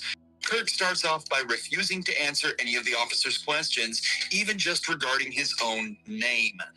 He's already been read his Miranda rights, informing him that he has the right to remain silent, so it seems as though he's choosing to do just that. Interestingly, however, he is choosing to waive his right to a No, he did it. He beat someone up in a mall and just fucking beat the bricks off of him, and he's like bleeding in the mall, and he's like recording him. Oh yeah. I know what you mean.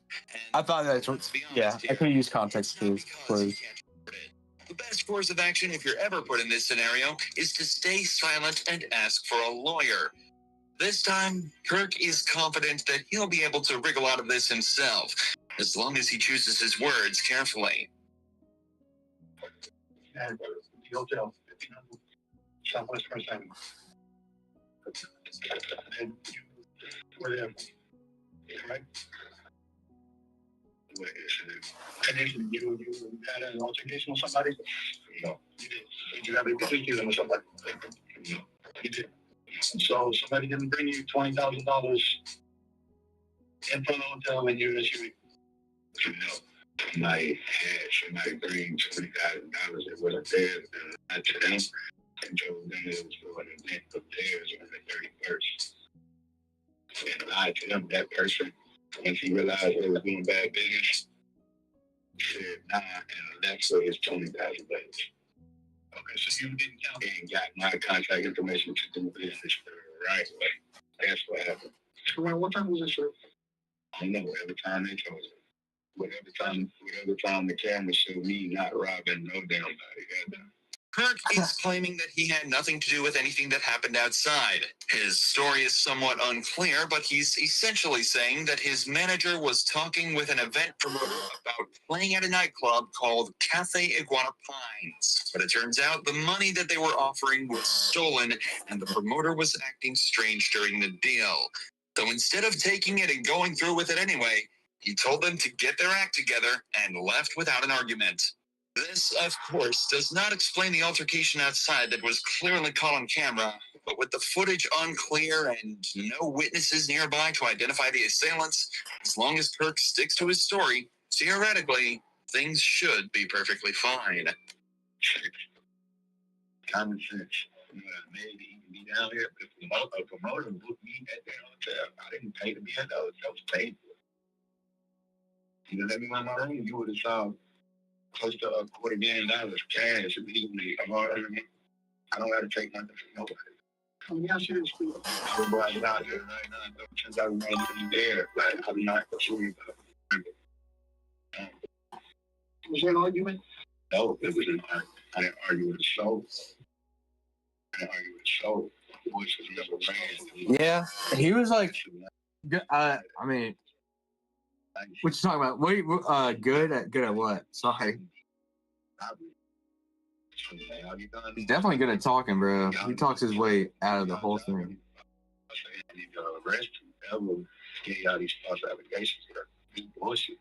While it may just look like Kirk is flexing his rapper money here, this is actually a very good point for him to bring up in this situation. If he's doing random $30,000 deals on a weekday and paying for hundreds of thousands of people per month, what does he need $80 and an iPhone for? The further he can place himself from this event, both literally and figuratively, the better. From Kirk's point of view, he was nowhere near that crime.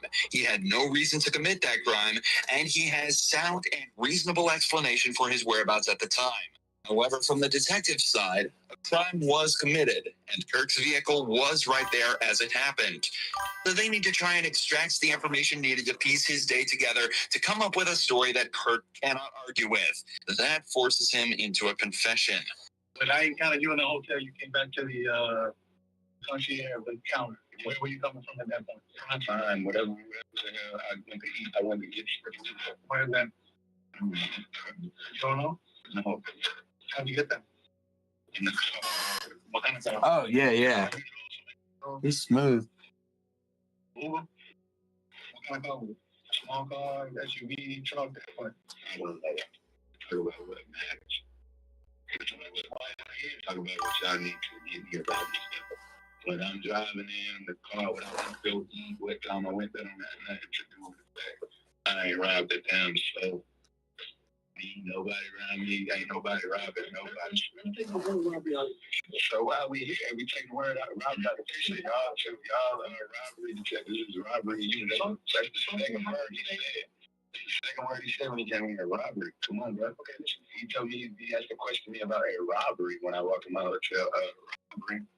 I had every answer to the question you needed right there. Whoa, that ain't it. That's false. I can throw that out the window. Robbery, bro. It's nothing for me to talk about. I didn't rob. So you think that we just woke up this morning and decided to just... I think y'all got a phone call from somebody. It's already a lie. I know they're lying. I know somebody survivor and y'all bought it. Y'all believe it. Y'all got me in here and y'all put me in here, coach. Me outside the hotel and coach, cameras and shit. Facts, yeah. I don't hear about him a lot either. I always wonder if these rappers, like, Even without a lawyer present, Kirk did they make knows enough? exactly Probably what to not. do. But did they make enough money to retire? Then if they did they save it? To keep it that way. You know, are they like struggling? Anything that puts Kirk at the scene of the crime by redirecting Like, imagine the seeing, like, conversation away from that. Lil Yachty, like, What he thinks is actually important. working at Walmart in a few years. Way that they'll be able to get what they need. But even though he's winning, it's still worth noting how strange it is that he's not asking for a lawyer. Yes, it is. He obviously knows exactly what to do in an interrogation and has clearly spent time learning what to do. If that's true, he should also know that there's next to no scenarios where lawyering up will harm his case. But whether it's an ego thing or just a lapse in his thinking, Kirk is definitely still winning this interrogation. But he's about to start absolutely dominating. You talking about criminals? When I do business, it's legally binding. It's legally binding. Everything I do, you have to sign a contract. You got to sign a contract. So contract right now. It shouldn't happen. There's nothing went wrong. Nothing happened. There's no there was no fight, there was no scuffle, there was no I ain't fighting nobody. But y'all know it's too much. Y'all know too many lies. You get what I'm saying? That's why y'all gotta move backwards like that, bro. Like you're saying they're lies, but you don't know what we have it on. Okay. I know if y'all had proof of me robbing somebody, we wouldn't even be talking. Y'all would have cut me, I would be charged with it. That's what I know, bro. That's what I know. Now, while this isn't necessarily true in every case, it is absolutely true here. If you're in an interrogation room and the cops are trying to find out details of the case and accusing you of a crime instead of charging you immediately, it very likely means that they're missing the details needed to charge you. In the vast majority of cases, an interrogation is only done to extract a confession when they don't have enough evidence to easily convict you otherwise. There are a few other niche scenarios, such as trying to figure out why you committed a crime, but it's often very easy to distinguish why exactly you're there based on what you know about the event and what questions they're asking. If the cops know that you're guilty and have irrefutable evidence, cooperation has a lot of merit. But if they can't prove you did what they say you did, stay silent and ask for a lawyer, especially if you're innocent. My side of the story, I ain't done that. I don't have a side of the story. I ain't done nothing to nobody. So that's what and before something could be done to me, I realized I was dealing with bad business. Why you said it was bad business? What? Why you said it was bad business? I already told y'all that you want to wind this. You want to wind it, bro. I already told y'all, bro. My story not going to come out different no matter how many times I say it. It's not, bro. It's like you press stop and rewind and play. Yeah. I said it was bad business, bro. Come on, bro. Yeah, they do have to transition. I mean, I guess, yeah. But here's the thing. He already was. If they're smart, then they should have like a. He's already doing bad business. You see what I'm saying? He has an event. A little bit like, you know, like a plan, you know? To make up for that. He needed me to cover it. They're not just like living life He thinking he coming to book willy nilly. And they turned to him, got him paying me to come do a walk through the night. Guess that goes with every career, though. He was full of shit. And matter of fact, check the cameras. I got crime scene investigation unit out there. Check the cameras. He just meet up with somebody else in the lobby. Ask him, hey, who's that? Ask him. Follow up on what I'm telling y'all. That's what I'm trying to do. Shit. At the end of the day, I would expect people to act on common sense. The cops have realized that they're definitely not getting anything out of him for now. He's told his side of the story and made it clear that it won't be changing, no matter what they say. So, as is the protocol here, the detectives decide to leave the room and spend some time outside trying to come up with their next move. This is also often done as it gives the suspect time alone in the room to sit and build up anxiety. In many cases, it can actually be the difference between breaking through a suspect or not. In this case, Kirk literally just shut his eyes and went to sleep. This dude really does not care.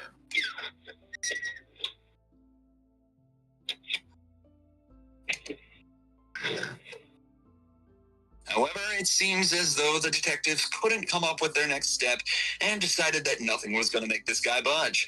The next time a detective returned, it was regarding the security of Kirk's belongings that had been left in his hotel room. Even though he hasn't been convicted yet, he was still the prime suspect of this investigation, so he'd be spending some time in jail while they figured out what to do and gathered all the evidence they could. So they just had to figure out what to do with his stuff while he was locked up. But obviously, Kirk refused to let them touch his stuff and just let the hotel deal with it. Kirk was facing a possible sentence of up to 15 years in prison plus a $10,000 Good lord, bro. He's plus playing any with fire. charges they could with for the battery. That's only if they could gather enough evidence, though. Evidence they absolutely were not getting from Kirk, or the blocked security footage that was the only evidence the crime even took place. So just after 48 hours in jail, DeBatey was released and sent on his way. Just 2 months later, all charges were dropped, and he remained a free man. Good job, DeBatey. Dude, the first time I saw that it fucking blew my mind. I was like, oh my gosh. I was like, bro does not give a fuck. I don't think I could do that. I don't think I could do that when I know I could just get a lawyer. I'd be tempted to, but I know I wouldn't.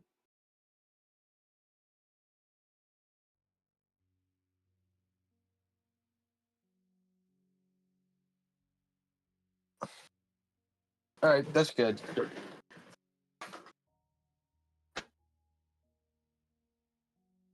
Fantastic.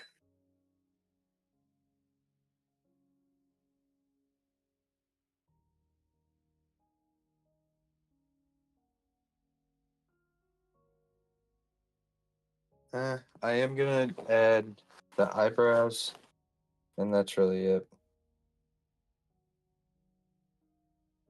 What time is it? How much time do I have? Oh, come on. What?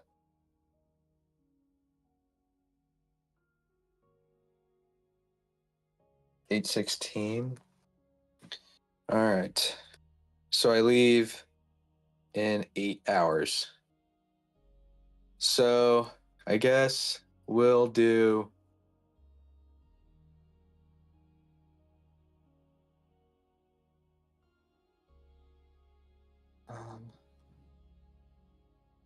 What are we gonna do next? We'll finish the dog.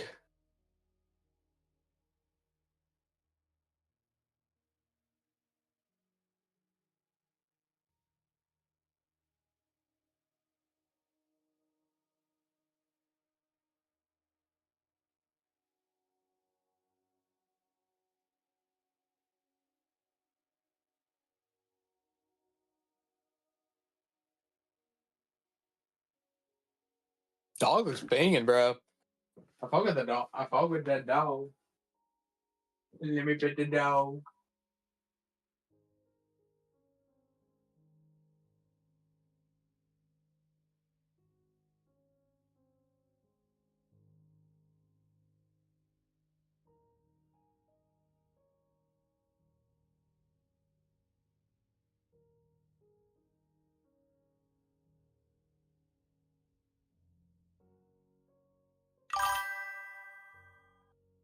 I guess I'll probably do the paws and steering wheel. I'm not even gonna like mess around.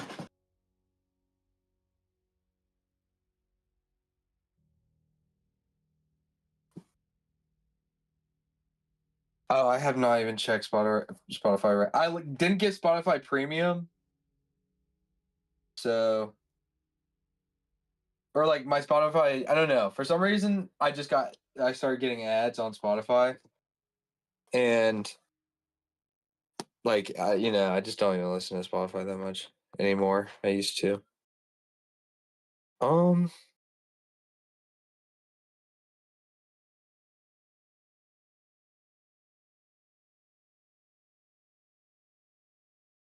Dog driving car.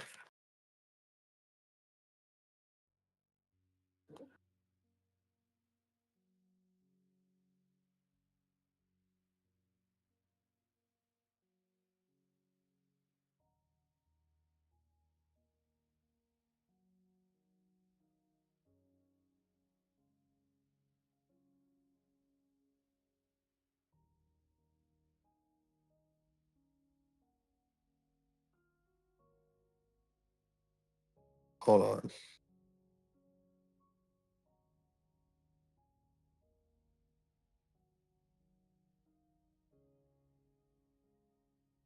No. I want to watch this video.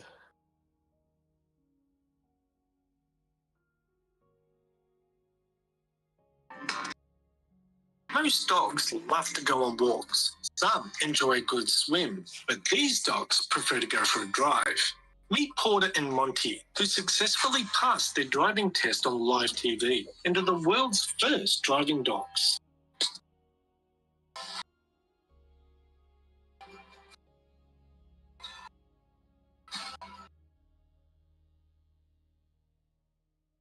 It's literally driving a car. In the world to drive a car. He drove on a New Zealand racetrack in a specially modified.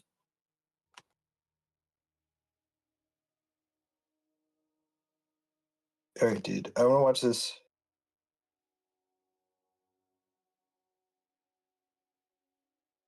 Some enjoy.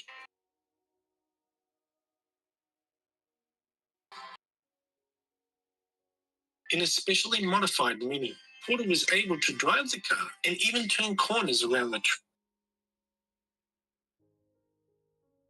He drove on a New Zealand racetrack in a specially modified Mini.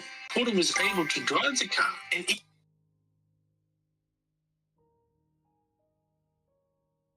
even turn corners around the track.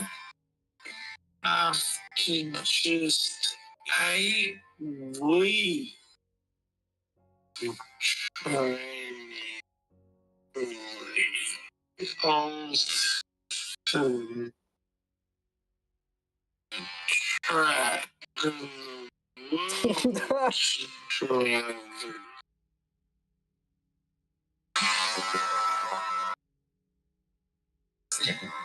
Sorry. This is so funny.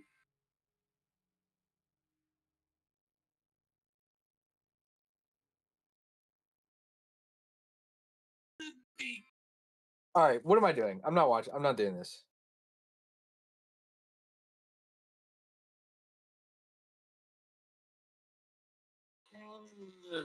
First dog in the world. All right. Well, I'll screen record it.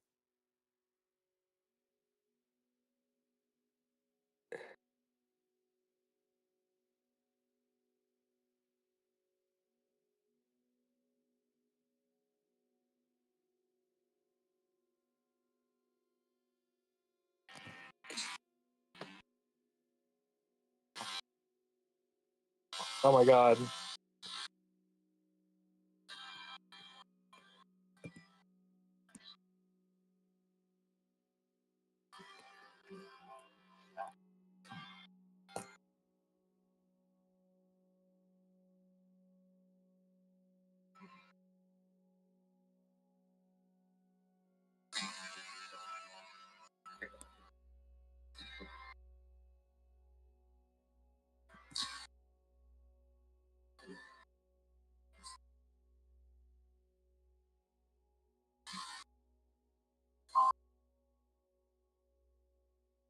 Where became the first dog in the world to try?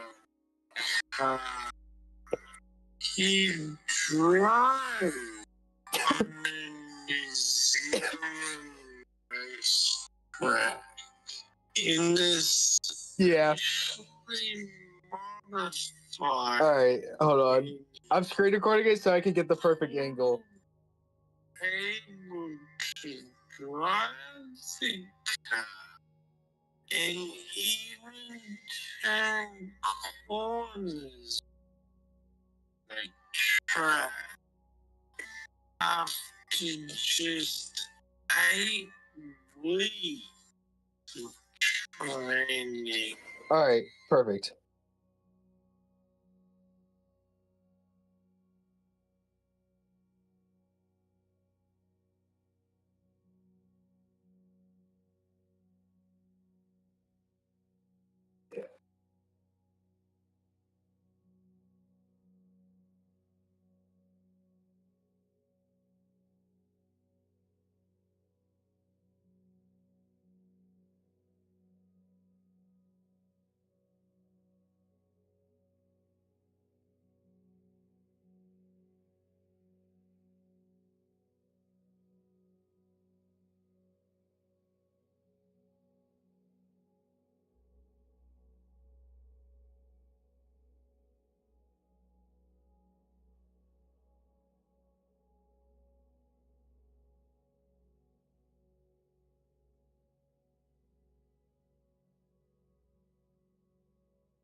Should he have a yeah, we're gonna do a lore accurate.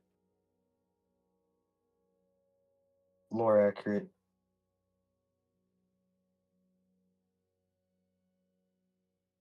Steering wheel.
All right, perfect. What's so cute?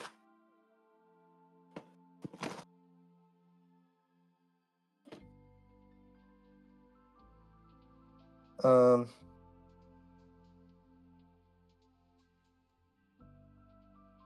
Okay.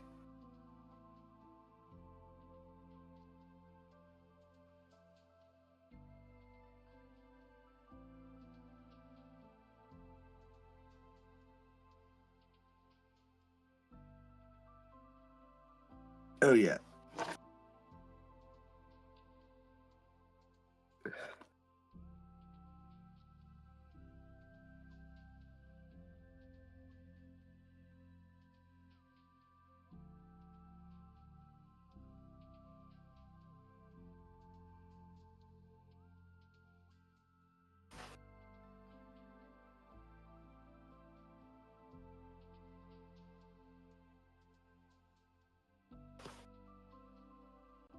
Smells something weird. What is that?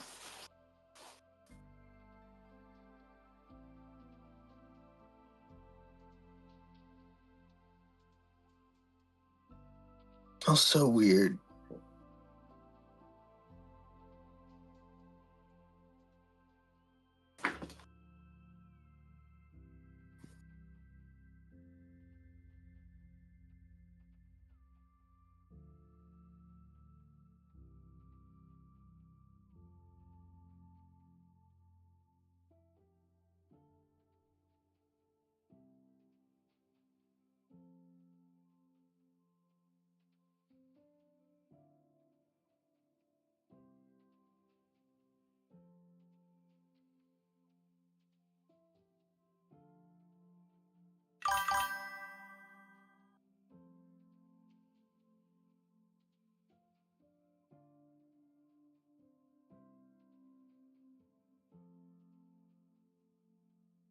Yeah, I'm so not gonna be able to finish before I leave, but whatever. I'll definitely finish most. I think I'm gonna finish the whole painting, but besides the actual people I need to put in. Besides that, I think it'll be okay.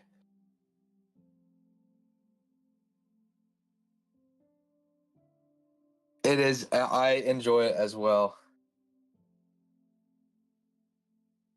Especially when you learn that he's going the wrong way.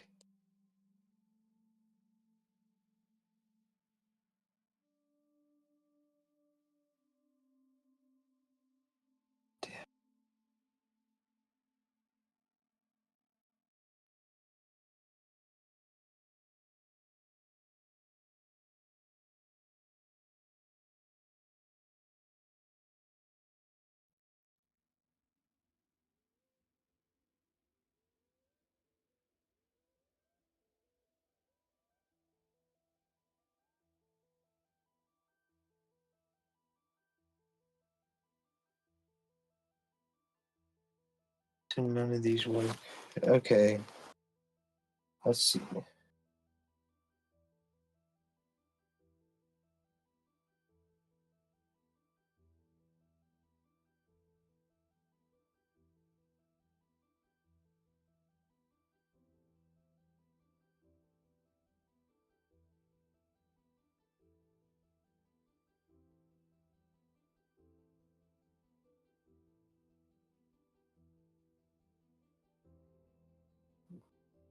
No.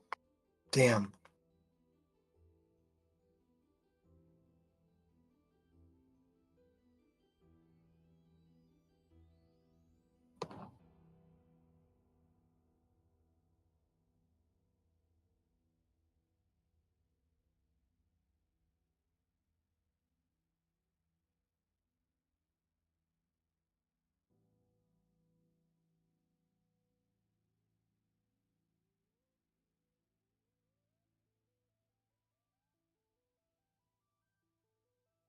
Uh.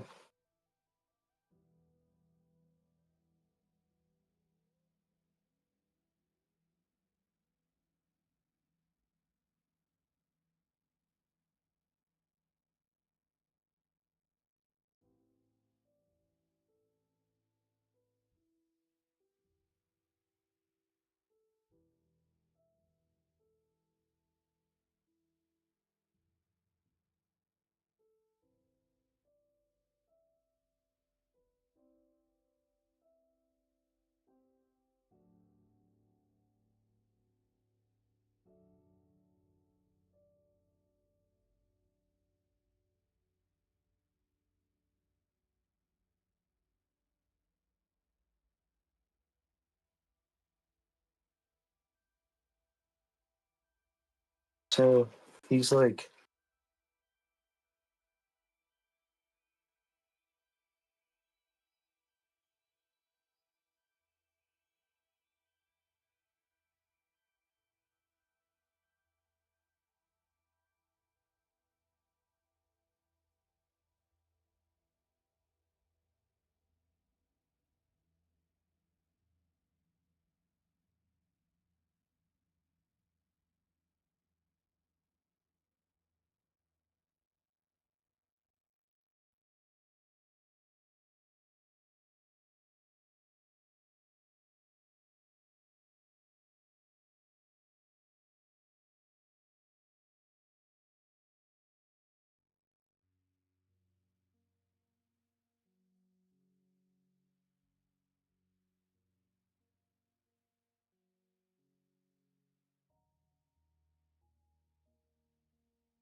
okay.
So wait, hold on. Let me just go right here. I'm almost done.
This is really cute, actually. Now that I'm like thinking about it. So adorable.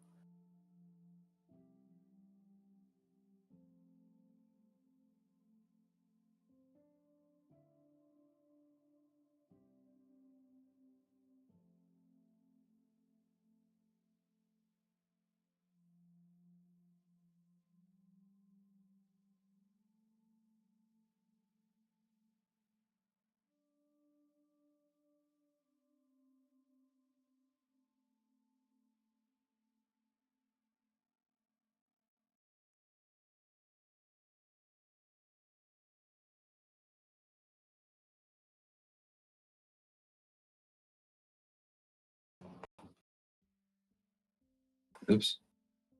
Okay, that's good.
Damn.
Okay. Bro, this looks ridiculous. Okay.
Bro, okay, that's good.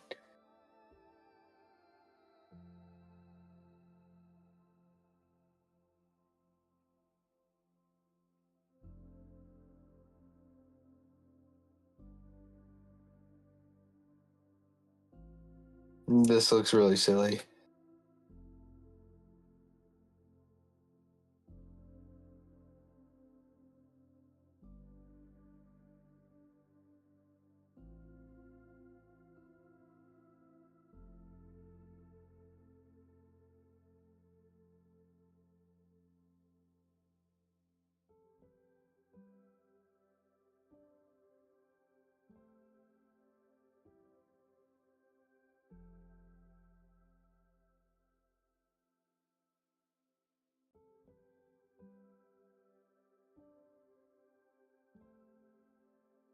I think that's good.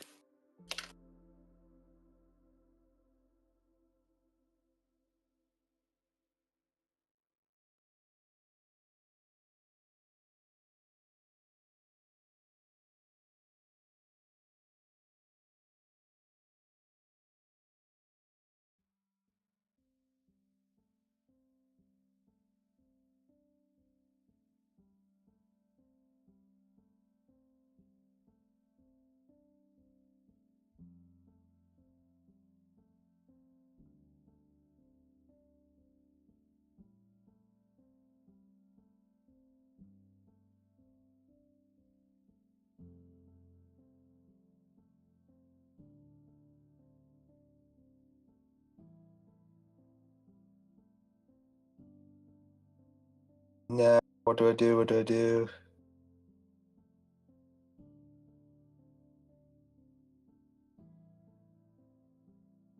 Yeah.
Yeah, it's like free. It's free Photoshop.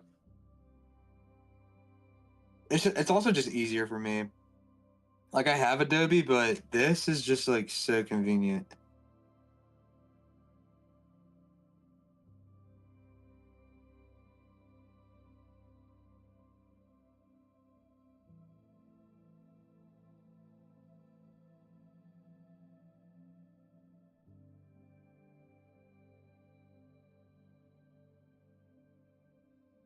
Okay, I'm pretty much done.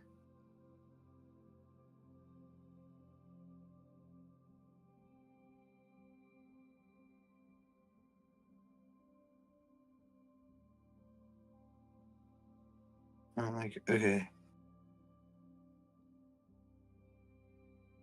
We're gonna select these two. Oops. Can we like, bro? Yeah, but sometimes it's really stupid.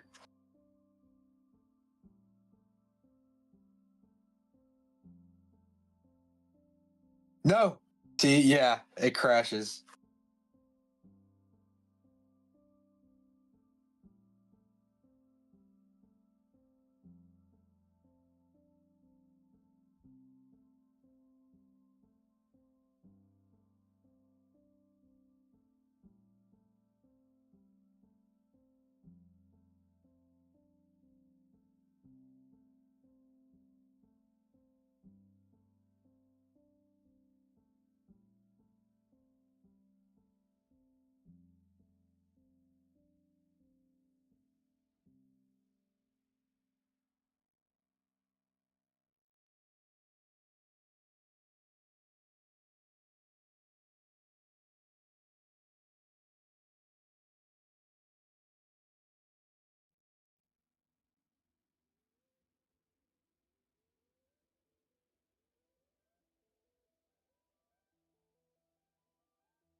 Okay, the last little bit. I keep on saying that, but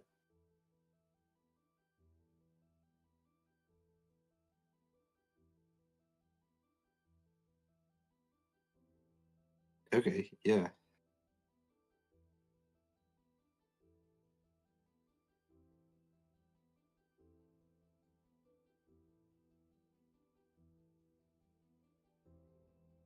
Yeah, that looks way better to me.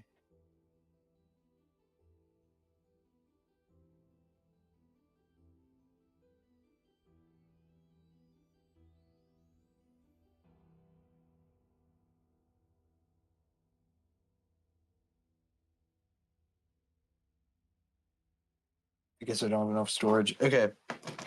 Hey. Yeah, YouTube has a super long delay. That's the only thing. But if you can make it, if it works, it works.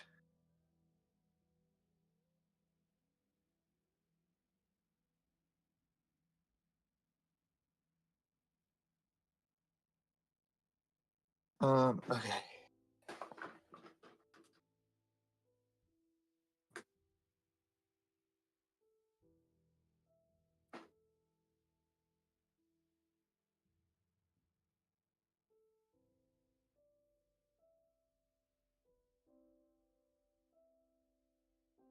I'm trying to figure out. Get my bears.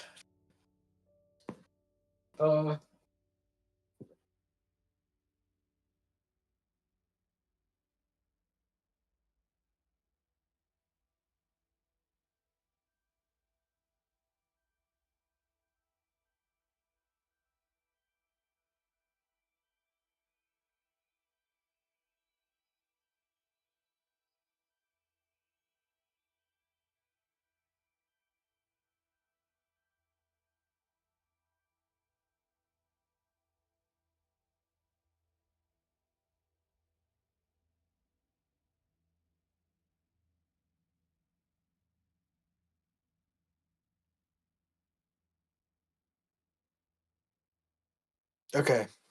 Luck in time.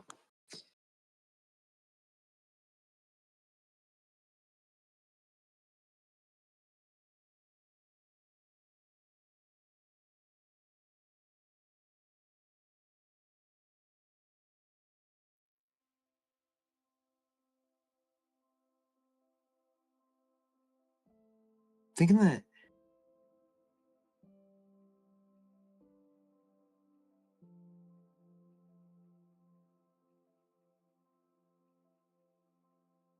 Nah.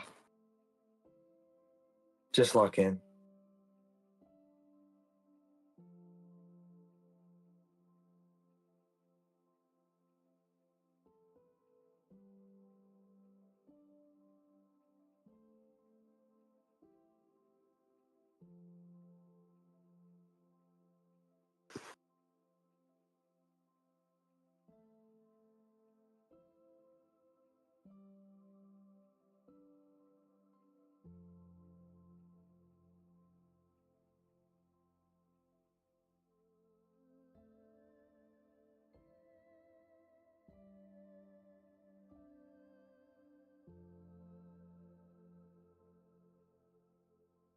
What's my phone at?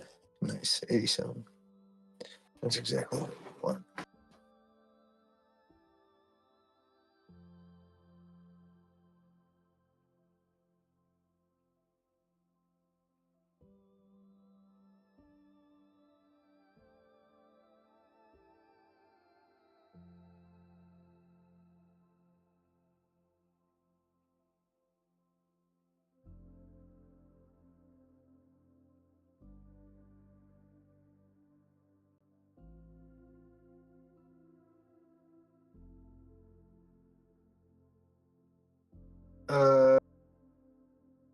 All right, so this is what I'm gonna do.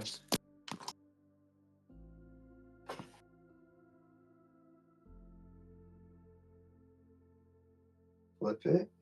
Boom. Now I do consider this cheating, but I did just want to I just want to get it right. You're about to see me cheat and lose all hope. It's so messed up, bro. It is so messed up. Okay.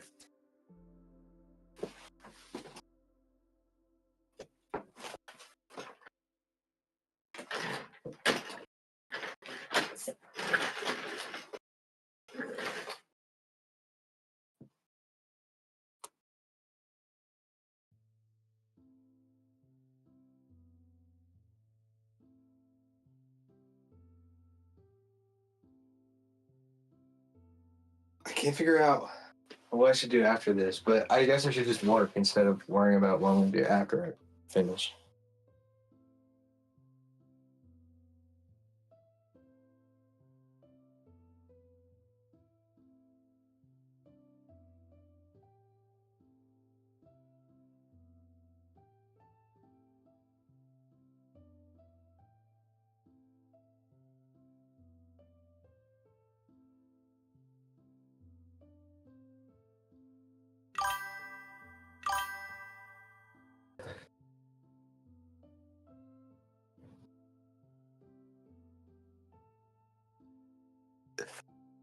Bet. Yep. No winter breaks. I guess there is kind of winter breaks when you're an adult. Kind of, I guess. I don't know. I'm not really good at being an adult, so couldn't tell you.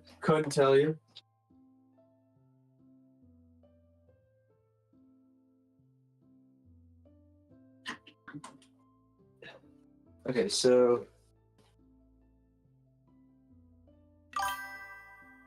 get ready to lose all respect for me.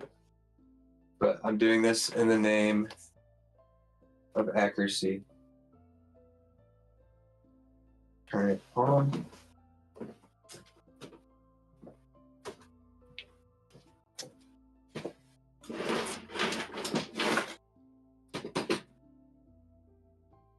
Usually I would tape it, but since this is so little, I'm just gonna draw. I'm just gonna hold it. I think I need to tape it actually.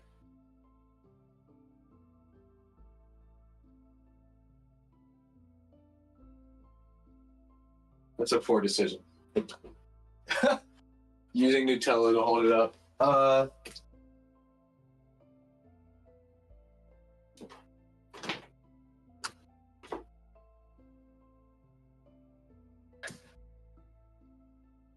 This is also a poor decision, but this is a bad. That's a terrible idea. It's my Xbox, but whatever.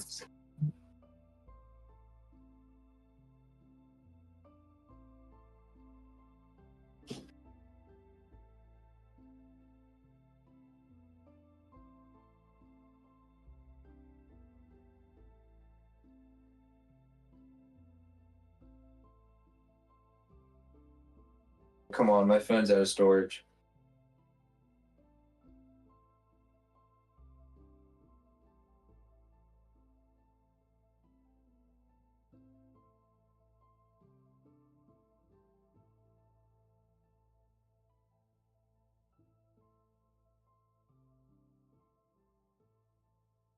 Okay, give me one screenshot. Let's go.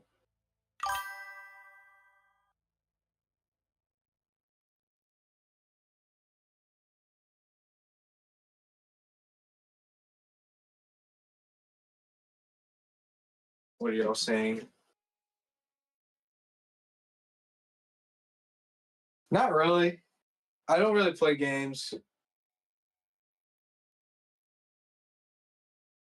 Just because of time and stuff.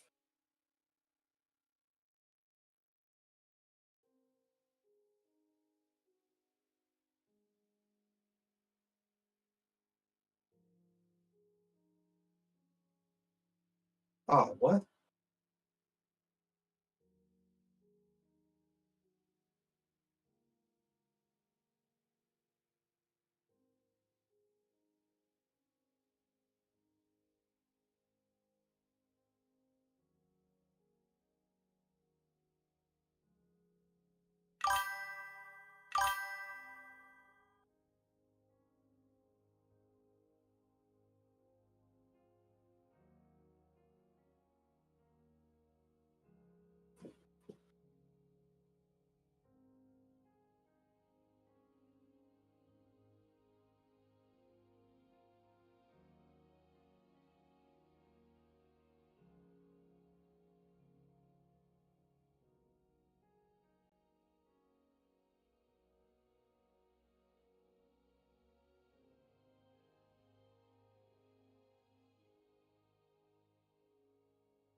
That's good enough to me.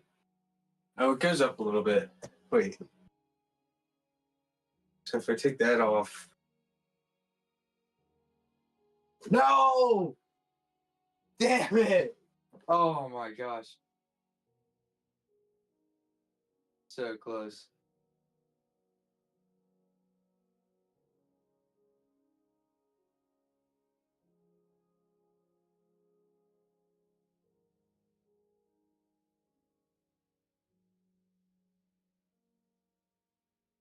Damn. It just tweaks out, you know?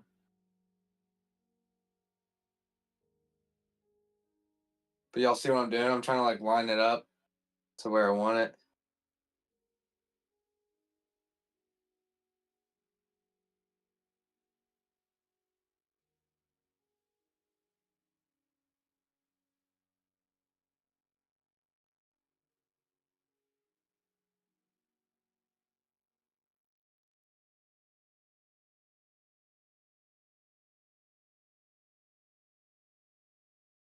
Oh my, I was so close. I was like about to say, oh, I got it perfect.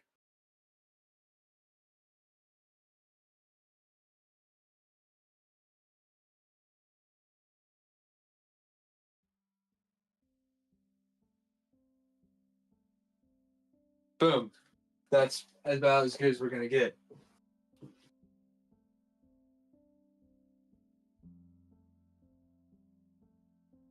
Nope, I lied.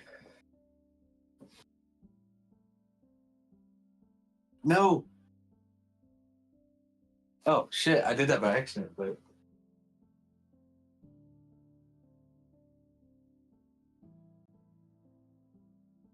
You know what?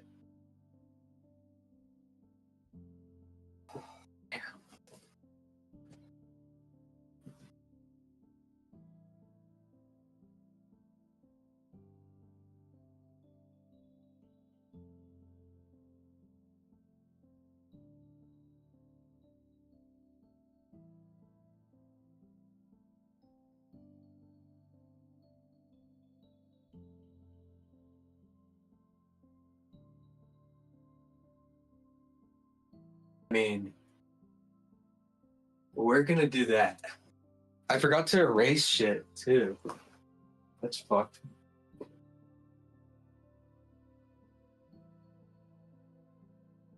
We'll at least do this.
I'm like rethinking my life right now. But I think we're just gonna stick with it.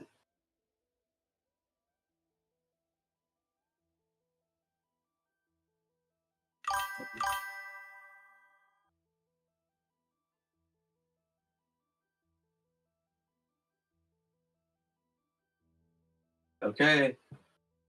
I mean, let's do this.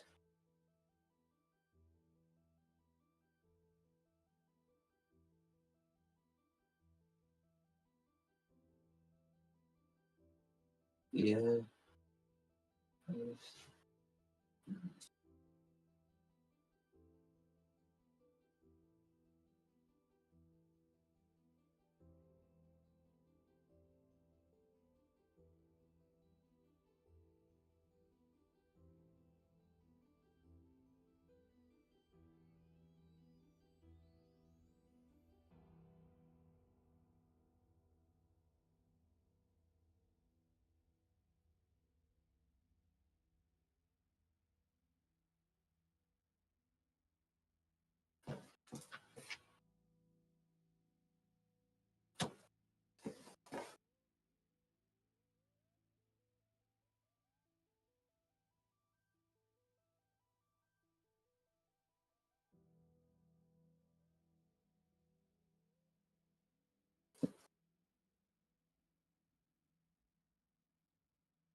I don't like the paw. Of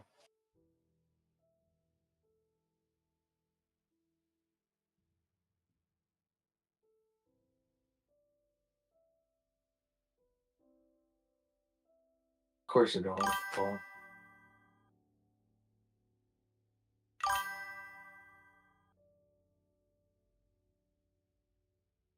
It's okay. We'll just do this one.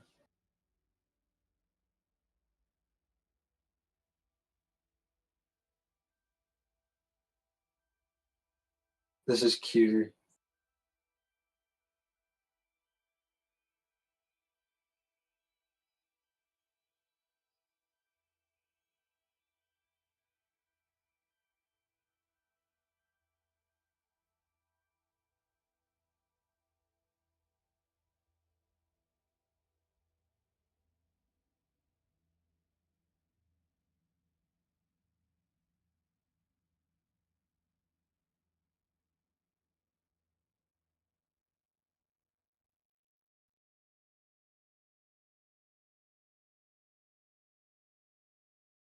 Okay, here.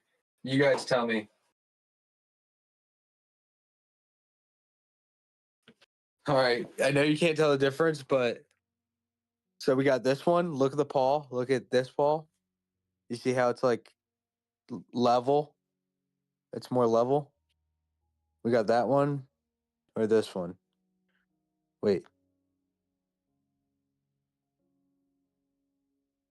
No, this one kind of arcs. See? This one kind of arcs over. See how that one kind of arcs over and that one's like just kind of like placed there? Which one?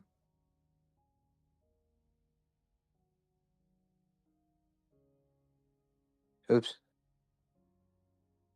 We got one. This is one with the level, just kind of like a plop. Or we got like an arc. That's two. 1, 2. 1, 2.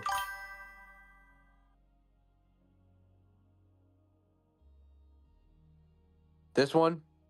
You like this one? Wait. Oh, wait, no. This one.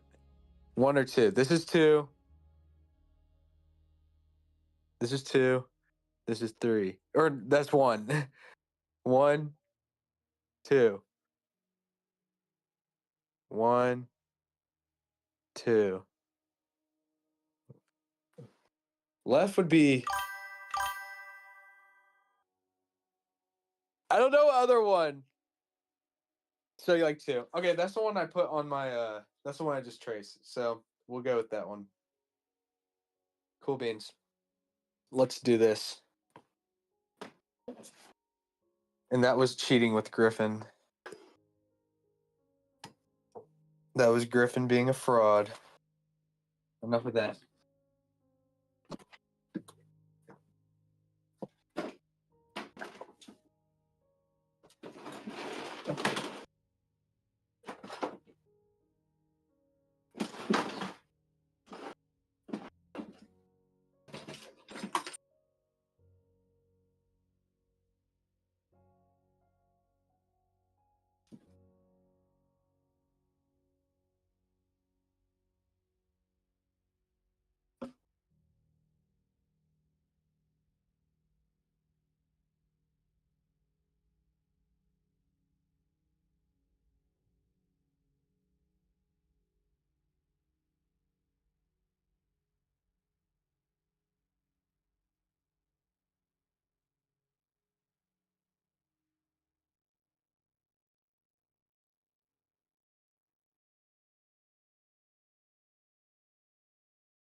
Oh my goodness.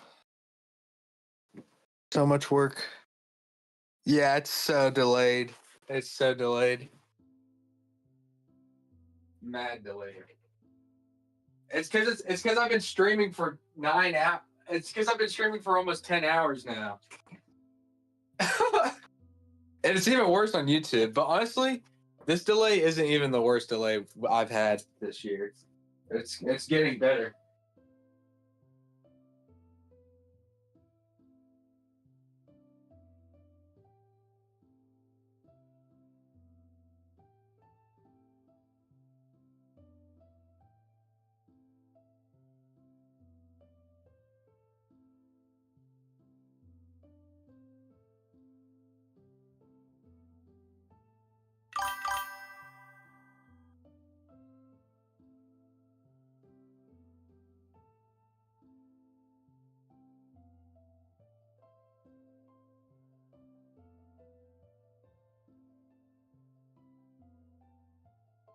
My goodness.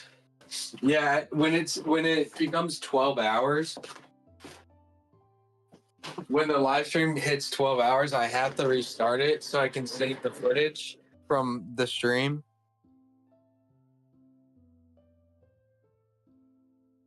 Yeah, Twitch is usually the good one. The one that works better. All right.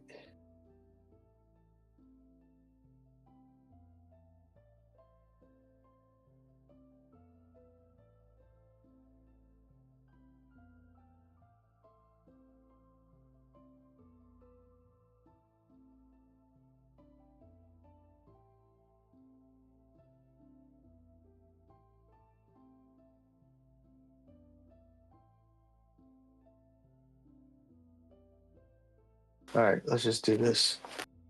Enough lollygagging. I also think the crime shows help me focus. That might be an excuse, but I feel like they do. Part of me feels like they do.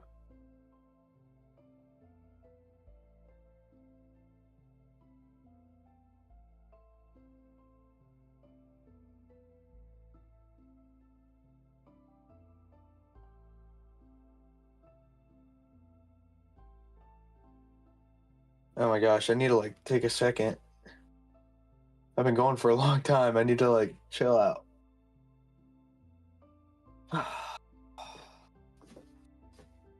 Holy moly.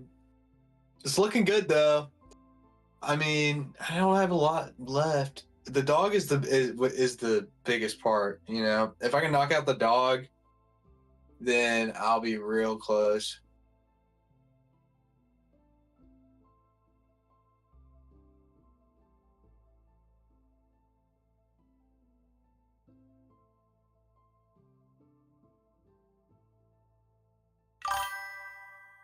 Yeah, I'll be real close.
I know. No one could tell. It's just like a me thing. I just didn't like oh yeah, I wanted a more realistic. I'm such an idiot, bro. I wanted a more realistic steering wheel and the paws to be better. The paws to be better angled. But I think this will work. This should work. Really, the only thing I have to do is lighten up these little crinkles and also give the doggo some eyebrows. I'll just flip this first. Flip. Oops.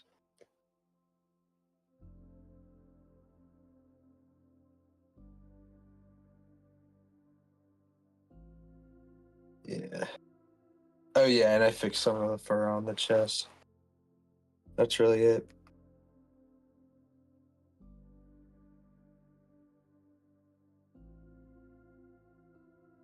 And now he's gonna look like he's actually sitting in the car.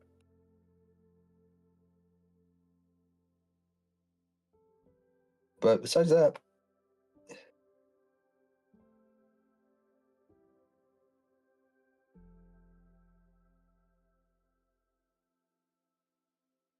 might have. Whatever. Don't overthink it, Griffin. Just paint. I need to take a break. I need to take give me 2 more minutes. Oh my gosh. I can't wait till it's done though. It's gonna be really cute. It is really cute. I was so focused on finishing it, I didn't realize how actually adorable it is. It's so silly. Why did I do this? Dude, it's gonna be even more sillier when I add their fucking family. I can't imagine getting this as a Christmas present. When your family's right over here, the mom and brothers are gonna be cheering on a dog racing their dad in F1 cars, going the wrong way on an F1 track.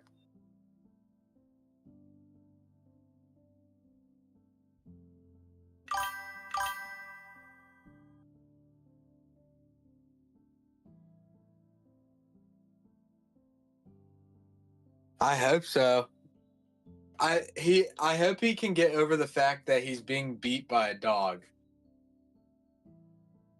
Because the dog is technically winning right now, so or losing, because they're going the wrong way. But whatevs. Thank you. I appreciate that chat.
Okay, time to lock in.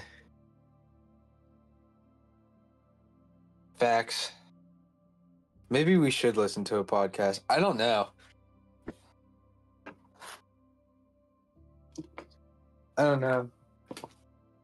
I don't know why I know why. Because they're not boring.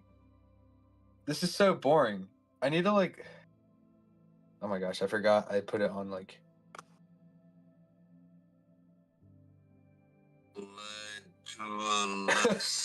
being diagnosed. Dude, I can't do this.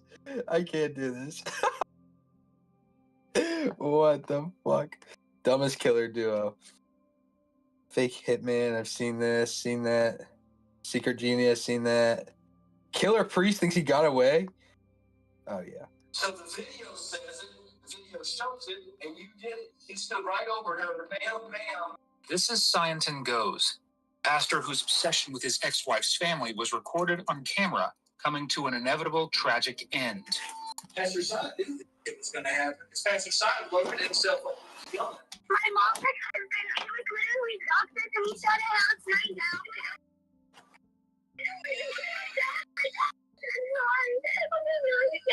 Pastor Simon was going to get his revenge over them. Yes, you were. Now, Cy will put on any... It's always the pastors, bro. Always the pastors. ...realizes that the woman he tried to kill is still alive. Oh. She will reveal information that will prove Cy is not a man of God. He is a monster. Uh-oh. You know she's not dead. You know she's not dead. She's still in the hospital. Yeah, you fucked up, bud. You fucked up. On June 28, 2017, in League City, Texas, Amanda Harris returned home with her 11-year-old daughter, Kelsey, to a frightening scene on their front lawn. Her husband, Wayne Harris, was standing over her ex, 41-year-old Scienton Goes, pointing a gun directly at his face. Amanda drew her own weapon from the glove box. After joining her husband with it trained on Scienton, she called 911 to report their citizen's arrest. The 911 operator told her and Wayne to put their weapons down and wait for police. They did as they were told, and as Kelsey watched... I'm looking for my breath or my... Scienton drew a gun and fired at Wayne, hitting him multiple times. He then turned it on Amanda, hitting her twice in the arm and leg, before fleeing the scene. Wayne died a short time later, and Amanda was taken to a hospital to be treated for her injuries. What an idiot, bro. Scienton would try to cross the border into Mexico, and a checkpoint was set up in El Paso. They were right, and he was apprehended a day later without incident. As he's taken in to be interviewed, he'll try a tactic authorities are very familiar with. But despite his attempts at painting himself as a harmless do-gooder, this detective sees right through the facade. The following footage was provided by the League City Police Department. Oh! Did you see that? Oh, okay, you didn't see that. Damn, that's a shit ton of white.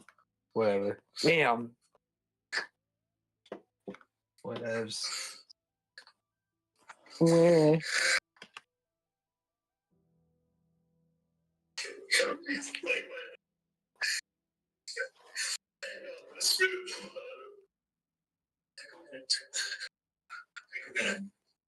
Take a second. Okay. This is very emotional. I'm sorry. I don't know why. Well, it's easy to make fun of this guy. Glad that I have seen these emotions for you. True.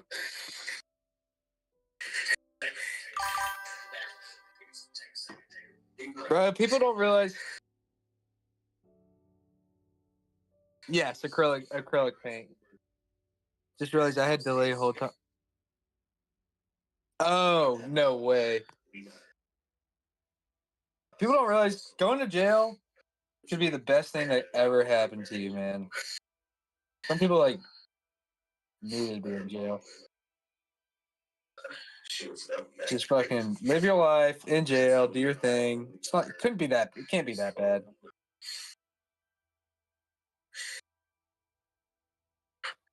You know, if I went to jail, I'd just paint. You know, just do my thing. It wouldn't be that bad. I think I would enjoy jail. I'm not gonna lie.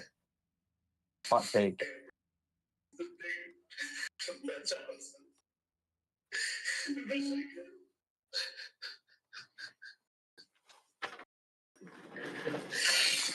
Oh. 9:20, boy.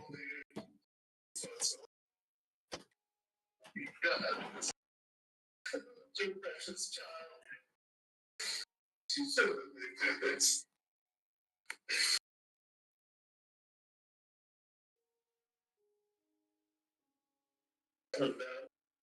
We had her, and I feel like we didn't, neither of us knew Christ back then very well. I mean, we watched Pastor Joel Osteen on TV quite a bit, and you know, things were good. And then I had been in, I had wanted to go to med school. I was doing podiatry school in Iowa. And, that wasn't working out academically. And Amanda was frustrated. We sold the house. She came down to Houston. Yeah, but that's like that. Yeah, but like something similar. So everybody, like those are. I feel like those are exaggerated. If you think about it, this guy's yapping. I'm back. But if you think about it, people in jail, they want to live like the rest of their life like as well as possible too. So. Like I feel like like they're gonna try to get along at least like with some people. I feel like those are exaggerated a little bit, but of course I'm probably definitely wrong. I'm not saying I want to go to jail, but I'm saying I feel like I could, it wouldn't be that bad. It wouldn't be that bad. Unless like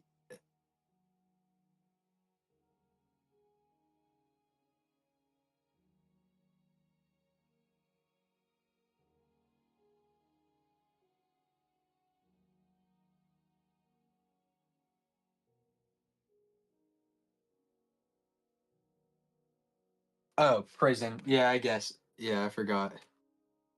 There's a difference.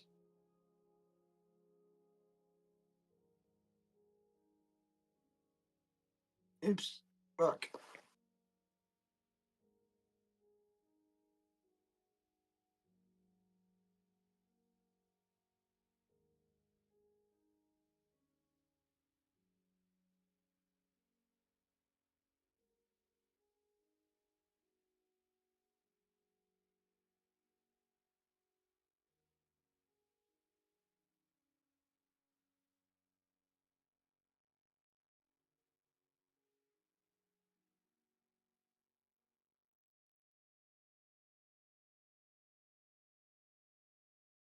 Where's this little? So that goes.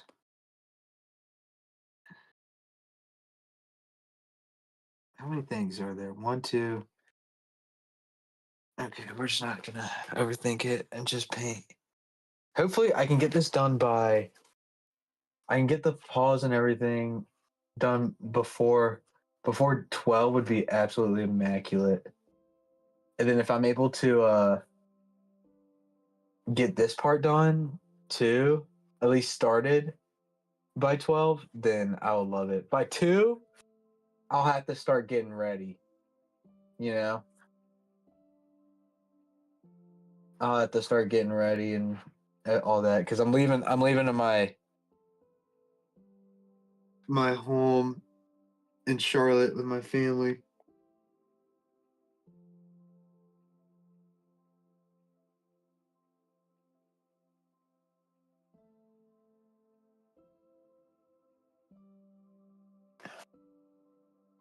In Christ back then. I mean, the last result was seen on TV.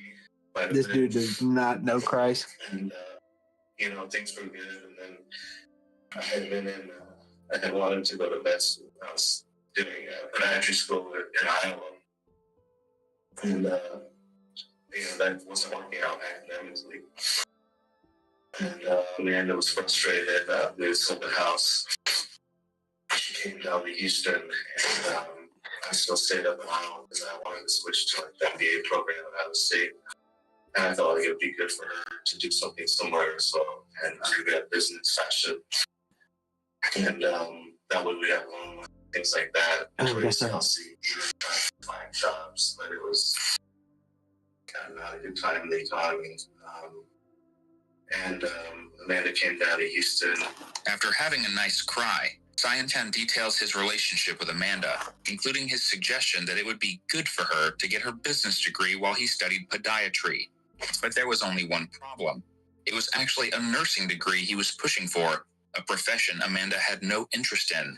Their lives would change when they found themselves caring for Amanda's half-sister's daughter, yet the constant threat of the child being taken away soon took its toll on the marriage. And so it was always like living in fear because we always like were thinking like Kelsey's gonna get taken away. And then I started having like migraines like for like 6 months straight after that. And like I felt like Amanda was not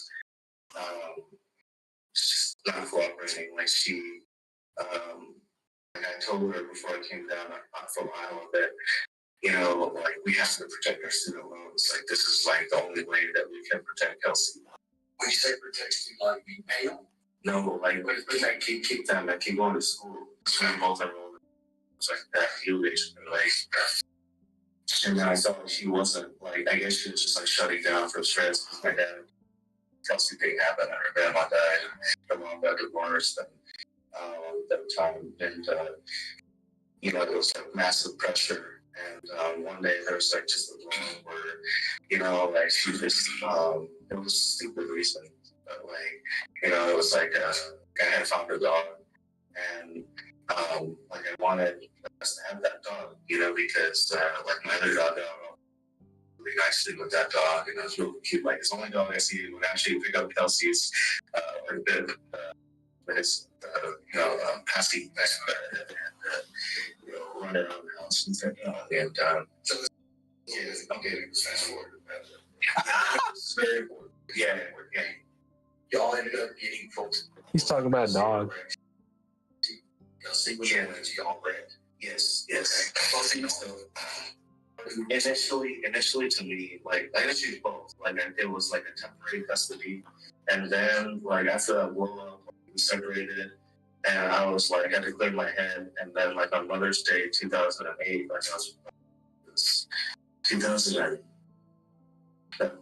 It's either Mother's Day 2007 or 8. I was like at my mom's. I was back at my mom's house, trying to like salvage what had happened.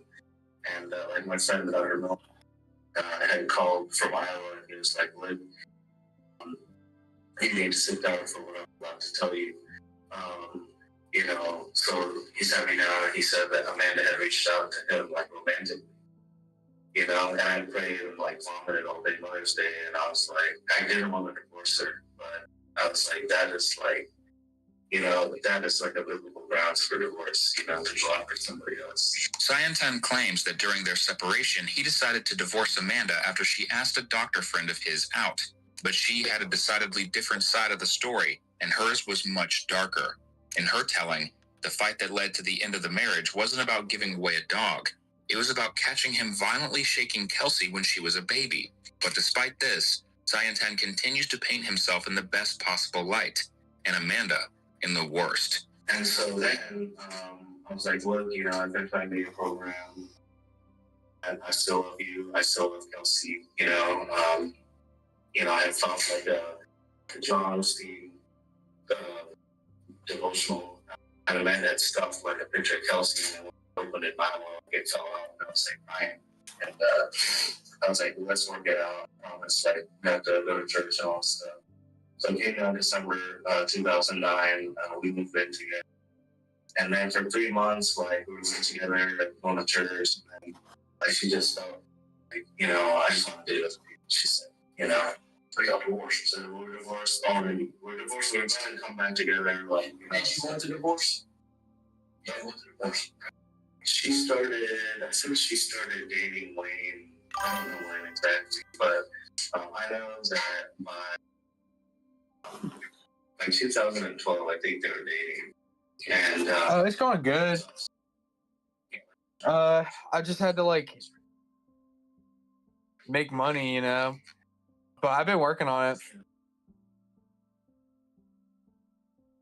Been painting a lot. Tuesdays, I have started to feel like, there's a scripture in the Bible, like Joel 2:28, I don't know if you like visions and dreams, right? So one day, like, that was like the Dodio Seeds Festival. Oh, Lord. I think it was 2012. And Joel Osteen had preached a message that pray for what you hope for. And in that interim time between like 2009 and 10, like occasionally Amanda would let me see Kelsey. We had a good time. Like she was staying with me. So we go off of pizza, take her to Lakewood, the Sacred Heart Church, to see the statue of Christ and all that.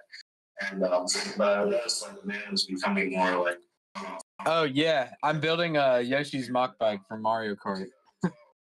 Off period, and yeah, those. That's like a, it's like a side, it's like a side thing I do. You know, like I both wanted to pay, and I felt like Kelsey was like running away from me, like in the sanctuary, like running across the Lakewood Church sanctuary. So I was like, oh, whatever, that's like whatever, that's Kelsey with me. And so I was in the, after sanctuary, I went to the boat drive bus, and you know, I saw a text from man. I still have a text. And Yeah, it's a replica, baby.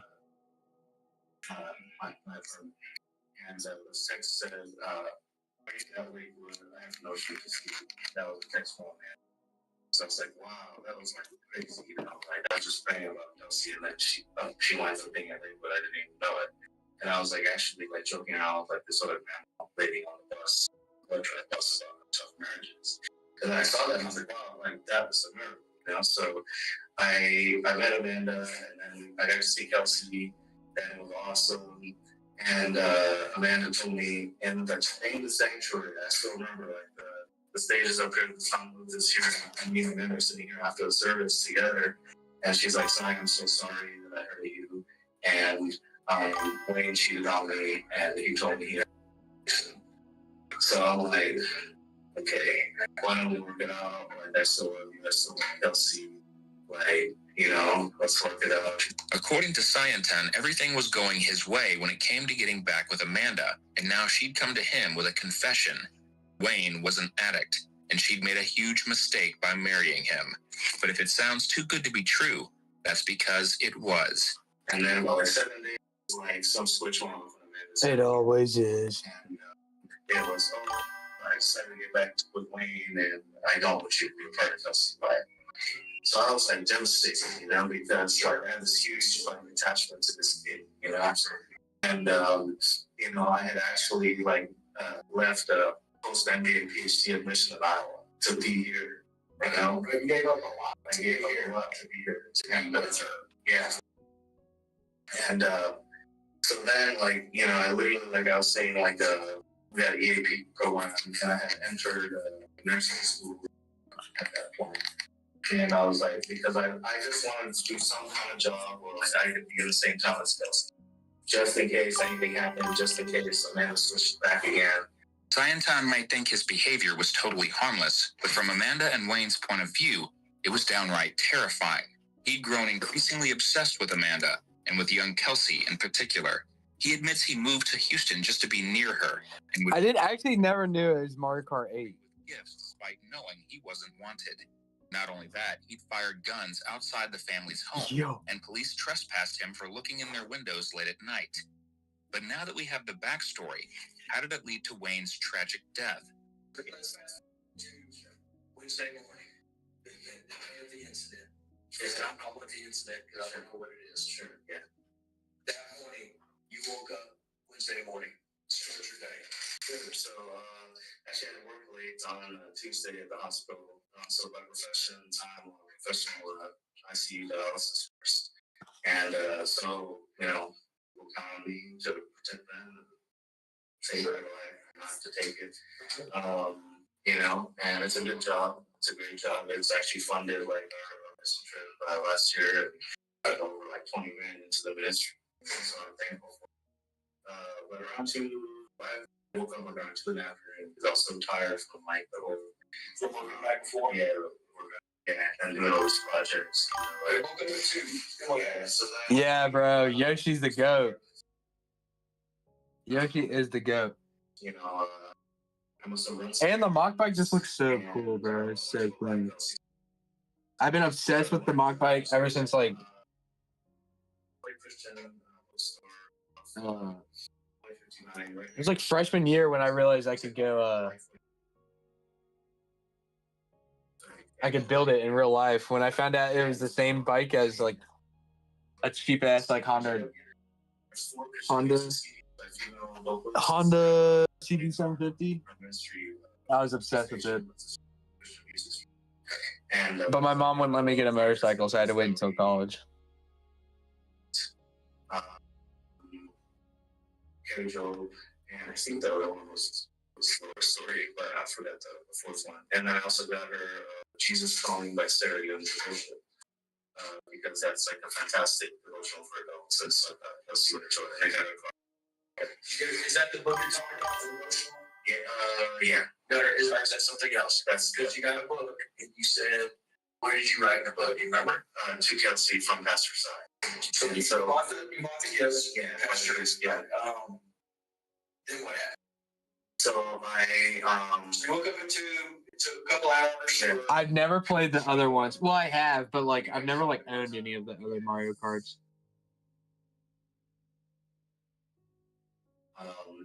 What time did you sit? Let me ask you this: what time did you decide to leave that area and then come down to Lake City?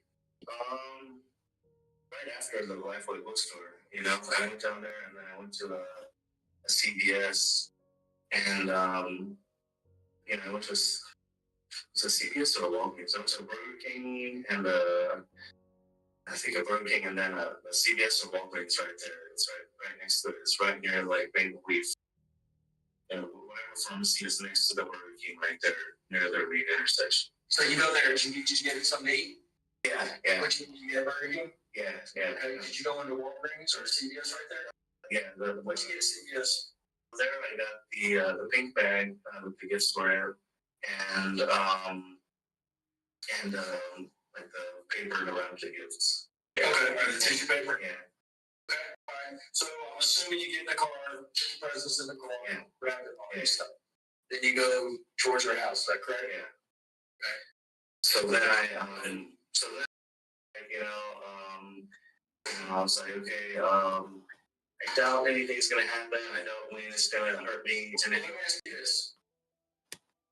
Why would you think that at this point you're bringing a gift? And you haven't been, because you haven't told me that you've been confrontational with anyone else. I've always tried to. Why the first thing you're thinking is, yeah, I think something's gonna happen? Well, I think something's gonna happen. Well, I was like, I doubt something will happen, but just in case, you know, let me just protect myself, you know. So, my question to you is why would you think something's gonna happen? You gotta help me paint that picture for yourself. Because okay, I felt like there's two possibilities. I felt like, why would they keep Kelsey from her relatives all these years? Why would they keep her from me when she like adored me and like begged for me at one? Like why are they doing this to her? You know, are they abusers? Is what's going through my. Oh my gosh, they're keeping their kid away from a freeze. Is curiosity control for that child? Are you right? And you know that. Let me ask you this: do you think that that's? I'm gonna be blunt with you. Letting you your business. You're not involved with that child anymore. You're divorced. She's remarried. Yeah. I mean, but and there's no history. You know, but what I'm trying to get at, Pastor, is help me understand why you thought, I don't think nothing's going to happen. Yeah. Nothing's happened in the past, right? Right. I mean, they've never been abusive towards you in the past, have they? Well, when I showed up Christmas like a couple years ago, yeah, with presents, that was on the video. And so. Well, okay. Short of verbal abuse. Have they ever been physically abusive with you? No. Me neither. And you know, so there's been no physical abuse in the past to warrant you thinking something might happen. Well, you know, my thing. Because I'll be quite honest with you. I mean, you being a pastor, a God-fearing man, you know how Christmas is to people. Yeah. If someone showed up my door, unannounced, uninvited, Christmas morning, when I'm around the tree with my kiddos, my most sacred time of the year, because it is, I'd be upset too. And I'm not sure I wouldn't verbally go off on someone that showed up on my door unannounced, uninvited. So I'm not saying his actions were appropriate, honestly, but you can understand those actions, can't you? I don't think so, because I would be okay, because like if somebody had been a part of me, like if the shoe was on the other side, I guess it was me. I was raising her, and I knew that she adored Papa Mike, you know, and I might not necessarily be best buddies with Papa Mike or approve everything, or you know. This guy's weird, bro. That's my thing. That this is for the child. It's in her best interest to have those relations in touch. And thank you for helping me understand that. You know, because I have my way of thinking sometimes, and I know it ain't always right. Yeah. So help me for understanding that. Okay? If it isn't clear by now, Cyantan seems eager to talk about anything other than the reasons he's now in an orange jumpsuit. But despite his long-winded answers, when finally pressed on the incident, he immediately becomes defensive. And when asked why he brought a gun to the house, he falls back on his unfounded concerns about Amanda and Kelsey being harmed. So you're heading over to the house, right? And what is your thinking? You already said that you don't think that's going to happen, right? You know, for your yeah.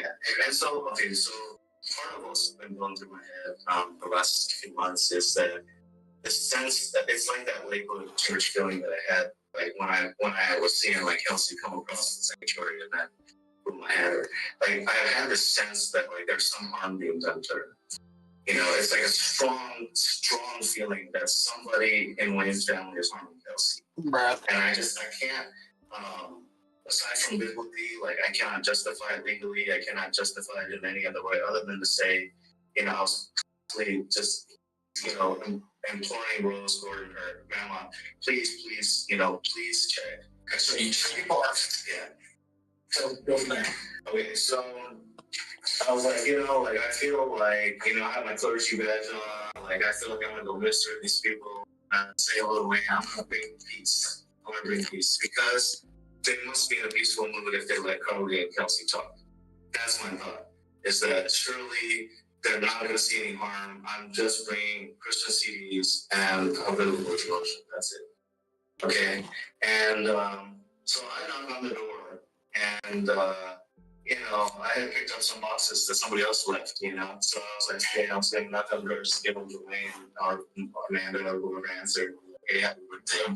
For me and my ministry, I would love to talk to you guys, you know, the financial ministry instead of two. You know, that was my agenda, right? So I had the pink, you know, I had the pink bag in my hand, and yeah. So when I rang the doorbell, I mean, immediately Wayne answered, and he's like, "Get on the floor, get on the floor," you know, and like he had a gun pointed at me.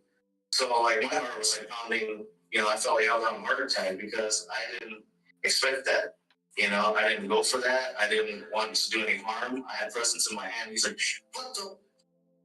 Just down, get on your knees." You know, and then suddenly, like, I was like, oh my God, like, I just got dropping presents for Kelsey's birthday, like, put the gun away. And then Amanda suddenly drove up and with two kids in the car, and Kelsey was one of them, I believe, and then the other kid, I don't know. But Amanda, like, rushed out the door with a gun cocked at me. She's like, get on your knees, get on your knees. Like, what are you guys doing, you know? Like, what the heck are you guys doing? Like, I'm here to drop presents, that's it. I wasn't showing them with them, I wasn't doing anything, I wasn't threatening them, I have zero intention of doing any harm. Zero. So then, like, you know, Wayne's like, oh, I'm tired of you. So my family, how am I harassing your family, dude? Like, I'm not doing anything to you, I'm bringing you presents. I wanted to see Kelsey, that's all. You had told me, Wayne, that you would let me see her. I have to record that also. You know, from years ago. He's like, no, I didn't say that. I said, I do have that recording, mate. You know, like, just relax. You know, get on your knees, you know. So he's like screaming, and I'm pleading with him. I just put the gun away, relax. I'm begging him, you know. I put the gun away. And then Amanda, like, called, I guess she called you guys at that point, and she said something like, oh, you know, I'm following up. You know, there's some guy that's been stalking me for like 10 years, and that's her, you know, prototype story, damsel in distress thing where she thinks like I'm like obsessed with her or something like that. I have no interest in Amanda. I'm not romantically interested in her, physically interested in any kind of interest like that. I have one thing that drives a ministry, I created the ministry for Kelsey and her sister, so they have a legacy of serving Christ, and they know they can have a career in Christian music. You know, I wanted to share that with them and the whole family and Rose and Brad.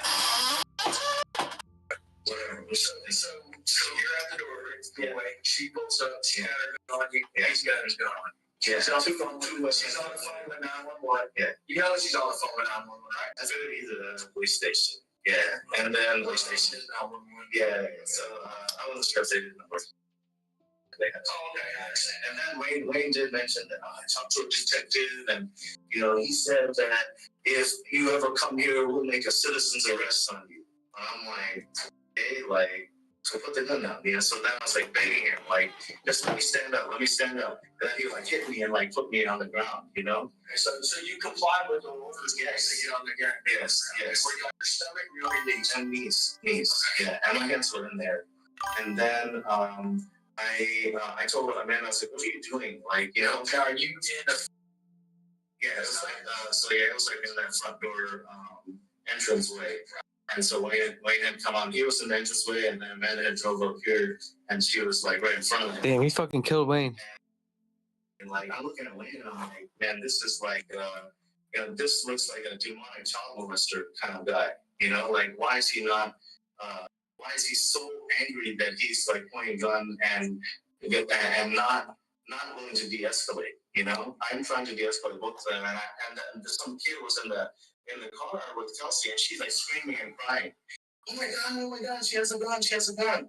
And I'm like, Amanda, calm down, put the gun away, get in the car, drive the kids to where they're not watching all this. You know, this is not right.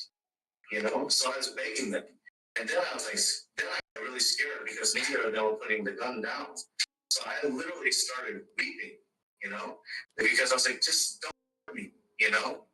I mean, please. You know, and I literally was so scared, my heart was pounding, and I'm a grown man, I thought I was gonna pee my pants.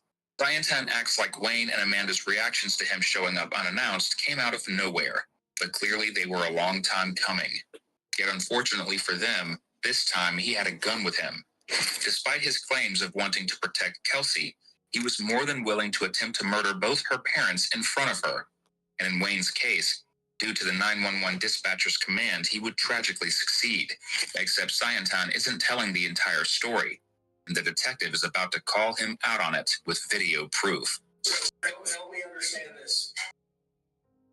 Wayne put his gun up inside. Yeah. Correct? Yeah. Okay. Yeah.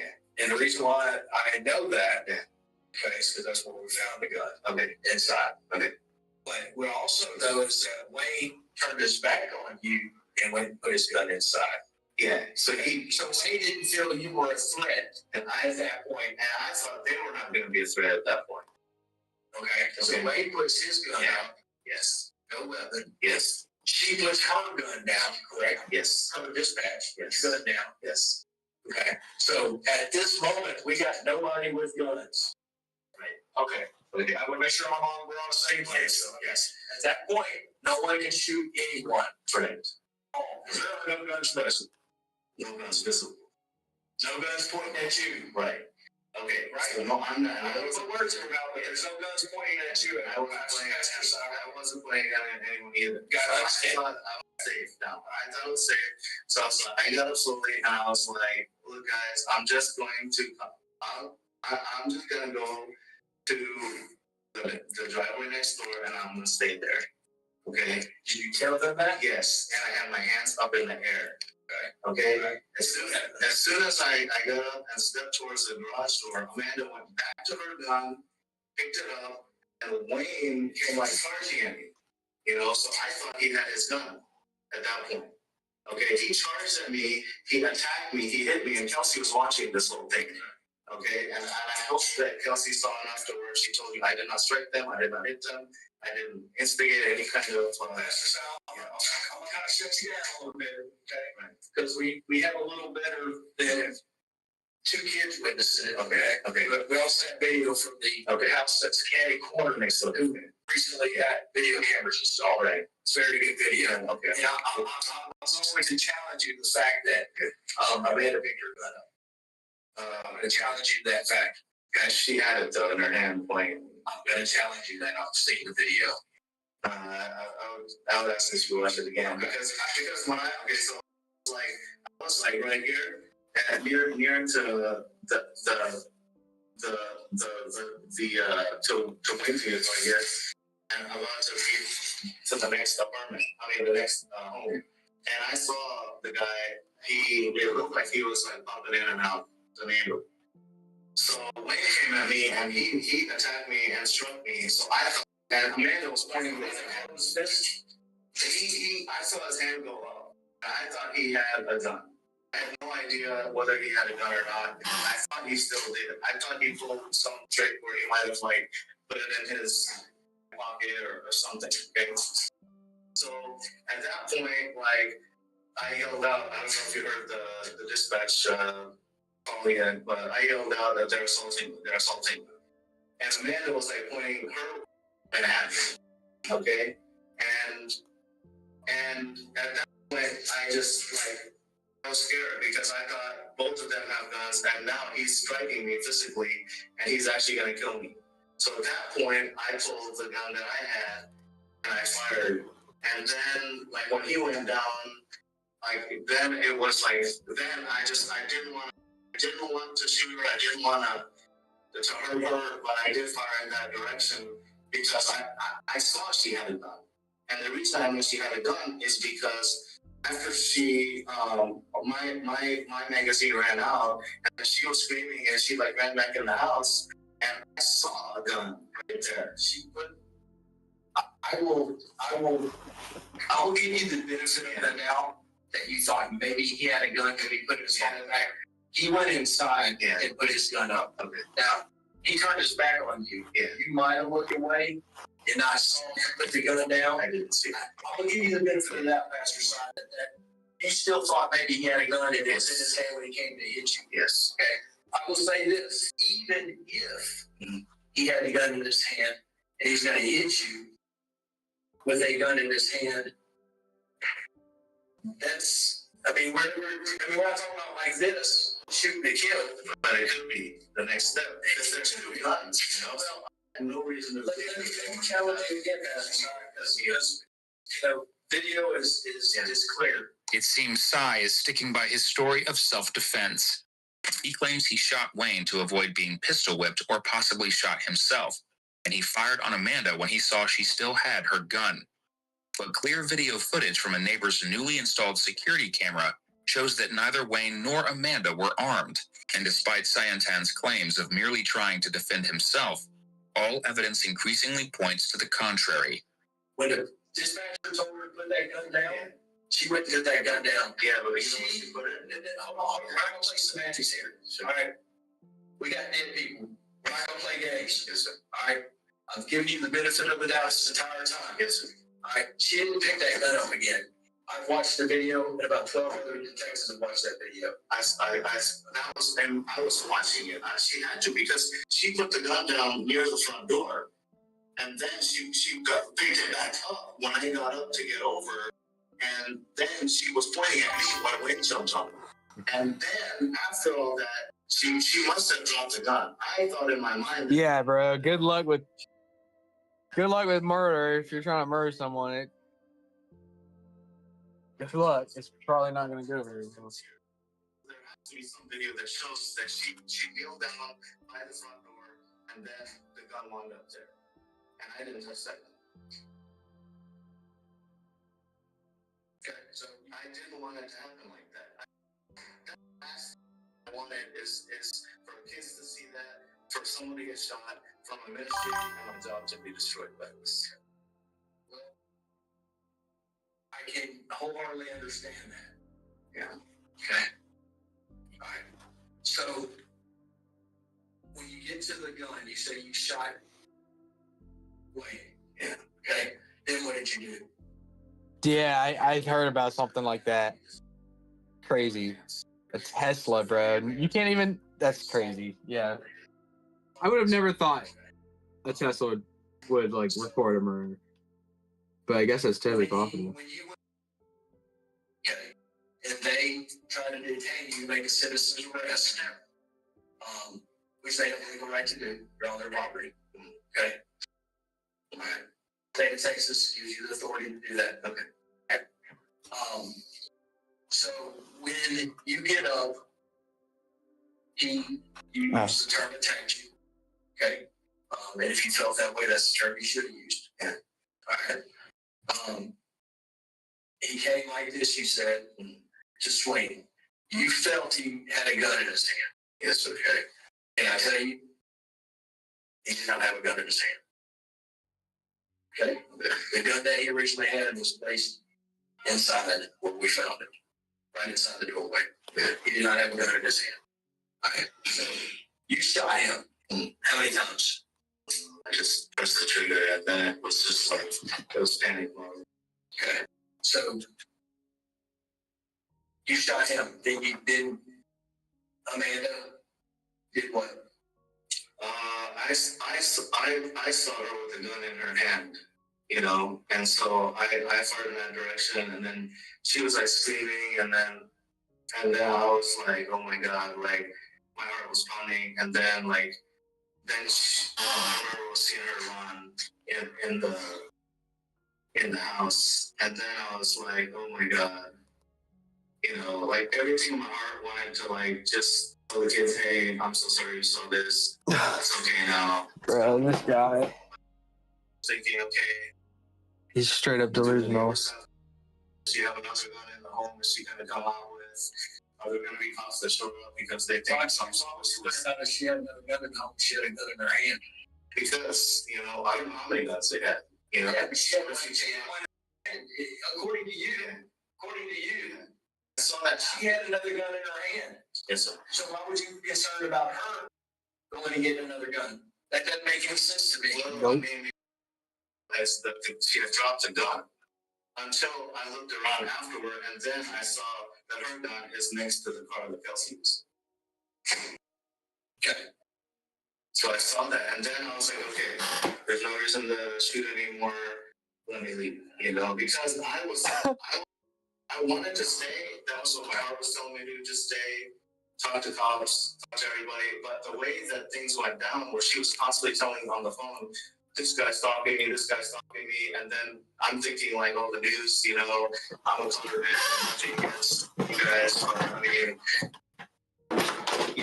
that's a bad situation, you know, they're already built up at the door, they hear gunshots, they hear her screaming, and I'm a color guy, and I have my hands up, and I'm still afraid I'm gonna get shot. You know, so what I did was I didn't even get to say bye to Kelsey. I just drove. This dude. And then my mind was like racing just a million miles an hour. Cyantan's skills at playing the victim know no bounds, but so does his capacity to lie. In reality, Amanda hadn't gone inside the house at all. She was lying injured and unarmed between two vehicles, watching her attacker's feet slowly approach from underneath. As a terrified Kelsey screamed inside the vehicle, Cyantan raised the gun to her mother's head and pulled the trigger. Yet No, I have a heater and I dropped it. I tripped over it, so it fell over whenever it does that beat. That's because he is, and the detective thinks so too. Okay. When you left, it was shooting. Yeah. You're leaving out a lot of stuff. And what you're leaving is you left, stopped, turned back around, and went back. What did you do when you went back? Try me to tell you? No, I want you to remember. I want you to remember. You've been pretty specific about the stuff that benefited you. You've been pretty clear on everything that benefits Pastor Si. Give me something that you did that you know damn well you shouldn't have done after he was shot, laying on that ground. What'd you do when you went back?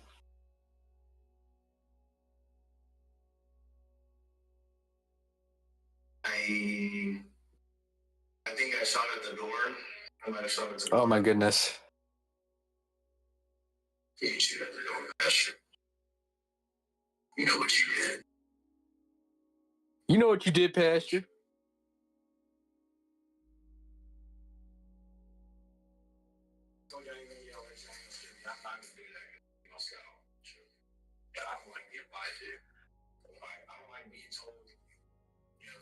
about an hour now. Everything that is good in your life, why you do everything good for the pasture, for the ministry, for everything. That's all that. All right. It's all very, very, very honorary. Okay. But now it's time to start talking about some of the things Pastor Sai did that night that Pastor Sai knows is not godly. You didn't go. Don't sit here and lie to me. I don't sit here and lie to you either. I don't lie. I don't.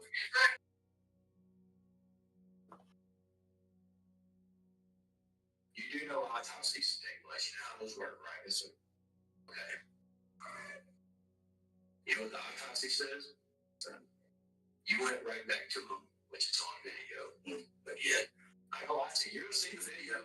You're going to see the video. You know, you're charged with murder, right? You know that. All right, there's a reason why you're charged with murder. There's a reason why you're not charged with we talked this morning, investigate you for this. There's a reason why we didn't give you the benefit of the doubt thinking it was self-defense. All right. You're a smart guy. You got a master's degree, right? Pretty smart dude. No, he's not. Okay. This investigation turned real quick away from self-defense. Real quick. Based on a few things. The stiffling marks. You know what stiffling is? No. When the gun is so close to somebody's skin. Okay, that means gun powder residue. Alright. You went over to that man and put two bullets in the side of his head after you originally shot him. Yes, you did. Oh, it wasn't at the same time, Pastor Sai. I'll let you sit here alone for a long time. Okay, there's two gunshot wounds. The gun was close to his head. Actually, his right forehead. There's two gunshot wounds with stifflings to it. The only way it's scientifically possible to get stiffling marks on a person's skin is if the gun is against the skin or within a couple of inches of the perimeter. That's why you're not sitting here giving the benefit of the doubt that this is self-defense. Because self-defense, bam, bam, oh shit, I'm out here, I'm taking off running. Calling the police, calling 911. Hey, took guns on me, I had to shoot to get away. That's self-defense. Run into a neighbor, the door, call the police. That's self-defense. You know what self-defense isn't? If you go in and stand over Amanda and acting like you're going to shoot her again or trying to shoot her again and the gun dry studded. You remember? You did that. And I don't know if it was anger. And I don't know what got into you at the time. That ain't self-defense when you go back to Amanda and try to kill her and step over her like a piece of meat like you did that's on video and do this. What? No, I didn't. I have not. That sounds crazy. Because he was trying to impress his professor. It's crazy. Talk about teacher's pet, man. Do you remember going back, stepping over Amanda and pointing the gun right in her face? Because she sure does. You know she's not dead. Do you know she's not dead? Yeah, because I saw her running in the house. Okay. Well, she could have died running in the house. Did you know she's not dead? Yes, sir. Okay. So the video says it. The video shows it. Bro knows he's cooked. Over here, bam, bam, realize your gun was empty. Now, I don't know why you did that. I have a good feeling it's because of the anger. I'm going to get. After listening to Scientan lie to him for nearly an hour, this detective has had enough. Yeah. But it's not only the lies that are driving him crazy. It's Scientan making himself out to be a concerned, caring person when he's really a cold-blooded killer and run-of-the-mill creep whose obsession with his ex led to murder. I was in panic mode because I just saw her with the gun. So I was thinking that, like, at that point, it's either like me or them, you know? No. I didn't want this to happen. Who the hell wants this to happen? No shit. I know you didn't want this to happen. I feel like being a detective would be so fun. The way it happened was you emptied a whole round, 10 rounds I'm gonna look that up. into. I want to know. This one's almost done. He's getting eaten alive in this room. Was who injured? Injured. You shot her twice. That's it. Yeah, you shot her twice. My girlfriend texted me. Is she still in the hospital?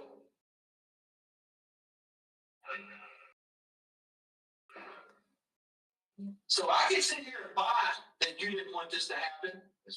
I get that.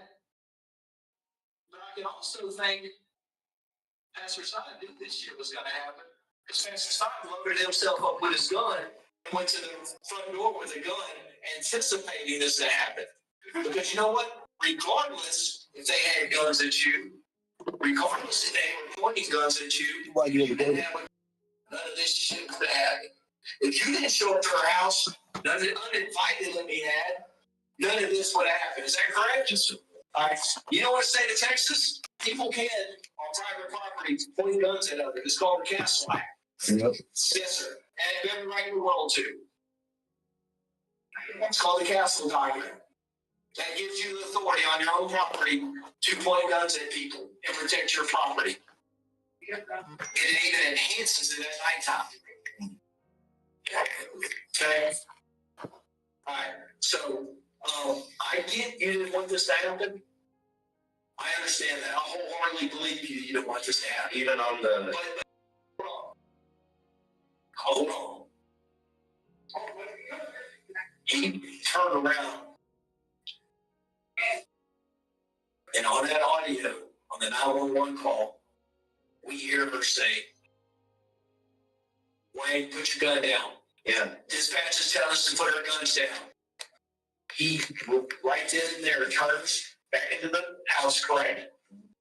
Okay? He put his gun down. Right? So you know he wouldn't have fricked you at that time. But afterward, she picked it up. She picked it up from right near the front door. You wanted her to pick that gun up. I did not. She didn't pick that gun up. She did pick it up. She did. I 100% guarantee she picked it up. I saw it. Otherwise, I would have, nothing would have happened because I wouldn't think that two guns pointing at me at that point.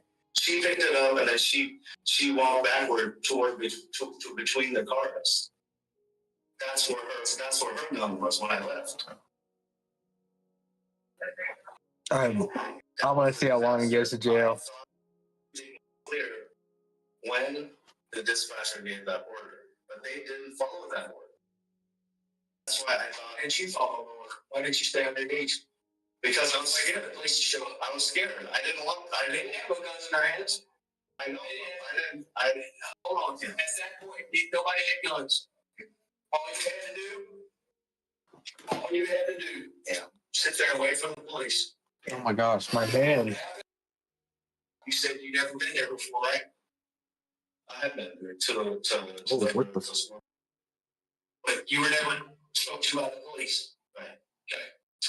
What would happen to you is, had you stayed right there, police would have came up, okay, probably secured by handcuffs so that nobody got shot because there was no chance. You probably would have been released with a criminal trespass.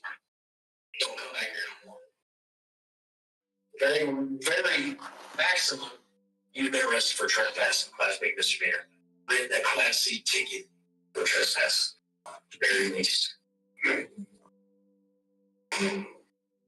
But you know what, Si? I don't think, if I know, you know, he didn't have that gun, because he went right inside. I'm not buying that. Why did you show up in the first place? That's what I'm Unannounced, uninvited. You know, and everybody, Si, you're doing a good job of blaming everybody else, pointing the fingers here, here, here. not believe it's just a bad situation. It's a horrible situation. A man is dead. Yeah. A woman is shot. Your ex-wife is shot twice. You flee. Not only do you flee back home, in fact, you need to go home. Yeah. You went and withdrew $300 out of the ATM. Northwest side of Houston, and went to San Antonio. I was trying to get to California. I thought that if I could somehow, like, my uncle is like sound-minded and he's a businessman, and I thought if I get to California and explain to him, he can get me an attorney and we'll be okay. You know, we'll work it out. You know, it's not we've been okay, we just stuck around. Yeah, that's what my mom said. You're right. You've been okay. Yeah. Still have been charged. Yes. At least I would have got what I'm able to tell you. And not with like a fugitive. Well, that's what the border patrol passed. And I was like, you are a fugitive. Yes. You fled the state of Texas after committing murder. And as I was driving, I was just praying. I was like, man, I hope they can save Wayne and I see. I hope they can save Wayne and I see.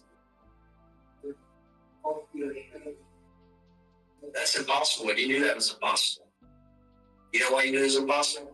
Because you shot Wayne twice in the head, blank, to kill that man. No, but he prayed. And that You don't understand. problems Wayne posed to you. You dealt with all those problems right then and there. You put the gun to that man's head and shot him directly in his head. We call that an anger shot, where we're going to make sure we kill somebody, make sure they don't take another breath. That's what you did to him. Now you tell me why you did that. I don't know. I don't remember shooting Amanda one time either. Just.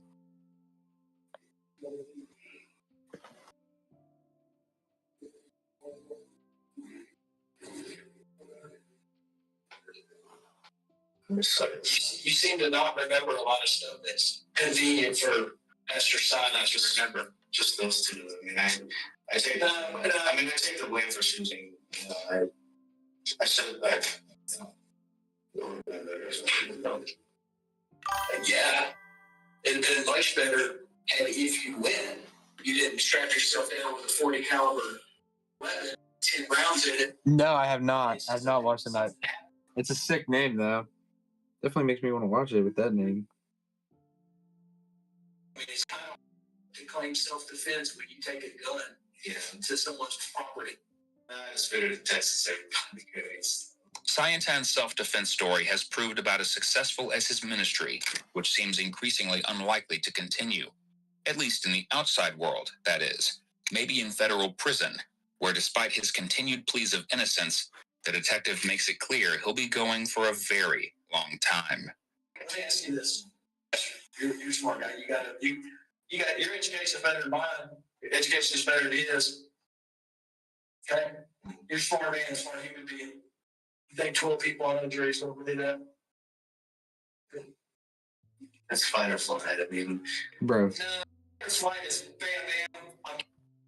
That's fight or flight, Pastor Simon. Come on. That's if you have one personality. When you have two, like something, I'm not a trained soldier or a police officer. It was like panic. I had two people that had been pointing guns at me. Exactly. You hit the nail on the head. Had been. And still was. That's why the gun was over here. That's why Amanda was pointing it. Amanda was pointing at me again. That's why I felt my life was in danger, because she picked the gun back up. So I thought he picked the gun back up. So yes, I could have stayed here, but I didn't trust them. I didn't trust them. I didn't do anything when I came to their home to warrant them even having a gun. Yeah. How am I supposed to argue for you when you bring a gun? I walk my dog with a gun at nighttime or apartment complex. It's your apartment complex. It's in Richmond.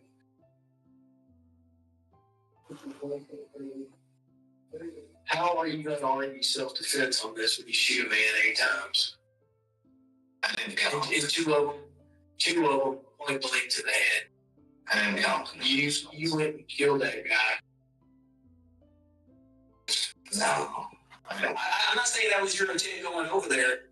I'm not saying that. No, I want you to understand that. I'm not saying that's your intent. Yeah. But what I'm saying, when the shit hit the fan, it was all when Pastor Simon was going to get his revenge No revenge. Cyantan would stick by his story of self-defense to the bitter end. But just as the detective predicted, a jury of his peers wouldn't buy it. He was found guilty of murder and aggravated assault with a deadly weapon and sentenced to 50 years in prison. You got it on the head. Like, you guessed perfectly. Whether you're new here or have been with us for a while, check out one of the craziest cases I've ever covered right here, or one of my newest uploads. All right. What case is that? What case are you talking about with the guy?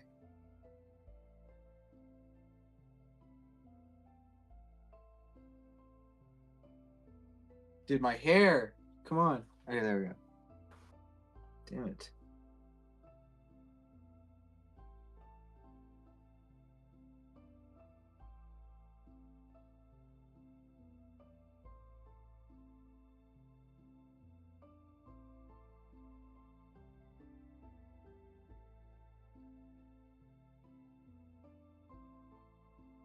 Pastor side.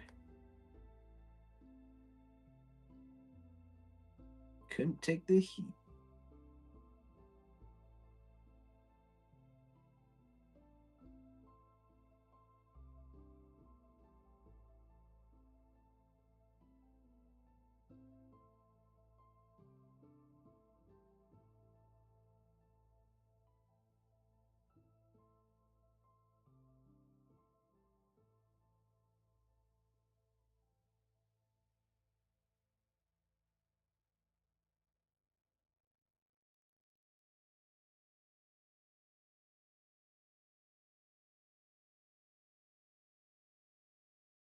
This gotta be it.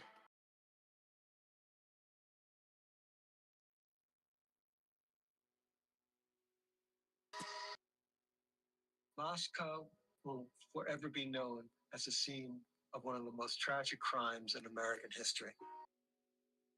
There's still sort of a darkness whenever you talk to people who will be ever part of the university's history and the town's history.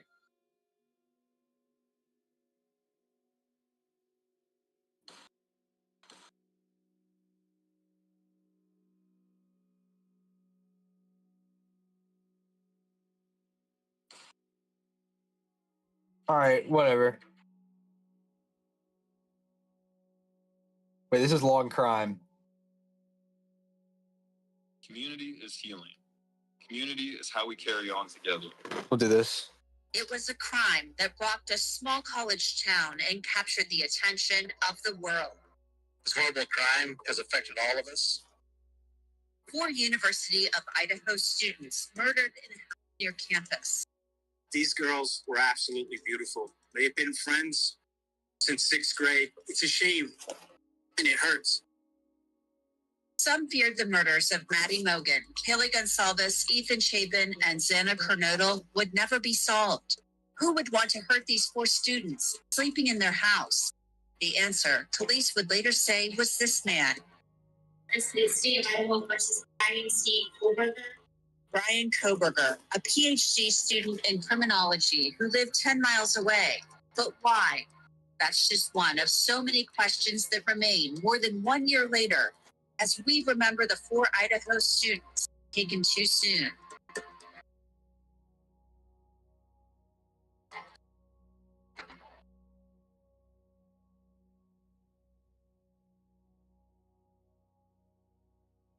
I'm Anjanette Levy. Thank you for joining us as we remember the 4 University of Idaho students senselessly murdered in... I'm so used to like the other guy talking.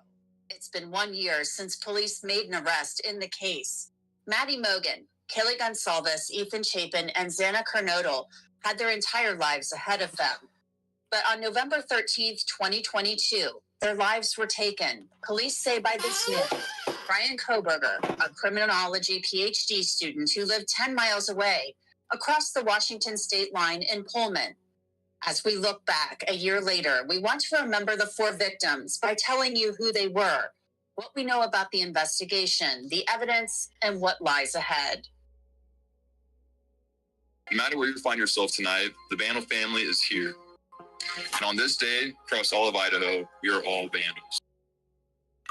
Students, fellow classmates of Maddie Mogen, Kaylee Gonsalves, Ethan Chapin, and Xana Kernodle came together on a lawn at the school in Moscow this past November 13th to remember their friends 1 year later. Maddie was a bright person.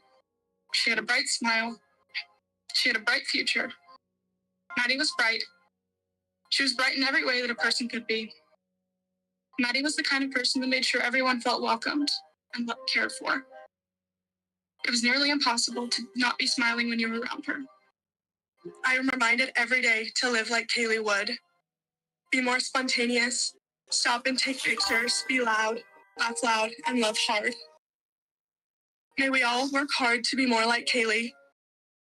The students also want to try to start the difficult process. Yeah, I guess so. As they grieve the loss of their friends. A beautiful aura followed her everywhere she went. Aura. There was always a Sorry. smile on her face. Some. She was. I'm so desensitized now. Xana was one of those people that you could not possibly be sad around. She made friends feel unapologetic for being themselves. He so effortlessly put anyone and everyone around him in a good mood. These traits are something I strive to obtain every single day. A little more than a year ago, on November 12th, 2022, everything seemed normal in Moscow, Idaho. The leaves were changing colors. It was nearly a perfect warm fall day. Students Maddie Mogen, Kaylee Gonsalves, Xana Kernodle, and Ethan Chapin posed for a photo with two roommates before the big football game. Back to the formation. Vandals return to the big sky. That's his first touchdown of the season. Later that night, Xana and Ethan went to a party at his fraternity, Sigma Chi. Yeah, I've been watching them for hours now. And two other young female students. I think I would like to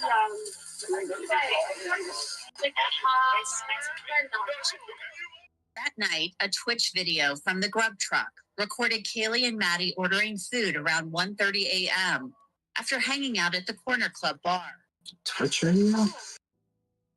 Maddie and Kaylee hung out for a few minutes, doing what college kids do, looking at Kaylee's phone, at one point taking a selfie.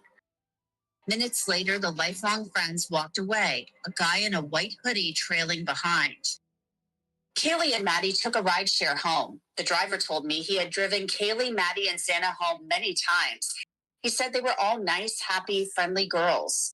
That morning, he dropped off Kaylee and Maddie just before 2 a.m.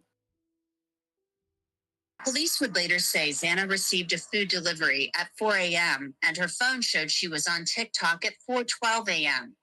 A short time after that, Moscow police believe Maddie, Kaylee, Ethan, and Xana were attacked and killed. Hours later, two roommates awoke. Then came a call. See, killing someone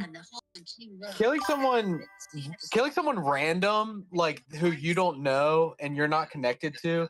Like if I were just to go out in the middle of the street and then shoot someone and kill them, like just pick someone walking around, a complete stranger, and kill them. That's different. That's a lot easier to do. Determined that it was likely all four victims who were No skill during the required for that. But someone you know, that's different. Like someone you want to kill, that's a different story. Each victim was stabbed multiple times. There was no sign of sexual assault. Based on details of the scene, we believe this was an isolated, targeted attack on our victims. The brutality of this crime in this small college town of 25,000 was unbelievable. It was so scary. We're just like, who could have done this? So yeah, it was a lot of fear. It was so sad. And then you saw the photos of those beautiful, young people over and over and over again. Cindy Hollenbeck lives in Pullman, Washington nearby and has two college-age children. This is a place where we don't lock our doors, and I started locking, checking every single night. I was in so much fear. People around the state of Idaho started following the story, and then around the world. It was so senseless. These young adults were in the prime of their lives, and that last photo that has made rounds of all of them smiling and standing outside. Really All right. It's good enough for right now. But who would stab these 4 students and why? Stabbing is such a personal crime, and you have to be so close to do it. Dr. Angela Arnold is a psychiatrist who has followed the case. She tried to figure out what could motivate someone to attack Maddie, Kaylee, Ethan, and Xana in their home in the middle of the night and stabbing all 4 in possibly a short amount of time. I also have to wonder when someone does something like this and it's so brutal, how much of a sexual undertone it has to it and what kind of sexual pleasure he Facts. got from performing this. As the days and weeks passed, it seemed as if police had little to go on. It would be a daunting task, trying to figure out who killed the 4 students. The house where the murders happened was on Greek Row, just off campus. Not a lot of cars, a ton of foot traffic. A lot of students like to live over here and then just walk to classes. Max Kime lived directly across the street from the house on King Road and spoke to police several times. The officers asked Kime about noise coming from the house. Lots of partying going on in Moscow, Idaho. So if there was a lot of yelling and screaming, I'm sure I slept right through it because there always is. And that was the best I could tell any officers. Days after the murders, family and friends of Kaylee, Maddie, Ethan, and Xana gathered to pray and to remember them. Madison, Maddie Mae, she was the first granddaughter, grandkid of any of her grandparents. She was Karen and my only child that we ever had. Maddie Mogen's father, Ben, said she was a hard worker who made the dean's list every semester. Her family said she loved anything pink and sparkly, and she was loved. And she was so... I don't know. She was just... This one's a lot sadder. The perfect little baby. I'm feeling the repercussions of my actions. Full. Or Maddie was a member not of the my Phi actions. Beta Phi sorority where she had many friends who loved her. How terrible the things I've been watching. She loved everyone around her within life. She loved her mom. She always told me, "Don't you think my mom's so cute and so pretty?" Kaylee's parents also took the stage to talk about her and Maddie. All right. I want everybody to know. It's a lot. These girls were absolutely beautiful. They had been friends since 6th grade. So then they went to high school together. Then they started looking at colleges. They came here together. They eventually get into the same apartment together. And in the end, they died together. Damn. The same room in the same bed. Ethan Chapin was a triplet. His siblings, Maisie and Hunter, attended the University of Idaho with him. His mother, Stacy, talking about the memories the family shared. We surfed and spent countless hours in our boat listening to country music, which was Ethan's most favorite thing in the whole world. We hiked. Typically, the kids did that reluctantly, I'll admit. Hi, my name is Xana Kernodle. Xana Kernodle was Ethan Chapin's girlfriend and a roommate of Maddie and Kaylee. Like Ethan, she was only 20 years old. She was majoring in marketing. By all accounts, Ethan was Xana's first boyfriend. Yeah, I know. I knew I messed up when I said that. And a charismatic personality. And if you knew anything about Xana as well, they were very similar in how they acted together. Gripped with fear, many students went home to finish the semester online. Others stayed in their dorms, going to class on Zoom. Was a person capable of killing 4 people, walking among them? Who was it, and would he ever be found? There were just too many questions unanswered for anyone to feel truly safe. That is wild to think. Inside the search for a killer, and how police say they tracked down the man who murdered 4 students with a retired FBI agent and a death investigator. You are watching Law and Crime.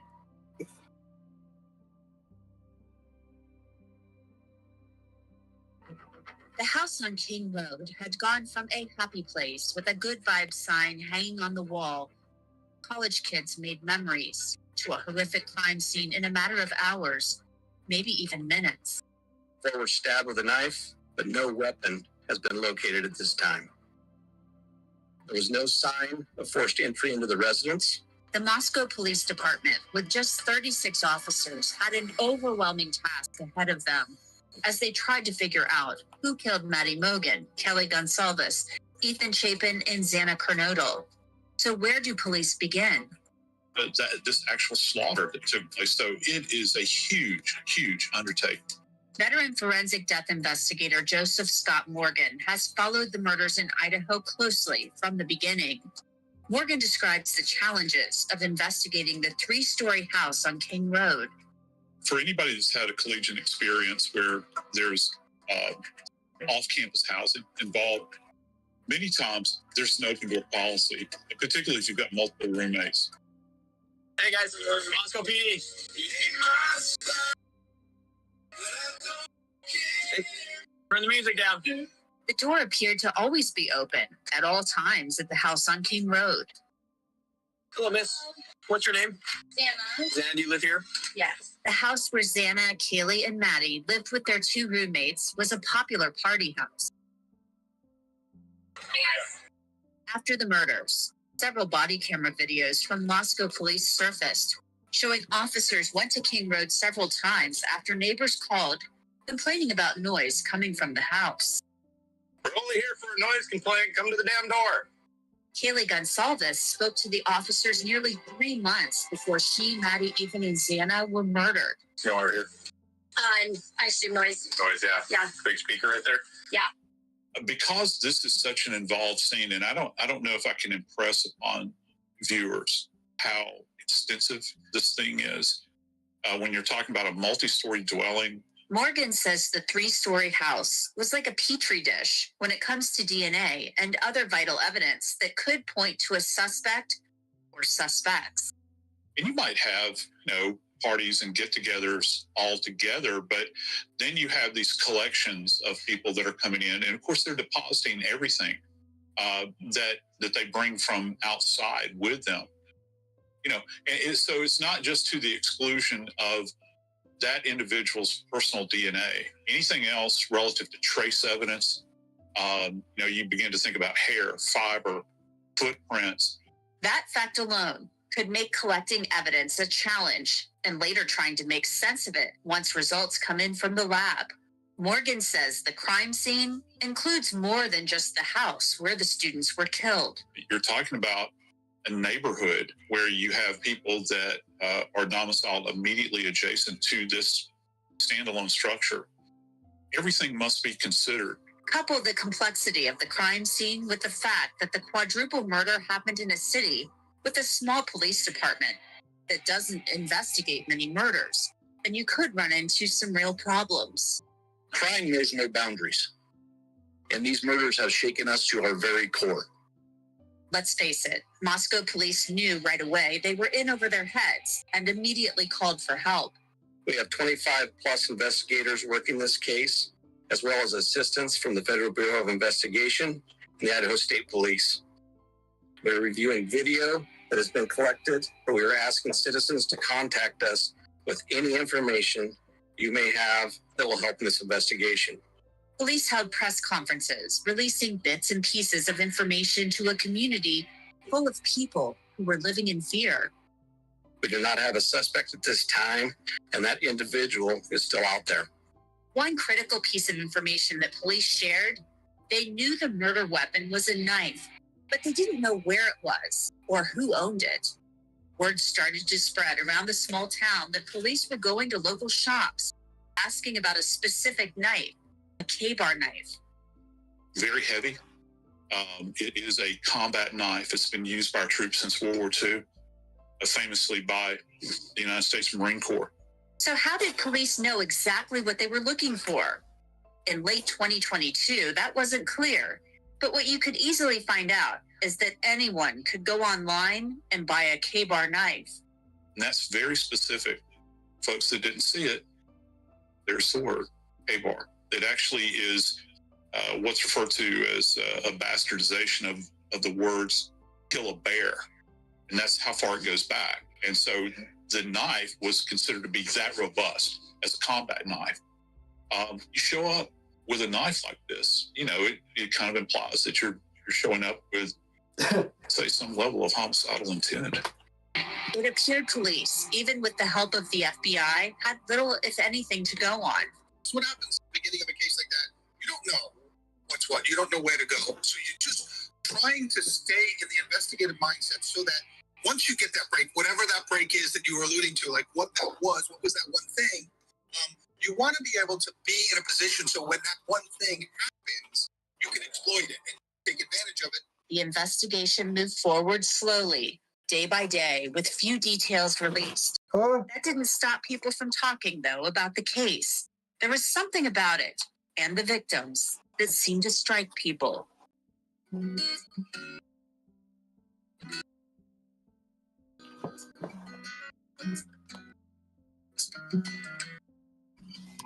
People seem to have an insatiable curiosity to know who killed Kaylee, Maddie, Ethan, and Xana, and why. Oh, shit. No one could seem to understand how or why this happened to these 4 people. It seemed so happy. Their entire lives ahead of them. They seemed happy on social media, and people felt like they knew them or could have known them, as if the 4 could have been their sisters or daughters, or brother or son. Ethan! Really? That may have been part of the reason that so many people took an interest. Amateur sleuths on the internet went searching for leads anywhere they could find them. Hey guys, Moscow PD. Come over here, talk to me. Every piece of video, and I'm talking every piece of video, came under scrutiny. You have radio on you? I don't. Okay. I'm going to grab your info just because you got beer in your walk. Even students walking around the area the morning of the murders became possible suspects, along with anyone seen near the area. And remember Hoodie Guy from the food truck? He became the target of online sleuths just for being there, leading police to take the unusual step of announcing who wasn't considered a suspect. We do not believe the following individuals are involved in this crime. The 2 surviving roommates, a male seen at the grub truck food vendor downtown, specifically wearing a white hoodie, a private party who provided rides home to Kaylee and Madison in the early morning hour of November 13th.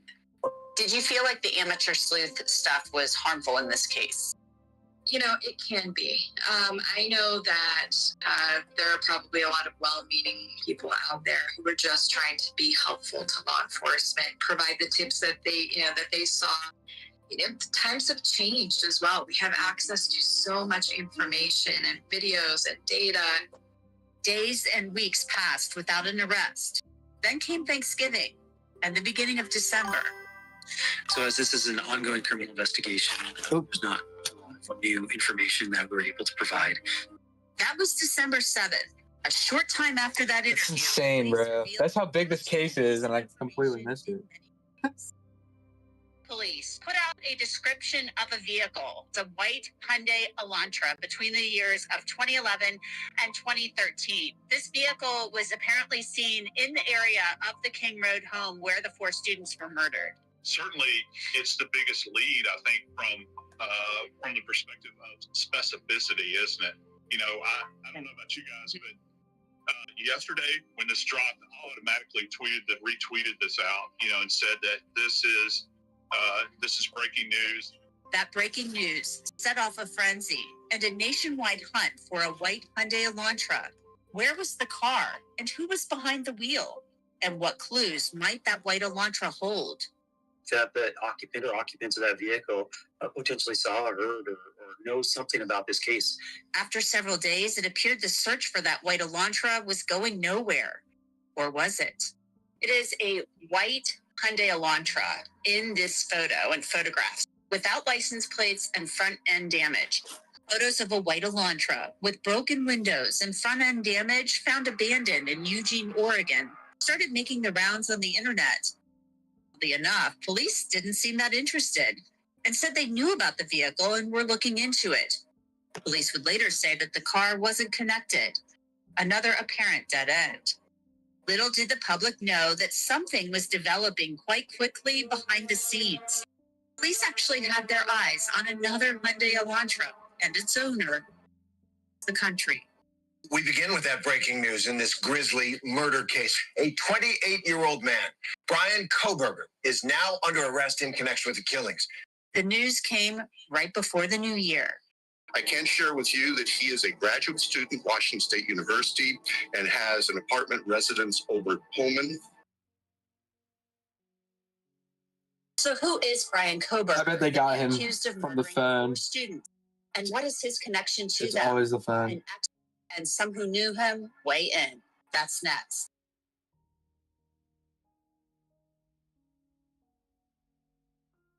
The murders of Maddie, Kaylee, Xana, and I have Ethan no clue. changed life on campus in Moscow. You know, before people were very rowdy, sort of outgoing, and then they just started to keep to themselves a little bit more. The fact that the killer of the homicide may have been someone closely related, it always just throws out a little bit of doubt. As students finished classes for the semester, the campus had pretty much emptied out. Maybe half the people show up at best and everyone else is online. A killer was on the loose, and no one knew who it was, or if he, she, they were still around. The people who were still in town were on high alert, and so were police. I came here because it's a safe campus. It's part of my reasoning for coming here. It's not like a lot of other colleges where a lot of people are out at night and it's really like a really dangerous urban area. It's kind of out in the middle of nowhere. Before Christmas in downtown Moscow, just the sight of a police car made you wonder, did they find him? Police cars certainly drew our attention one afternoon. Around Christmas in 2022, a couple of us here at Law and Crime were hearing that the investigation was intensifying.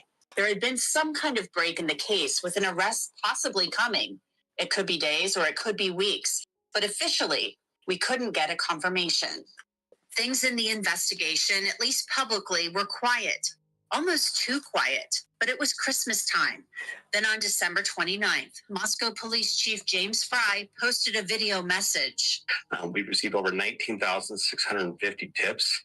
We want to thank Oh my. for all their help and thank everybody across the nation for the help that they've given us. At that moment, the public didn't know that Chief Fry was keeping a big secret. An arrest was just hours away, so that thank you to everyone across the nation for their help seemed to take on new meaning the very next morning. A man has been arrested in the Poconos in connection with the murders of 4 college students in Idaho. His name, Brian Kohberger, a 28-year-old PhD student home for the holidays with his family in Pennsylvania. The FBI and state police surrounded the house owned by Kohberger's parents early that morning. Mr. Kohberger was taken into custody without incident. The scene was turned over to the FBI evidence response team for processing. The neighborhood in the Poconos was effectively shut down. Yeah, bro, that's a shit ton. And seized Kohberger's white Elantra. I can share with you that he is a graduate student at Washington State University and has an apartment residence over Pullman.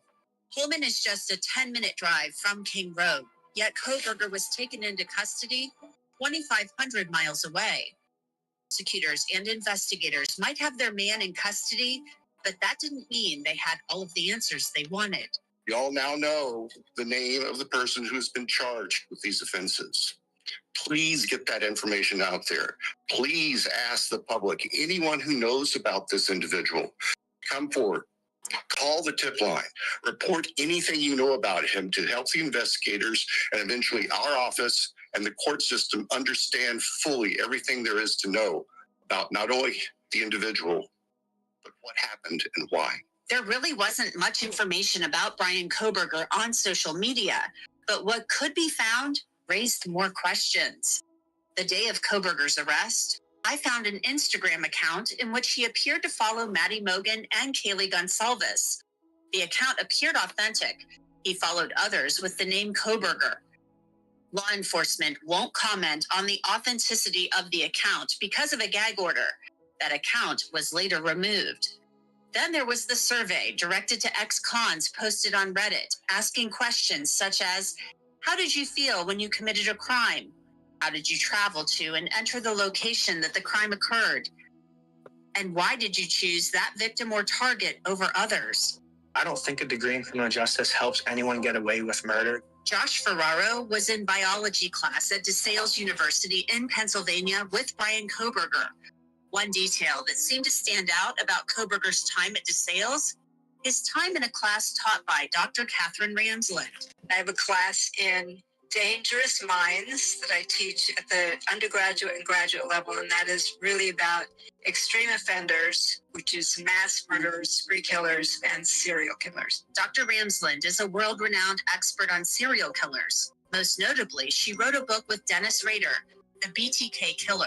His fantasy life is what propelled him. He was thinking all about these things and imagining himself as one of those elite serial killers.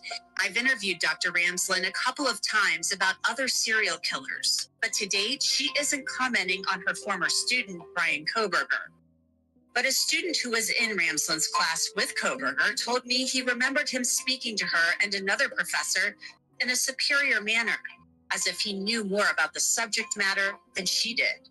The former student said Kohberger didn't participate in any of the extracurricular activities, such as the Criminal Justice Club. I don't think he's the smartest guy in the room. I don't think he's amazing. I don't think he's super special. He definitely has some intelligence, but so does everybody else at DeSales. After the new year, Kohberger appeared in court in Pennsylvania. The attorney who represented him for the proceeding told me Kohberger initially waived his right to counsel and agreed to speak with police after his arrest. But then he asked for a lawyer. I mean, his family's distraught. They're shocked by the arrest. They are in constant contact with him still. I believe they're talking daily on the phone. Monroe County Public Defender Jason Labar represented Kohberger for 4 days in Pennsylvania. He was engaged with the conversations. He was aware of what plans I had, and he was good with everything that I laid out for him, including the statement of him being exonerated. As Kohberger touched down in Idaho to answer to the murder charges, the evidence police claimed to have against him would become more clear. A probable cause affidavit described a detective finding a tan leather knife sheath stamped K-Bar USMC on it, next to Maddie Mogen's body. That's how police knew what the murder weapon was. Testing of the sheath revealed a single source of DNA from a male on its snap. The affidavit said agents pulled trash from the home of Kohberger's parents and found it was a 99.9% certainty the DNA on the sheath came from someone who was the biological son of the person whose DNA was found in the trash, meaning Bryan Kohberger's father.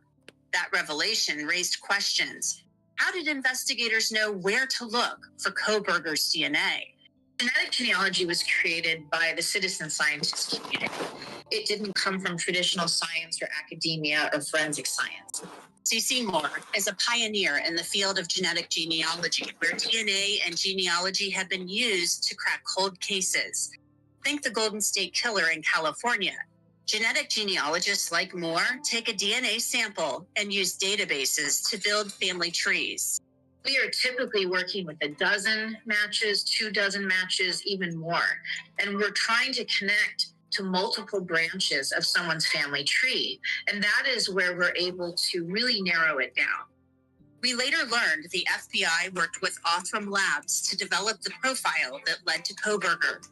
For instance, in this case, if they were able to connect matches to his father's side and his mother's side, that would have led them directly to him.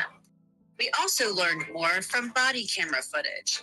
On December 15th, 2022, Bryan Kohberger and his dad were on the move, driving from Washington to Pennsylvania.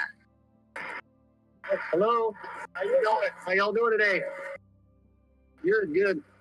At this point, it doesn't appear that Bryan Kohberger was on law enforcement's radar, at least not officially. That would happen about a week later.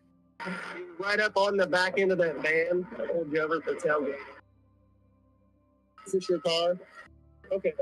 Jason Labar told me that Kohberger and his dad making that long drive from Washington to Pennsylvania for the holidays was a trip that had been planned months in advance. It was like hours, days to drive. Almost a day.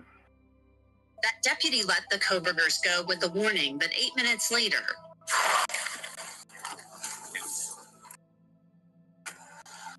Brian Koberger and his father were stopped again.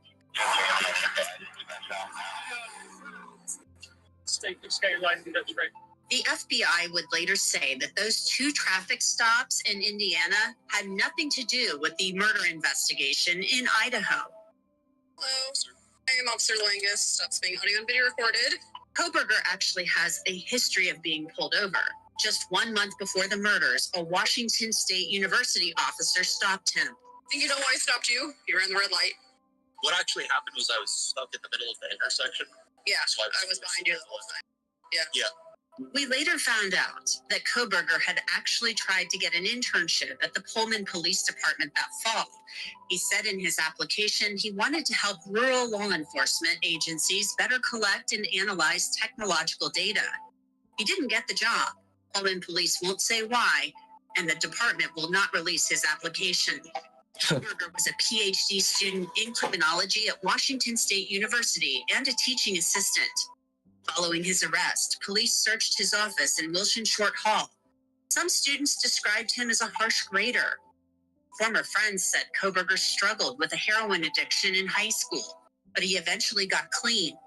He also struggled with his weight, but took up running late at night, according to friends, and dropped the weight.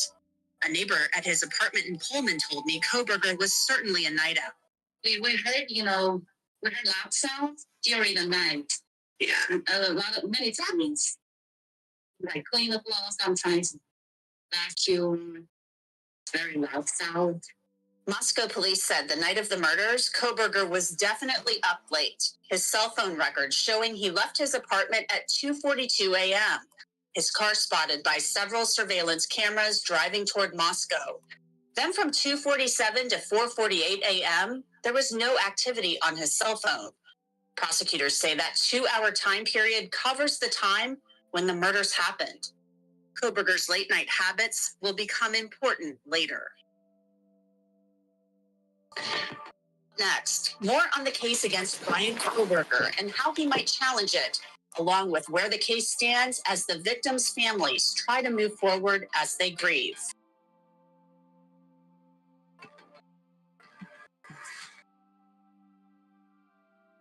As Brian Koberger made the flight from Pennsylvania to face the 4 murder charges, questions surrounded his involvement in the crime. And his arrival drew a crowd at the Latah County Jail. We come over here a lot and stuff, and it's just scary, going out in public, not knowing who's around you and what they're capable of doing and stuff. This guy looked like a typical person, going to college and stuff, and turns out, he did this horrendous crime. Koberger was booked into the jail, the sheriff holding him in isolation for his own safety and accommodating his strict vegan diet. The details of what police claimed happened that night in November 2022 sounded like something out of a horror movie. The probable cause affidavit claimed Koberger's white Elantra was seen circling the area of the house in the 30 minutes before the murders, and that shockingly, one of the surviving roommates saw the killer, a man with bushy eyebrows wearing all black, his face covered. She said that he walked toward and past her after hearing what she thought was Kaylee Gonsalves playing with her dog upstairs. Then she heard someone crying and a person saying, "It's okay, I will help you." According to one of the surviving roommates, the murderer went upstairs first to a specific bedroom that belonged to Maddie Mogen. So does that lead us to believe that maybe she was the target and the others would have been collateral damage? Yeah, I think so. I think you're right. I think that's a proper. I hope he confesses. Murder vegan.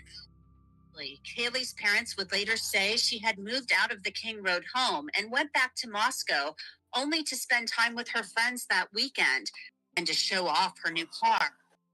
The killer, if he indeed went to Maddie's room first looking for her, may have been surprised to find both Kaylee and Maddie in the room, and then surprised again to find Xana still awake downstairs after getting her DoorDash order at 4 a.m.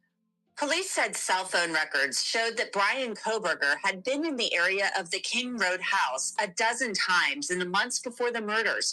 He was even pulled over in August, a couple of miles from the house. Bro loves getting pulled over. Moscow police said Koberger's cell phone records showed he never returned to Moscow. Less than 2 months after the murders, Brian Koberger was in a courtroom in Moscow, listening to the charges against him. The maximum penalty for that offense, if you plead guilty or are found guilty, is up to death and or imprisonment for life.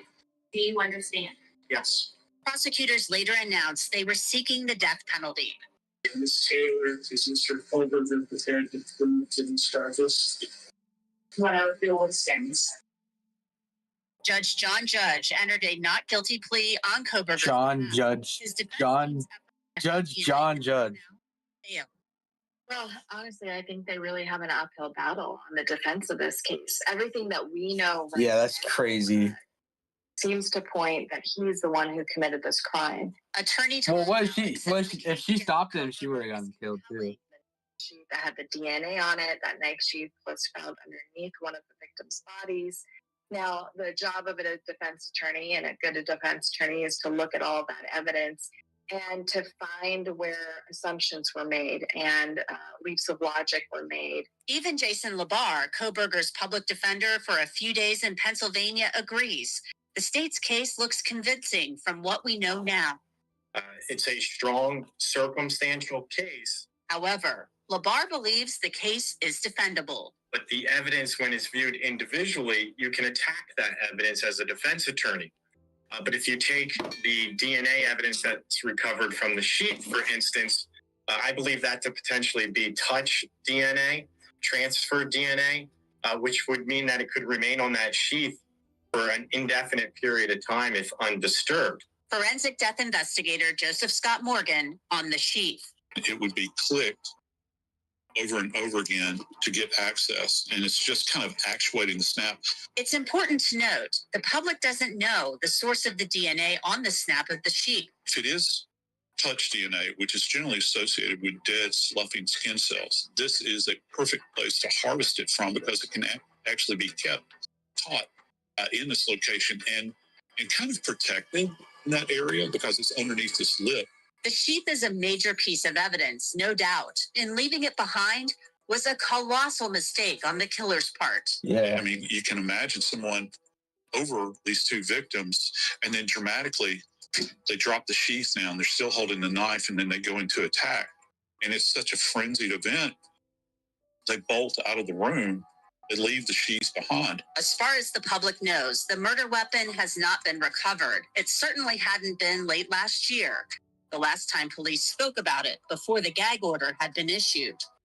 And police haven't said whether they've found evidence that Koberger ever purchased a K-bar knife, although they have sought records for many of his accounts. The defense has said nothing publicly about this case. The only comments Brian Koberger's attorneys have made have been in court or in filings. But some of what has been stated has been interesting to say the least. First, the defense has said there's no connection between Koberger and the victims. So was that Instagram account that we showed you earlier indeed his? And another interesting claim. The defense says there was no blood or DNA of the victims found in Koberger's apartment, his home, his office, and most importantly, his white Hyundai Elantra. And finally, when asked for an alibi by prosecutors, the defense has only said that Koberger was out driving at the time of the murders. That's an interesting concession, as his cell phone records clearly show him on the move in the middle of the night. But where exactly they may claim he was at the time of the murders remains a mystery. The Facebook groups were buzzing about Koberger's arrest, but one profile had seemingly vanished. His name? Papa Roger. Papa Roger seemed to have a lot of information about the crime scene that seemed intimate, almost too familiar. And look at his profile photo. It had an eerie resemblance to Brian Koberger. Many believe that Papa Roger is Brian Koberger. Much like the Reddit survey and the Instagram account, Papa Roger's profile disappeared following Koberger's arrest. There was a lot of speculation that Papa Roger was actually the killer, talking about the crime online for a sick thrill. But I can tell you, Papa Roger is most certainly not Brian Koberger. Earlier this year, the Papa Roger profile became active again. I added Papa Roger as a friend and he accepted. I've reached out a couple of times and received no response. There's really so little that's known about other evidence in the case because most of the motions have been filed under seal. It's been a source of frustration for Kaylee Gonsalves's family. I think they felt like there would be a much more open line of communication with the Lake Tahoe County Prosecutor's Office than there really is. Attorney Shannon Gray represents the Gonsalveses. We don't get any information. We don't have any information on the case. We don't get any additional facts. A trial date has not been set, but when the trial does happen, the jury will not be taken to the house on King Road. The university says the house is coming down so the students can start to heal.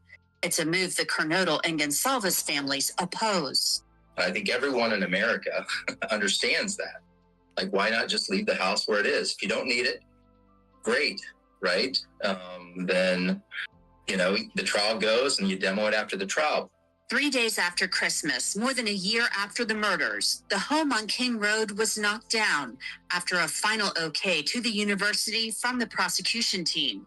The site of Moscow's nightmare is now an empty space. The house, just a memory. The FBI has so spooky. gone back to the house to take final measurements for exhibits for trial.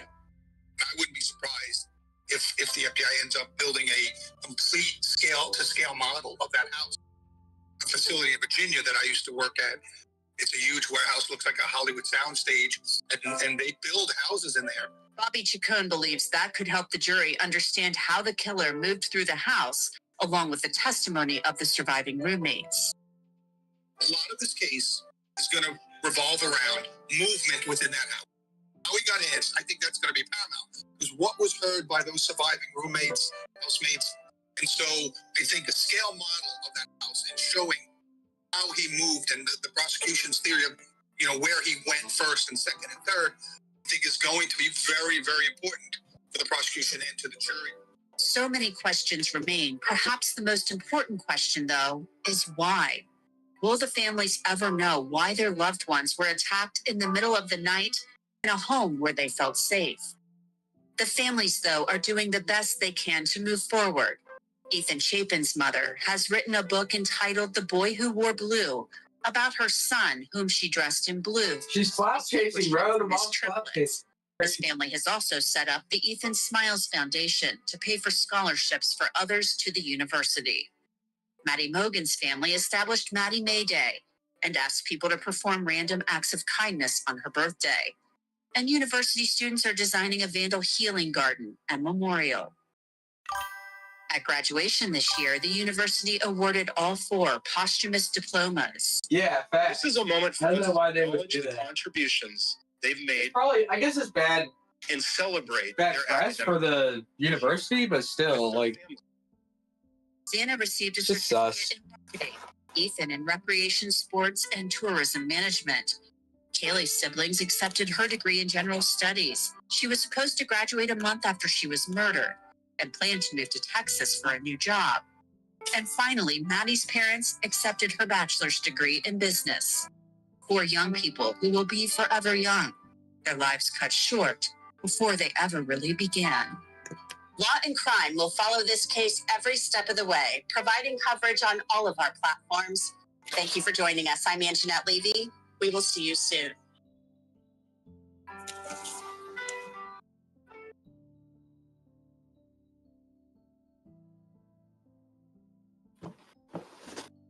Just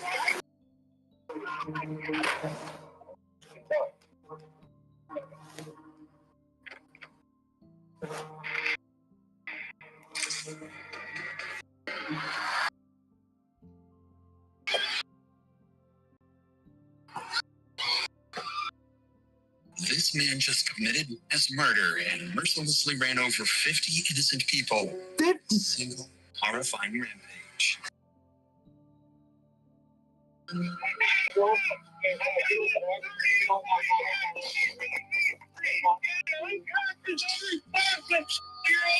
race was on to catch the mass killer who committed this horrifying act, but he managed to flee on foot into a neighborhood.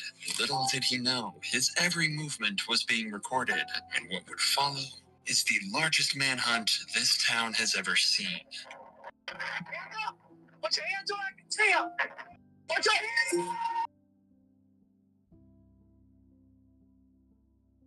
Darrell Brooks had been on the wrong side of the law since he was just 17 years old. He was clearly a troubled and disturbed individual, racking up charges of domestic abuse, reckless endangerment, and was even registered as a sex offender. But all of this seemed to culminate in 2021. In the grand return of the Waukesha Christmas Parade following the pandemic, Darrell Brooks decided to ruin the lives of countless people as he took his anger out on the Christmas parade in a blind moment of rage. From the hour of 4 p.m., neighbors reported a violent argument coming from Darrell's house. He and his girlfriend weren't on the best of terms. She's retarded, bro. Into fiery rows such as this one. Often it'd be about their troubled relationship, and this one ended in physical violence toward his girlfriend and one of the most violent and senseless acts Wisconsin has ever seen. 30 minutes after the argument, Darrell exited his house and sped across the familiar roads towards the center of Waukesha, and at 4:39, he reached the main street before plowing through the barricades to the Christmas parade at 40 miles per hour. 5 seconds in, he claimed his first 4 victims, several members of the Dancing Grannies performance group. As he continued, he pressed on the accelerator. Not the Dancing Grannies. An 8-year-old a few seconds later. No. This is when police and bystanders began to react, trying to clear the roads, warn others of the attack, and attempt to stop Darrell from driving. Thankfully, this worked to some extent, and only one more person was killed 10 seconds later. After a total of 30 seconds of the murder spree, Darrell sped out of the parade route, leaving 62 people injured behind him. Once he was out of the other side of the parade, Darrell fled roughly half a mile from the parade before abandoning his SUV near a house on Elizabeth Street about 6 minutes later. From there, he fled on foot. He even tried knocking on someone's door and claiming he was homeless, asking them to call an Uber for him. He was given a jacket and a sandwich before fleeing when he noticed police searching the area.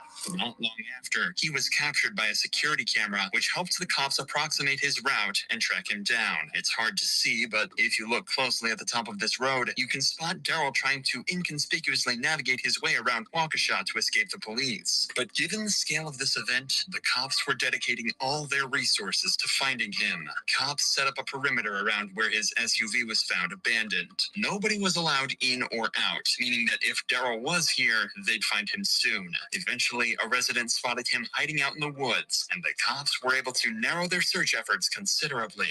After 6 hours into the manhunt, the cops located him at a house in a residential area and moved in to apprehend him. This is the body cam footage of that intense arrest.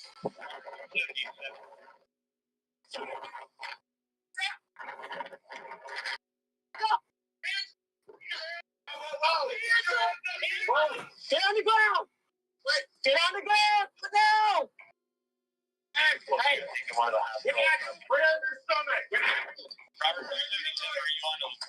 You got something with your name on it, man? No. Okay, well, oh, okay.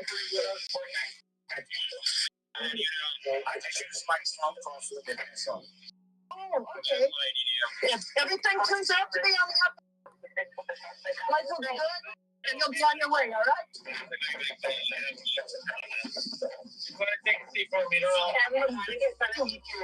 Darrell in custody, the officers were able to begin questioning him. But quickly, they were forced to stop due to the fact the FBI wanted to take over this case. I've asked a former detective to analyze this interview, and he was able to give a deep dive into every influential moment. Prior to the investigation, the detectives involved already knew just about everything. They knew he was driving, that he didn't own the car, and that he had found the car key inside his pocket. What makes this interrogation so interesting, though, is that Darrell doesn't even know what he's being brought in for. Police never told him he was suspected of the parade killings. From the cops' perspective, this almost 5-hour-long interrogation wasn't really to figure out if he did it, more so to see how Brooks would react. They wanted to see how much he'd lied, and if he'd felt any remorse for what he'd done. Shoulders. There you go. You drop your hand on my leg parachute. You know how to work. when did I get locked up? Just a few months. Anything to do with the pandemic? Yeah, that's the reason why. Yeah. Move on. Bro, not the dinks and grannies, bro.